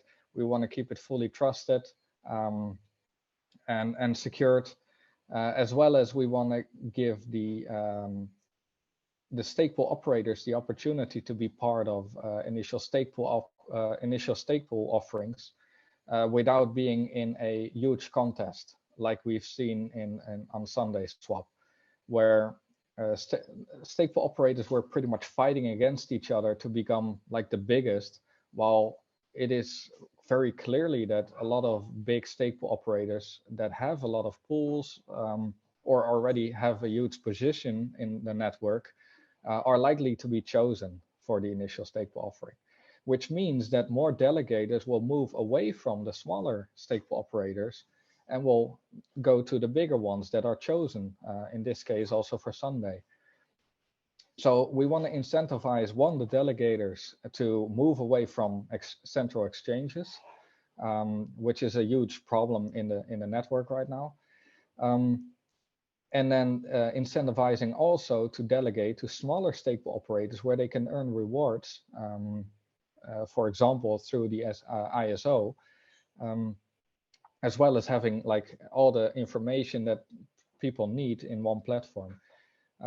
Because it's quite hard right now to know which project is using an ISO or other different ways of funding. And if you can find them on one place, it will be very helpful, and it's like a win-win situation for everybody. Yeah, that's great. Does it answer the question? Sure. Thanks for clarifying. All right. I'll share some links, and yeah, if there are no other questions, someone else can take over. Okay. So your links in the chat, please. So whilst you do that, does anybody have questions for him?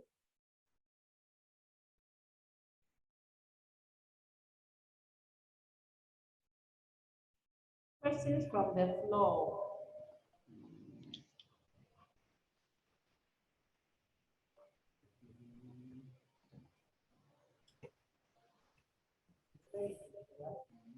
Sebastian. Hello.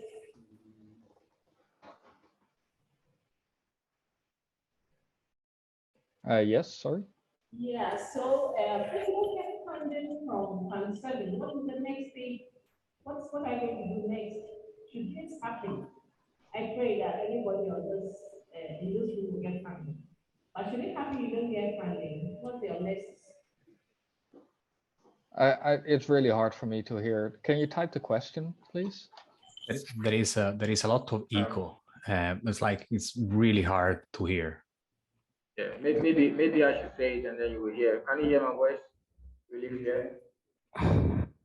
Yeah. Good. So she's asking that should in case you don't get funded, okay, from Fund 7, what's your alternative? What is my alternative if you don't get funded in Fund 7? What do we do? Okay. Well, it's decided by the users, right? So we have a couple of options that we're currently working on. StakePad is one of it.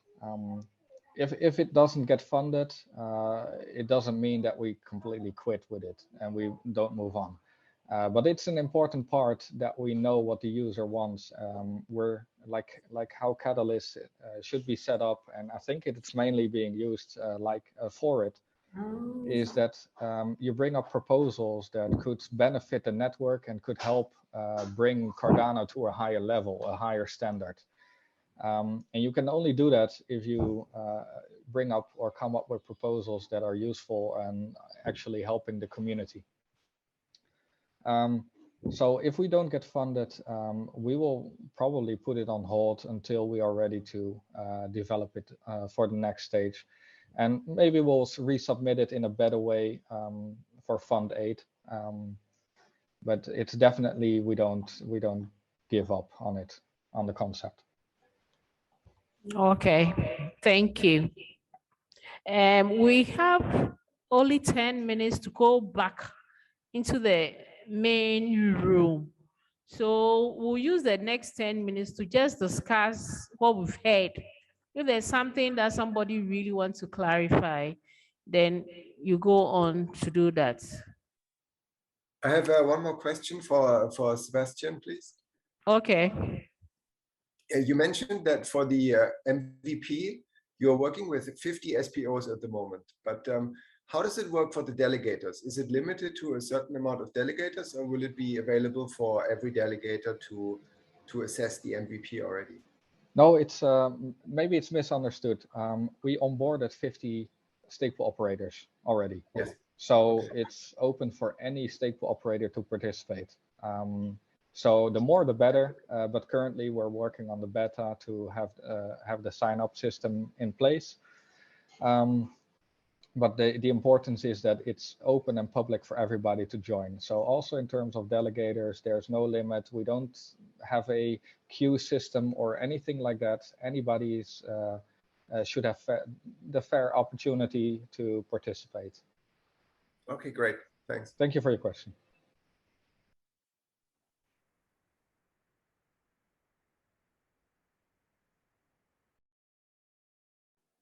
Okay, any other questions?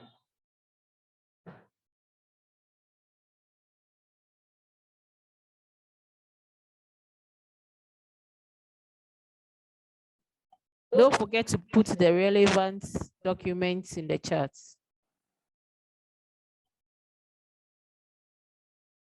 Yeah, incoming.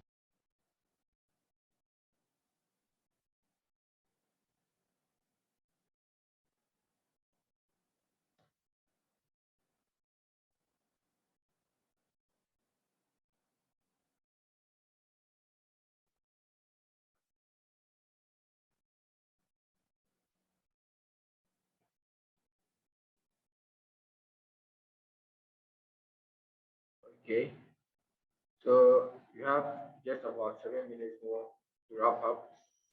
And if there are no questions, maybe we can use 2 minutes to put in the relevant links in the chat. That is for those who are presented already. And then we'll all go back to the main room, and then later we'll come back here and then finish today's session.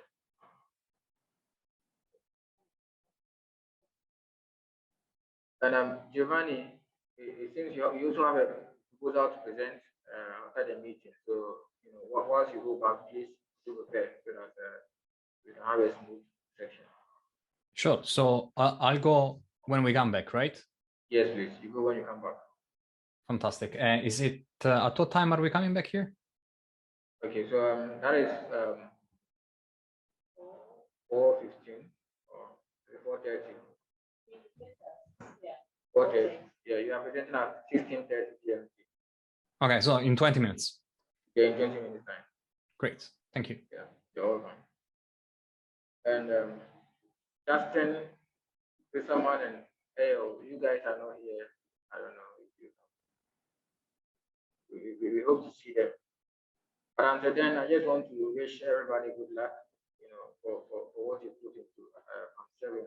It is my prayer that you get a funding so that you can implement whatever you have or whatever idea that you have, because it is good to, you know, expand the network. It is good to bring good value to the network. So it is my prayer that everybody gets funded and then successfully implement whatever idea that you have. And thanks for coming as well.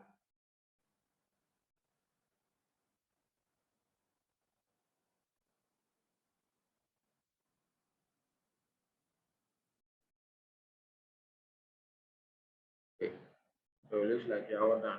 So I'll stop the recording. Yeah, I'll stop the recording and then we'll head back to the main room and then wait for the others. Thanks. Platform. So I'll start from the top. Hi, thank you for having me today. My name is Giovanni Gargiulo. I am a Fund 7 Catalyst proposal. And today I am submitting a proposal into the Fund 7. These are cyber disinformation attacks. And the topic today is going to be about Detective Alice. That is one of the products of the portfolio of Stakeboard. This in Fund 7, the Stakeboard team has applied in 3 different challenges because we are trying to develop our platform called Stakeboard that just in one sentence is a social staking platform. What we are doing is to connect the delegators to stake pool operators, create a way for them to communicate, to send messages to each other, and to create a trust within the staking platform on Cardano.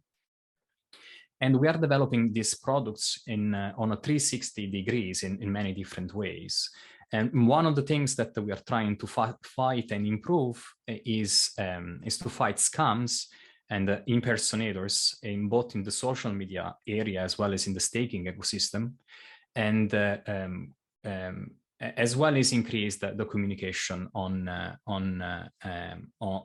ecosystem, in the staking ecosystem. So one of the things that we decided to do was to fight scams and impersonator. We came up with this product called Alice. Alice is a bot. It's actually already available. It's already working, and we'll find out more in just 1 second. So what is the problem statement? Fraudulent and malicious stake pools pose an urgent and growing threat to Cardano's staking ecosystem and network security. So here there are a couple of screenshots of tweets from our bot where it's called the Detective ADA, you can follow it, where we detected the scam pools being created. So, we all know that with the initial stake pool offering, there is an advantage in staking in certain stake pools, right? Because we will have rewards as well as tokens. In the case of MELD, we didn't have rewards, but we would have had tokens. But if you were delegating to a scam pool, you will lose your rewards and get no token. Blockchain Bill, as far as I know, he is one ambassador of MELD, and he was actually giving the praises to Detective Veda to the tweet because, yes, that's a scam pool. We raised this awareness. So our solution, as a stakeboard in general, and Detective Alice as the defined feature, the specific feature, we're trying to disarm malicious SPOs, both bogus and impersonators. You can find another example here, Alessandro Berri. He created the NAMI wallet, and there was a NAMI pool being created claiming that they were the stake pool of the NAMI wallet. We pinged him and he said, I will never have a stake pool. NAMI does not have a stake pool. This pool is fake. So our idea is to create this product called Alice. Alice, as I mentioned, is a bot that publishes messages on both Telegram and Twitter. And it's publishing messages about the following updates: ticker change, so if a pool changes name, fixed and variable fee changes, pledge if it goes up and down, if a new pool is set up, and if a pool is retired. Again, also in this case, on the right-hand side, you can see a couple of tweets. You can see, for instance, the pool bash that was retiring and saying in a color-coded way that there were almost 700,000 ADA delegated. So if you're a delegator of the stake pool, you better delegate somewhere else, otherwise you will soon lose your rewards. In this case, there is another pool called RAT4, and they were increasing the margin from 0 to 100%. Like, you all know that Daedalus, your oil will not tell you if the stake pool you're delegating to will increase the margin. Of knowing more about their trust. We all know, or most of us know, especially if you're a stake pool operator like me, that there have been, and please let me know if the connection, you can hear me fine, just having some feedback about my internet connection. But anyway, MELD4 was a stake pool that were basically stealing money because it was a bogus pool. And with Alice, we are fighting this. We want to bring trust back into the community, and this will also help newcomers to come off and delegating from Binance, for instance, to go to community pool, because they will not be afraid anymore if we manage to fight the scam pools and impersonators. This is just like a brief slide about the last 28 days. Everything is green. The amount of tweets, the amount of impressions, profile visits. The community is really happy about this thing, so we want to grow it further. So what's next? As I already mentioned, there is a lot that has already been built, but this is just like a fan-out approach. So you can follow on Twitter or you can follow on Telegram, but you cannot have customized information about the stake pool you're interested in and the stake pool you're delegating.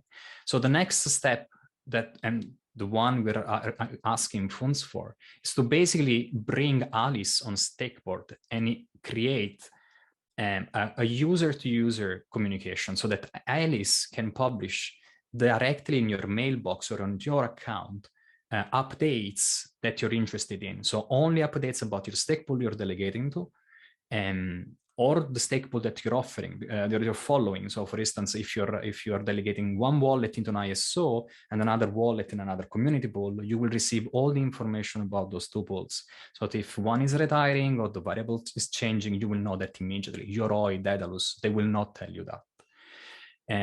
And there are other features, but most importantly is how are we going to be doing this? So we will create the classic, the bell link icon where you can link, where you can click and you will start receiving notification about those stake pools.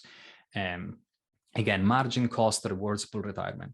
If you are delegated to an ISO pool, you will receive both information about accumulated rewards. Sometimes people are complaining that now on your OI you can't see your rewards anymore. But if you register your staking address on Stakeboard, Alice will inform you of how much you've been earning in the past epochs and how much you've been, what's your projected earnings for the ISO you're participating into. We also want to automate the process of detecting impersonators and bogus stake pool operators. This is currently done in semi-automated fashion. So there is a little bit of a manual intervention and a bit of automated process. So we want to fully automate this, or at least reduce the time to detect those ones. And then because ISO is becoming a model really relevant and important inside the Cardano ecosystem, we want to start to publish via Alice lots of information about ISO. When it is starting, when it's finishing, which is the pool you should be delegating to, if there are anomalies with the pool you're delegating to. Another thing we're requesting money for, and it's funny because the community advisors were a little bit asking about this into the reviews, is we need funds for scaling this platform. At the moment, it's running on very cheap servers, but if we aim to serve hundreds of thousands of users, we need more funds, we need more servers. And so we need funds to run this stuff into the cloud. And then because we want to be as clear and serve the community in as many ways as possible, we want to set up a public API so that if other pools, pool tool or whatever wants to connect and use our communication center, they can do that via the public API. So this is pretty much it for it. This is pretty much it. Thank you very much. And again, you can see like a couple of screenshots of how on the left, you will see our social screenshot of our social media platform will look like. In the bottom left corner, there is going to be the messages area. And that's where Alice will publish messages directly in your inbox. And then you can see again, a couple of fun about Alice Ready blockchain build again, and then OSCI token being targeted as well with this campo. So that's it from me. Thank you very much. Thank you, everyone. Questions?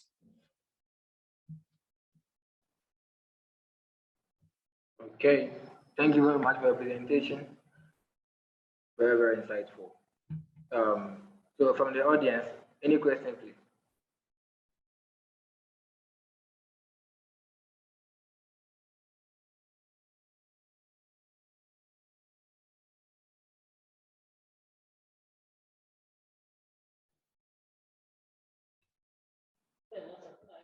While people are warming up for questions, Yes. Sorry, was there anybody? I just want to ask you a question. Go for it. Yeah, so you're talking about platforms concerning your idea. I just want to ask, do you have in mind that sometimes you are going to have sort of an application where we can download and actually receive a notification, then sort of visiting the net?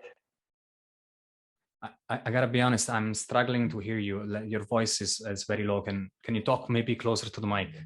Yes, can you hear me? Yes. Good. So I'm asking that, talking about platforms, do you have in mind that sometimes you're going to develop an application, I mean a mobile application that could be more durable? Yes, if you're asking me if we're planning to make a mobile application as well, yes, right? Yes. So in the short term, our UX UI team is working on a front end that will work perfectly also in the UI on mobile as well. So initially there will be no native app yet, but the website and the platform that we are creating will be fully responsive. So you will have a really slick and smooth experience on mobile as well. Actually, we are developing this as with the UI mobile layout in mind first, because we ran a quick poll with the community when we were asking basically, how would you interact with Stakeboard if it was already a product? And it was funny to see that Stakepool operators would be interested in using desktop because I think they are more technical users, while most of the community were saying that such a social media platform would be much more useful from a mobile because it's easier to flick around. Like if you have 5 minutes, it's going to be addictive, right? Like you want to check if something has changed, if there are new updates. So definitely in the long run, we will potentially have like a native app, but at the moment, we will stick with the website that is going to be designed with the UI, with the mobile UI in mind first. Okay. Thanks for the question. Very, very relevant question. Thank you. Sure, great. And so just a follow-up. So talking about maybe sometime to come, or probably you said you're building or you're working on the front-end development at the moment, but I've been through your proposal and I didn't see anything like that. I don't know, how do you intend to fund that? This is a good question. So Alice is one of the three challenges, one of the three proposals that we've launched. Tomorrow there is going to be Anthony, that is here today with us, is going to be presenting the overall Stakeboard platform. Okay. And that's where most of the effort in terms of UI is going to be, the front-end development will be done. So Alice is mostly a back-end system. So we're using, for instance, DB-Sync, that is an official product from IOHK. We are using machine learning into the backend, and there is no front end whatsoever at the moment. The front end is going. The resources in terms of funding for the front end will be taken from a different challenge. Our front end at the moment is basically Telegram and Twitter, so there is basically no cost for that. But as Alice will be part of the broader Stakeboard offering, the costs for the front end will be taken from there. Great. Thanks for clarifying. You got it. Anybody has any other questions, please?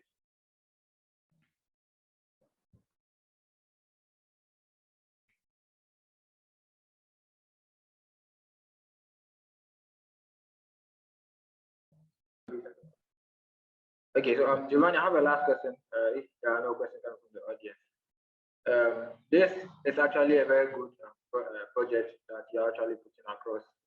I can see the impact already. But let's just flip the coin and then look at the other side. So Alice is a boot which is supposed to provide information about stake boots which are not, legitimate or kind of scam stake boots, right? Basically. So what happens if Alice provides information about a stake pool and that information happens to not be correct? What happens? We will never say that a stake pool is a fake or an impersonator. We will provide the community with the tools to recognize that by themselves. I'll make an example. One of the features that we have on Stakeboard is to allow stake pool operators to verify their own stake pool. So there is a Cardano improvement proposal that has been validated, has been accepted, led by Andrew Westberg, where only me as a stake pool operator of the stake pool easy one, I can demonstrate to be the stake pool operators using cryptography technique with the same keys used to validate blocks on the blockchain. So basically there is a really elegant way for me to demonstrate that I am the owner of a stake pool. So if I am a multiple owner, for example, like Meld, like many other people, what I can do is I can claim all my stake pools on Stakeboard. So assume, for instance, that there are 10 Meld stake pools, so 1 to 9, but the 4 is not mine. So what I'm going to do is that I'm going to claim 1, 2, 3, 5, 6, 7, 8, 9, but 4 is not going to be claimed. So we're going to be saying, look, The ticker is very similar, but Meld hasn't claimed that one. So you do 2 + 2. We will never say that's a scam pool. It's just a pool that has decided to have the same name. But please don't confuse the Meld 4 with the other 8 stake pool over it, with the other stake pools, because they are 2 different things. So if you're delegating there hoping to have Meld tokens, you will not have them, right? We will never say someone is a scammer. We will say those 2 things are different. And then, of course, we will be informing people. So we want to bring trust and clarity, but possibly in an automated way. So, and then if someone is still happy to delegate to this Meld 4, so be it, but at least you know who you're delegating with, right? Does it answer your question? Yes, it does. Thank you very much. Thank you very much. Okay, so your time is up actually, right on time. So I guess we'll have to call the next presenter, but I don't know if you have any here, because looking at the list that we are supposed to work by, none of them is here. Somebody was supposed to be referred here. Is the person around?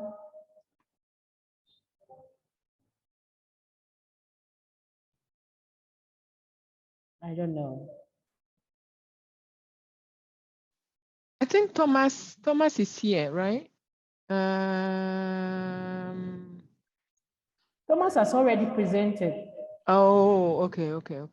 We didn't get our first set people, so okay. we took the first 10. Thomas has presented, Sebastian has presented. Okay. Yeah, we are missing Justin, Krishma, and El. Okay. But then when we went back into the breakout room, the moderator said somebody wanted a room so that he can present. I'm sure Maybe you can direct message him to see. Oh, okay.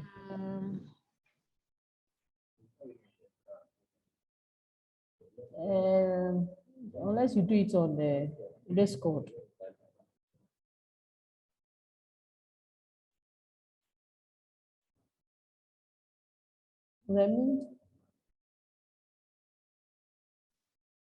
In the meantime, if anybody have something on the 3 proposals that has been presented, the person can ask.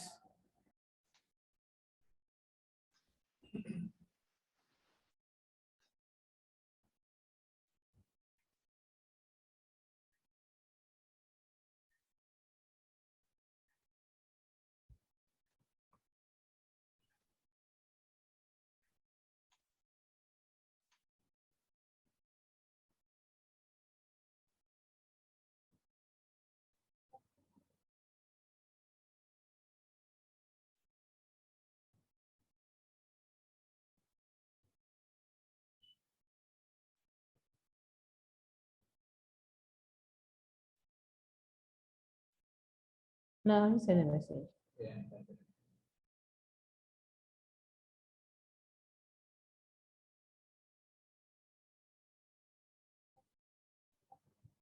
Anthony Captain. Hello, we want to hear your voice. No.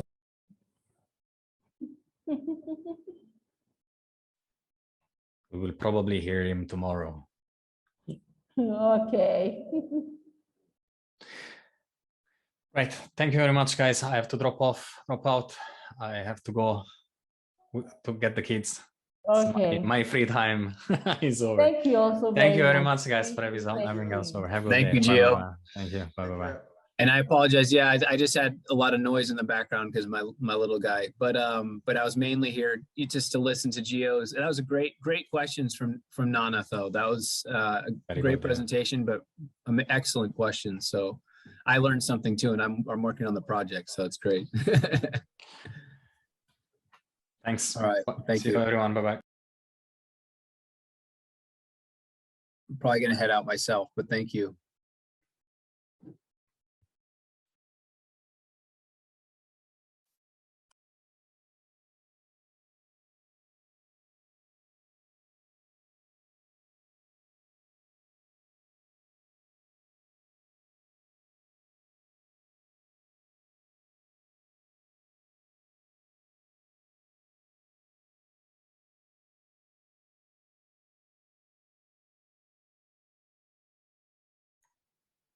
Thank you very much for hosting us.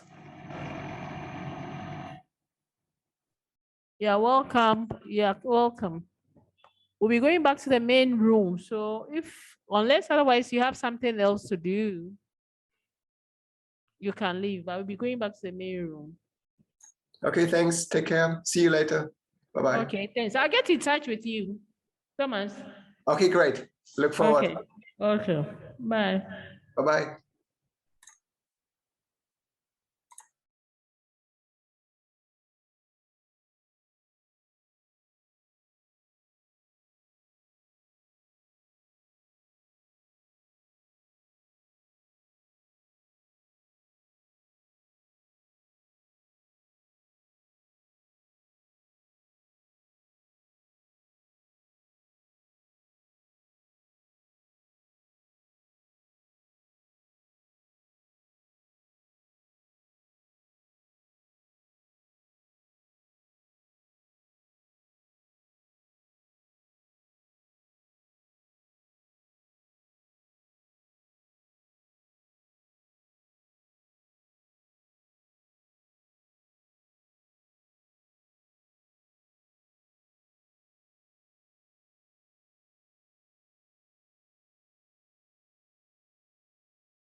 Yeah.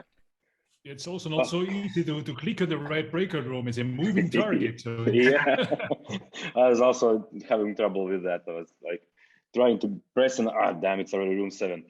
Okay, so cool. Let's continue with our second part of this one. So I see Peter is also here. Great. So he'll be our first presenter. And so for those who are just jumping in, there will be a nice sound effect whenever your first 5 minutes are ending for your presentation. Then you will hear some sound. So and yeah, just try to finish as soon as possible. Yeah, this is the sound you will hear, and then you have 10 minutes for discussions for anyone to ask some questions. And yeah, and let's then jump into this. So. Peter, are you ready? Yes. Great. You can share yours. Yes. I will. Thank you. Let me set my timer for 5 minutes as well. Recording is on. Great. So hopefully I'll not have any issues this time. Last time, unfortunately, my Zoom crashed. I don't know why. Never happened so far. Okay. So ready to go? We can see your presentation on screen as well. Super. Okay, cool. The floor is yours. Super. Hi, thanks. I'm Peter Van Garderen from Vancouver, Canada. And along with Doris van der Kocht from Rotterdam, the Netherlands, I'm one of the co-founders and lead developers for the RealFi Landano project, which is introducing a legally binding land registry-Dapp to the Cardano Web3 ecosystem. We are requesting Project Catalyst Fund 7 funding to develop a Landano MVP, which includes user requirement analysis and field testing in a pilot project in Accra, Ghana. Nana Safo is our Accra-based coordinator and project ambassador. He will be supported by the local Accra branch of WADA, which is the leading African-based alliance with a mission to connect African professionals to the Cardano ecosystem. We've also begun discussions with the Empower Mortgage Lending Project to explore how our tools and processes can be integrated. So the problem that Landano is addressing is that there's an estimated 1 billion marginalized people worldwide that own real estate property, but are not able to register legally binding title deeds on it due to expensive, mismanaged, confusing, or corrupted land title registration systems. This is a major blocker to their upward financial mobility, as trustworthy deed documents can otherwise be used in applications for a bank account, credit score report, mortgage, or a line of credit. Moreover, trustworthy land ownership records are a foundational layer for peaceful nation building and rule of law. For example, a single plot of land may be fraudulently registered to several names and sold to different people behind the true owner's back. In Ghana, this has included violent evictions of legitimate property owners by a brutal group known as Land Guard. The goal of the Landano project is to make land title registration as simple, cost-effective, and reliable as possible for those who need it most. This will enable new economic opportunities like credit financing, rental income, and decentralized finance. Legally binding land title records also nurture pride of ownership and a sense of psychological and physical security. We believe that the barrier to success for a truly breakthrough project is ensuring that any blockchain-based document notarization is synced with real-world legacy systems. This is to ensure that these transactions are fully legally binding for physical enforcement and admissibility as evidence in court proceedings. All Landano documents and processes will be made legally binding from the very first day that our security audited DApp goes live on Cardano's mainnet. This is accomplished by working with local lawyers and government officials that deal with land registry procedures on a daily basis, and by filing the required documentations with the existing legacy systems. Landano is in the process of tokenizing an OpenStreetMap layer for Accra, Ghana and its surroundings.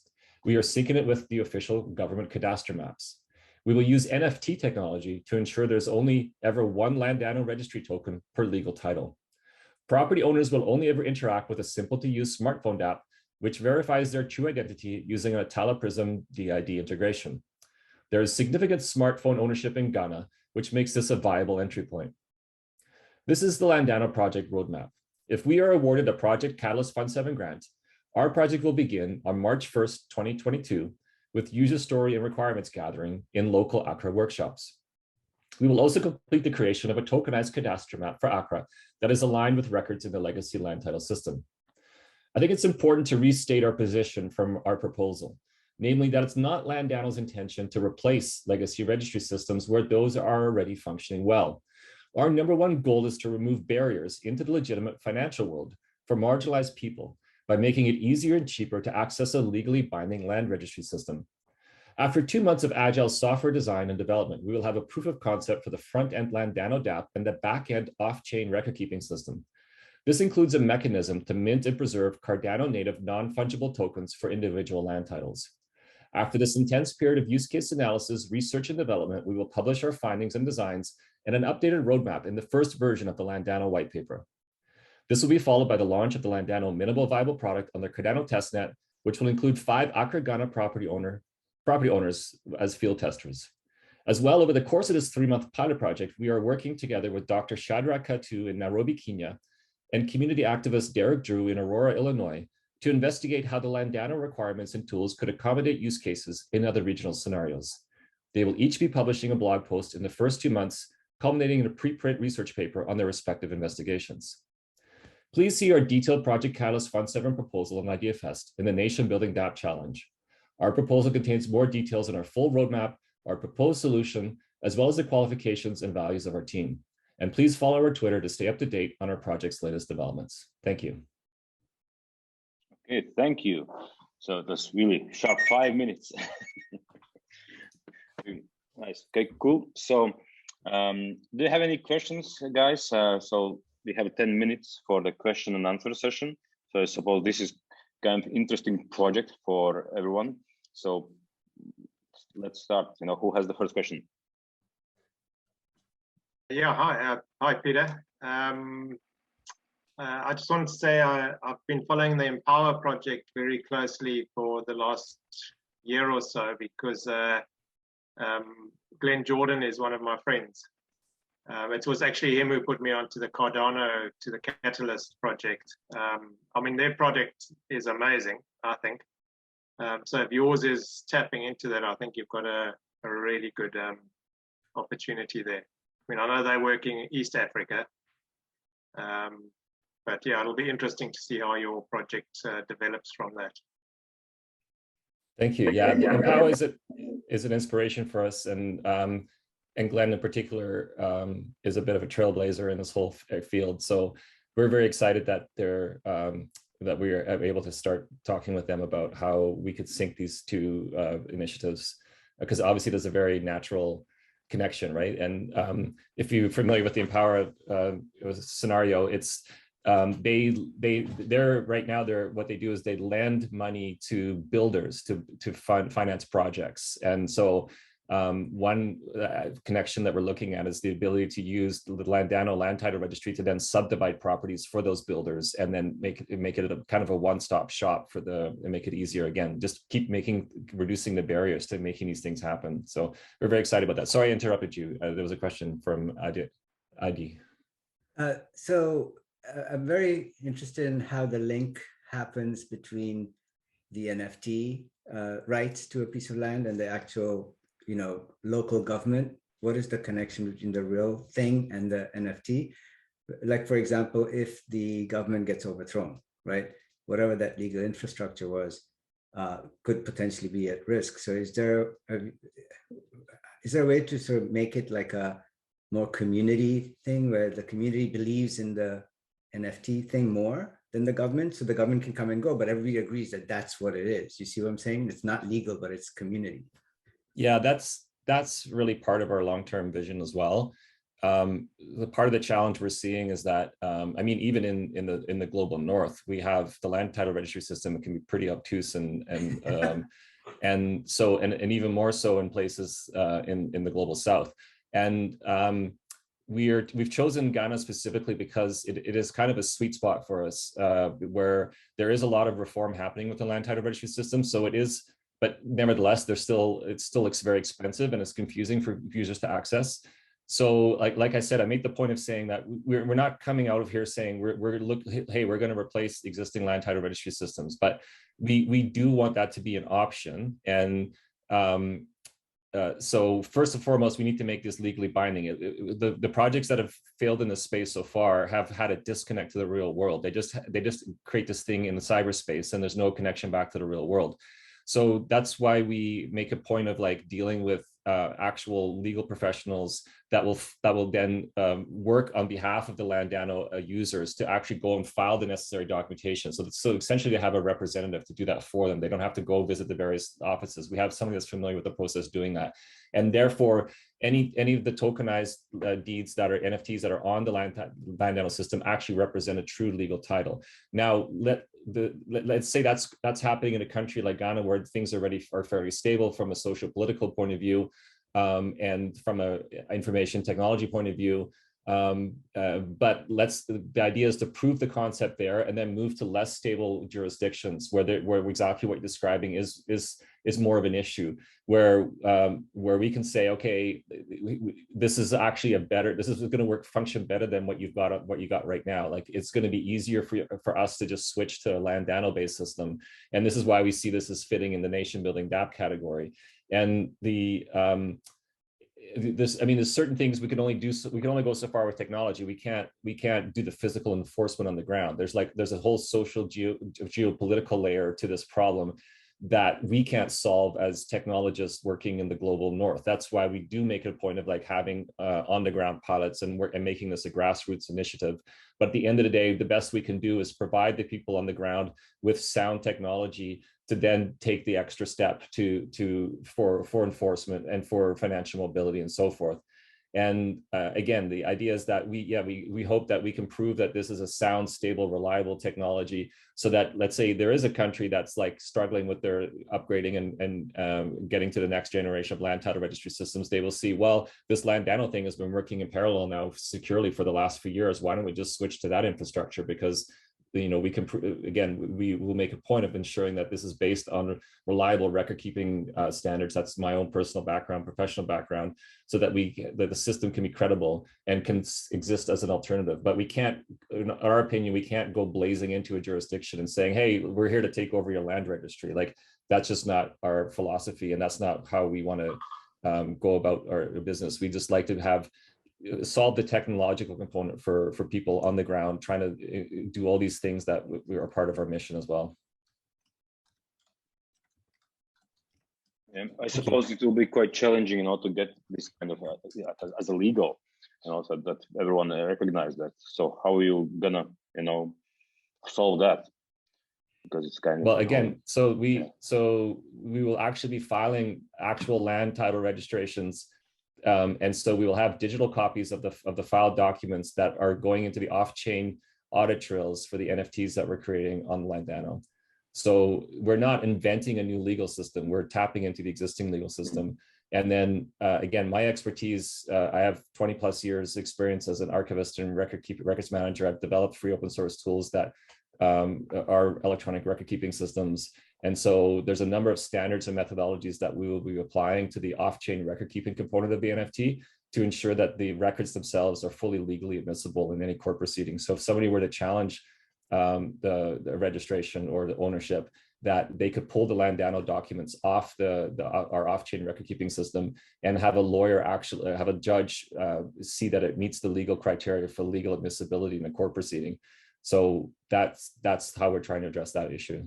Because again, in my opinion, there's been some interesting pilot projects for land registration, but they never solved this piece of the puzzle. They never connected it to real world legal systems, and that's, I think, key to our success. Yeah. That if you will succeed, that will be a huge change.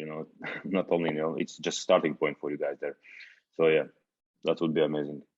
Yeah, I do. Just one quick, the off-chain data, are you keeping it in IPFS or Airweave or one of these decentralized places? Yes, we're creating an IPFS-based audit trail. Now, just putting documents in IPFS is not enough to make it legally admissible. So I am the lead developer on a Fund 6 project called OrcFacts, which is designing trustworthy record-keeping oracles. And so a key component of that is this off-chain record-keeping component, where again, I'm applying the standards from our archiving and records management domain, where there's a number of international standards, but applying them directly to a fully decentralized IPFS-based record-keeping architecture, which again has not been created yet to this day.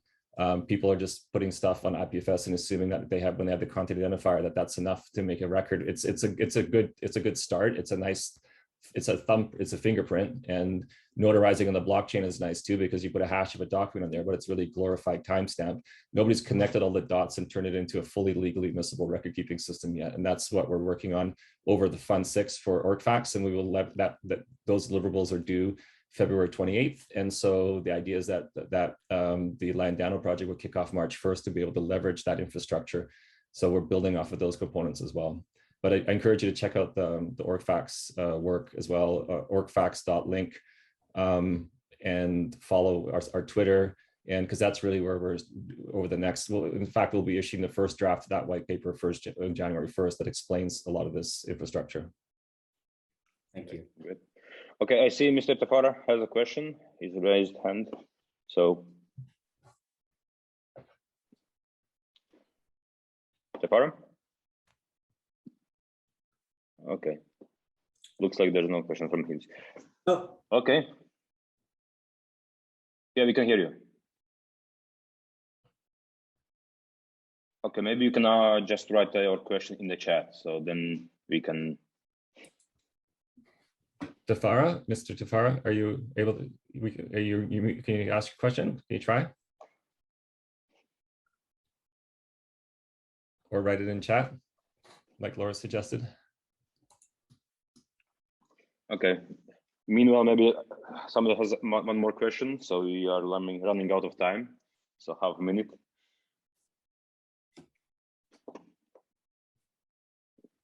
Okay. Anyway, so I suppose anyone can contact you on idea scale and ask questions there, and definitely dive deeper into this project, because it's a huge one again, and love to see these projects happening.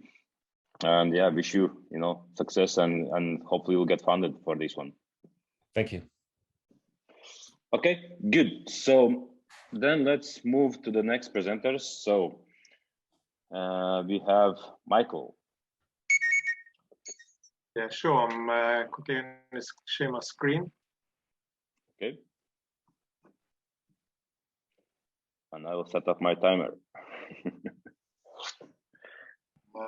Okay, good. See that? Yeah, we can see that, and your audio is good, so we are good to go. So the floor is yours. Okay.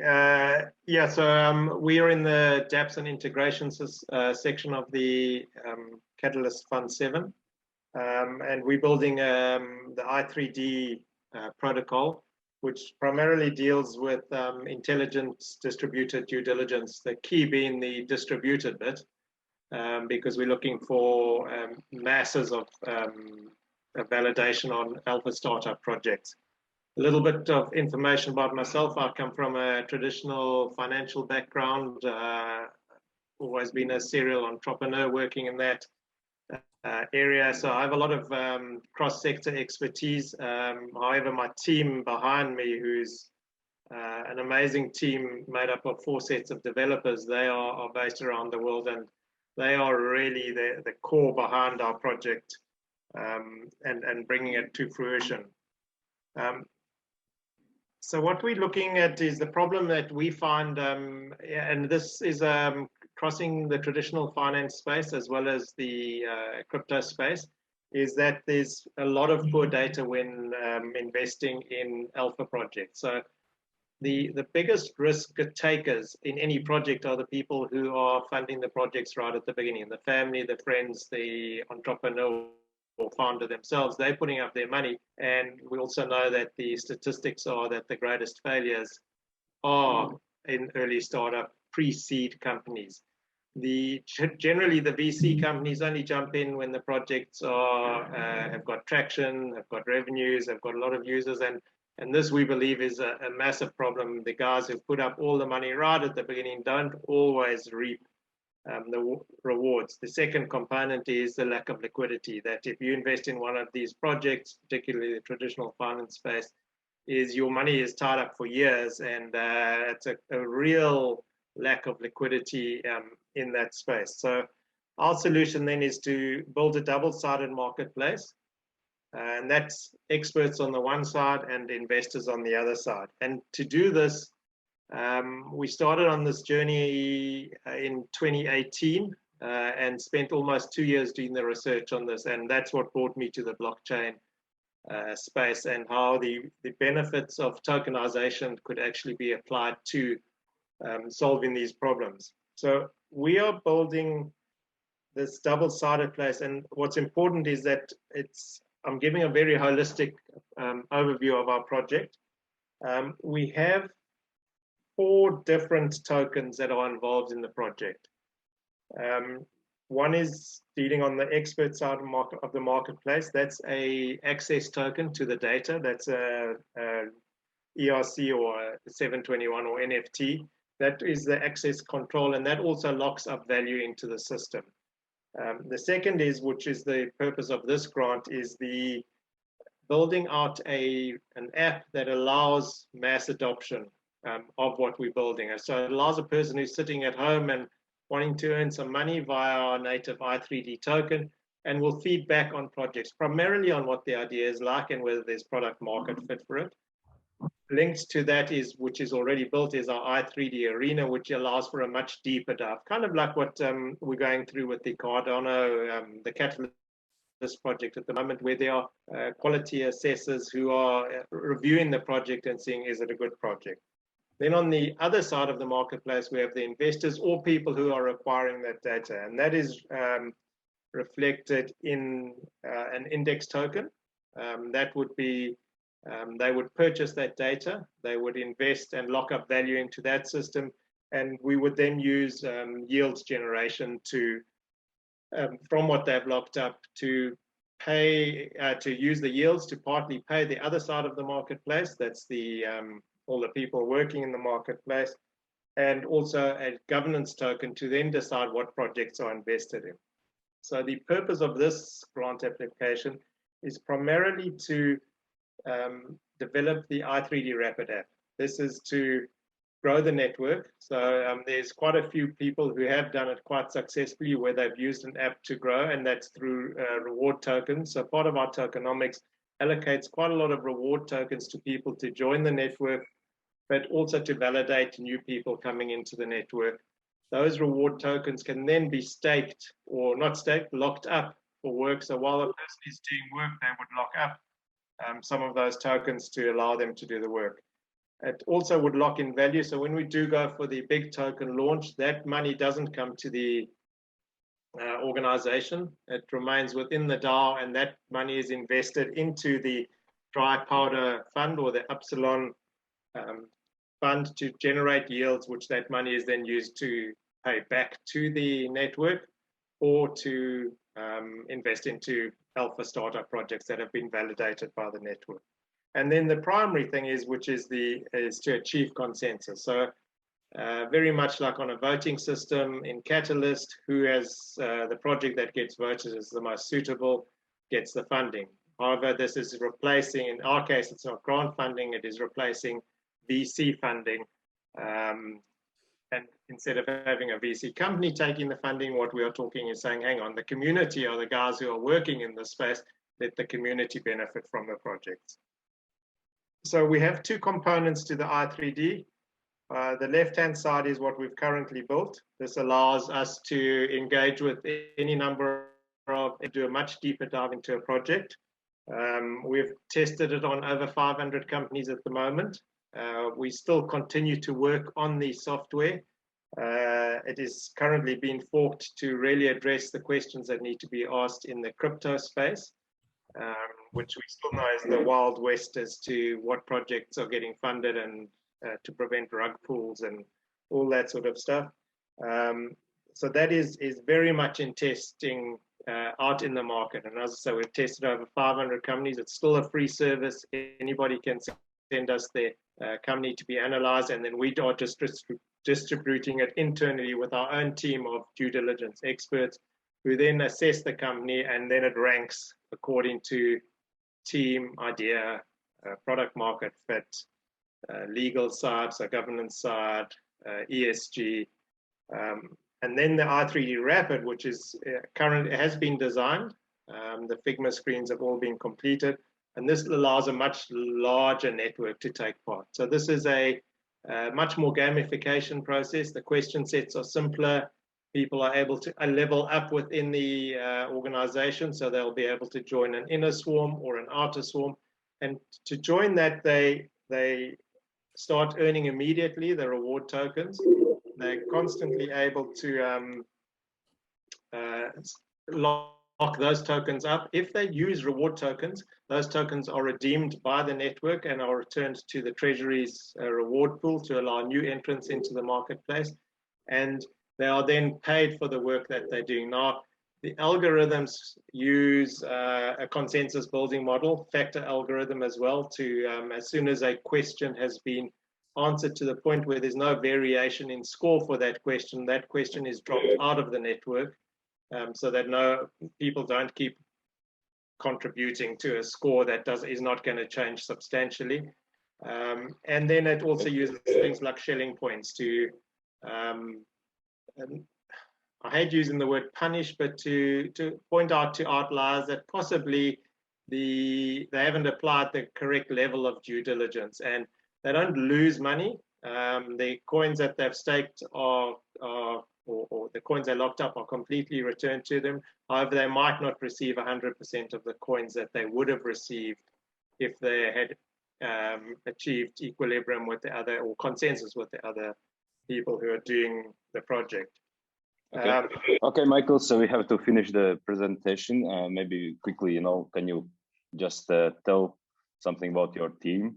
So I see a slide there, so maybe quick. Yeah, these are core team. Myself, our CTO, Oswald Garlick, who's experienced in the blockchain NFT space as well as the crypto arbitrage space. And then the two guys on the right are from an organization, Kiko, which has built the Nevermind protocol. Now, Nevermind is where all the integration will take place for reputation management, for access control via the NFT, the integration into the reports that are stored. Those will then be through the Nevermind. They'll be time-stamped and validated and then stored on Filecoin, who's our storage partner, and then the retrieval side. So that is all managed by Nevermind. They come from a strong blockchain background.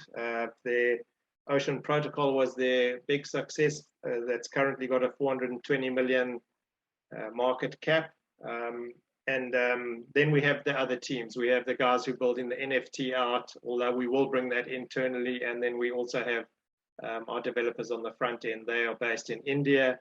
However, they'll all start working under our CTO, Oswald, going forward. So I'm very much more on the vision and what I'd like to see happening. These guys are the guys who really understand the tech and are the real enablers of it. Okay, great. So it looks like a solid team. And I understand you have a lot of experience as well there. So we have some 5 minutes for the questions. Sure. So anyone just jump in and yep. So quick question from me is, why did you come to the design of not burning tokens for bad behavior within your incentive scheme? Well, we do, it does burn, it's a kind of a way of, instead of them through the Schelling point system, instead of receiving 100% of the tokens, they only receive, say, depending on how far out they are from the consensus score, they might only receive 80% of the tokens for the work. That's the design at the moment. However, that will go out to the community. So the first part of the app will be, we won't be validating other companies, we'll be validating the processes that we are going through to build that burn mechanism. So people are issued the tokens for doing the work. However, we buy back those tokens from the network. It's not a burn mechanism, it's a more buyback mechanism, or not being issued the required amount of that they thought that they were going to get. So it's a mechanism to encourage them to work and apply their minds while they are doing the due diligence. There will also be questions that are thrown into the project to validate that they understand what they are doing. And that is, there's 10 different reputation levels within the protocol that allows them to move between levels depending on the quality of work that they are doing. There's a lot of factors that can be brought in to validate as well going forward how successful was a project that they had been part of that project. That would score them points. So they're able, so it's a reputation management system as well. And this is all managed via the Nevermind protocol. Thank you. Can I ask Michael, excellent. First of all, this is a really great proposal. I'm really interested in seeing this for our own project. I think I can see where this is something we could use as well. Like we're planning to move ahead to a DAO as well, and an ISPO, and that's on our long-term roadmap. And the more we can lean on people creating great solutions like this, obviously we don't have to reinvent the wheel. It's fantastic. I'm a little bit just hope you can clarify a little bit for me your roadmap and your budget. So like if you're going to get your Fund 7 funding, the voting ends mid-February. So the earliest you're going to see the money is going to be, in our estimation, is March 1st. And you've got quite an ambitious roadmap, and you've got a budget of 42,700, which to me seems a little like light compared for everything you're proposing to do. So maybe you can and it sounds like you already have a lot of pre-existing technology and commitments. So maybe you can clarify like what's new and like when you expect to deliver everything you told us about by what date, and what and whether you're subsidizing some of these costs from your own side of things or from other partner commitments. Does that question make sense? Yeah. So we have this funding is purely to fund the mobile app.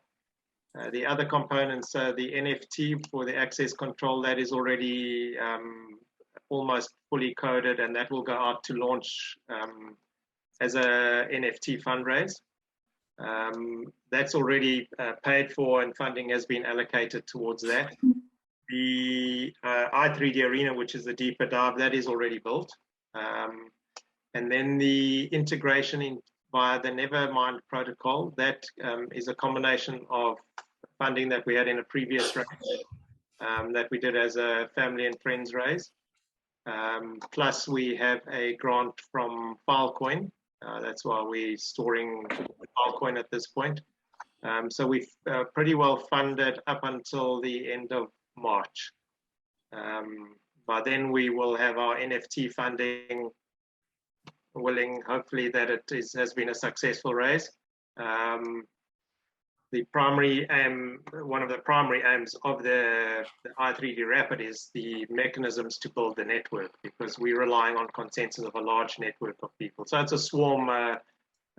In fact, our NFT raisers are called murmurs, based on the murmurations of how do swallows fly in, not swallows, starlings fly perfectly in unison. How do shoals of fish, you know, they don't collide. There's a meeting of the minds, and this is what the whole principle was built on. That is, and it's, I mean, if you do all the research, it's there. It's the meeting of the minds is by far and large greater than an individual. So that's what the whole principle was built on. But the funding has come from a variety of sources. But the funding, the 42K, is to build out this i3D Rapid and introduce the product to the community. I hope that answers. Yeah. Okay, so thanks, Michael, for the presentation and the answers. So of course, as always, you know, everyone can go to IdeaScale and ask some more questions, and you know, or maybe, you know, they can figure out how to cooperate together. There are a lot of, you know, similar, but at least, you know, different projects, which actually always see that, you know, they benefit from working together in some way. Okay, so let's move to actually our last speaker for today, Adil. So who will be speaking about smart structure. So this is a quite interesting topic. So are you ready, Adil? Yeah, let me see if I can share my screen. Share screen, where is that? Okay.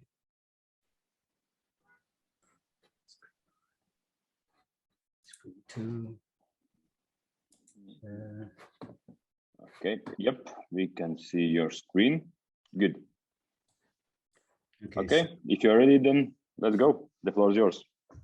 Okay, great. So my name is Adil. I'm the founder of Incrypture, and I'll tell you quickly about the Smart Structure Protocol proposal. It's a few linked proposals. I'll just go over the team quickly and then go into what we're trying to solve. So my background was on Wall Street for many years, traded mortgage-backed securities, structured them, did all kinds of stuff in real estate. I worked with Sean Kim back in the 90s. He actually wrote a bunch of the application software that I used to run several different mortgage derivative books. And, you know, known him for close to 30 years. I've known Michael Grossberg for close to 30 years. He and I started in freshman physics. We did shared an office while doing our PhDs. He's very much into open source software, knows Haskell, teaches at City University of New York, has a bunch of students that we can use for our project as well. And Andrew Chasen is a software developer. He actually ran a software company that he sold to market, doing pretty much the same thing that we now want to do open source on the blockchain. And he started a new company to actually do that. And we are using some of his code to translate onto Cardano. So I'm going to tell you quickly for everybody what part of the mortgage-backed securitization process we want to put on a public ledger. So just think about a mortgage as a bunch of people taking loans from a bank, and you know, the bank is not going to give them loans unless they pledge their house as collateral. They pledge their house as collateral. The bank then gives them the money. Once the bank is all out of money to lend people to buy houses, they need to raise more money. One of the ways to raise more money is to sell the mortgages that they have, get the money and lend it to more people. One of the principal ways that structured finance is used is that they sell their mortgages to a company. The company buys the mortgages, but how do they get the money to buy the mortgages from the bank? They get the money by issuing their own debt, but they don't issue the debt that looks like the mortgages that they bought. They slice and dice those mortgages and make new bonds that can appeal to a new set of investors. That slicing and dicing is done by this cash flow waterfall engine. The cash flow waterfall engine takes the cash flows coming in and then redirects them to senior bonds and junior bonds, maybe redirects the interest payments all over the place. In effect, it increases the universe of investors that eventually that money goes to the homeowners. Now, the cash flow waterfall engine, the way that it's done in RealFi is that it's a bond indenture. It's a natural language document, legal document that's put out there in the marketplace. No one can do anything with that document because the language in that doesn't clarify what type of bond you're getting. So really you have to turn that into a code, a piece of code that then you can look at and say, okay, what does this bond look like? That code is currently controlled by a bunch of middlemen that prevent securitization from happening to any sort of small microfinance lender or anything else. If the entire technology of the waterfall engine was available, open source and shared amongst people, then a lot more people could use the financing mechanism of structured finance to raise their own funds.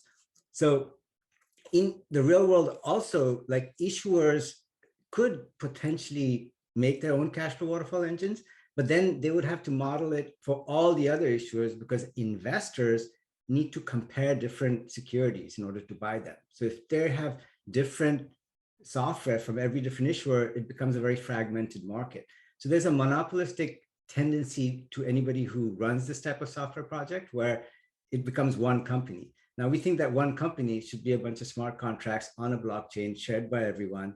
And they can do that because you can trust each other and have that trust mechanism in there.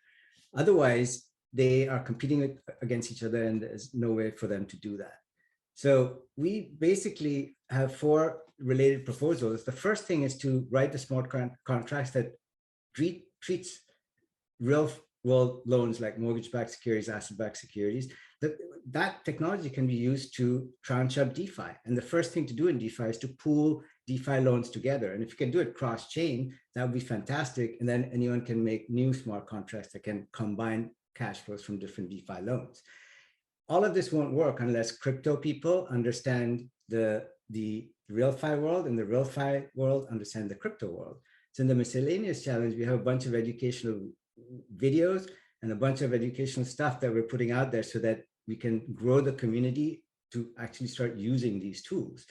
And since we're writing the smart contracts for both DeFi and RealFi, the seeding Cardano grassroots, if we can work with some of the other projects like M Labs and all that that are doing stuff to come up with standardized protocols for these types of things, then all these protocols can, compose with each other, and it'll make it a lot easier to do this stuff than otherwise it would be. So, I hope people will vote for this stuff. It's an ambitious project. We have little pieces of it that we're putting out in Fund 7, effectively to raise more funds. We also have a stake pool Inca that we're using to fund some of this development.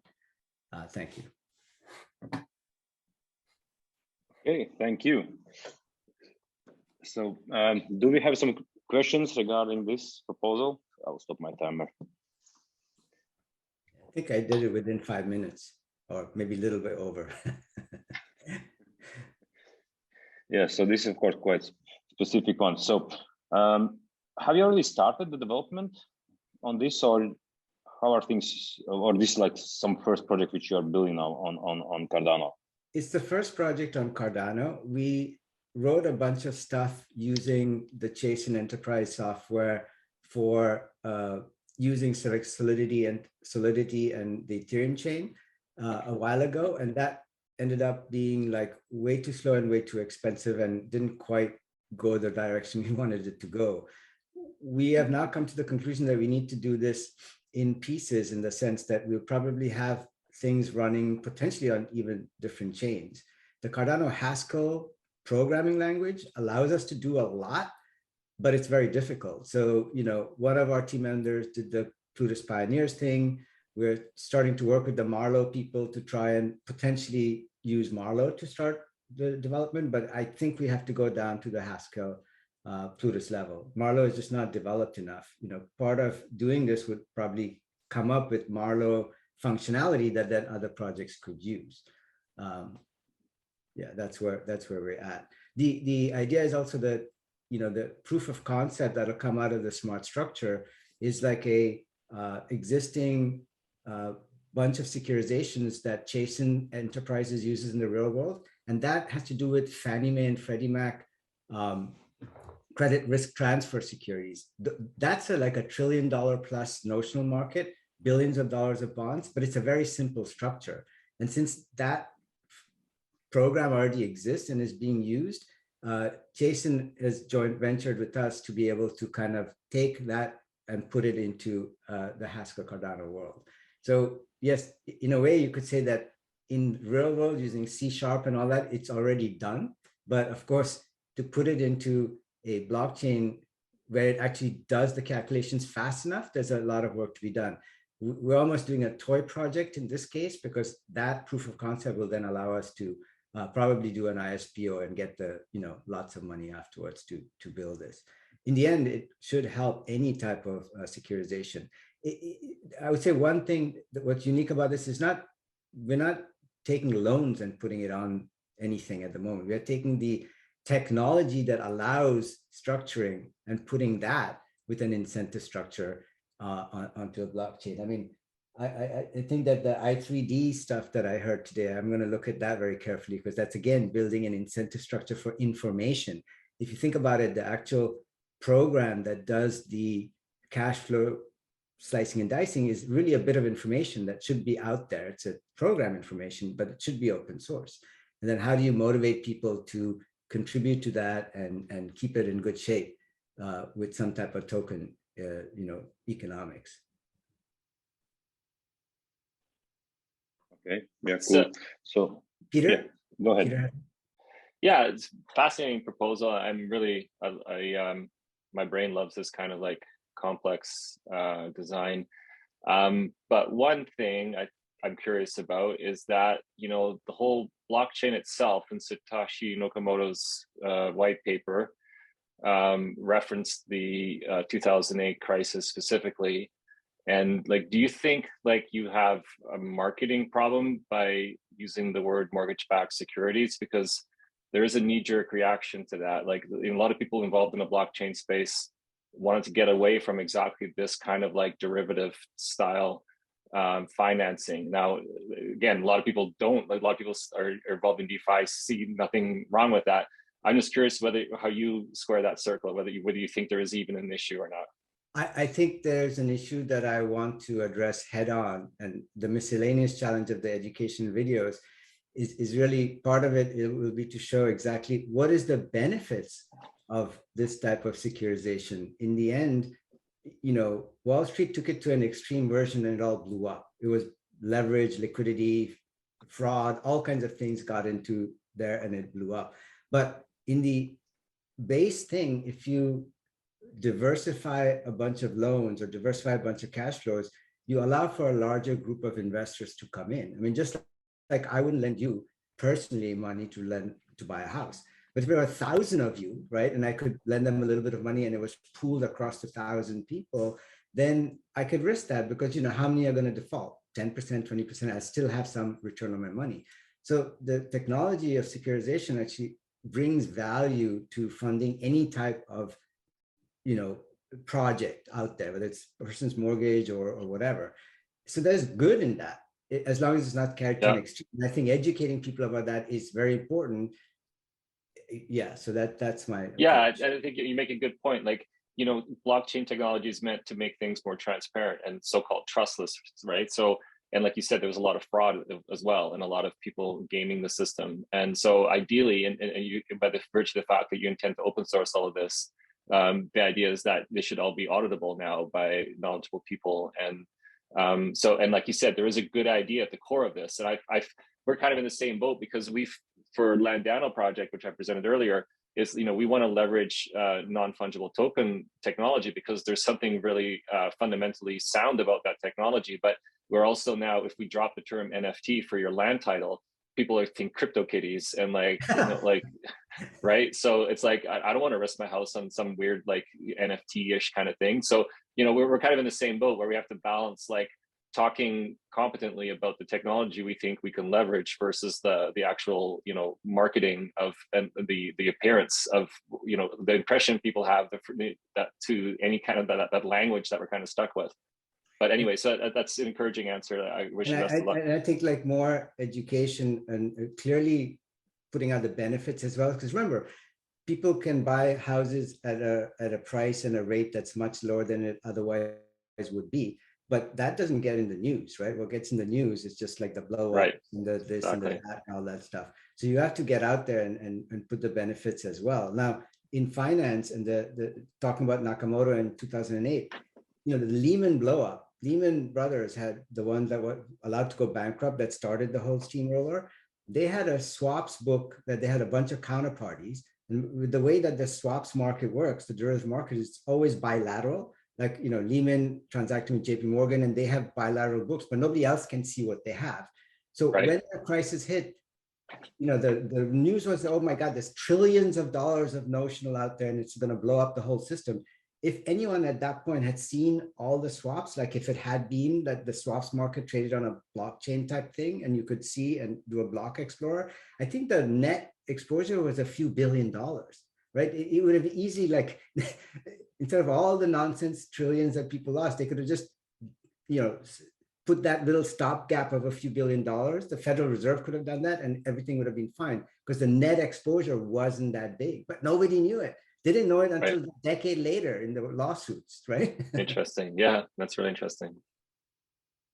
I think, Deal, I think the one key thing which Peter has also talked about is breaking that perception of the 2008 crisis, that there's a bunch of, you know, can the same thing happen? You know, that is the transparency there. And for me, it's, as you said, it's the education is key. But from my experience, just on my project, is mine is not as complicated as yours, I don't think.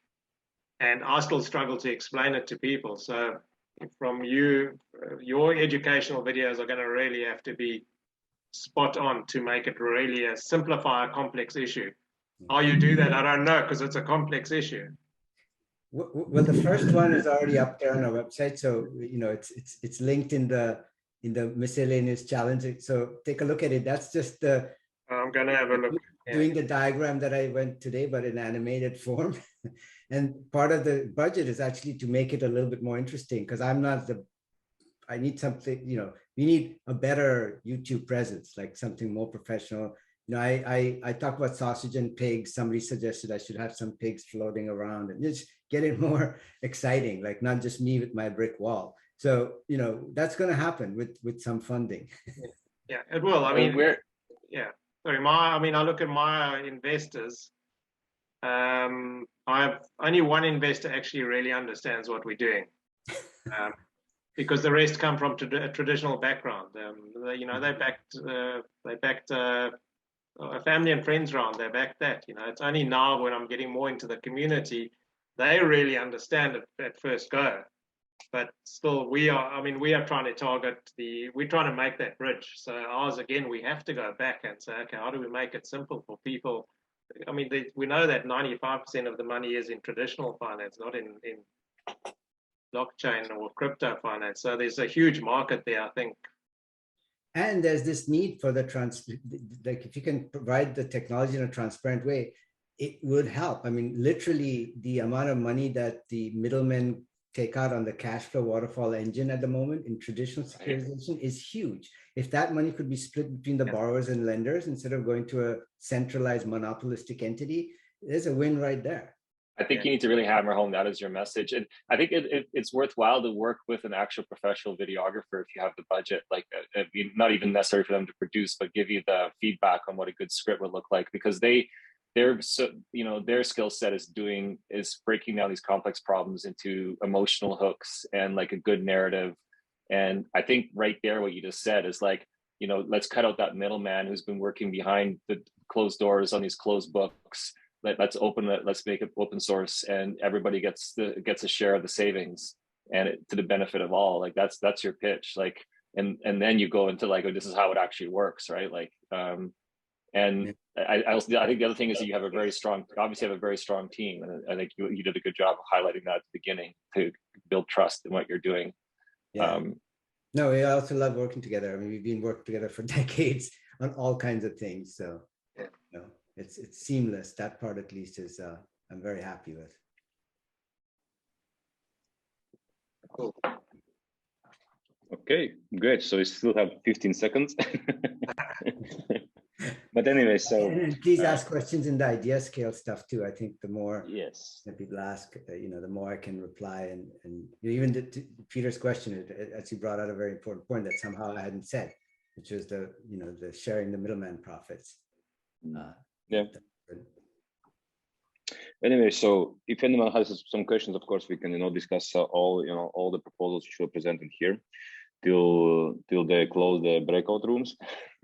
And of course, yeah, if you want to contact anyone, just go to IdeaScale. That's the best way actually to do that, and ask questions, and maybe get some ideas and something.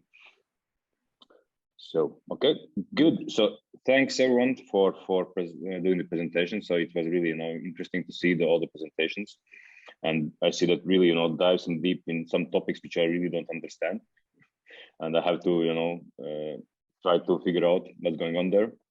And yeah, so thanks. I don't remember recording going. You have recorded the session, right? Yeah, it's recording. Good stuff. Recording. Okay, good. Yeah.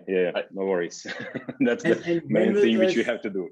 When will the recordings be out for us to use? It depends. Usually it takes some while. So first, of course, will be available those recordings like in RAW, and later on they'll be putting in one larger video which will be available on IHK YouTube channel. So yeah. So I don't know, just follow up and I suppose on Town Hall they will announce soon the videos are there. Okay, cool. So anyone has any questions, want to discuss? We still have some time till other rooms are wrapping up. Yeah, I'm just going to put a link. Somebody asked for the link for this, and put that in there. That's the main one, and everything else flows from that. But then if you search for Incrypture, you get the others. But I think it's almost like the educational one is very important along with this main one. But we can get going in any piece of this.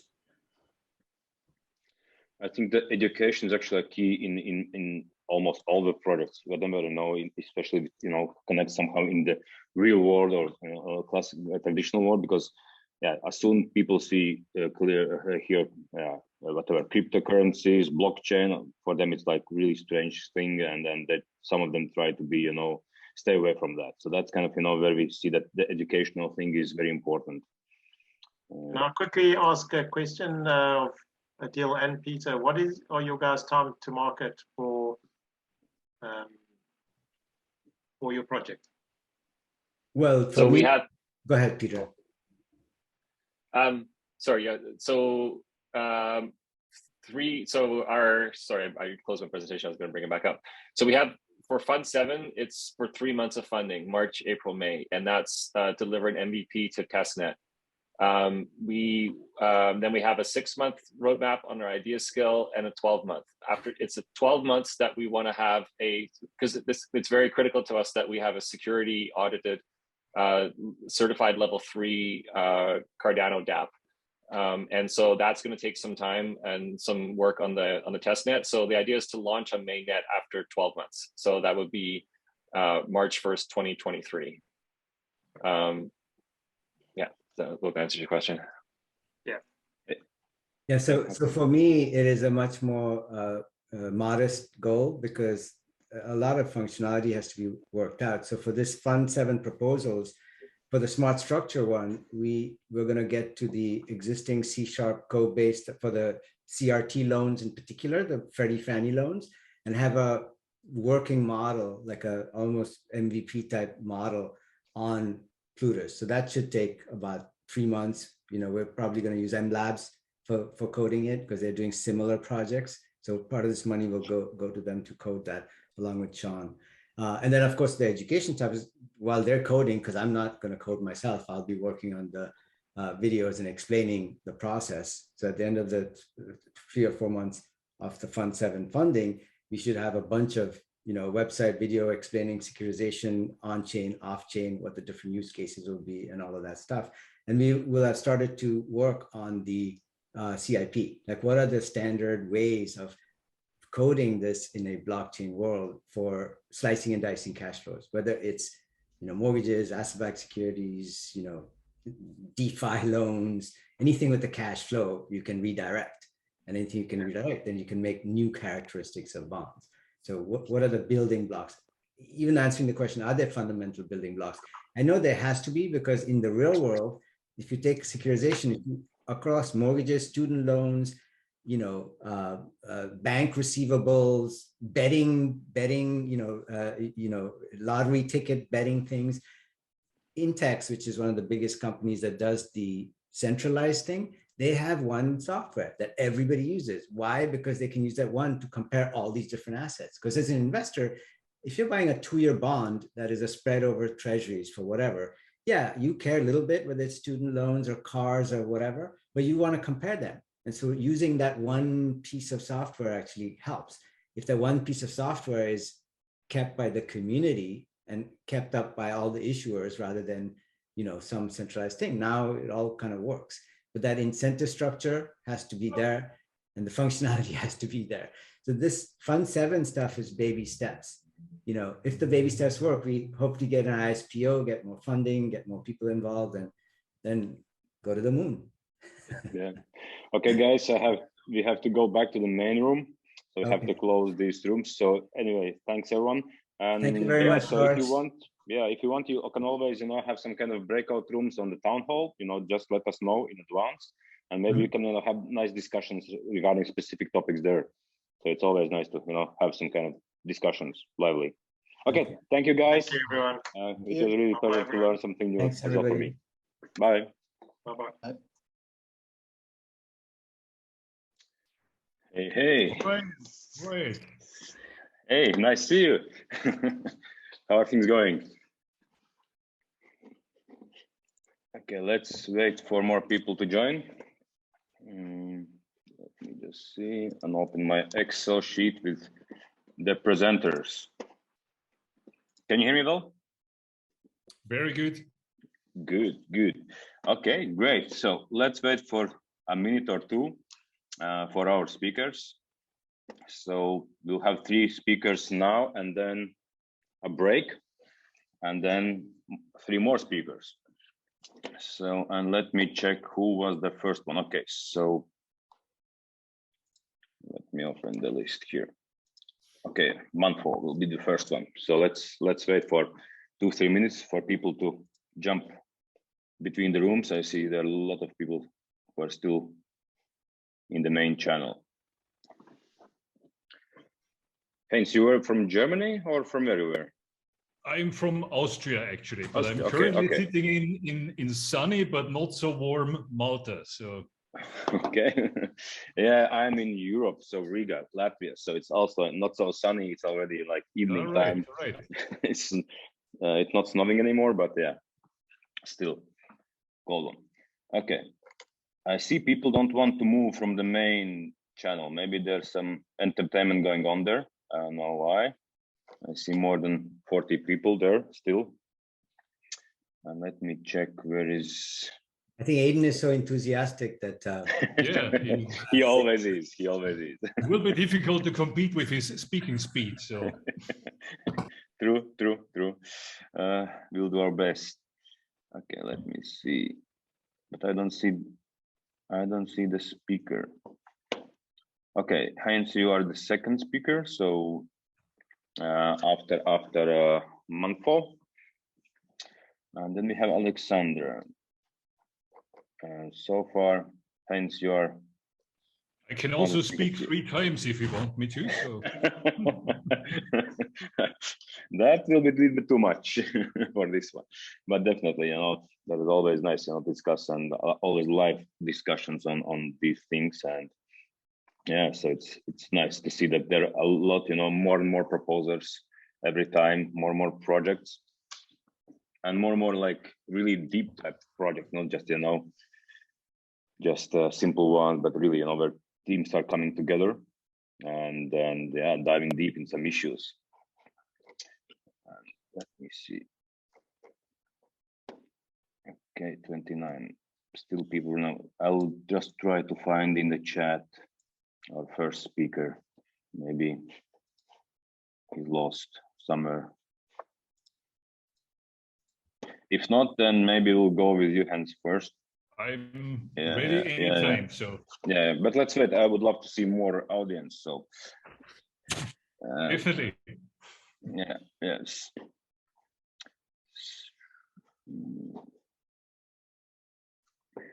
No. Okay, don't see.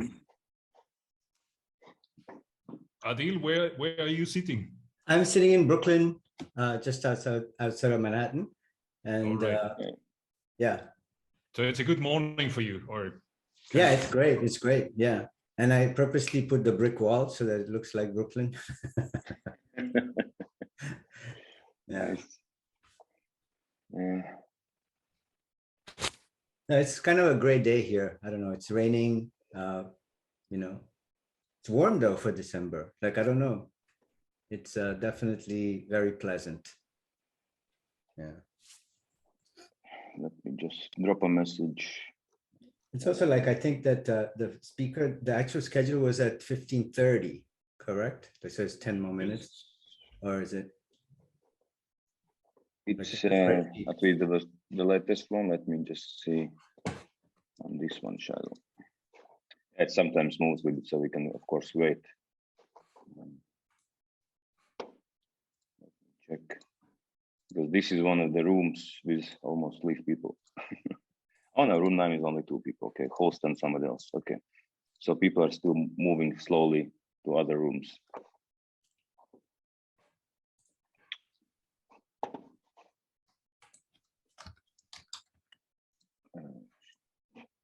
No, okay, let's wait. Let's grab a coffee or water. Yeah, I'm gonna grab. If you haven't done that yet. This is gonna be my second or third one already. I'm still with my second one, so okay. Yeah, so yeah, everyone is asking, okay, should we wait for 55? Okay, 15:30.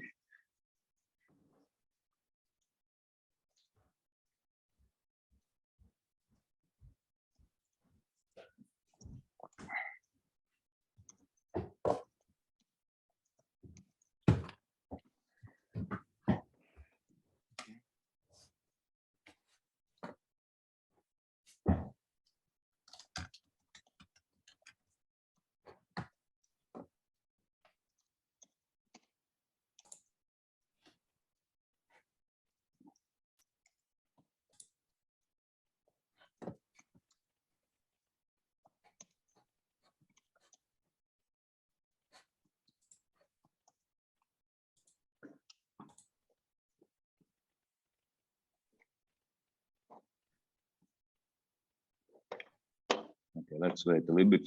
So I see also in other rooms there will be waiting for some minutes.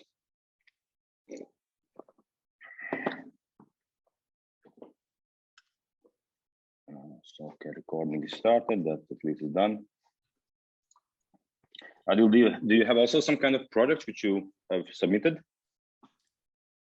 Sorry, that was me. Yeah. Do you have also some projects which you have submitted to this round? Yes. Yeah. Okay. No, we have a large project that we broke down into sort of 4 sub projects, but the main one is called Smart Structure, and so I'm gonna basically you know, kind of go over what that is and then how it relates to the other proposals. Okay. Yeah, it's well, I think it's interesting. It's like the combination of RealFi and DeFi. Oh, you are okay? Yeah, you are presented on the second after the breakout rooms. Yeah. Okay. You are the Incrypture. Yeah. Incrypture. Okay. Yeah. That one will definitely, there'll be questions because it's yeah, it's out there. It's like really diving deep again. Yeah. Okay, yeah, it's so fun though. Like, I've been involved in that market since the 90s. Yeah, and you were also involved in hedge funds and that kind of stuff, I remember, yes? Yeah. My previous just before all this crypto stuff got started, I was very much involved in investing in hedge funds and seeding hedge funds. So trying to be the, you know, key investor. It's like weird private equity. It's not really private equity. It's sort of like a hybrid. You invest money, you take some equity, and the equity is not really equity. You keep having to negotiate every year new things. Yeah. Okay, cool. Okay, actually, that's quite interesting and a topic which would be interesting to discuss. You know, like the lending and borrowing, that kind of stuff. there are always, people who would love to lend and who would love to borrow. Yeah. Unfortunately, there's usually, the middleman is usually taking the most of the, income. Others are taking the risks and they are making income. So, but that's good. Okay, so we still have to wait for a few minutes because officially it started at 5:30 my time, so 3:30 UTC time. So. Yes, so where are you again, Doris? I'm based in Europe, Latvia, Baltic states. Yeah. So you have 1 hour. You are currently at 5:30, isn't it? Yeah. So it's nice evening time, so it's good. By the way, my microphone is picking up fine, right? Yeah. Very good. Very good. Okay, good. I hope mine as well. Yeah, you're coming in loud and clear. Yeah. It's like a sound check before people come in. Yeah. Before the masses come. Yeah. Yeah, I've never seen one of these. I saw some on YouTube from last fund, but just like the recorded version, like this is my first fund, first Catalyst experience. Yeah, actually, I also like this is for me the also first time, and I also submitted my proposal. So usually I was like doing a lot of stuff and etc. So finally I do also propose. So it's also interesting for me. So which one is yours? You have a proposal? I'm for SPO, so I'm an SPO. Basically, I'm helping a lot of SPOs to build their pools, and I'm being also in Spokras. So this is a stake pool association, doing a lot of stuff there. And now okay, I'm I have doing a stake pool actually. Okay, yeah, I'm doing like a lot of stuff there, also like stake pool service, and a lot of things. And basically, this time a lot of people who are coming and just saying that they have issues like and they actually don't know what's happening to them. So I'm putting the proposal for monitoring. So setting up a quite simple solution for the for the stake operators to have some kind of dashboard that they can see what's happening with the pools, etc. So I have done something already similar for my clients as well, but I wanted to make it public. But there are a lot of things which of course we have to do a different way. But let's see how it goes. Quite interesting times ahead. So anyway, I suppose if I'll not even get funded, I will slowly move towards that. Anyway. Yeah.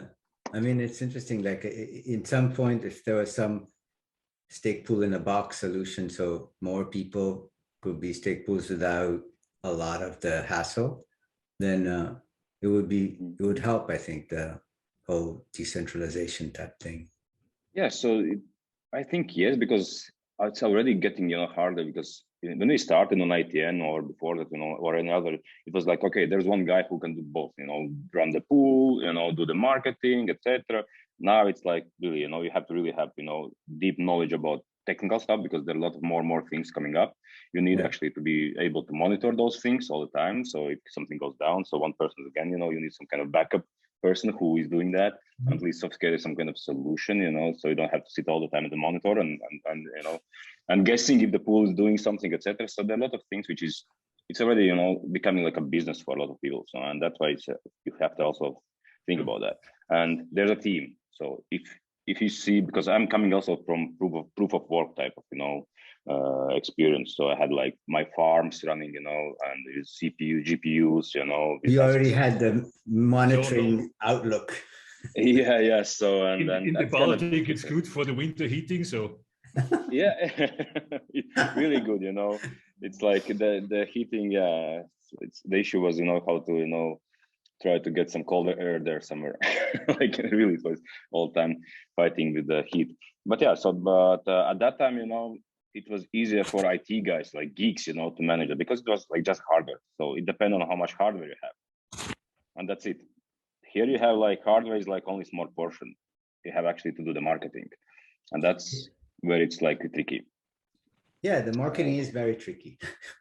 Like I didn't realize that you need to. So we're actually part of this later on. I think after if these proposals get funded, we'll use some of it for marketing to try and get maybe an ISPO launch for the project or something like that. Yeah. So it's a tricky one. Okay. So anyway, back to the idea fest. So I see it's we have to move on. And I see that our first speaker is not there. So I suppose we'll move at least now to the next speaker. And Heinz, do I pronounce it correctly? Yes, yes. I'm very flexible. So Heinz is the German, but you can also say Heinz, or there are many, many different ways of saying it. Okay, cool. So then as soon as we start, so there will be a nice sound which you'll hear when your 5 minutes are up. So, and then you know that you have to basically finish. So to try to put it, can you hear this one? Yes.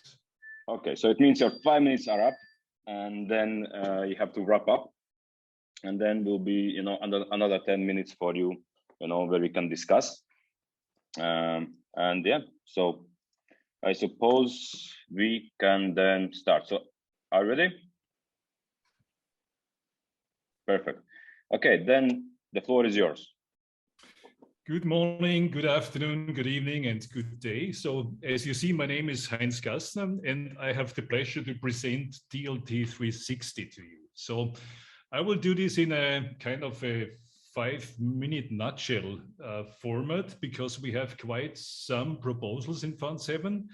And I will not go to any details. I will more focus on why are we doing this, and who we are, and actually how we are creating value to the Cardano community.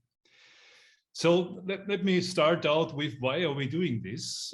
Myself and also my team, we are actively contributing to what we could call the digital transformation. And I think we are on a very critical inflection point here, where either we all together end up in a very dystopian surveillance kind of society, or we all together succeed to change this and really work on solutions that allow us to be decentralized, open, and most democratic as we can do. So we want to just be sure that we are on the right pages of the future history books. So in terms of mass adoption, which is now definitely on the roadmap, DLT or Web3 or blockchain, whatever we call it, is still in the very early stage. So I'm coming from major industry vendors, and they see it, so to say, in the hype phase. And in order to get it mass adopted, it's more than technology. It's people, processes, regulations, many, many things. And typically, we need to go through a valley of disillusionment and really ramp it up then to useful, beneficial applications in all kinds of areas in society. So that's a bit our assumption, that we are entering this valley of hard work, and we want actually as DLT 360 contribute to this real world adoption by applying offsite any hype, really analysis, research, not doing it all ourselves, but integrating internal, external research, and also bringing it in interdisciplinary context and doing some really useful products and services out of that. So who we are, very quick, very diversified team.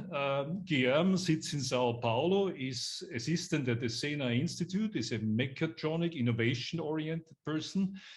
Jonas sits in Brussels, is assistant at the Brussels School of Governance, and myself, I'm sitting currently in Malta after many years of industry positions in industry innovation.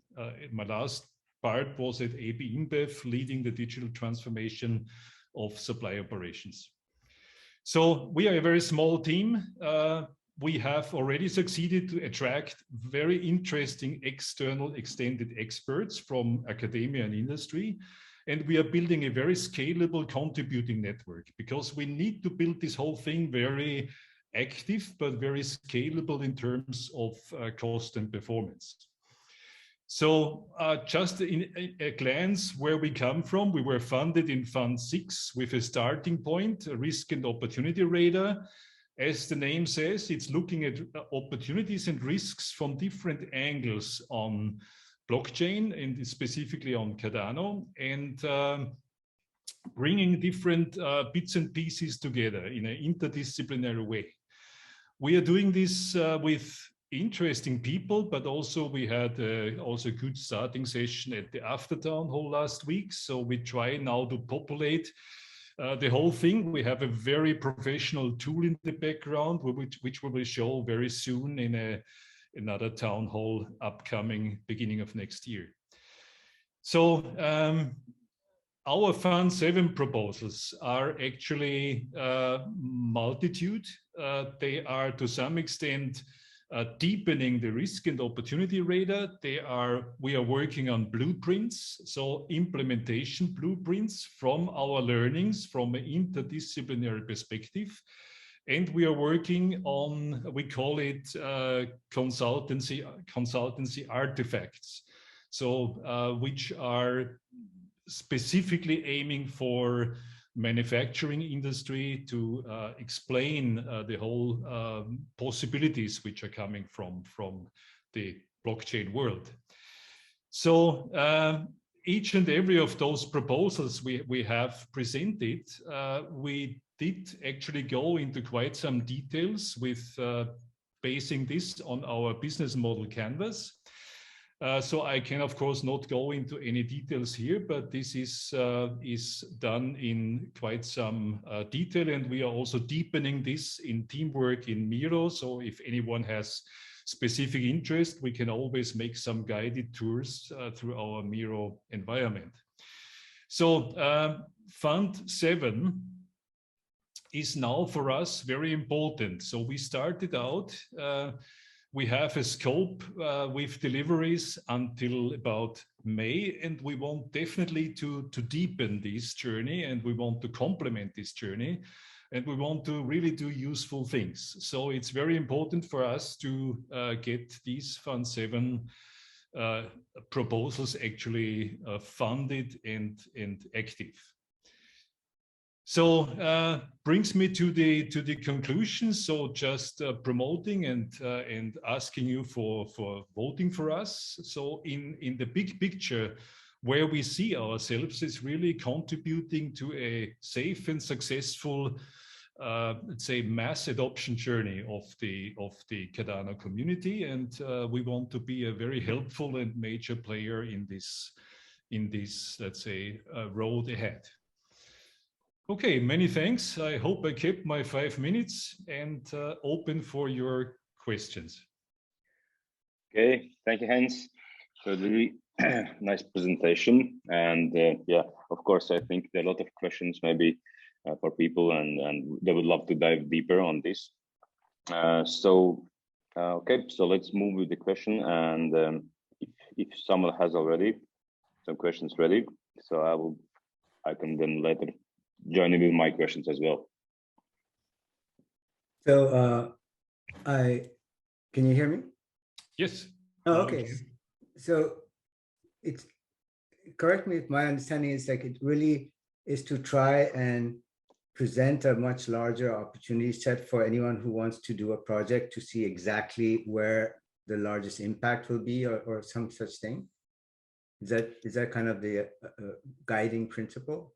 Right. So we start out by bringing, let's say, a lot of bits and pieces together. So this opportunity and risk radar is a starting point, and that allows then, of course, to identify where are opportunities, where are risk areas. This can be the case for blockchain environments. Of course, we talk here about Cardano, but it's also applicable for major applications. It's also applicable for different, let's say, areas of the whole journey. So from this risk and opportunity radar, we also have the vision to develop, let's say, the different interesting aspects and apply it then for rating. So it could be an interesting exercise to not make a black and white rating, to say Cardano is better than whatever Ethereum, but to really have a multitude of let's say, criteria to say what is the profile of each environment to to do this or that application in the future. And that's true for blockchain layer 1 or layer 2 setups, but it's also true for applications. Okay, so this is actually relevant to all blockchains, not just Cardano. I mean, it would be good to have this tool that looks at different ones, I think. Is that? Yes, the starting point we are doing is actually, of course, our ambition is to provide as much value to the Cardano community as possible, but our business model does, of course, in the future not make a hold there. So we are also thinking about, let's say, examining and integrating other major, let's say, blockchain environments, because that really creates also the value to understand where are advantages, where are weaknesses, where can be improvements made.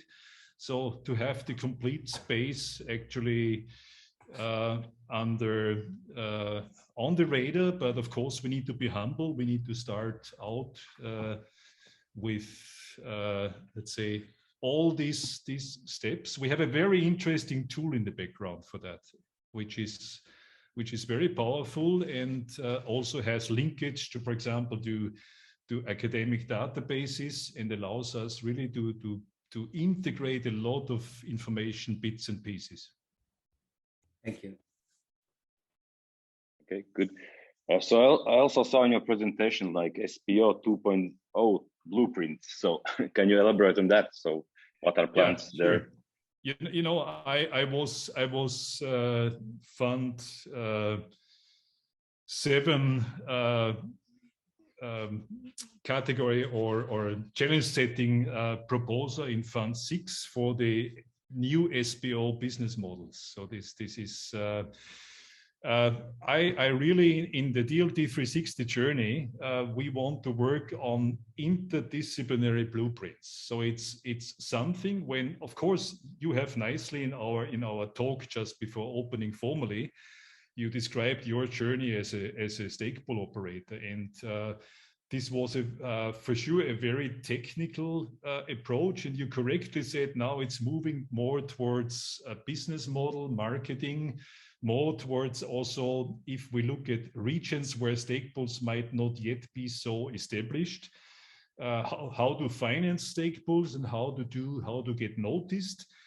And our ambition is here to build also regulatory. What does it mean to do staking? What does it mean to do, for example, initial staking offerings? What does it mean to go into these business models without violating legislation and with being actually successful as an entrepreneur on the stake pool section? So, and again, here we are seeking collaboration, not reinvention of the wheel. We are trying to bring the different aspects together, and the blueprints, implementation blueprints, the vision here is really to I would say in the old world, in the conventional world, there was a thing called franchising, which of course we don't want to one-to-one copy, but it could be a blueprint helping. Let me think a bit, like stake pools in Africa, to be financed, to be established, to grow, and following a certain experienced blueprint to really make sure all the learning that's been taking place does not have to be repeated. Okay, so it means like it could be also some kind of certification, like. Yeah, well, we would not do the certification, but it would be the goal would be to outline how certification could happen, because there are already interesting structures, so we don't want to reinvent those. But the blueprint should actually really be an always current instrument to make sure that the overall community is really learning from doing. And I think certification of stake pool is really important, and but it's not in our scope to reinvent the wheel here. So okay, cool. So you also told that you have been funded on Fund 6. So how are things going there? So I understood you are basically building on top of that. This is like expanding. Is that correct? Yeah, you could say it that way. So Fund 6, if I probably go back a couple of slides. Fund 6 is mainly about setting up this opportunity and risk radar in its basics. So where we go for the different angles, how to look. We are trying not to miss any major aspect here. And each of these branches of this risk and opportunity radar will get kind of an owner. So if it's about regulatory or governance or let's say security, because behind each and every of those branches, if you dig one layer deeper, is at least 1 or 2 layers of very interesting topics again popping up. It's like opening one door and seeing a room with 10 doors. So that's also requiring, so for Fund 6, we are setting up all the basics. So I have this here on one overview. So we are actually currently doing all the basic work with implementing the radar tool, with finding the right experts inside the community, but also our goal is also to integrate people from academia and industry who are not yet part of the Cardano community. So this is really interesting to use that as an opportunity to bring cool people into the orbit, so to say. Okay. And cool. The tool we are using is a real interesting because you can imagine it's not a static thing where you once make an investigation and that's it. It's a dynamically moving landscape. So where we can define opportunity, trend, and risk items, we can link them with whatever documentation, books, or academic papers. And our goal is here not to research everything ourselves, but to kind of describe and make it easy to use and bring it in an interdisciplinary context. That's our mission here. Okay, so really huge goals we have, ambitions. Okay, thank you. So our time is up on this one. So thanks, Heinz, for your presentation, and yeah, looking forward, to see some status on how are things going, and hopefully, it will be funded. So cool. Thanks. Many thanks. And you can also drop some contact details in the chat, so maybe somebody wants to get back and ask some questions. And let's move. The easiest one, just to remind, it would actually be over idea scale. That's just to leave the channels for voters, not to multiply them too much. Idea scale gives an opportunity to get in direct touch. Yeah, that's, I think, the best one. Okay, thanks. Let's move to our next speaker. So I see that we still are missing our first speaker. So Alexandra, are you ready to jump in? Let's see. Hey, yeah, let's wait for the microphone. Okay, and yeah, so looks like we'll be a little bit earlier on our breakout room, or either we can do that if Michael is ready after that, then we can do all three in one session. And then, yeah, let's see. Okay, Alexandra, can you hear us? Yeah, but we can't hear you. Can you try to unmute yourself? Yeah, am I able to screen share? Yeah, perfect, perfect. So we are a little bit moving faster forward, and unfortunately our first speaker was not there, so we are moving like 15 minutes earlier. So are you ready to do your presentation? Okay, cool. So as you know, there are 5 minutes for the presentation and 10 minutes, for discussions. And so if you're ready, then just you will have a presentation there. Are you able to share the screen? Okay, good. And then you will see, we'll hear some sounds after 5 minutes, so it means you have to wrap up. Okay, so if you're ready, then the floor is yours.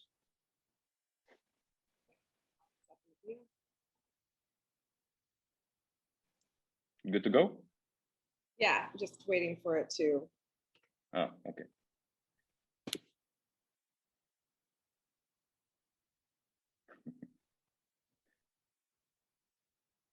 Great.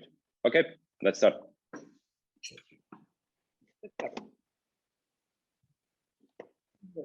All right, so this proposal is popping up on the screen, and it's trust frameworks for governments. Essentially what that means is creating through legislation a trust framework, a set of interoperable standards for entrepreneurs and builders to create decentralized identity products geared towards. I'm Ali Medina. I'm the founder and director of the Blockchain Advocacy Coalition. So what I do is work on legislation, primarily in the state of California, but also via a multi-state coalition.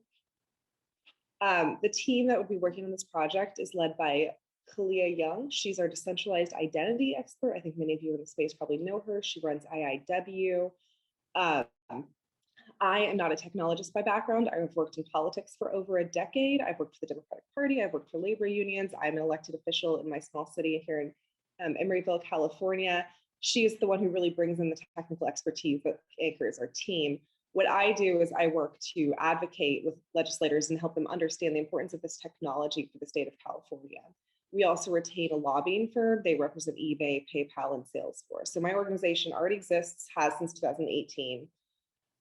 We have committee members currently at the table. IOG is represented by Tony Rose. He's actually been a member of the Blockchain Advocacy Coalition since it got created in 2018 by a group of people like him who went to Wyoming and wanted to do something in California. Square has just joined. They're interested in the decentralized identity space, which I think is really interesting. Lumetic, Matter from New Zealand, and SimSoft. One of the reasons it's super important to have Matter involved is because New Zealand has also just passed legislation to create a trust framework. So it's something we're seeing governments globally focus on. Some background on organization. I talked specifically about our experience with introducing legislation in this area. 2 years ago, we introduced AB 2004. This was the first verifiable credentials piece of legislation introduced in the United States. And what we did was all the groundwork for essentially a larger trust framework bill. We met with all of the committees on privacy and consumer protections, all of their staff, all of the committee members. We went to Department of Health, Consumer Affairs, and we built up this level of understanding of what is a verifiable credential in California. California is, of course, the only state so far to have passed the CCPA, the California Consumer Protection Act. They care deeply about privacy. This is really important. Data sovereignty and privacy are important to our legislators. They've looked at the GDPR and tried to accommodate something here in California, which now Washington, New York, and other states are looking to copy our legislation. And this is our whole organizational thesis. Why work in California? Why should the decentralized identity space care about what we do in California? Because it gets replicated other places. California is the 5th largest economy in the world. If we pass a trust framework, other trust frameworks more or less have to be interoperable to it. So it's very important to get it right. We work to build coalitions, get op-eds introduced, and really build up a public understanding of this technology. This is the author testifying on the floor. All right, so this is our vision for 2021, and it's essentially have the bill introduced. We've already drafted it and handed it to an author, that's Senator Robert Hertzberg. He's really interested in providing better government services, looking at finances for it. There's $5 million that has been allocated for, and I don't want to stress everyone on this call out, universally linked ID in California. We obviously don't think that's a great idea. We've noted to the government that we think they should not be investing money into a universally linked ID across platforms. But we're looking at that. We're not the only people who brought that up. ACLU and EFF was at those hearings too. That is a pot of money where we can go and offer this as an alternate idea to invest in a trust framework. There's 2 things that can do. One is it gives the bill a funding source to create a working group that will set these standards. And we want to make sure that the right people are on this working group from the technology side. But also it gives us the opportunity to ask for a pilot program, to actually have the government set up an RFP and say, okay, who in the decentralized identity community can build something for the state of California? And that's where I think this becomes very important to the community, not just the interoperable standards, but the ability to actually compete for RFPs from a government level. that is a lot of funding for small businesses that is currently not available. Why California? It's giant. We've already gotten bills passed. I know I'm running out of time here, sorry.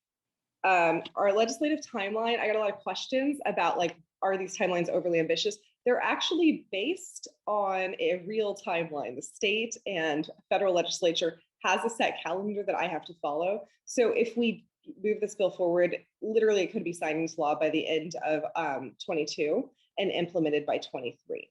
So our deliverables are going to be the legislative drafts, getting through all of those committee hearings, creating fact sheets, bringing in coalition partners, getting the votes through the Assembly, the Senate, and ultimately getting a governor's signature for the bill.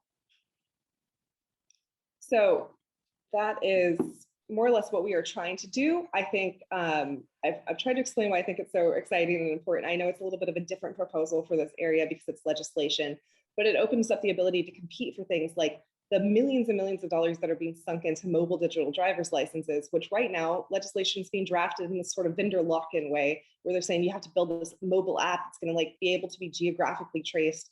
We want to really do the opposite of that moving forward, and we want to lead in California, and we want this to be interoperable across the Pan-Canadian Trust Framework, the UK's Trust Framework, what New Zealand is working on, and we want to set a standard for other states and countries to come to. We've already hosted a policy summit that Washington representatives have attended, and now Washington State is interested in simultaneously introducing this bill. What Project Catalyst would get if funding this proposal is a seat at the table. They would have a policy committee seat to represent, it could be an individual, it could be if you guys have a DAO, represent the interests of the community, small builders using Atala Prism or other platforms, telling me what's most important for them in terms of standards and outcomes. And the bill is drafted, but not finalized. We keep changing the language as the process happens. Is that okay, cool. So thanks for the quick presentation. I know this is like a huge, you know, kind of project. You know, I'm impressed, you know, how much has been done there already in this field, and yeah, looking forward, you know, that there is, you know, which are a very. Oh. Okay, so we are back. Sorry for the technical stuff. Oh, okay. I see we've seen one more participant joined you, presenter.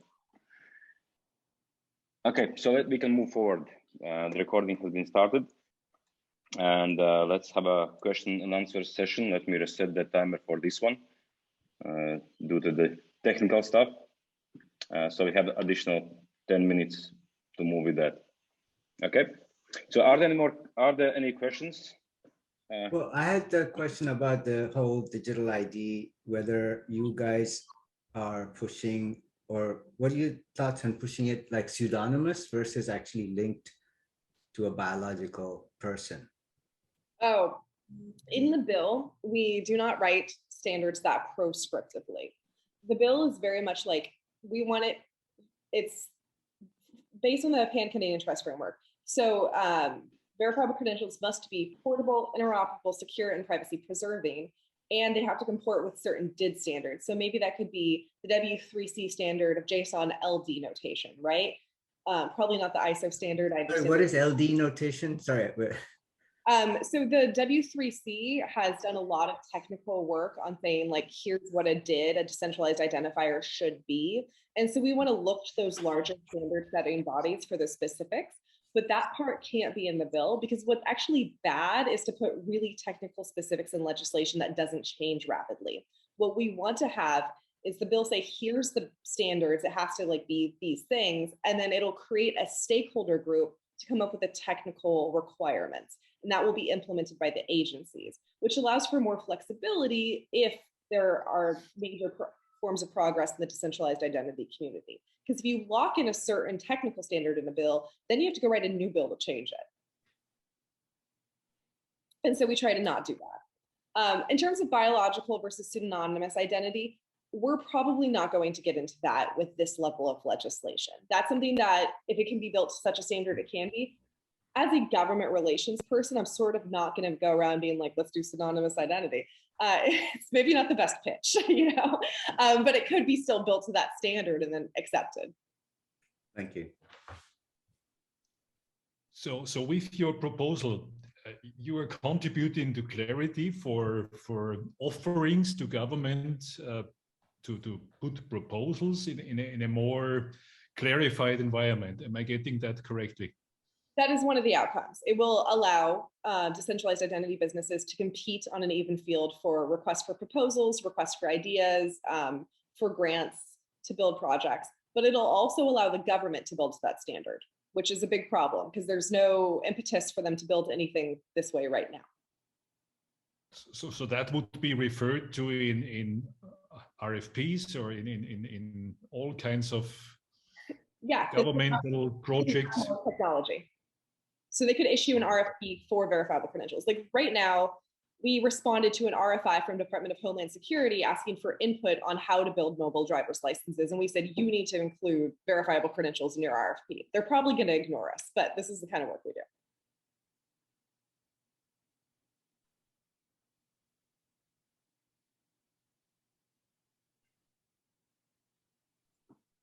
Okay.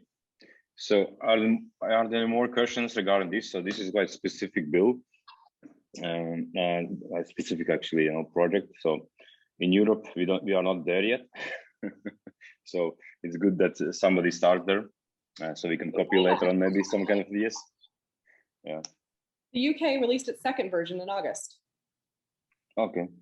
Cool. Yeah, we have many fragmented initiatives. Also, where I'm sitting in Malta is a lot of activities ongoing, but it's lacking the integration and the standards about this.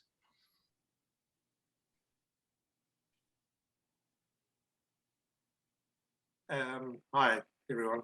Hi Alexandra. My one question is how will you sell this to the lawmakers, or how will you get them to adopt it? That's a really the biggest challenge.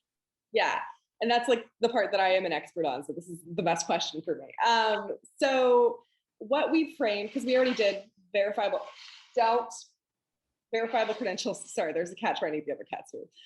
Verifiable credentials legislation was we discussed the issue of de-identification. And so California went through a giant process in passing the CCPA and then the CPRA to protect consumer privacy, but they openly admitted during all committee hearings that they couldn't de-identify data. Yes, that is a Bluetooth that calls my cat's name. Just don't judge me for that. And what the issue remains that we don't have a way of solving the problem of like how an individual's ID isn't going to be siloed by large tech companies. Like the state government says we should stop that or we should give people rights, but we don't really know what to do about it. So it teed us up for the conversation about verifiable credentials, saying, okay, well, what if you have a COVID-19 test result and somebody had their result, only them and their doctor? Apple didn't have it in this case. Legislators get that and they like that, because there's a lot of backlash around Apple and other vendors siloing data. We have over 5 million health records breaches annually in California, which is why it's so important that Lumedic is on our committee, because they have, I think, 7 million patients that they serve across the United States. They're linked up with Providence St. John. They've been acquired. They do everything on blockchain using verifiable credentials, and nobody knows, which is great because patients don't need to know about that, right? That their health records are on verifiable credentials. So what we do is we point to these use cases, we point to other governments doing it, we point to issues, things like OrgBook coming out of Canada, which is a great use case. And we say this can solve your privacy problem that as a state you've been struggling with. Here's an actual solution. So we really pitch it as a win. And we have a governor who loves the technology win.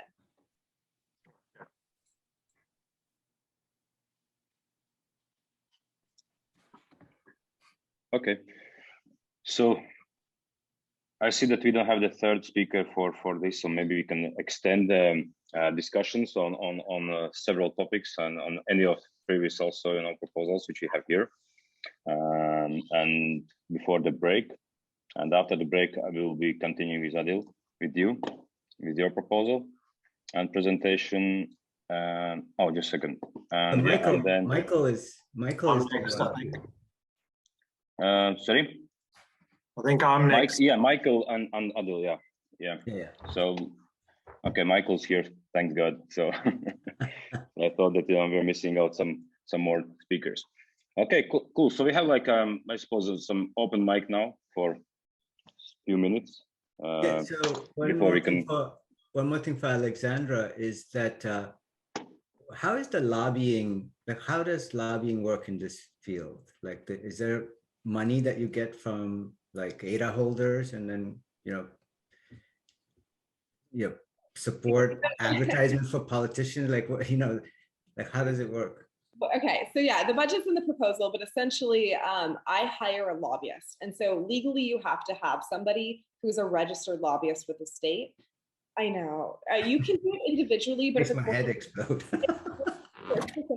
Time, you have to file all this paperwork. So you can't like just go to talk to legislators about something, because if you end up doing it more than 40% of your time, you're like illegal. Like you have to do compliance paperwork. So I hire a lobbyist, they have the contacts. I am the advocate. So I write the policy. I mostly am the public facing person who chats with elected officials. And then we have our verifiable credentials policy committee. And that's my committee of experts, right? That Tony, Lumetic, Batter, everyone sit on. And so what I would be suggesting is we put Project Catalyst, we have a seat for them on that committee. So I bring to them, hey, we're going up to this committee. They have these concerns about the bill. How do we want to address the language? Can we adjust it? Can we amend it? What works for you? And then they draft, they give me some options. I figure out what I think we can get through the committee. And I explain to the committee, yes or no, or your question is dumb, or your question is really good, and we're going to make an edit based on that. I say it nicely. And then my lobbyist goes and makes sure that it gets into print and gets printed correctly for the next hearing. And then we'll like set up meetings with every single committee member. So a lot of it is like logistics work, me having to chat to every single person on the committee staff. And then if something changes, then doing all of those meetings again to explain why it changed. And then going back to the committee and understanding the technical side so I can make sure that the legislative side reflects that.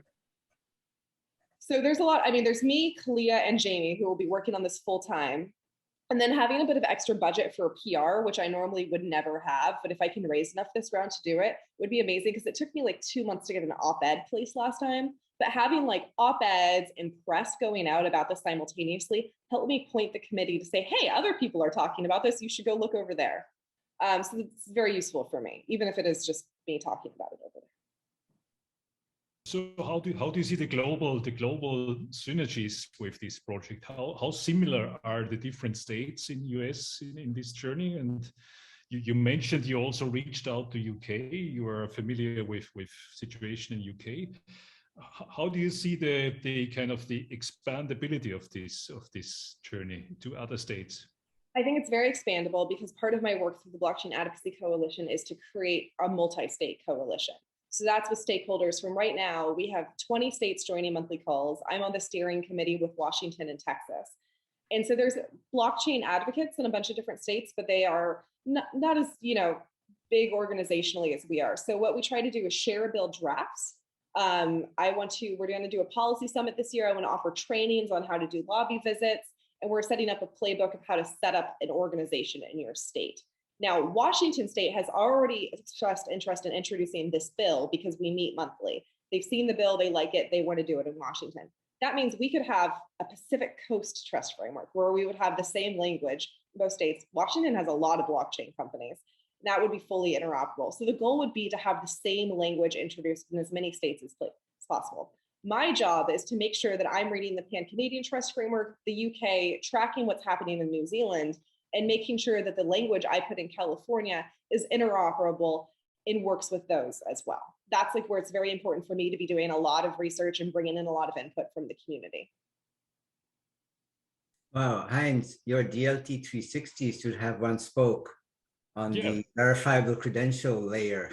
No, absolutely. We are very interested to capture your to partner in that sense, to really also visualize and capture your work, because we are currently very much Europe-centric in the legal area. So we have also partnered with Michael van Rooij, who is behind Profiler, and we have been partnering with various players. So our goal is to integrate all these bits and pieces, not so to say, to make them visible, so that opportunities and risks are actually visualized to the community. And if that what you are doing is kind of has a global scope, I would be very interested to kind of partner up in that sense. That would be great. Our goal is to always have this. I mean, California views itself as a global player, right? So when I talk to California, I don't compare it to Wyoming. I compare it to Canada and the UK. That's how the state likes to think of itself. So absolutely. You know, in Europe, we have all these beautiful things like GDPR, and with all the impacts on storing personal data on blockchains, and then there's hundreds of details which are very, let's say, great opportunities, but also to some extent we need to be aware about the special hurdles and risks. So it would be great to get in touch and talk about synergies. Absolutely, I'd love that. Great. So actually we are closing up and we'll have a break now. So if you want, you can just go to the main room or stay here. So you have, I think, 15 minutes before the first speaker, and I see that Peter is not there. So in that case, if Peter will not show up, then Michael, will you be able to be the first speaker? Yeah, sure, I'm ready. Okay. After 15 minutes, so it's a break. Yeah, sure. So you can, see you soon. I suppose there'll be some interesting topics ongoing on the main channel, so you can check there. I suppose I'll be staying here. And thanks, for the presentations so far. And so they will be uploaded later on, so more people can see this. Okay, cool. Thanks. Thanks. See you soon.